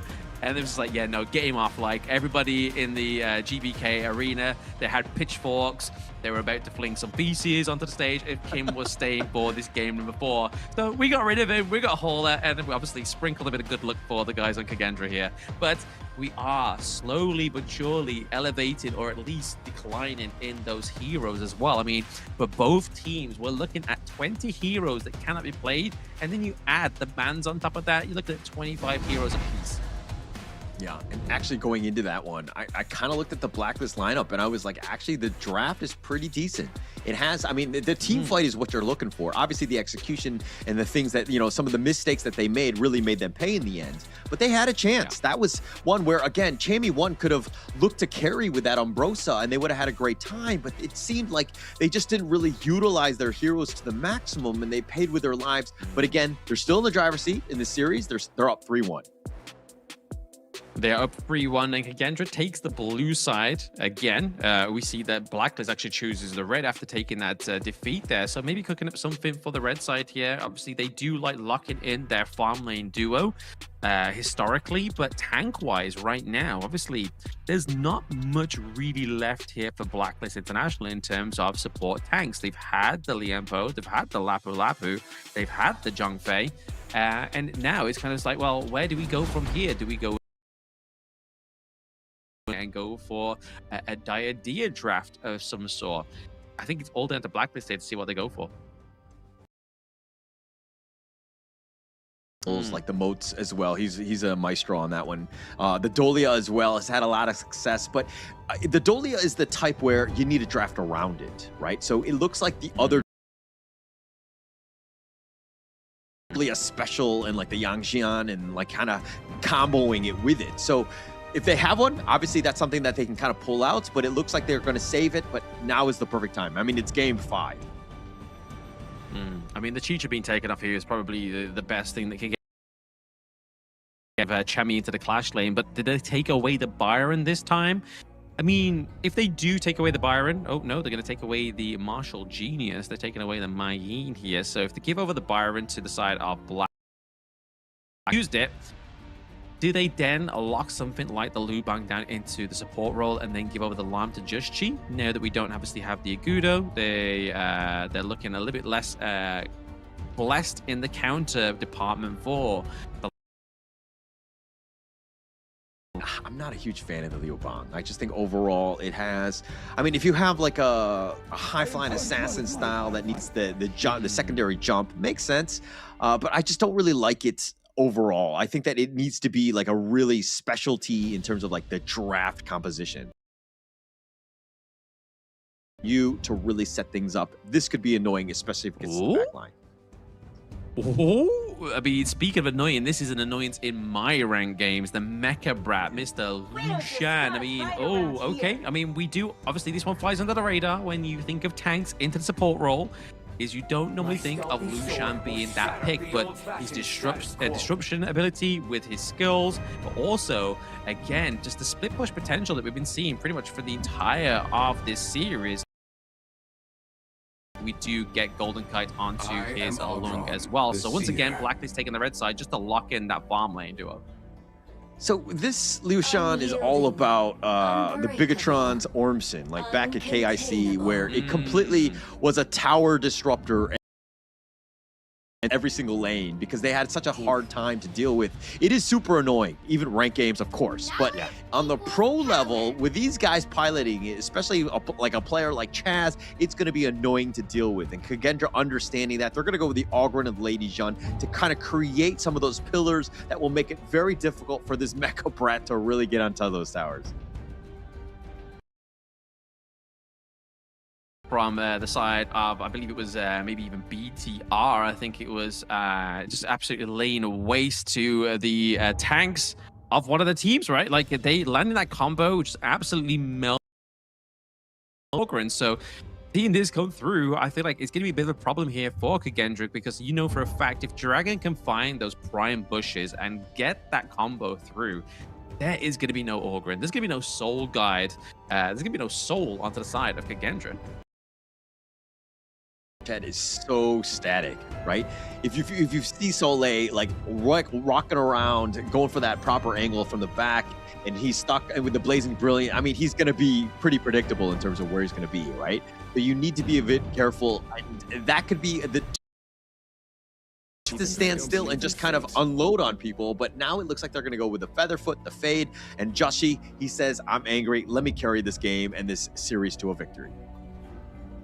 Ooh, the Woodland Ranger coming through to be potentially the counter here for the Lung, obviously using that those protective winds to cancel out any of that physical damage coming through from the Flaming Palms here. Could be potential upset for that 1v1 potential down to the bot side of the map, and obviously thanks to Woodland Ranger's first skill, kind of outranges and pokes the Lung and does a lot of damage in the early game as well. So it'll be interesting to see if Kagendra's Zion can actually pilot this one to perfection. And it looks like Blacklist International are taking a little bit of a leaf out of Nova Esports, but they're going for the white anchor, they're going for Arta into the clash lane. So double tank, they push forward and just soak in a lot of that damage, and then just lay waste with the likes of the Scored Chet, or even if Just T can be successful with the Featherfoot and steal away these neutral objectives. I love it how the meta is evolving. I mean, you were talking about the fact that this is, you know, straight out of Nova, but now Chammy one piloting the Ata, it makes a lot of sense here, especially when you see the War Saint that wants to go for the back line. If you're able to ghost ship him away and then kind of create that barrier, or, you know, isolate him from the rest of the team where he wants to raise your cavalry, your entire lineup into the hearts of the Kagendra lineup, I mean, it's going to have a tough time, right? So this is a great counter pick. They were looking for this one for the last pick. Yeah, I mean, the last time we saw horses on a boat was on Noah's Ark, right? So maybe this time around, it's not going to be to bring him to safety, but to shipwreck the War Saint on his horse and completely put him in his tracks. But Blacklist actually reaching into the hero pool here to bring out something a little bit more spicier and obviously like a little bit of a love letter to Nova Esports, like you were saying there, and also a love letter to Omson from the side of BTR and the KIC 2025. So let's see if they can pilot this one to victory, but I feel like there could be potential upset here as well. Because I mean, if you look at Kagendra's draft, it's not like a oh, this is a little bit of a weird one. You've got obviously a huge pick into the top side of the map here. Guan Yu looking to kind of get the access onto the back line of Blacklist International. You've got the Soul Guy, you've got Cascada as well. So plenty. More importantly, they'll get to tank into the support role. So there's still an impressive Earth Shaker that can come through here for Kagendra. If we're looking at these lineups, I mean, the Kagendra one right there, it's looking very strong, right? They're loaded for bear. They want to go. Obviously, they have to win or else they're eliminated. On the other end, I mean, a little unconventional, right? The Ata, we haven't seen Jamie 1 on it. The Liu Shan hasn't seen this with the Chaz as well. So these are two heroes that they're kind of playing. Dare I say, they might be playing on the weaker end, understanding that the next game is going to be the end-all, be-all for the series. But Blacklist can still pull this off with this lineup. I just thought of a good synergy as well here, obviously, with the Lucian and the Scorchet here. So Mecha Brat and Scorchet, obviously, you use that first skill to obviously go in with a bit of increased movement speed and obviously get that knock-up. And as soon as you get that knock-up, if you can land that combo from Scorchet, it's going to make it a lot easier for Dragon on the side of Blacklist to actually land that combo successfully and run down these tanks or even some of these squishier heroes. Yeah, you're going to have a tough time. And then plus you have the Ata with that ghost shift. Where are they going to go? If you're able to just block off Kagendra from retreating, and then you have the Blazing Brilliance with the Chaos Cinder on top of that, that's like an insta-win in terms of this team fight, right? Yes, a lot of burst damage coming through, and if you don't realize too early, it's a little bit too late, and you're back to the Crystal, waiting to respawn and help your teammates, which could be, obviously, it is a massive issue if you are Kagendra, and you're looking to stay in this best of 7, whereas Blacklist, they can kind of almost kick their legs up ever so slightly, knowing that if they play this one well, it's a done deal, you know? Yeah. And I think that, I mean, going with this draft, the Blacklist one definitely has a lot of play. I mean, you can never really count out Joshi when he's playing like an assassin-style jungler. The Fade is definitely one of those type moments where when they get to that late game, he could go for all of the big steals, could be super annoying to deal with.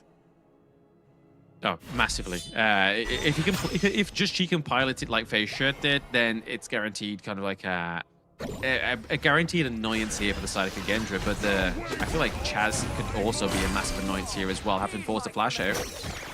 Yeah, he actually flashed. He's gonna stay alive though, but that was a pretty big commitment by Kagendra because they were fishing. They were waiting patiently in the wings, but it looks like Chaz just too tanky, and the rest of Blacklist were there to kind of just help out and support his brother. Supporting exactly what he needs, right? Obviously, you don't want to kind of leave him lay waste, especially as we sort of get into the crucial parts of this early game of Honor of Kings here. Like, they want to make sure that Chaz is alive. That means that Golden Kai can stay alive, but he has Infinite Bastards as well. So he still has that little bit of a safety net. But oh my goodness, the Oak Bolt from Woodland Ranger, man. It just hurts so much. It hurts so much. And Lou looking for round 2, and Golden Kite with the push away. Chaz finally joins up. The tower is getting some shots in as well, and he's going to have to plant the flag just to stay alive and keep on being that tanky boy that he is. I have to give props over to Golden Kite, right? You can see what the pressure was there. Oh my gosh. Oh, run down. First blood. That's what I'm talking about. Scorch. With that combo is huge. Soul Guide is pretty much just like a tour guide at that right. I mean, but he got it on Fei Shi of all things. Like, that was like the perfect play by Dragon. And then just slow down Ogren. That's your win condition. And, you know, again, further accelerating Joshi's farm. And that was just a big, huge win early for Blacklist already. Oh, massive. Taking that off of the Gorge for a few seconds, especially as the lead up to the Tyrant and the Overlord in about 20 seconds, is definitely going to be a bit of a blunder here for the side of Kagendra, but you can't imagine that Fei Shi is going to catch it more than once with that play, right? So got to be careful that they've used it now. And there it is. The Blazing Brilliance just to kind of be used to clear out the minion wave to gain priority back into this mid lane.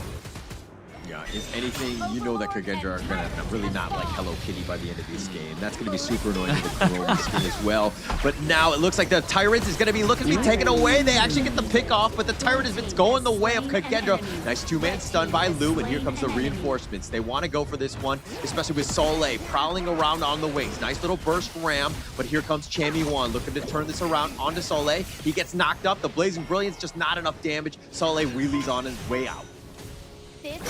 Man, even with the Hardened Jade Steel, I said it to Kagendra, so it's only fair that I say it's a Blacklist International. That Hardened Jade Steel is looking like soft toffee here for the side of Blacklist International, right? Like, the fact is that you lost that neutral objective when you had that bad boy in your back pocket. That's, you need to work on your time in there. Yeah. And, I mean, unfortunate. Not really the right play. Obviously, Justy, you should never be giving those things up, ever, right? I think that's the beauty. You smite, you seal, you got to time it properly. And just a little bit of a misplay there. And Kagendra makes him pay, but Feishi does go down yet again. Still one of the tops in terms of net worth with his 3.7, but he's died twice already. Died twice, but still top of the leaderboard here in terms of gold. I feel like that's a really good kind of like a nod to Feisha and his ability to be a solid jungler here within Honor of Kings. But there it is, Lu getting burst down. But I mean, that's the kind of person you want to kind of take those hits to the face, right? Is Lu on this Liampo. He's going to survive it. Will survive, and that's the problem, right? I mean, if you're gonna just kind of deal with this. I mean, this lineup from Kagendra, like, Senku is on. Definitely, you have your targets. Definitely the weaker of the bunch. But the other guys kind of annoying because they're very tanky. They're going to be those frontliners. And to just be able to Chaos Center Blazing Brilliance, you really want the squishy one so that you can just rack up those kills early. Oh, yeah. Get the kills early, get that gold lead going into your favor, because right now, obviously, it's just a neutralized gold lead between these two teams. Getting a bit of that freeze of the minion wave means that T1 down to the bot side of the map may be traded here for that T1 top side for Blacklist International. But I feel like Kagendra's starting this game very strong. They're definitely playing sort of the same kind of game they did in game number 1. Red team And it's close. The net worth is a bit of a wash, but you're seeing just how Kagendra understanding that, hey, we are even, but we can be aggressive. They find Chaz. He flashes away. He's going to try to spin, but Feishi Seer states him. Get that execution. Now, what can Chami1 do? He tries to go onto Soleil, gets the little pull back on, and it looks like they're going to be happy with the buff as well as the kill onto Chaz.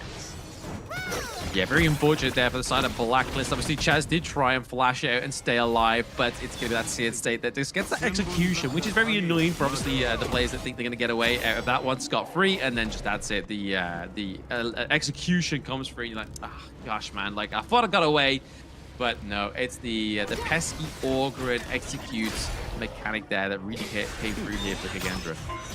Yeah, and he's just like, oh man, my body is so big, like I'm in this giant machine, like I'm struggling, like Liu Shan, like maybe if I was a skinnier, smaller roamer, I wouldn't have been able to be picked off. I mean, it's all wishful thinking at this point as he does go down, but Chaz trying to make some plays, you gotta be aggressive, especially if you're Liu Shan.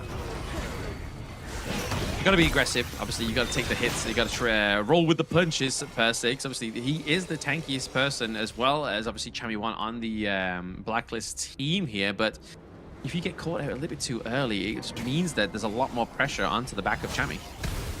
Yeah, and we haven't really seen Chami1 just kind of get the perfect go ship. He's used them very defensively thus far.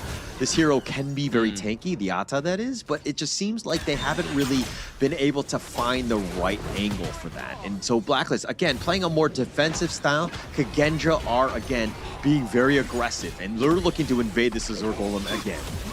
And now they decide to go. The Jade Seal, that will secure that one. Chaz is at half, needs to be a bit careful. Blacklist still sticking around. They actually find Chami1, who's a little bit tanky enough, and he will just barely survive. He is very low, but he's going to be fine. Gonna be fine, and it means that Kagendra is able to kind of just take this Tyrant scot-free as well, completely uncontested, but into the enemy jungle. It's gonna be just cheap. Make sure he doesn't get caught out here. He's able to steal away the Azure Golem away from the Soul Guide that is gonna be Feisha. But is that going to be enough to kind of put a stop to the side of Kagendra for now? I mean, they are now slowly starting to surmise about a 1k gold lead for themselves, which is a good position for them to be in. But the biggest thing is that Justy, he's only died once, right? He's farming decently. It's all about the late game, but they get the nice little Blazing Brilliance. The Flash Wave will keep Lu alive, and it looks like that will be the end of things. But without Justy dying countless times, I mean, he's still finding farm in that top lane. Blacklist still have a chance because it's all on him. Yeah, I mean, it's just looking like this could once again go either way, right? Obviously, Kagendra are playing this one very well in terms of turrets, in terms of neutral objectives as well. They're definitely playing Blacklist at their own game here, but they're not kind of allowing them to have that solid team fight that we saw in game number 1 and game number 2. Like, they are struggling to try and formulate that huge game that they had in those first 2. And this is why Kagendra has really leveled up. I mean, you're seeing most times, I mean, just looking at the history, where Kagendra starts losing, they really falter. They lose a lot of confidence. They lose that swagger. But Kagendra on this one, they're like, hey, we're down 0-3. We have nothing to lose. Let's play to our heart's content. And they're doing such a good job of just, again, taking it to Blacklist. And now you're looking at the series, and you're thinking, oh, wow, Blacklist are actually in the lead, but they might actually lose another one here. Yeah, but it's the reality I was painting for the guys at home, though, like pretty much like 2 series ago. But now it looks like it's coming into fruition here. But it looks like maybe we try and steal both of these objectives, but there's no smite here onto the Tyrant. So it looks like that the priority is definitely going to be onto the Overlord here for the side of Blacklist International. And I think rightly so, because obviously the way that they have lack of monopoly right now is definitely a scary thing here. Obviously, Kagendra have opened up both of those side lanes, so there's a little bit more room for potential ganks into the own jungle of Blacklist International. Blacklist International doing a good job. I think the Shadow Overlord on that one is going to really help them out. The map control has been a problem. They're playing basically hiding under their towers. They need to put more pressure on, hopefully opening up the map even more. I mean, yes, Kagendra have a decent amount in terms of that wave clear. These Vanguards are not great, but still, it's going to be a little bit more push, which you need because, again, Kagendra have been just putting so much pressure on. A lot of pressure onto the side of Blacklist, honestly. Like, they have definitely proved themselves worthy of this one, but the blessing of the Dire is just executed here, but no. Oh, nice little Razor Cavalry. They actually find Chaz. It looks like they're going to get the kill onto him. The Seer State is going to do some work, and now they will be backing off. Can they get anything else? It looks like Golden Kite, it takes a decent amount, but that's going to be pretty much the end of it. They take down Chaz yet again. I think everybody on the side of Blacklist default, Chaz is probably the most expendable one in terms of obviously the pick that they've gone for here with the Mecha Brat, right? Like obviously they don't have they're not walking from a front step, right? They are playing from behind, and when you got a Mecha Brat playing from behind and you don't have any priority in these lanes, it's really hard to navigate and pilot as hero. It's tough. It's tough. And I mean, Chaz has been caught out. Like, you don't really have the mobility like a Burst Ram or some sort of Leaping Savior to kind of get back. You're just kind of running it. Now the Blazing Brilliance, not enough. Lu has to expend the Flash, though. He will stay alive. Good attempt by Blacklist. You expended some of those common skills, and now what can they turn? Nice little go shit. Nice they actually find Senku. He goes golden, though, but now the Tremor Smash in return. Lu somehow survives, and he will just be backing off, and they completely dodged everything that Blacklist threw at them, and they stayed alive. Yeah, man, Lu literally getting there with a miracle, man. Like, he was, like, getting burst down, but I feel like this is probably the potential of Blacklist getting into the latter part of the game, right? Obviously, you saw the damage that Golden Kite was doing in that last team fight. I feel like that's maybe what they're riding on here. Chaz is going to obviously get some intel onto Sule here, making sure that he's not going to sort of be the prime victim for just She's takedown. But now, again, we're seeing that team fight sort of formulate. Maybe they're getting a bit of a second wind here for Blacklist. Maybe if they're able to just find the right approach, but like with the way Lu is just kind of up in front, he is not the real target. But now Chammy 1 deciding to potentially go, they're not able to find any sort of catch. There's just too many guys that are annoying to deal with. Feishi is very tanky as well, so those are really not the target that Blacklist is looking for. No, I'm not looking for them just yet. Obviously, there's still plenty to be played for here into this team fight. One wrong move, especially when you got something like Lu on the Liam Poe, right? Obviously, you think you could go in. The big disruptor, that's going to be that the ultimate, the Tremor Smash here from the side of Kagendra could really kind of like basically put a blunder here. But speaking of blunder, it's going to be just She maybe getting caught out. He is able to parkour over the wall. So he needs to be a little bit more safer. Yeah, definitely safer. I mean, he's hit that mark. He's at 10.8 right now. This is a guy that's got all the space and time. Blacklist have done everything to ensure that Joshi has a good game. This is the moment he needs to shine. His target prioritization, he needs to find Senku. He needs to find Zan. These are the main targets here. But now they find Lu, who eats a flaming palm. He's going to be backing off. Chammy1 needs to be careful. He uses the ghost ship, but he gets focused and he does end up getting killed. Feishi finding him out. Blacklist International are looking to just walk away. The Blazing Brilliance in return, they're not able to find anything, and here comes Joshi. I think they still want to fight 4 versus 5. This might not be the greatest choice. No, I don't think so either. I mean, they're doing a lot of damage. It's not only just Zan doing so much damage as well as Senko, it's also Feisha. He's putting on the pain game here for the side of Blacklist International. Like, not only is it the damage, but there's the execute coming through, the seer state. That's just kind of really oppressive here for Blacklist. Red team. Yeah, it felt like once Chammy1 went down, there's really no reason to continue fighting. I mean, it's a numbers game. No. If you're outnumbered, you really shouldn't be fighting. And Blacklist, they stuck around. I felt like that was the time to kind of go for space, push elsewhere, and just kind of take advantage, because you're really not going to contest. But they, again, stuck around a little too long for me. Exactly. Too close for comfort there for the side of Blacklist. And there again, we just saw Lu take away the Crimson Golem away from Just Chi. That's not what you want to be seeing. That's a big taunt from the side of Kagendra. So now, I feel like they're just trying to get in the heads of Blacklist International, because they're slowly formulating that gold lead and holding on to it. And they're just always taking away these like minor camps, like the Azure Golem, like the Crimson. Yeah, it seems like the after effects of just being like, oh, why didn't we close out the game last game, you know? And you're kind of starting to feel the after effects of this, where Blacklist are like, okay, wow, we're in a bad spot. This is when teams truly get tested. Kagendra have done a great job of getting themselves back into the series, and they have a great opportunity in this one. They do have a great opportunity. They can still obviously come back in this one here as well. But I mean, Kagendra definitely looking like the favorite within this one. It's going to take a huge upset to kind of curtail Kagendra's progress in this game number 5, which you don't mean if you Blacklist. He's in a bad spot. The Blazing Brilliance is enough with that ghost ship. He's like, where are you going to go? They lock him in. And now Saleh is on the run. Golden Kite tried to infinite fastness. Oh no, it looks like he's just going to continue on T2 forward. in the mid lane. They want to go for the Overlord instead. They get a nice little knockup on the Lu. He's going to use that Magma Slam to kind of just zone them away potentially. But here we go. The nice little win. The whirlwind is on point. They get the pickoff on the Senku. And that's going to be a huge opener as 2 members are down. Kagendra, they take the Overlord as well. To be fair, even though Kagendra was losing that fight, they was able to get the T2 into the mid lane here, but now this is the time for Blacklist to pay back those respects, right? Obviously taking the T1 down into the mid lane, maybe potentially even the T2 top side here as well, but they have the Shadow Overlord, like you said, Hauler. So things are slowly starting to look up here for the side of Blacklist International, and maybe the key into these team fights is getting the takedown of Feisha first. I hope we get to see a highlight of that one, because Feishi's like path of passing had just run out, and then Chammy1 had that ghost ship, and Feishi's like, oh crap, I'm stuck. I'm on the wrong side of this boat. And so he got caught out there because he was up in front, and just really well played by Blacklist. And it's all about those 2 kills. Now they've opened up this game even more. Blacklist in the driver's seat now.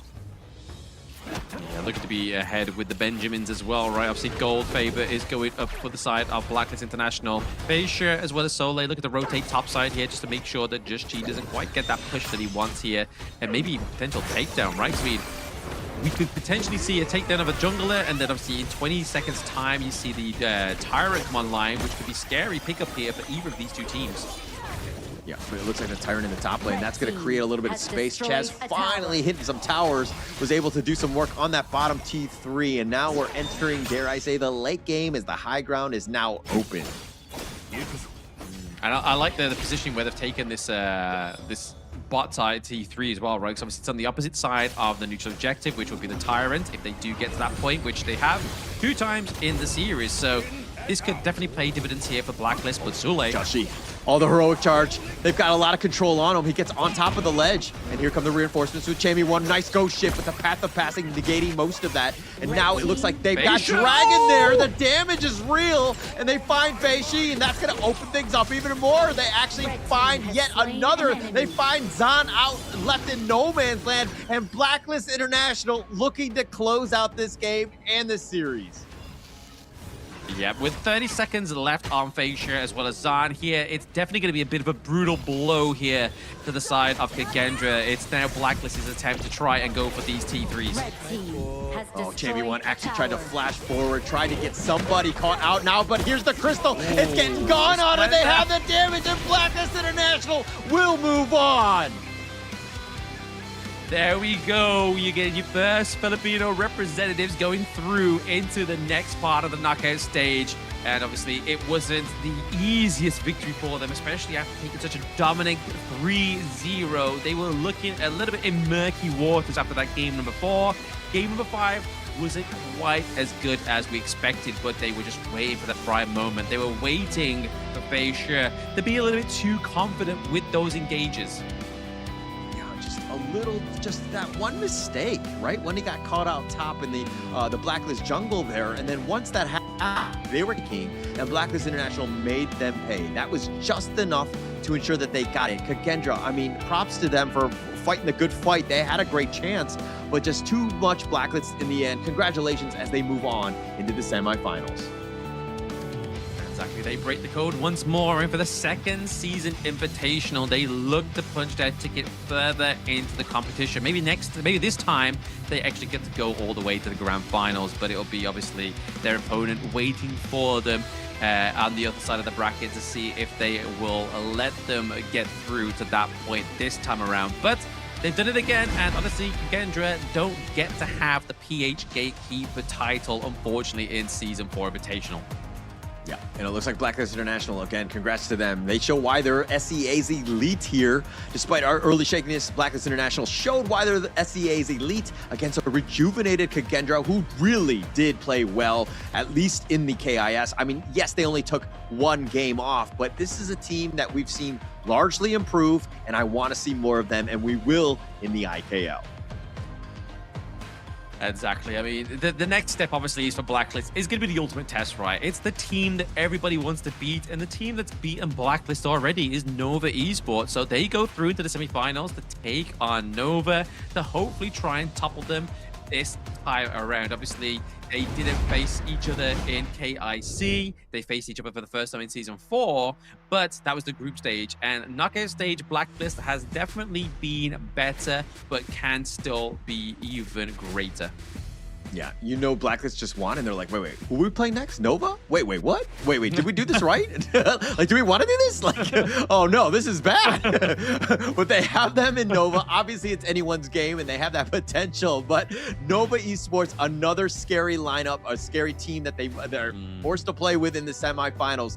But again, congratulations to Blacklist for now. Pats on the back. Let's see how they do moving forward, though. Exactly. I mean, definitely worth it for the PKL fans. Obviously, we saw in the audience as well, right? They did them proud there. Didn't quite win in the Tri-Nationals clash, unfortunately, for the side of the Philippines. Maybe tomorrow they will win their turn within the Tri-Nationals clash showdown. But Blacklist International do secure themselves into the semifinals. But it was a long drawn 5 games out of a best of 7. Could have easily been that 4th match without having to have that blemish on them. But Kagendra wanted it for their pride. But let's look at those post-game analytics here. Soleil on this Guan Yu was quite a bit of a driving force, but wasn't quite as deadly as he needed to be. He did obviously die lack of deaths here, but there was just no real kind of like oppression from this Guan Yu. I mean, they only died 6 times, and you're thinking, oh, wow, we actually lost this game. But Feishi, the times that he died twice, it was critical and back-breaking, right? Once Blacklist was able to find him, isolate him, get that ghost ship on with Dragon's blazing brilliance, it was pretty much, burning him to a crisp, and that was a bit of a rough one. So Kagendra, if anything, they're going to watch that game and see the mistakes that they made, but they had an opportunity. They were in the lead. That was their game to lose, and unfortunately for them, they do. Yeah, I mean, it's not like they're shy to the amount of damage dealt as well, right? Like, they had more heroes onto the side of Kagendra that was doing over the 100k damage dealt. Dan, Senko, as well as Facia, they were really put in the work here. And you can kind of see that they were just using the Lian Po as well as the Guan Yu to try and just feed everything and funnel everything onto the side of Kagendra's 3-man Hydra in terms of the damage here. But over to the side of Blacklist, if you took out Dragon, if you took out Golden Kite, maybe there might have been a different story here. Yeah, and I mean, look at this gold graph, right? Kagendra had their moments. This is a huge, dip. Like, just Blacklist, just finding Feishi in the end, and that's where things just kind of crumbled at that point. But that's how quickly things can turn, right? In the Honor of Kings. Like, you just find your moments. You find who the big baddie bully is on that enemy team. You take him out, and this is what happens. You still have that chance. They still had a chance, but unfortunately, they fluffed it this time around. And this is the brutal thing of a single elimination bracket as well, is the fact that Kagendra doesn't have the means of climbing back up from the lower brackets. They have literally said, see you later, we're out of the competition. But before they do leave, obviously, we're looking at the head-to-heads here. Chamiwan got up against, obviously, Soleil here. It was kind of like the prize head-to-head. And honestly, Soleil did actually roll with the punches, but actually brought some flavor as well, especially his Rose Fencer match as well. But then obviously looking at another big star highlight is obviously the Just Chi against Feishi head-to-head.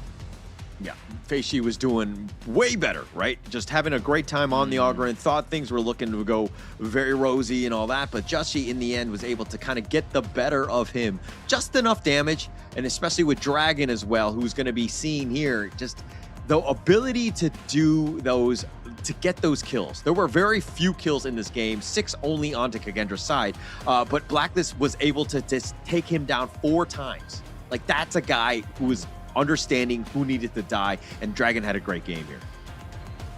Yeah, this is the utility of the score check, right? Especially if they build either get Orgrin or any other kind of tank here. As soon as that tank's locked in with that first part of that combo, and then you just use your blazing brilliance, it completely melts them down. And we saw that time and time again. And it's the thing that scares me the most in ranked matches. When I see a score check locked in, I'm like checking every brush from a very safe distance. That I don't want to get hit by that. But one of the most underwhelming picks, I feel like, towards the first part of the game was definitely the Mecha Brat here. Obviously, it did kind of shine towards the end, especially with that Psycho and that Whirlwind. That last team fight really put the pressure on there. But again, I think it's just Chaz wanting to go on a tank hero, so he can actually get the intel for his team. But MVP is going to be none other than Mr. Dragon here on the score chat. Yeah, just, I mean, 4-0-1. His ability to find Feishi and burn him down was the main reason why this team was able to win. Overcome that last hurdle, that raid boss to deal with, and he found the right target on the Angela. His Chaos Cinders were on point as well, so he just did just enough, and Dragon, well-deserved MVP here. Exactly, yeah. 4-0-1, not dropping a single life there, and just absolutely just obliterating, like you said there, Hauler, just popping down that ultimate and make it, well, that ultimate and that combo to make sure that they were able to secure those points. And even the first blood went over the Dragon as well, right? And it was the lockdown of Feishi that really kind of like, really should have hoped to get that Tyrant online for Blacklist, but that really showed here that the resilience of Kagendra is real. Like, they died prior to that 4-minute mark, but it didn't stop Feishi coming back into the fold and just pushing forward and claiming that first neutral objective and just showing them that, hey, you can knock me down once, but I'm going to get back up time and time again. Yeah, unfortunately for Feishi, he can't get up anymore at this point because the rest of Kagendra are eliminated, and you're seeing exactly why in these highlights here. Just enough. The team fight from Blacklist, this is a squad that wants to brawl, and if you're going to bring it, they're going to find those right moments, and they love it. Once they took down Feishi, it's pretty much all she wrote, and they're looking to just run it down the rest of them because they can't really fight. They had all their eggs in the Augurin basket, and they paid with their lives once Feishi got caught out. Yeah, I'd say if your egg delivery man looks like a soul guide, you may want to just kind of like shake that few eggs out of that one and put it into another, because if you have a team like Blacklist, they are going to run you down with that score chat, but making you into an omelet. But there we go. That is obviously the final match of the day, and this is your up-to-date bracket where we see Blacklist go against Nova, and obviously that's not going to be until 2 days' time, because we have that DMT going against Nongshim Red Force, and as well as BTR versus Boom, hopefully to get a second Filipino representative into the semi-finals. But it's no small feat, especially the performance that BTR have shown so far. And there we go. I'm like Nostradamus, here's tomorrow's matches as well. whoa, you predicted the future, man. But I mean, going into this one, Dominator, the #1 team in that group, Group B, they actually selected Nongshim. They feel like Nongshim are reeling, definitely the weakest thus far, at least in that group. So they went directly for them. On the other end, Bigatron versus Boom Esports. Can Boom Esports come back? I mean, the whole IKL, PKL rivalry is real, and we saw it, at least for today, PKL prevails, but how much as we go in the future parts of this bracket here at the KIS? Exactly. It's going to be a lot harder for Boom Esports. Obviously, they weren't one of the top teams within the KIC 2025. They kind of like fell a little bit short after the first part of the knockout stage. So still a lot to learn, and especially after their last match against Kagendra, and seeing how Kagendra was dominated by none other than Dominator Esports, makes me feel like that even if Boom is successful going up against BTR, who was the top team of their respective group, it's going to be very difficult for them to come out on top of this. Well, actually, no, BTR being the second place of Group A, and then obviously they played like they were the top of their group, but it's going to be difficult nonetheless for Boom. Yeah. It's not going to be easy. I think every single game from here on out is going to be a bit of a banger, right? I think that there's going to be no easy layups on that sense. All the teams are definitely going to want to be playing it to the very end, because again, it's a single best of 7 that could be just potentially eliminated. You might have a hard time. So again, a lot of good games. We're going to be bringing games into tomorrow. So I'm going to be super excited because we have the next 3 days of just the KIS ahead of us, and there's going to be some amazing games. Oh, absolutely. I mean, not just that, we have obviously the Honor of Kings Women's Series. Then we have the next part of the semifinals for that one. So if you're a fan of the Women's Series, I've got up against BTR. Will be first up tomorrow, then the Tri-National Clash. But it's been Blam, it's been Hola. We're going to throw it over to Mara to finish off the day. So thank you once of all, guys. See you soon. Chami, you were amazing this run, and you gotta tell me more about that sweep. The game 3, when you got the back door around Kagendra, what was going through the comms? What were you telling your team? I think that time I was just focusing on how to hit the Nexus or the Crystal. The Crystal. I think my teammates is like focusing on calling in the Tempest, so I was just focusing on my own thing. Yeah. Wow, okay, that was an amazing run. That made things so exciting. A lot of people were cheering for that. Now, Joshji, we had an observation. During the group stage, both Blacklist International and Boom Esports were not that consistent. It was up and down. What happened coming in here in the knockout stage? Everything seems to have changed. Even your aura has changed. Tell us what happened. Ayun, madam, parang nag-ano kasi din kami, siguro dahil din sa jogging namin kagabi. Tapos, ayun, ngayon mas na-refresh yung utak namin, tsaka yung body din namin, kaya mas nakapaglaro kami na maayos. So what they did was, last night, they went jogging to refresh their mind and release some tension from their body. And today, they were able to focus. So that helped. So I guess you guys have to jog every day now, on the way to the semifinals. Yeah, but it was an amazing run for you guys. But I remember back in the group stage, Nova beat you guys 3-0, and you're gonna go up against them once again. What do you think? Because Waypit said that they are gonna beat you down. Any comments about that? I think Nova needs to remember what happened in the practice, and we'll try to do our best to bring that practice into the tournament. What happened? What happened? Secret. It's something for the players, and let's see if that gets repeated here on the stage. Now, Joshji, for sure a lot of Filipino fans are so happy right now because you have made it to the semifinals. What would you like to say to everybody? Ayun guys, thank you sa pag-support sa amin, and hopefully supportahan nyo pa din kami sa upcoming games namin, especially sa against Nova sa semis. And ayun, gagawin namin yung best namin para manalo. He thanks everybody for supporting them, and he hopes that you continue to support them against Nova because they'll do everything to win.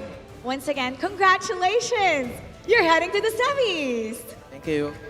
Wow, thank you so much, Blacklist Internationals. You guys may now rest for your next match against Nova. Good luck, have fun, and enjoy yourselves. Thank you, thank you. Thank you so much. Exciting fights happening here, Rookie.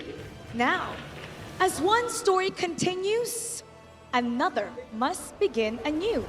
We've witnessed 2 teams eliminated in the knockout stage for the first tournament of the year. And everyone, please keep your head up high because we'll still meet again in the future. Now the brutal matches will continue tomorrow on the other side of the bracket. In front of the home crowd, the Philippines will go against Indonesia in another round of their reignited rivalry. My name is Mara Aquino. And I'm Rookie Cass, and this is the Honor of Kings Invitational Season 4. Keep it good vibes, everybody, and we'll see you tomorrow. This is our game.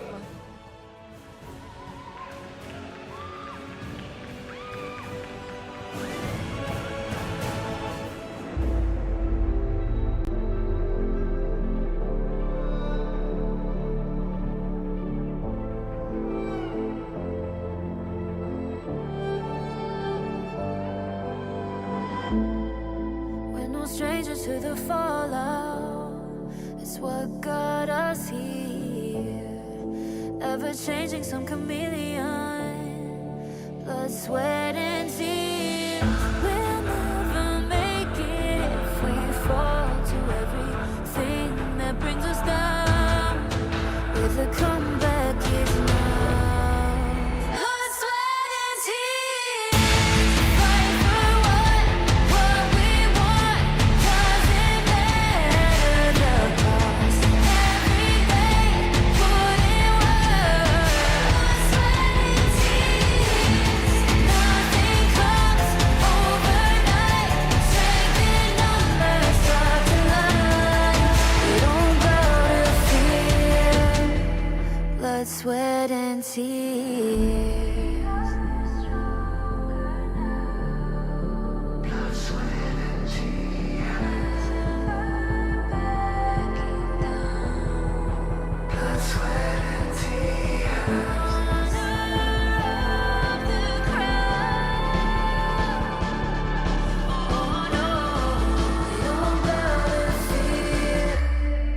Blood, sweat, and tears. Fight for what we want. Doesn't matter the cost. Every day, put in work. Nothing comes overnight. Strength in numbers.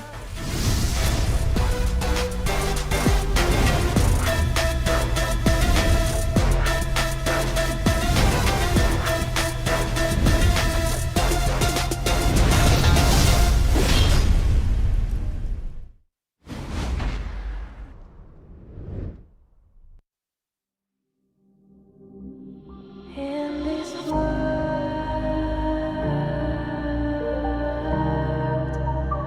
only ones in this world,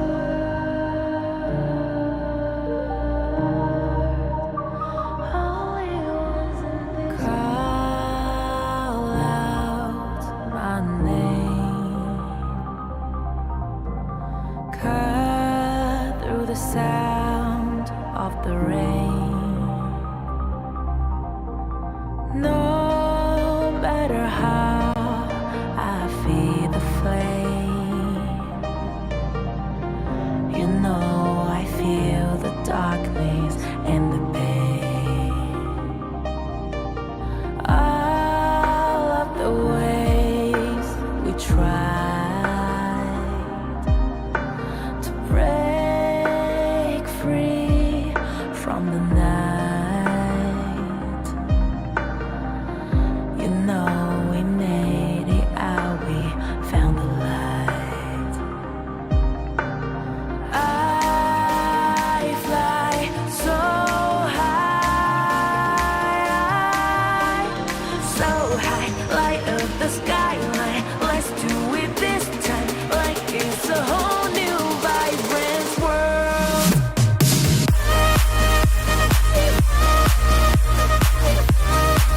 Like we're the only ones in this world.